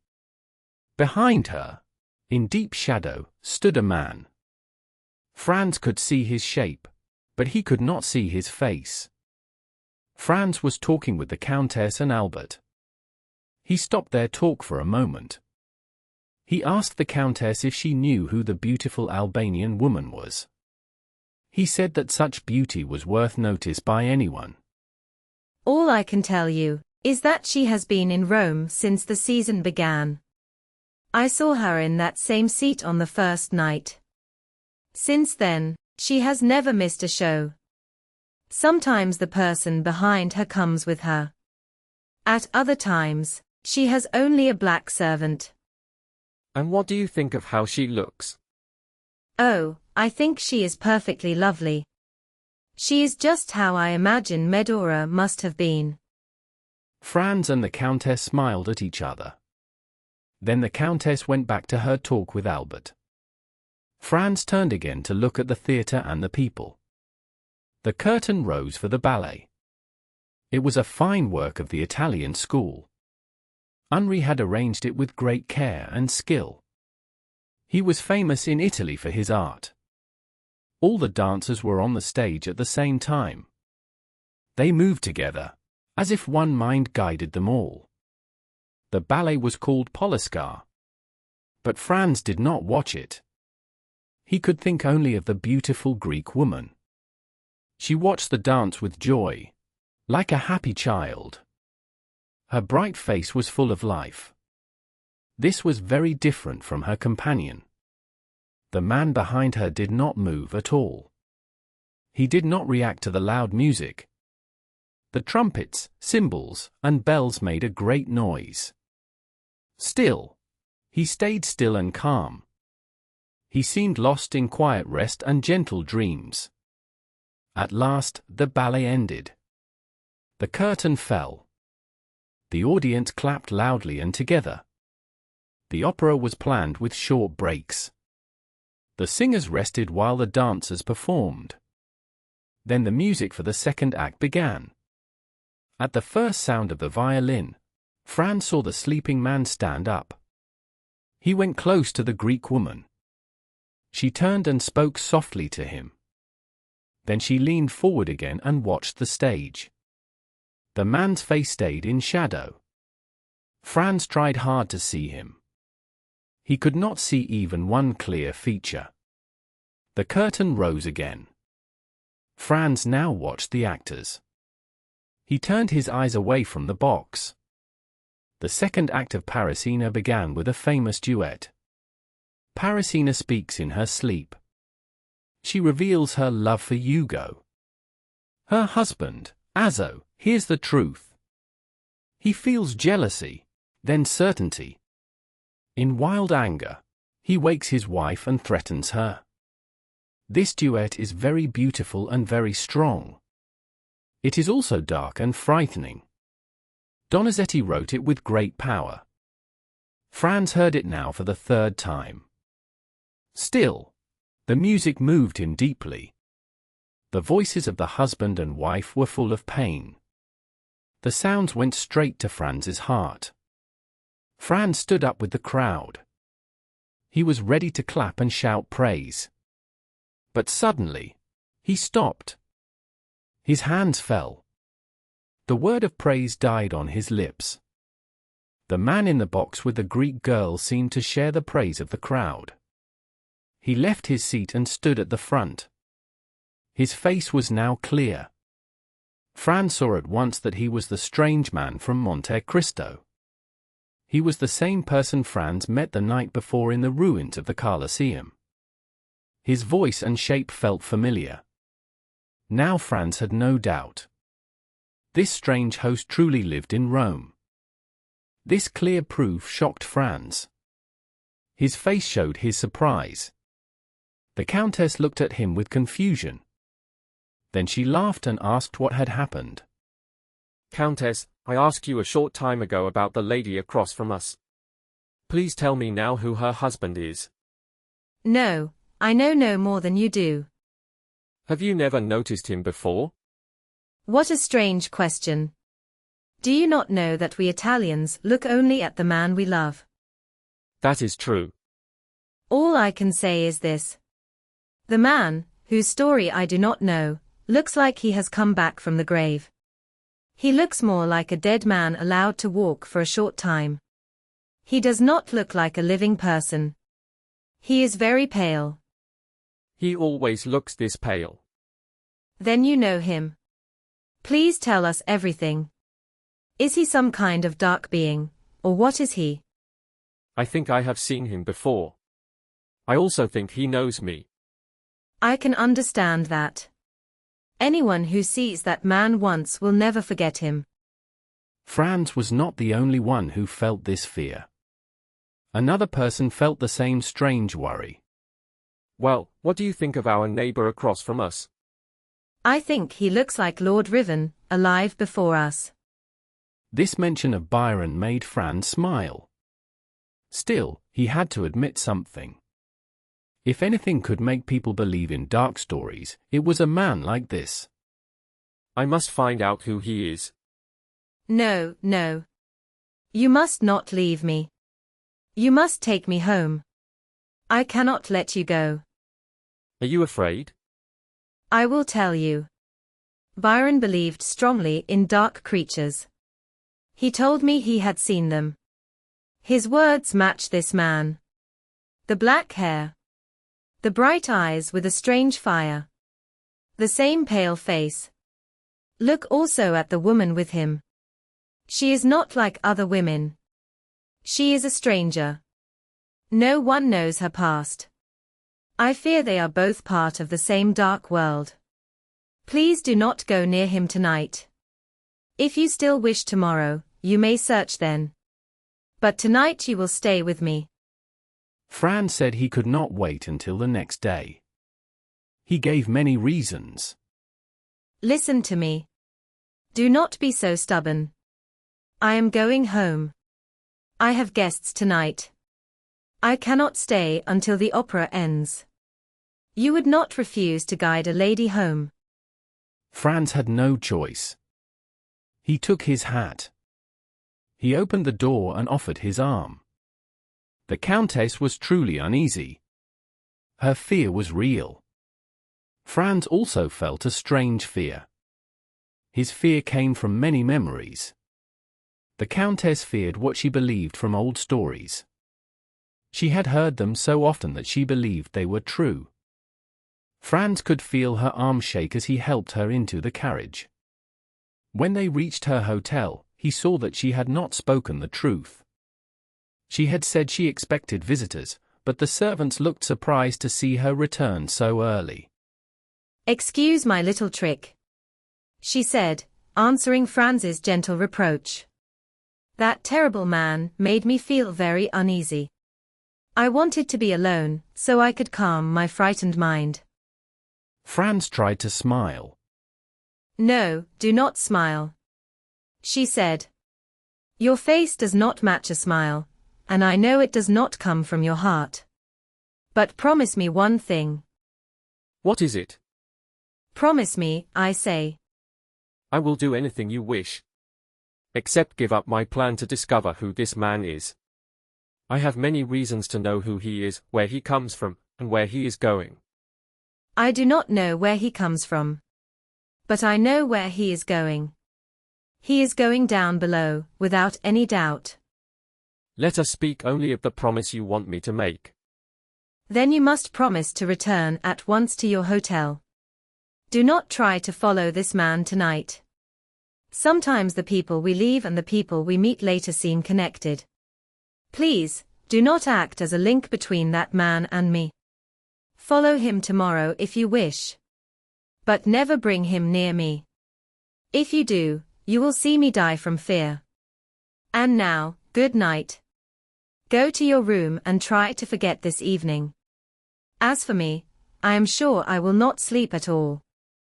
With these words, the Countess left Franz. He could not decide if she was only playing with him, or if her fear and distress were real. When Franz returned to the hotel, he found Albert in a dressing gown and slippers. Albert lay lazily on a sofa and smoked a cigar. My dear friend, he cried, jumping up. Is it really you? I did not expect to see you before tomorrow. My dear Albert, I am glad I can tell you this once and for all. You have a very wrong idea about Italian women. Your many failures in love should have taught you this by now. By my word, these women are very hard to understand. They give you their hand. They press yours back. They whisper with you. They let you walk them home. If a woman in Paris did even half of this, her good name would be lost forever. That is because women here live much in public. They have nothing to hide.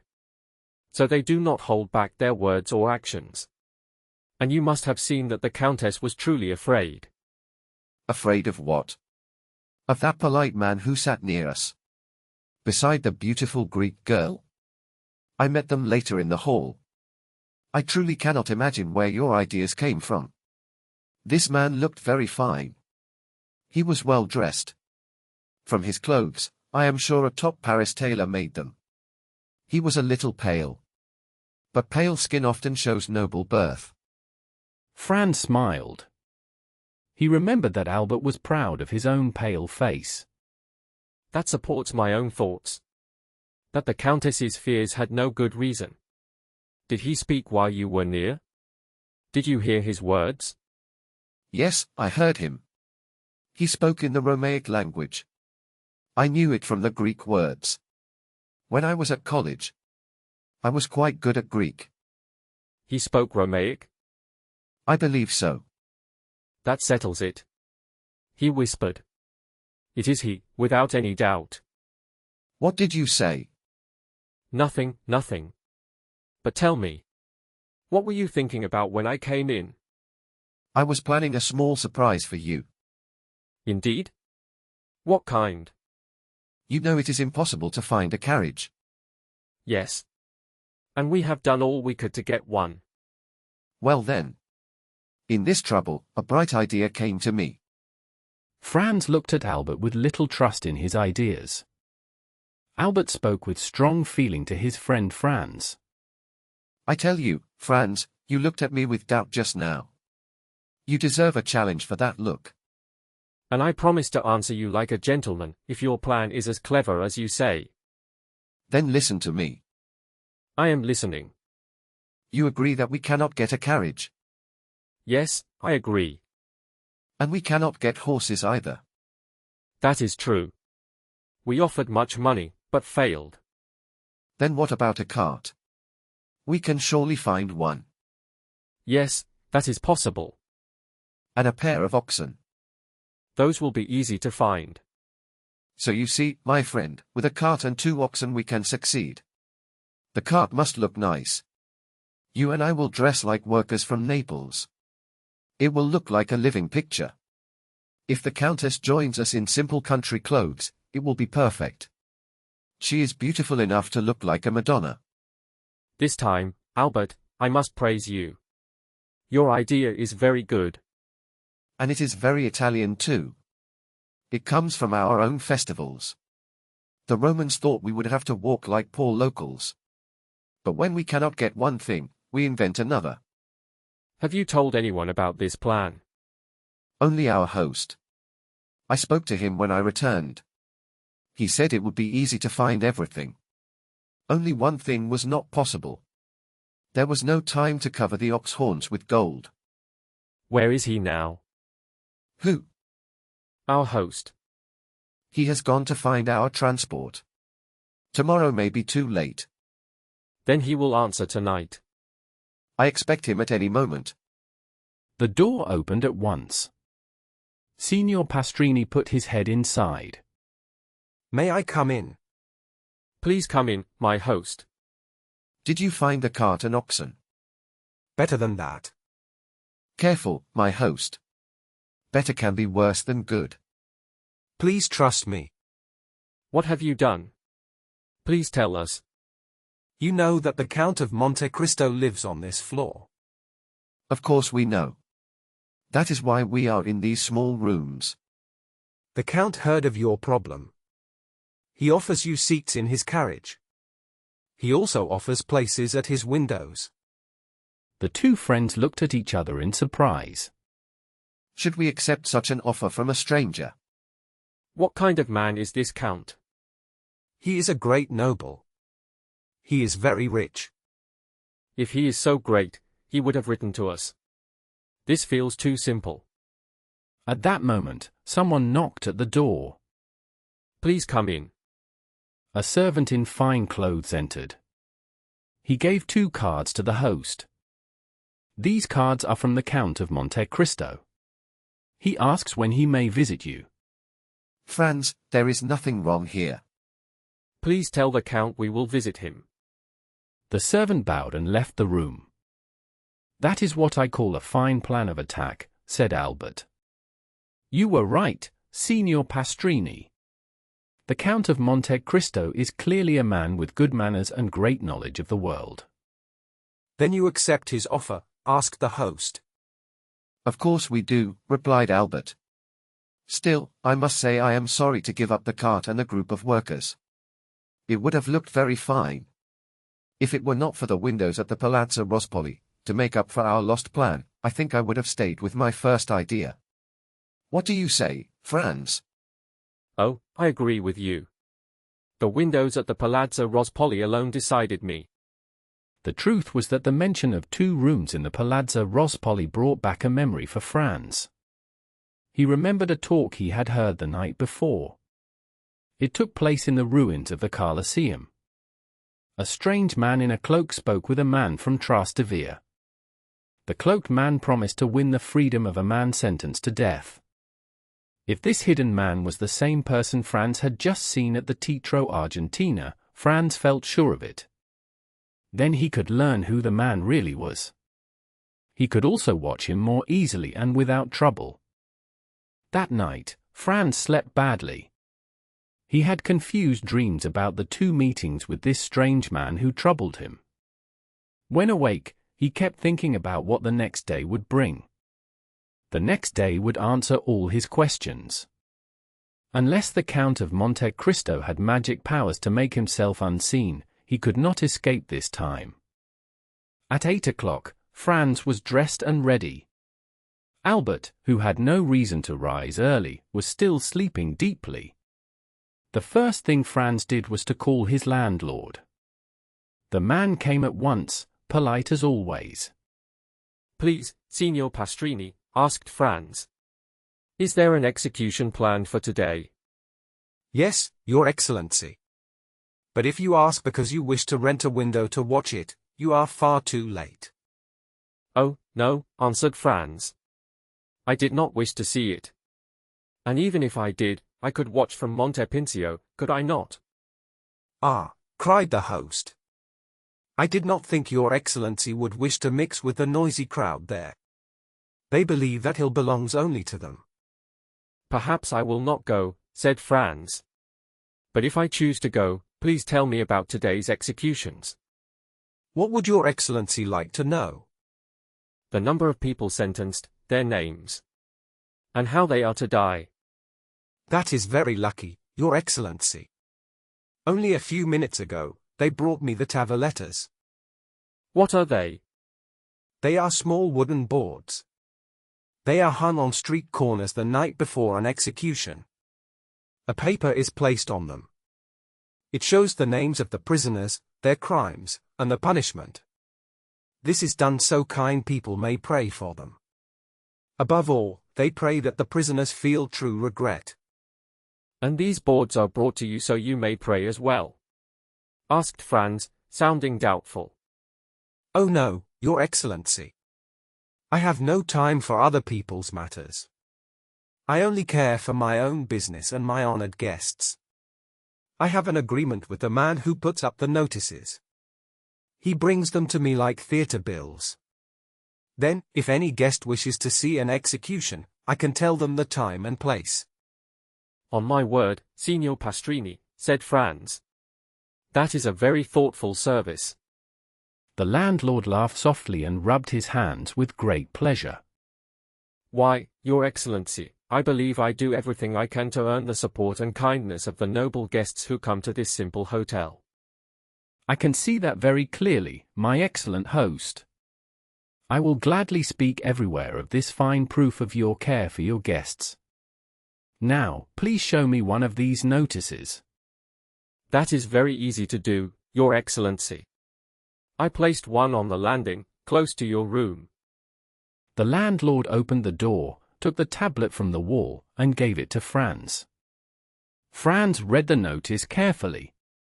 The notice said that on Wednesday, February 23rd, the first day of the carnival, 2 men would be punished in the Piazza del Popolo. The order came from the tribunal of the Rota. The first man was named Andrea Rondello. He was guilty of killing a respected priest, Don Cesar Torlini. The second man was named Peppino, also called Rocca Priori. He was guilty of helping the dangerous bandit Luigi Vampa and his group.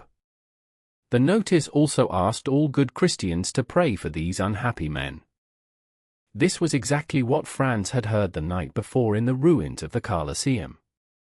The names, the crimes, and the punishments were the same. So Franz felt sure that the man from Trastevere was really the bandit Luigi Vampa. The man in the cloak was the same person he had known as Sinbad the Sailor. That man was still carrying out his strange mission in Rome, as he had done in other cities.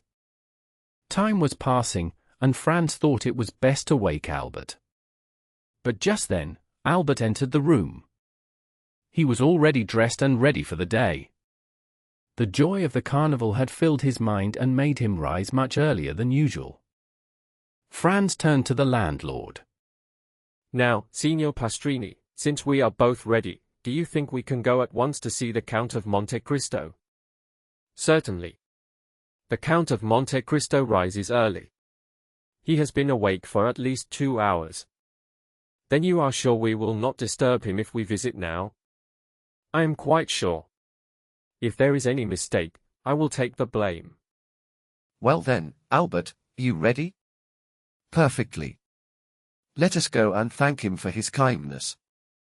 Yes, let us go. The landlord led them across the landing to the Count's rooms. He rang the bell. A servant opened the door.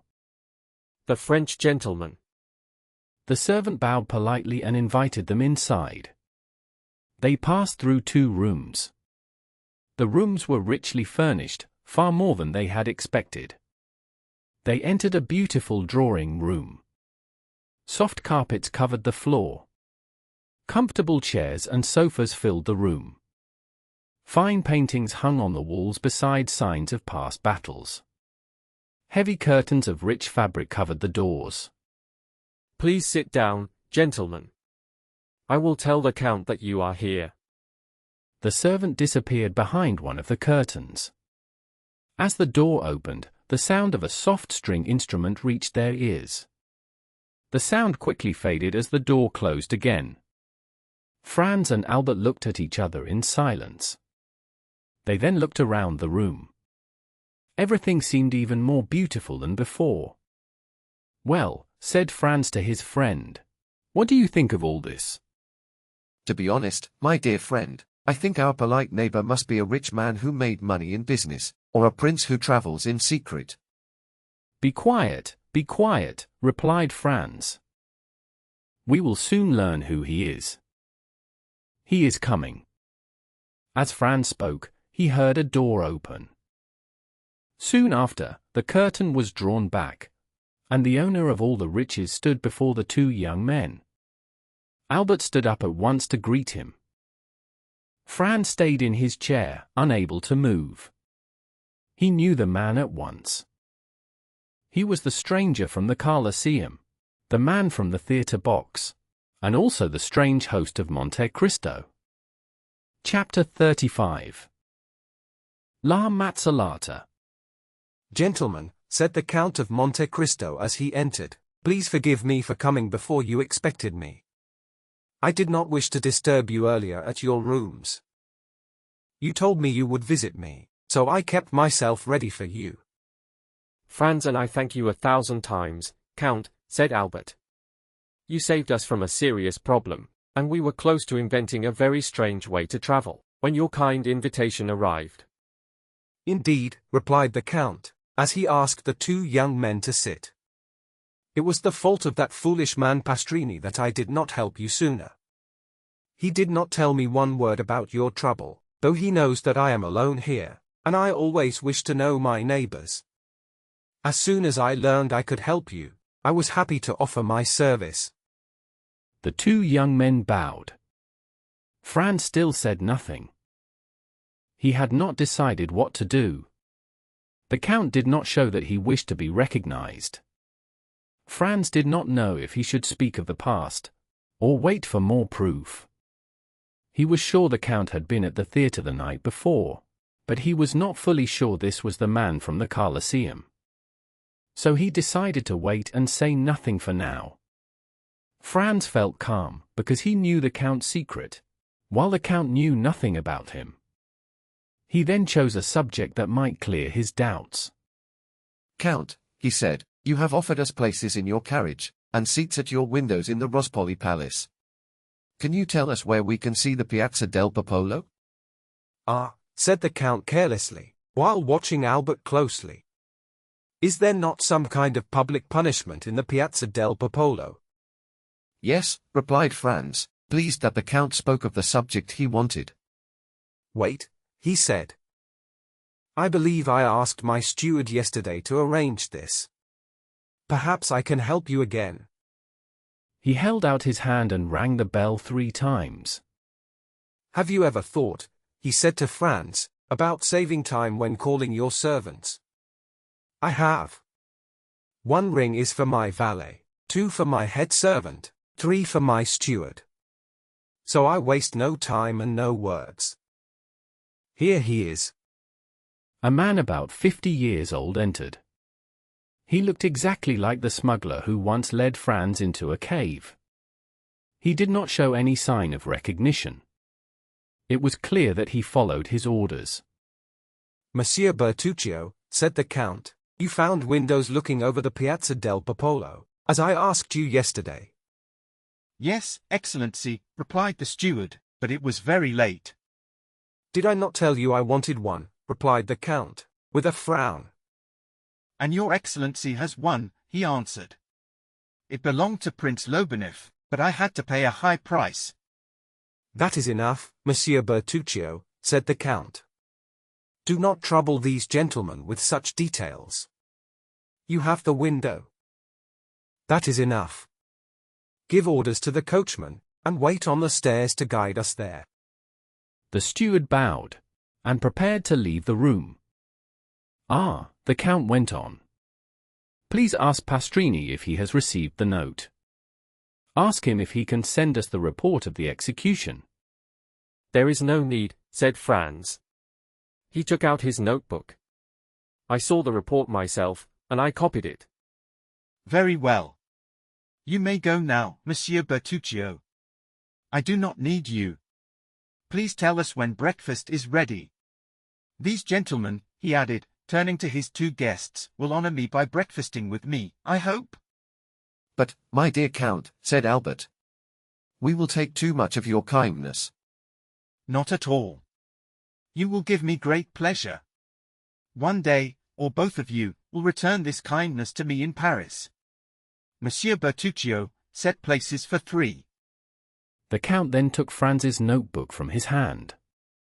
We announce, he read calmly, that today, the 23rd of February, Andrea Rondello will be executed. He is guilty of killing the respected Don Cesar Torlini, a church canon. Peppino, called Rocca Priori, will also be punished. He helped the bandit Luigi Vampa and his men. The first will die by one method, the second by another. Yes, that was the first plan. But I think the order has changed since yesterday. Really, said Franz. Yes. I spent the evening at Cardinal Rospigliosi's. They spoke of a pardon for one of the men. For Andrea Rondello, asked Franz. No, replied the Count carelessly. For the other one. For Peppino, called Rocca Priori. So you will not see one form of execution. But the other still remains. It is very strange to see for the first time. Even the second time. The other way is simple. It never fails. It never shakes. It does not strike many times without success. Ah, he added with contempt. Do not speak to me of European punishments. They are weak and old. Really, Count, said Franz. One would think you have studied punishments in every country. There are few that I have not seen, said the Count coldly. And did you enjoy seeing such terrible sights? At first, I felt horror. Then I felt nothing. After that, I felt curiosity. Curiosity. That is a terrible word. Why? In life, we think most about death. Is it not curious to see how the body and soul part? People face death in different ways. It depends on who they are and where they come from. I can tell you one thing. The more deaths you see, the easier it is to face your own.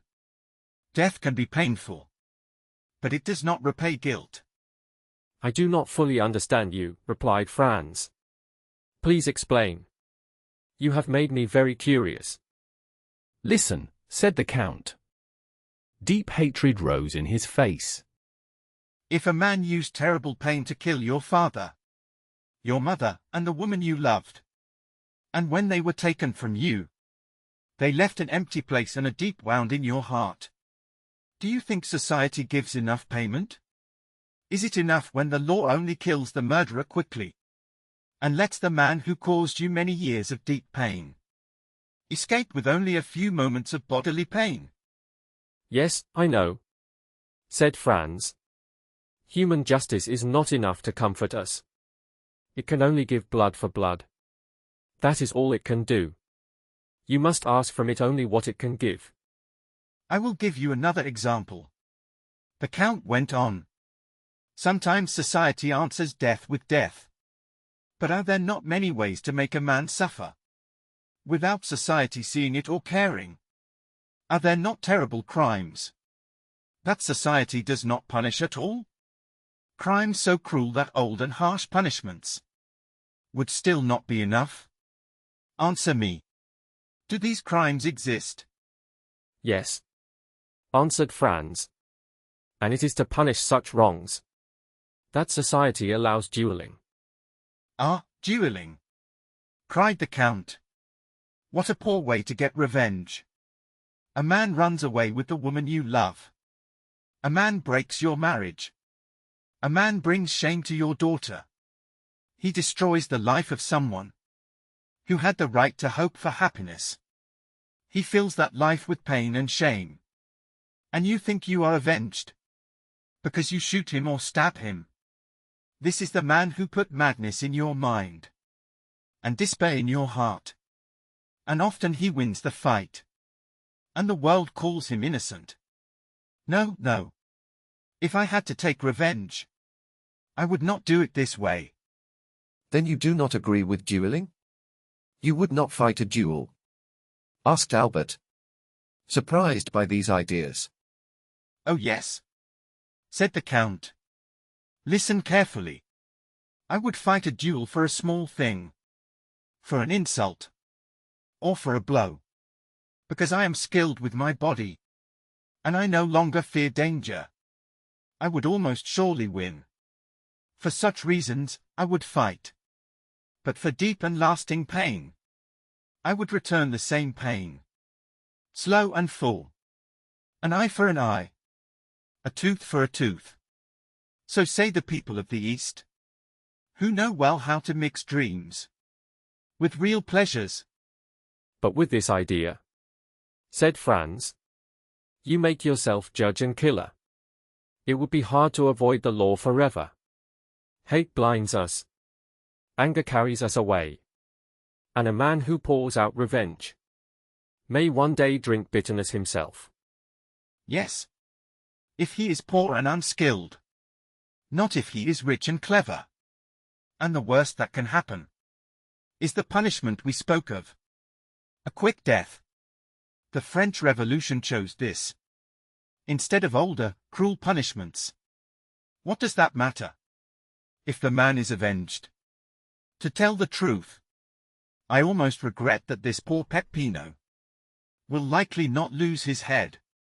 You would then see how short such punishment is, and how little it matters. But this is a strange talk. For Carnival, my friends. How did it begin? Ah yes. You asked for a place at my window. You shall have it. But first, let us sit at the table. The servant is coming to say that breakfast is ready. Al suo comodo. The two young men stood up and went into the breakfast room. The meal was very good and well served. During breakfast, Franz often looked at Albert. He wanted to see how the Count's words affected him. But Albert seemed unchanged.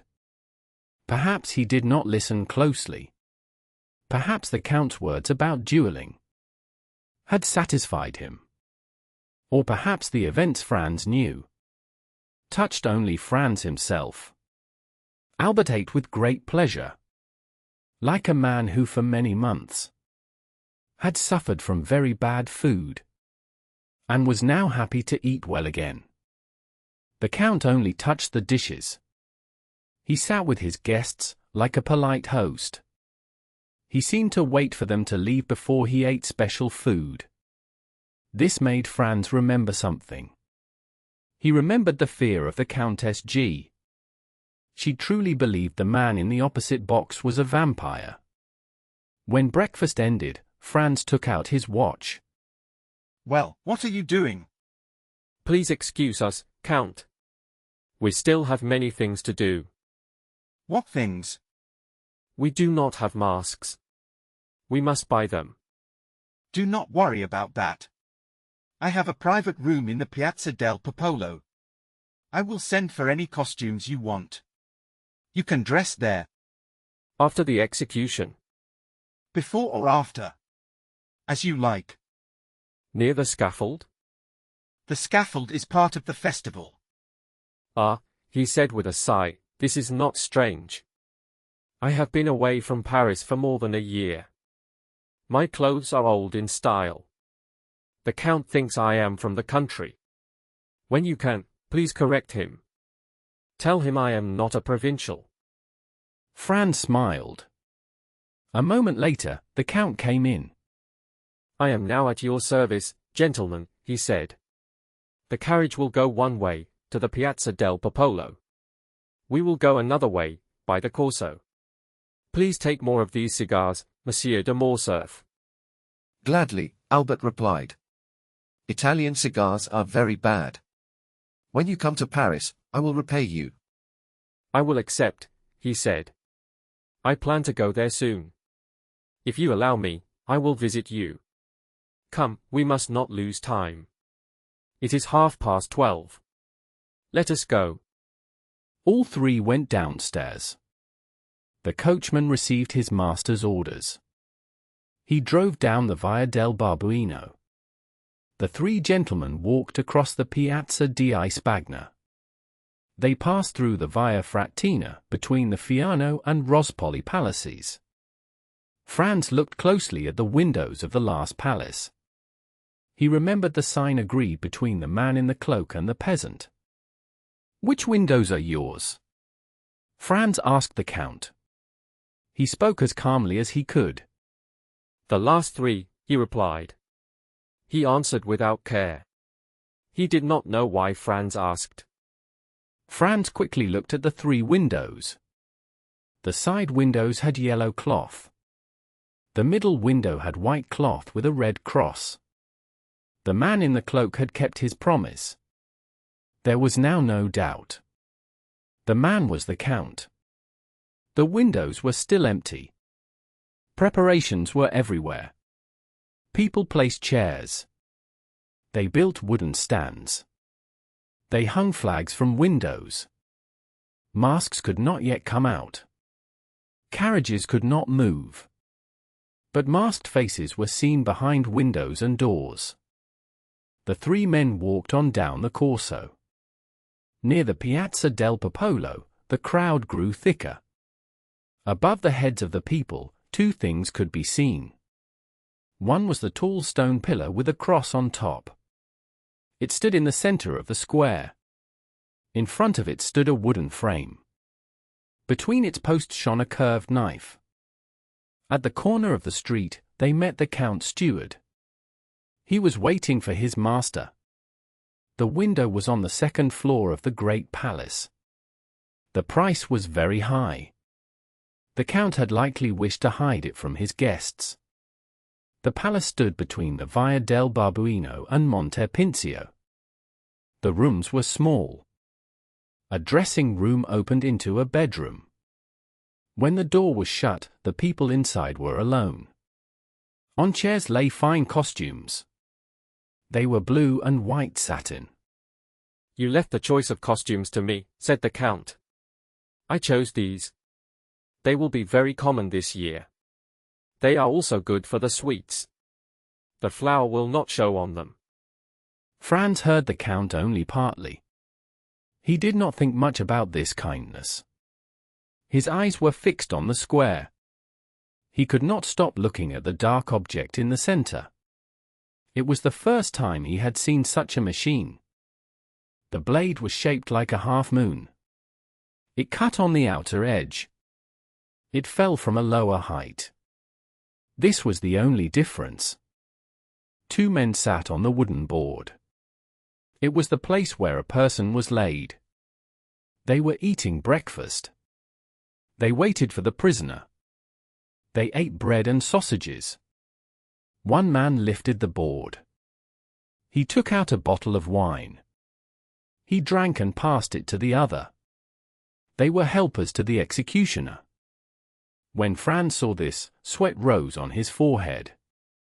The prisoners had arrived the night before. They were brought from the main prison. They stayed in a small church. Each prisoner had 2 priests. They spent the night in a closed chapel. Guards stood outside. They were changed from time to time. 2 lines of armed guards stood outside the church. They led to the scaffold. They formed a wide circle around it. A clear path ran through the middle. A large open space stood around the blade. The rest of the square was full of people. Many women lifted their children onto their shoulders. The children could see best from there. The Monte Pincio looked like a huge open theater full of people. The balconies of the 2 churches were full. The steps looked like a moving sea of many colors.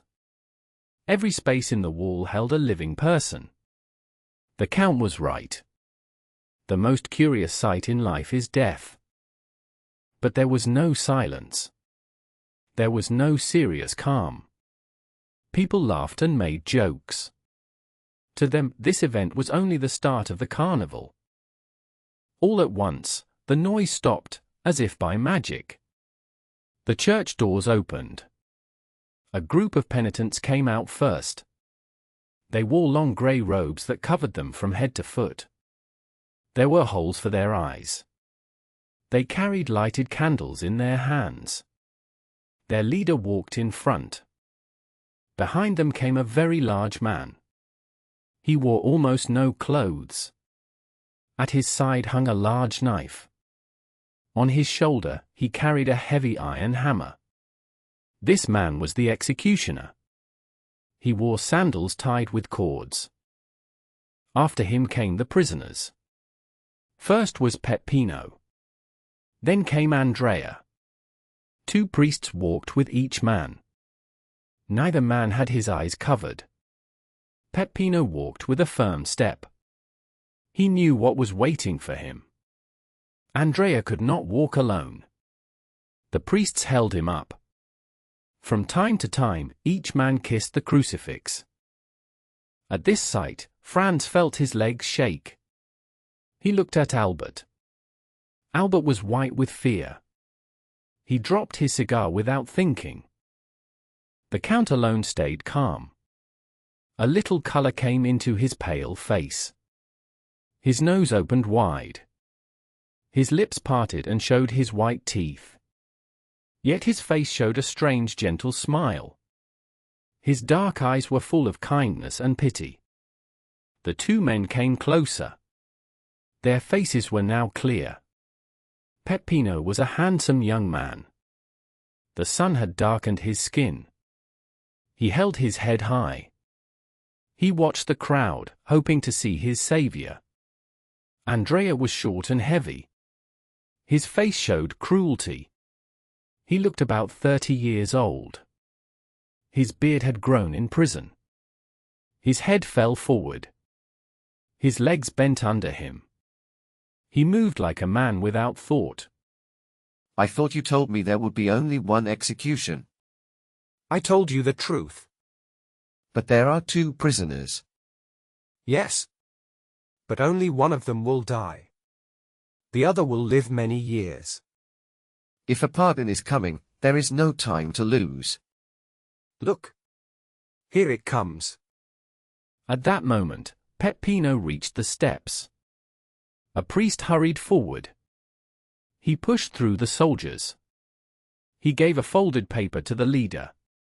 Peppino saw everything. The leader opened the paper. Heaven be praised, and thanks to His Holiness. Here is a pardon for one prisoner. The people cried out together. A pardon!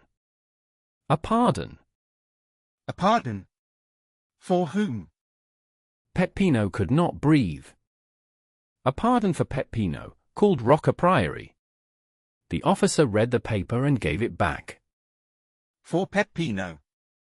Why for him and not for me? We were meant to die together. I was promised that. You have no right to kill only me. I will not die alone. He broke away from the priests. He struggled and shouted like a wild animal. He tried to break the ropes on his hands. The executioner made a sign. 2 helpers jumped down and held him. What is happening? Do you not see? The Count said. This man is about to die, and he is angry that the other man may live. He wants the other man to die with him. If he could, he would hurt him with his hands and teeth. He cannot accept that another man may keep his life while he loses his own. Oh, man, the Count cried. He held out his tight fists to the crowd. I know you well. You are always the same. You are true to your cruel nature. Andrea and the 2 executioners fell to the ground. They struggled hard. Andrea shouted again and again. He must die. He will die. I will not die alone. Look, look, the Count said. He took the young men by the hands. This is strange to see. This man had accepted his fate. He was going to die without fighting. He was afraid, but he was ready. Do you know what gave him strength? Do you know what comforted him?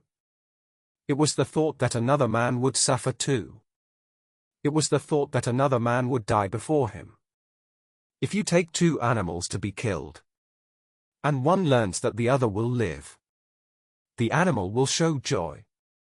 But man, whom God made in His own image, man, who was told to love his neighbor, what does he cry when he hears another man is saved? He curses. Honor to man, the king of creation. The Count laughed. It was a terrible laugh. It showed how much pain he had suffered. The struggle did not stop. It was hard to watch. The 2 assistants lifted Andrea and carried him to the platform. The crowd turned against him. Many voices shouted together. Put him to death. Put him to death. Franz stepped back. The Count seized his arm and held him at the window. "What are you doing?" he said. "Do you feel pity for him? If you heard someone cry, 'Mad dog,' you would shoot the animal at once. The dog would not be truly guilty. But this man killed the one who helped him. Now his hands are tied. He cannot kill. So he wants another prisoner to die. No, no. Look. Look." Franz could not look away. The sight held him. The assistants forced Andrea to his knees. He fought and cried out. The executioner raised his heavy weapon. He signed to the others to move back. Andrea tried to stand. Before he could move, the blow fell. A dull sound filled the air. Andrea fell forward and then onto his back. The executioner dropped the weapon. He drew his knife. With one fast move, he cut. Franz could not bear it. He sank into a chair, half faint. Albert stood with his eyes closed. He held the curtains tight. The Count stood tall and calm. He looked like an angel of judgment. When Franz came back to himself, he saw Albert drinking water. Albert looked very pale. The Count was putting on his costume for the festival. Franz looked out to the square. Everything had changed. The platform and the men were gone. Only the crowd remained. They were loud and excited. The bell of Montecitorio rang. It rang for joy. The carnival had begun. "Well," he asked the Count, "what has happened?" "Nothing," replied the Count. "As you can see, the carnival has begun. Hurry and get dressed." "This terrible scene has passed like a dream," said Franz. "It was only a dream," said the Count. "A bad dream that troubled you." "Yes, I suffered," said Franz. "But what about the guilty man?" "That was a dream too," said the Count. "He stayed asleep, and you woke up. Who knows which of you is luckier? But Peppino, what happened to him?" "Peppino is a clever boy," said the Count. "Most people are happy only when others notice them. He was glad that all eyes were on his companion. So he slipped away into the crowd, without even thanking the priests with him. People can be selfish and ungrateful. But dress now. Look, the Morcerf is already ready." Albert was pulling on his satin trousers over his black clothes and shiny boots. "Well, Albert," said Franz, "do you want to join the fun? Be honest." "To be honest, no," said Albert. "But I am glad I saw it. Now I understand the Count. When you see such things often, they are the only things that make you feel anything." "You forget one thing," said the Count. "This is the only moment when you can study people. At the place of death, the mask falls away, and the true face appears. Andrea was not a handsome man. Come, gentlemen, dress yourselves." Franz felt it would be foolish not to follow them. He put on his costume and fixed his mask, which was almost as pale as his face. When they were ready, they went downstairs. The carriage waited at the door, filled with sweets and flowers. They joined a long line of carriages. The change was amazing. The place that had shown silent death was now full of noise and joy. Masks poured in from everywhere, from doors and windows. Carriages came from every street. They were full of clowns, dancers, and people in strange clothes. They shouted, laughed, waved their arms, and threw flowers and colored dust. They teased friends and strangers alike. No one was angry. Everyone laughed. Franz and Albert were like men trying to forget deep sadness. Little by little, a fog fell between the past and the present. They still remembered what they had seen, but their own movement pulled them in. They began to join the noise and joy around them. A handful of colored dust flew from a nearby carriage. It covered Morcerf and stung his neck and face. That made him laugh and join the game. He stood up and threw sweets and dust back with all his strength. The battle of play had truly begun. The memory of the past faded fast. The young men were busy watching the bright and happy parade. The Count of Monte Cristo, however, never showed any feeling at all. The wide Corso shone with beauty. Tall palaces lined the street. Carpets hung from balconies, and flags waved from windows. Hundreds of thousands of people watched. They came from Rome and from many lands. Rich and famous people stood together. Beautiful women leaned over balconies and threw colored dust. Flowers flew back up to them. The air was full of falling colors and petals. In the streets, people wore strange costumes. Big cabbages walked slowly. Animal heads sat on human shoulders. Dogs walked on two legs. Sometimes a mask lifted, and a lovely face appeared. We wished to follow it, but the crowd pushed us away. This is only a small picture of the carnival in Rome. At the second turn, the Count stopped the carriage. He asked for permission to leave them and let them use the carriage. Franz looked up. They were in front of the Rospoli Palace. In the middle window, hung with white cloth and a red cross, stood a blue domino. Franz easily imagined the beautiful Greek woman from the Argentina. Gentlemen, when you are tired of acting, and wish to watch the scene, you have places at my windows. For now, use my carriage, my coachman, and my servants. We forgot to say that the Count's coachman wore a bearskin costume. It looked like the one from a famous play. The two servants behind dressed as green monkeys. They wore spring masks and made funny faces at people who passed. Franz thanked the Count for his kindness. Albert was busy throwing flowers at a carriage full of Roman peasants. The line of carriages soon moved again. Albert went down the Piazza del Popolo. The others went up toward the Palazzo di Venezia. Ah, my dear friend, did you see them? See what? That carriage full of Roman peasants. No. I am sure they are all lovely women.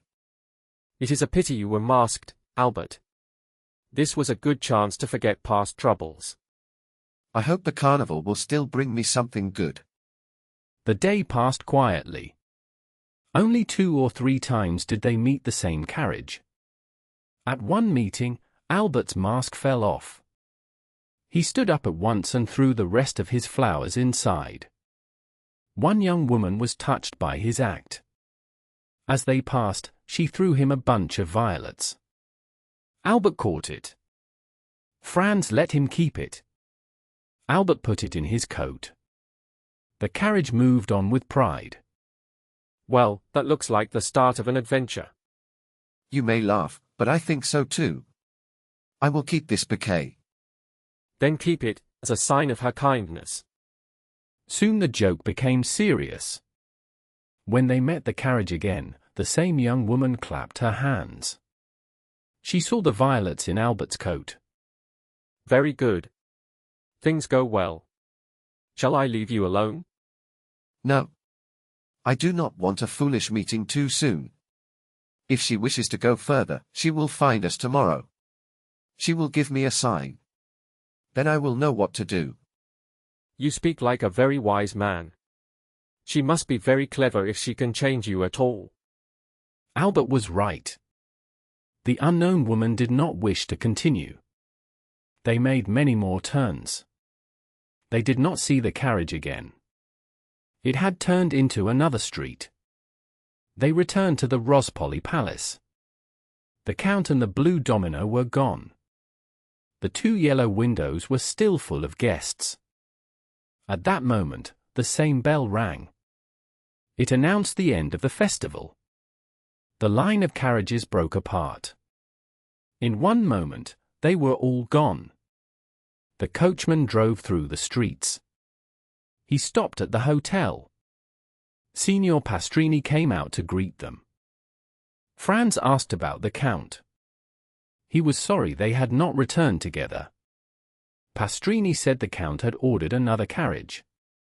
It went at 4 o'clock to fetch him. The Count also offered them the key to his theatre box. Franz asked Albert about his plans. Albert had many things to do before the theatre. He did not answer. Instead, he asked if Pastrini could find him a tailor. "A tailor," said the host. "And for what?" "To make 2 Roman peasant costumes for us by tomorrow," said Albert. The host shook his head. 2 costumes by tomorrow. Please forgive me, but this is a very French request. For the next week, no tailor will even sew 6 buttons, even if you pay well. "Then must I give up the plan?" "No," he said. "We have ready-made clothes. Leave everything to me. Tomorrow morning, you will find many costumes. You will be pleased with them." "My dear Albert," said Franz, "let us trust our host. He always finds a way. Let us dine in peace. After that, let us go to see the opera, _l'Italien _. "Agreed," said Albert.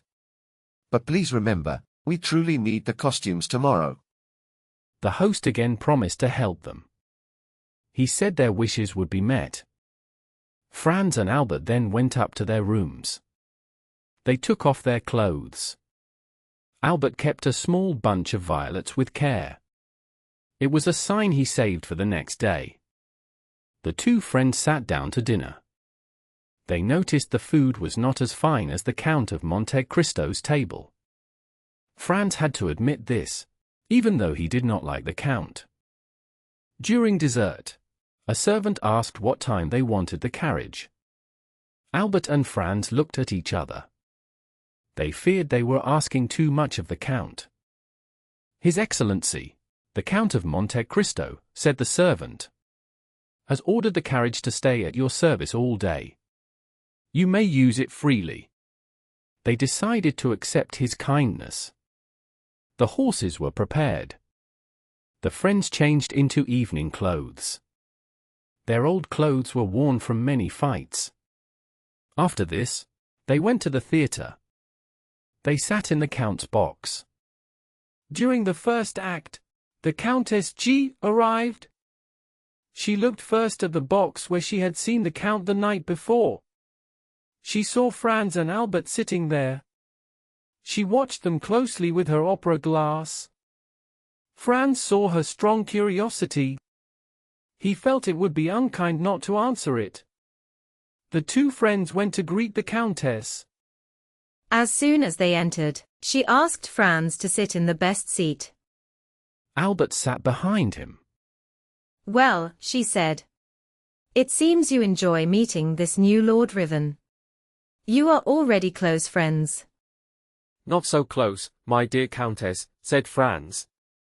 "But we have used his kindness all day." "All day?" "Yes," he said. "We had breakfast with him. We rode in his carriage. Now we sit in his box." "Do you know him, then?" "Yes, and no. "How can that be?" It is a long story. "Tell it to me." It may scare you. "That makes me more curious." "Then wait until it ends," he said. "Very well," she said. "I like full stories. But how did you meet him?" "He came to us himself.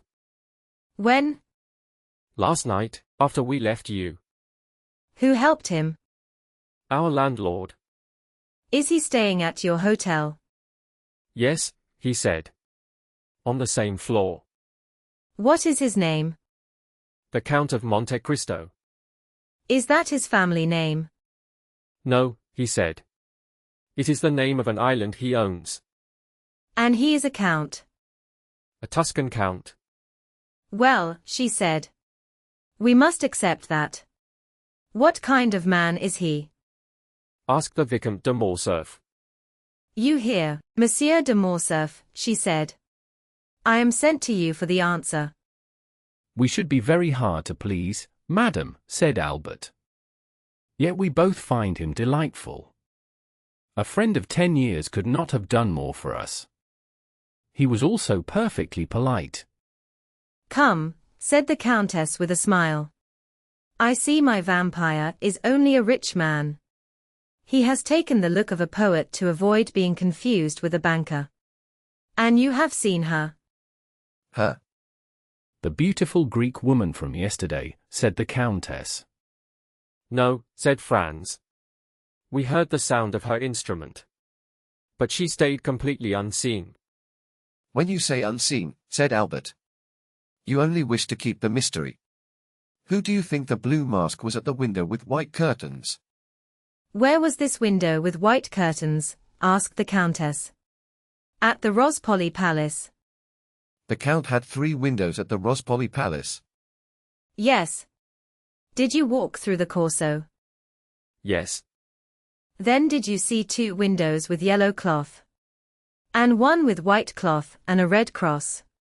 Those were the Count's windows. Then he must be very rich. Do you know what those 3 windows cost? 2 or 300 Roman crowns. 2 or 3,000. Oh. Does his island give him such money? It gives him nothing. Then why did he buy it? For a fancy. So he is strange. In truth, added Albert. He seemed unusual to me. If he lived in Paris and went to the theatres, I would think he was a poor man who had lost his balance. This morning he left rooms in a way fit for a stage drama. At that moment a new visitor arrived. Franz gave up his seat, as was polite. This changed the subject. An hour later, the 2 friends returned to their hotel. Signor Pastrini had already begun to prepare their costumes for the next day. He said they would be very pleased.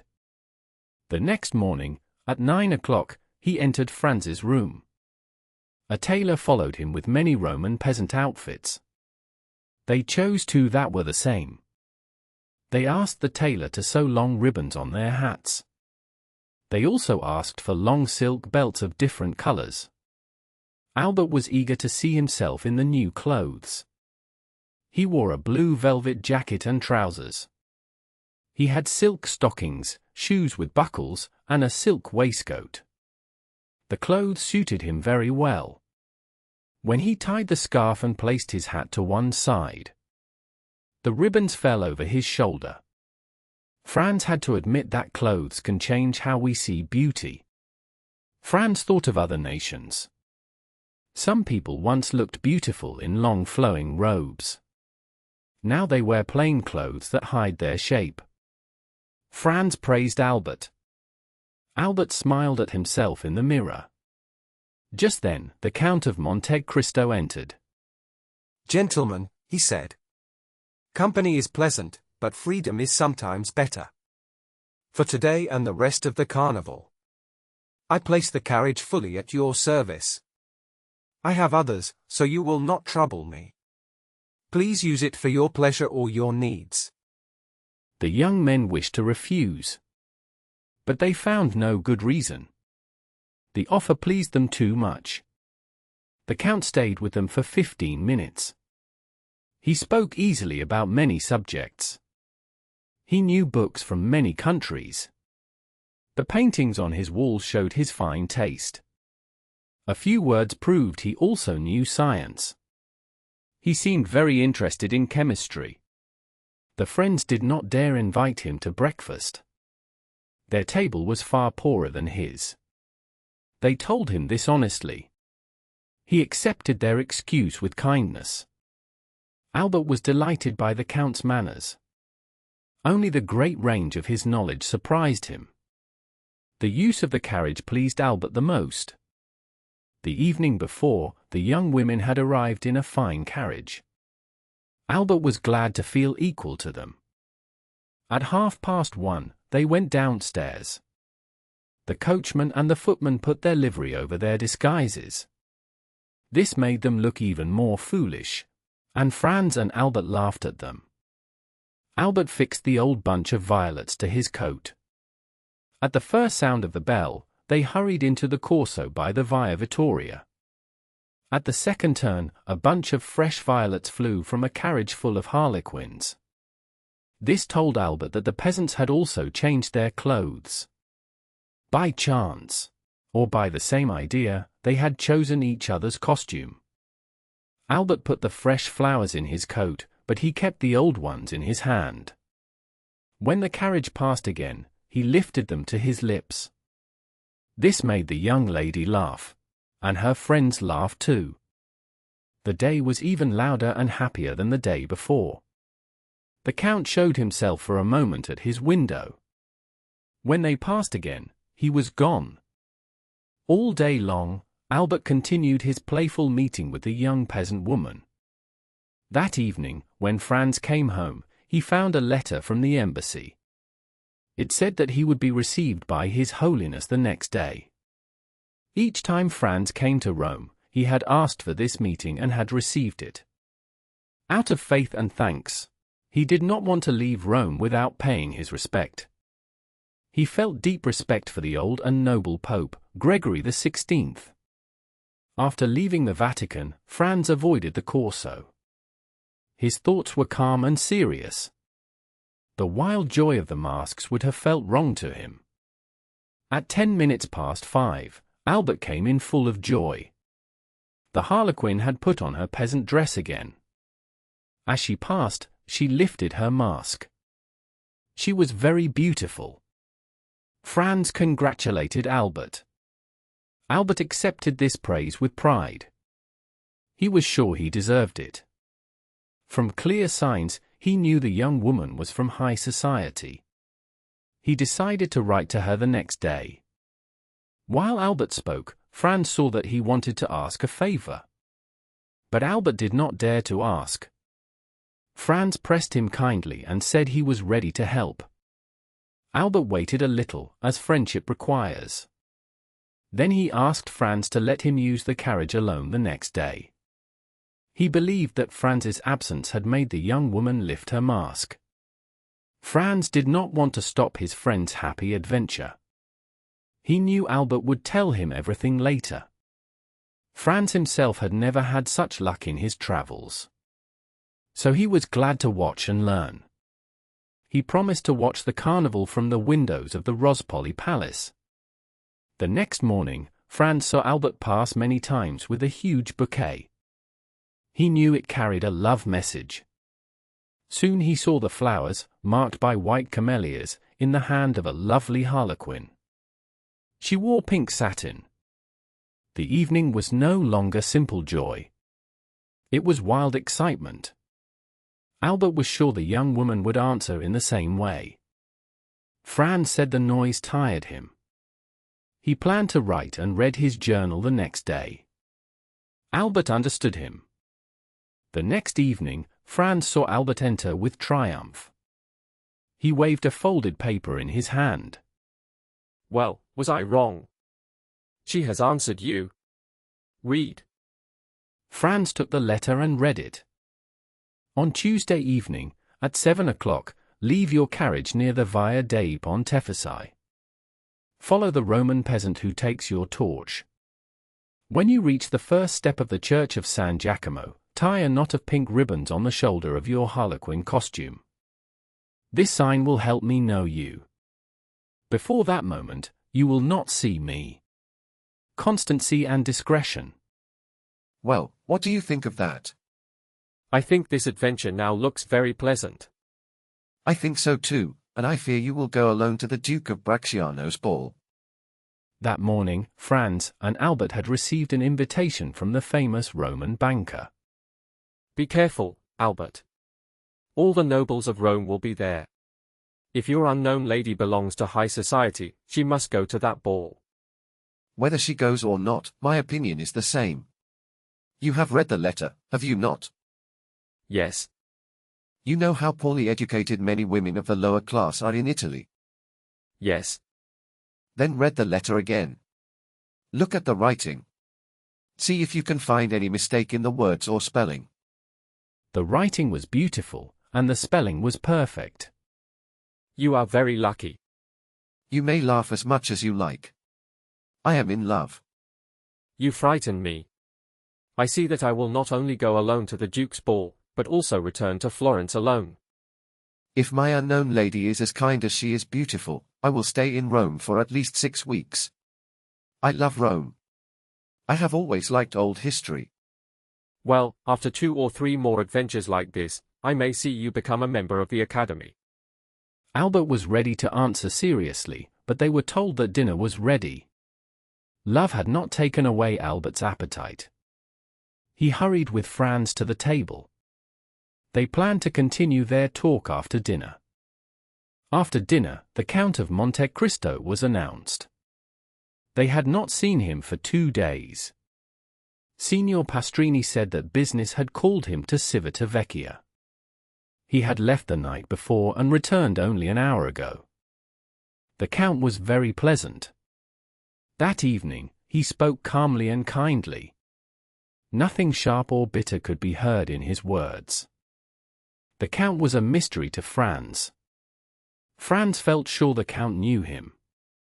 Yet the Count said nothing about their earlier meeting. Franz wished to speak of it. But he feared to offend a man who had shown them so much kindness.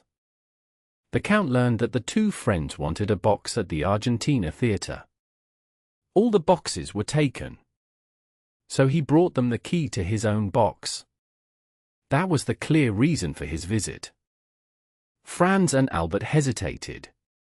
They did not want to take the Count's place. But the Count said he was going to another theatre. If they did not use the box, it would stay empty. So they accepted his offer. By now, Franz was used to the Count's pale face. At first, it had surprised him. Now he admired the strong beauty of his features. The pale color seemed to suit him. The Count looked like a hero from a dark poem.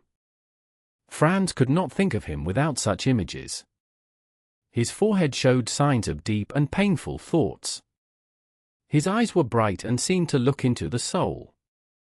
His proud mouth gave weight to every word he spoke. The Count was no longer young. He was about 40. Still, it was easy to see that he could lead younger men.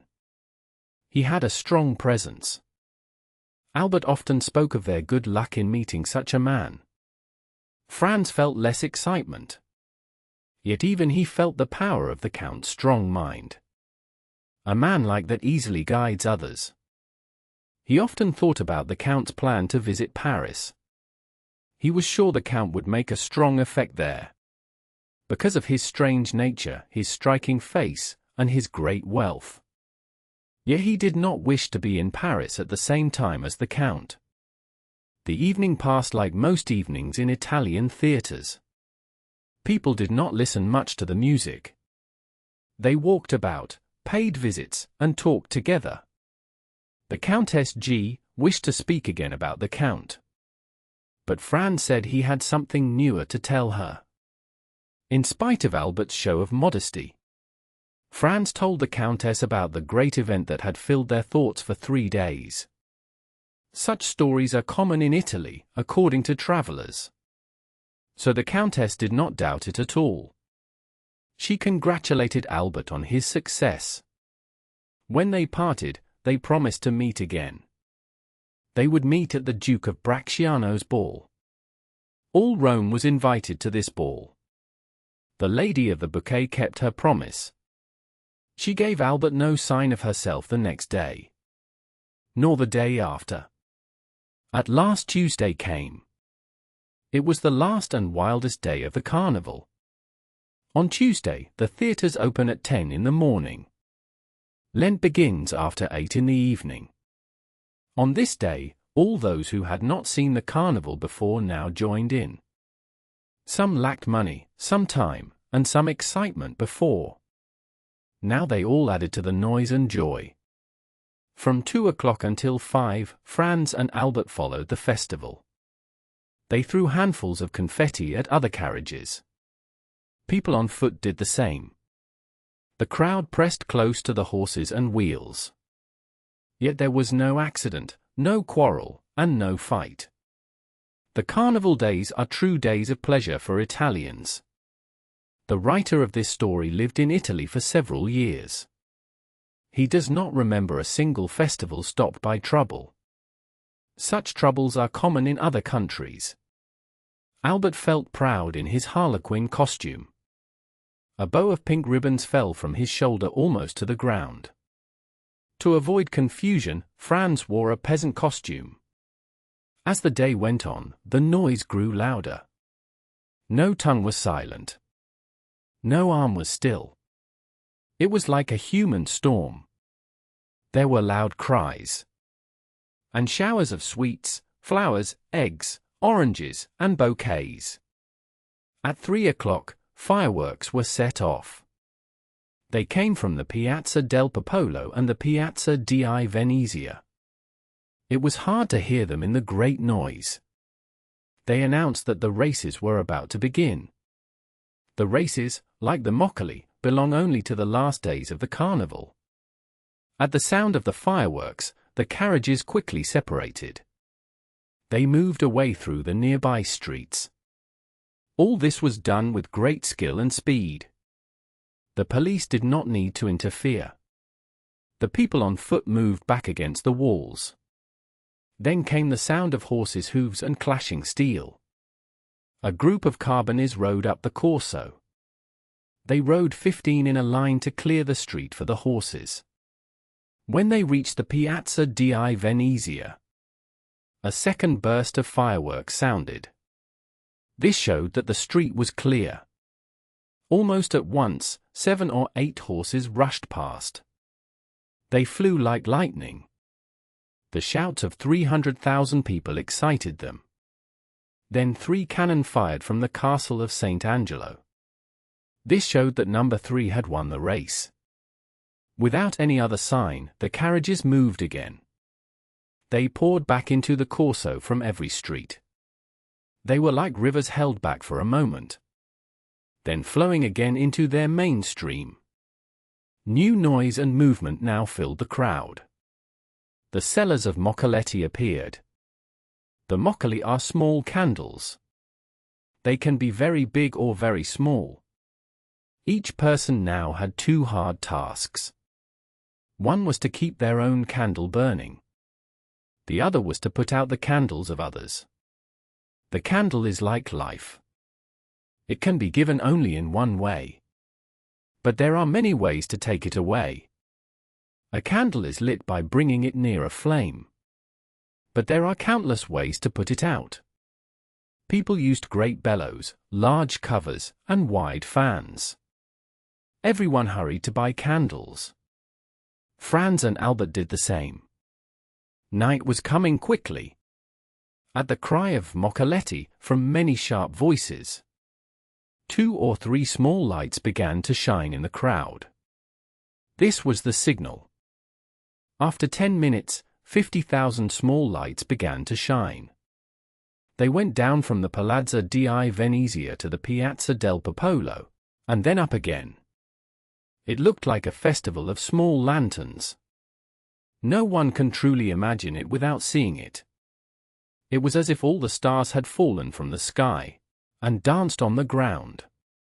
People shouted with joy, sounds never heard anywhere else.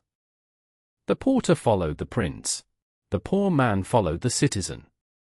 Everyone blew out lights, then lit them again.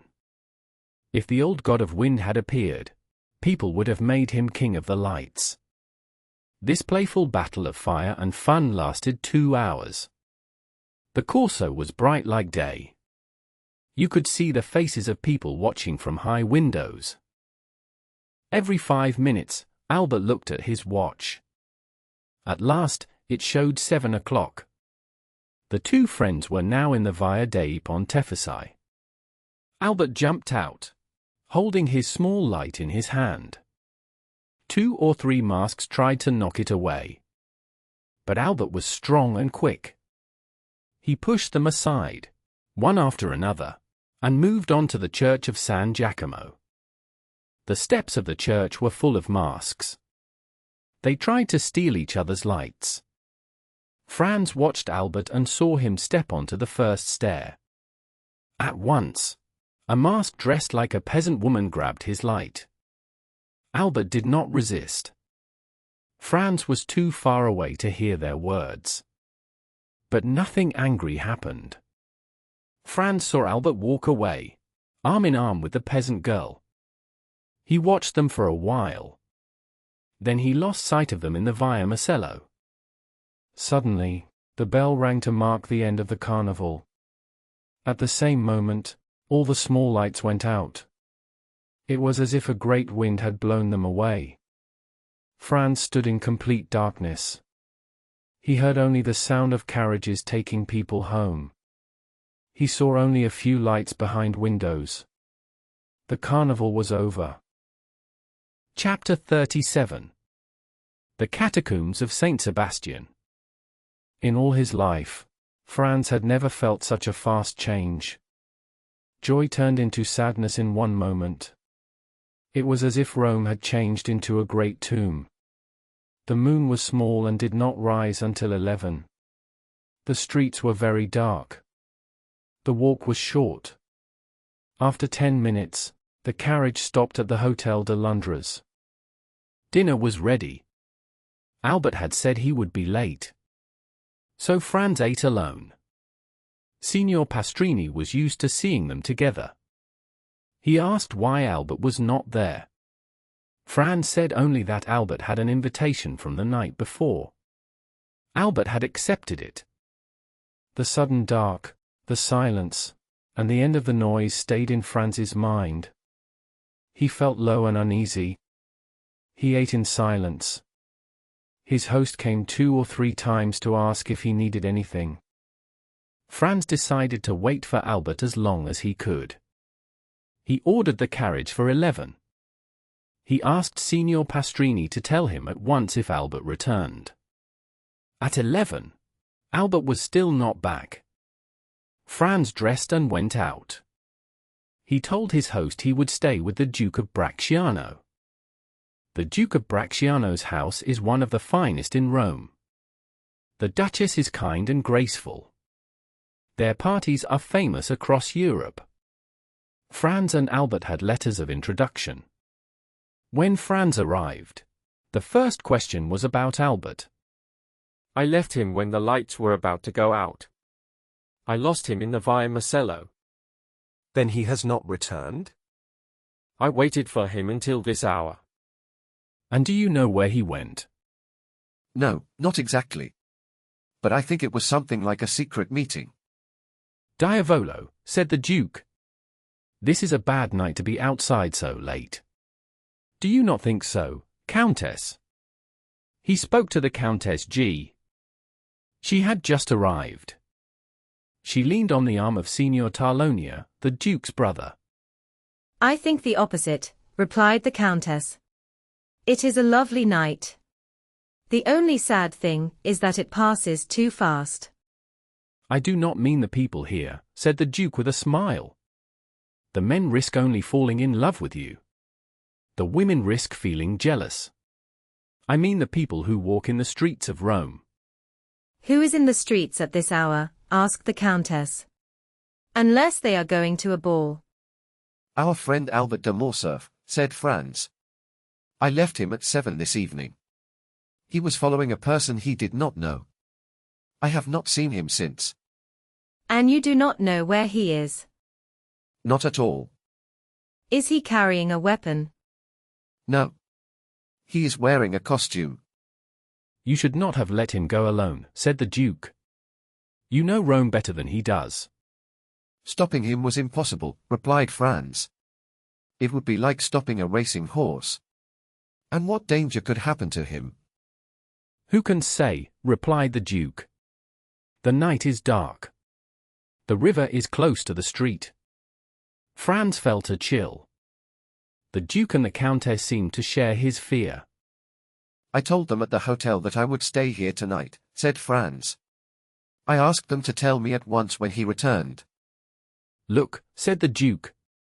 One of my servants is looking for you. The Duke was right. The servant came straight to Franz. Your Excellency, said the servant. The owner of the Hotel de Londres sent me. A man is waiting there. He has a letter from the Viscount of Morcerf. A letter from the Viscount, exclaimed Franz. Yes. Who is the man? I do not know. Why did he not bring the letter here? He did not say. Go quickly, said the Countess. Poor young man. Something may have happened. I will go at once, replied Franz. Will you come back to tell us? She asked. Yes, if it is nothing serious. If it is serious, I cannot promise. Be careful, said the Countess. I will, he replied. Franz took his hat and left in great haste. He had sent his carriage away. It was to return at 2 o'clock. Luckily, the palace was only 10 minutes from the hotel. Near the hotel, Franz saw a man standing in the street. The man wore a large cloak. Franz felt sure he was the messenger. What do you want from me? Asked the man. He stepped back with care. Did you bring me a letter? Asked Franz. From the Viscount of Morcerf. Do you stay at Pastrini's hotel? Yes. Are you the Viscount's traveling companion? I am. Your name? Baron Franz d'Épinay. Then this letter is for you. Do you want an answer? Yes. Your friend hopes so. Come inside. I will write one. I will wait here, said the man with a small smile. Why? You will understand after you read the letter. Will you stay here? Yes, certainly. Franz went into the hotel. On the stairs, he met Signor Pastrini. Well, asked the landlord. Well? What do you mean? Have you seen the man from your friend? Yes. He gave me this letter. Please light the candles in my room. The landlord gave orders at once. Franz saw fear on his face. This made Franz even more anxious. He hurried to the light and opened the letter. It was written and signed by Albert.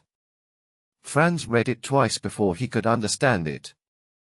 The letter was written like this. My dear friend.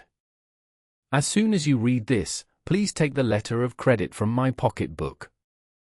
You will find it in the square drawer of the desk. Add your own money if it is not enough. Go to Tarlonia at once. Ask him for 4,000 piastres. Give the money to the man who brings this letter.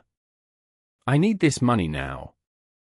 I say no more, because I trust you, as you trust me. Your friend, Albert de Morcerf. P.S. I now believe in Italian bandits. Below this letter, someone wrote in Italian, in a strange hand. If the 4,000 piastres are not in my hands by 6 in the morning, the Count Albert will be dead by 7. Luigi Vampa. This second name explained everything to Franz. He now understood why the messenger did not want to come inside. The street was safer for him. Albert was in the hands of the famous bandit chief. For a long time, Albert had not believed such a man was real. There was no time to lose. Franz opened the desk quickly. He found the pocketbook and the letter of credit. There were 6,000 piastres in total. But Albert had already spent 3,000. Franz had no letter of credit. He lived in Florence and came to Rome only for a few days. He had brought 100 louis. Now he had only 50 left. They still needed 700 or 800 piastres. Franz thought he could ask Signor Tarlonia for help. He was about to return to the palace at once. Then a bright idea came to him. He remembered the Count of Monte Cristo. My dear sir, said Franz, is the Count at home? Yes, sir, replied Pastrini. He has just returned. Is he in bed? No, I do not think so. Then please ask him if he will see me, said Franz. Pastrini went away. 5 minutes later, he returned. The Count was ready to see Franz. Franz followed a servant along the corridor. The servant led him into a small room with soft seats all around. The Count came toward him. "What brings you here at this hour?" said the Count. "Have you come to eat with me?" "No," said Franz. "I have come to speak about something very serious." "Something serious?" asked the Count. "What is it?" "Are we alone?" "Yes," said the Count. Franz gave him Albert's letter. The Count read it. "Well," he said. "Did you see the last lines?" "Yes, I did." "What do you think?" asked Franz. "Do you have the money?" "Yes," said the Count. "All except 800 piastres." The Count opened his desk. He took out a drawer full of gold. "Please do not ask anyone else," he said. "I came to you first," said Franz. "Thank you." "Take what you need," said the Count. "Must we really send the money to Luigi Vampa?" "Read the message," replied the Count. "It is very clear." "I think there may be an easier way," said Franz. "What way?" asked the Count. "If we go together to Luigi Vampa. I believe he will free Albert for you." "Why would a bandit listen to me?" "Because you saved Peppino's life," said Franz. "Who told you that?" "It does not matter," said Franz. "I know it is true."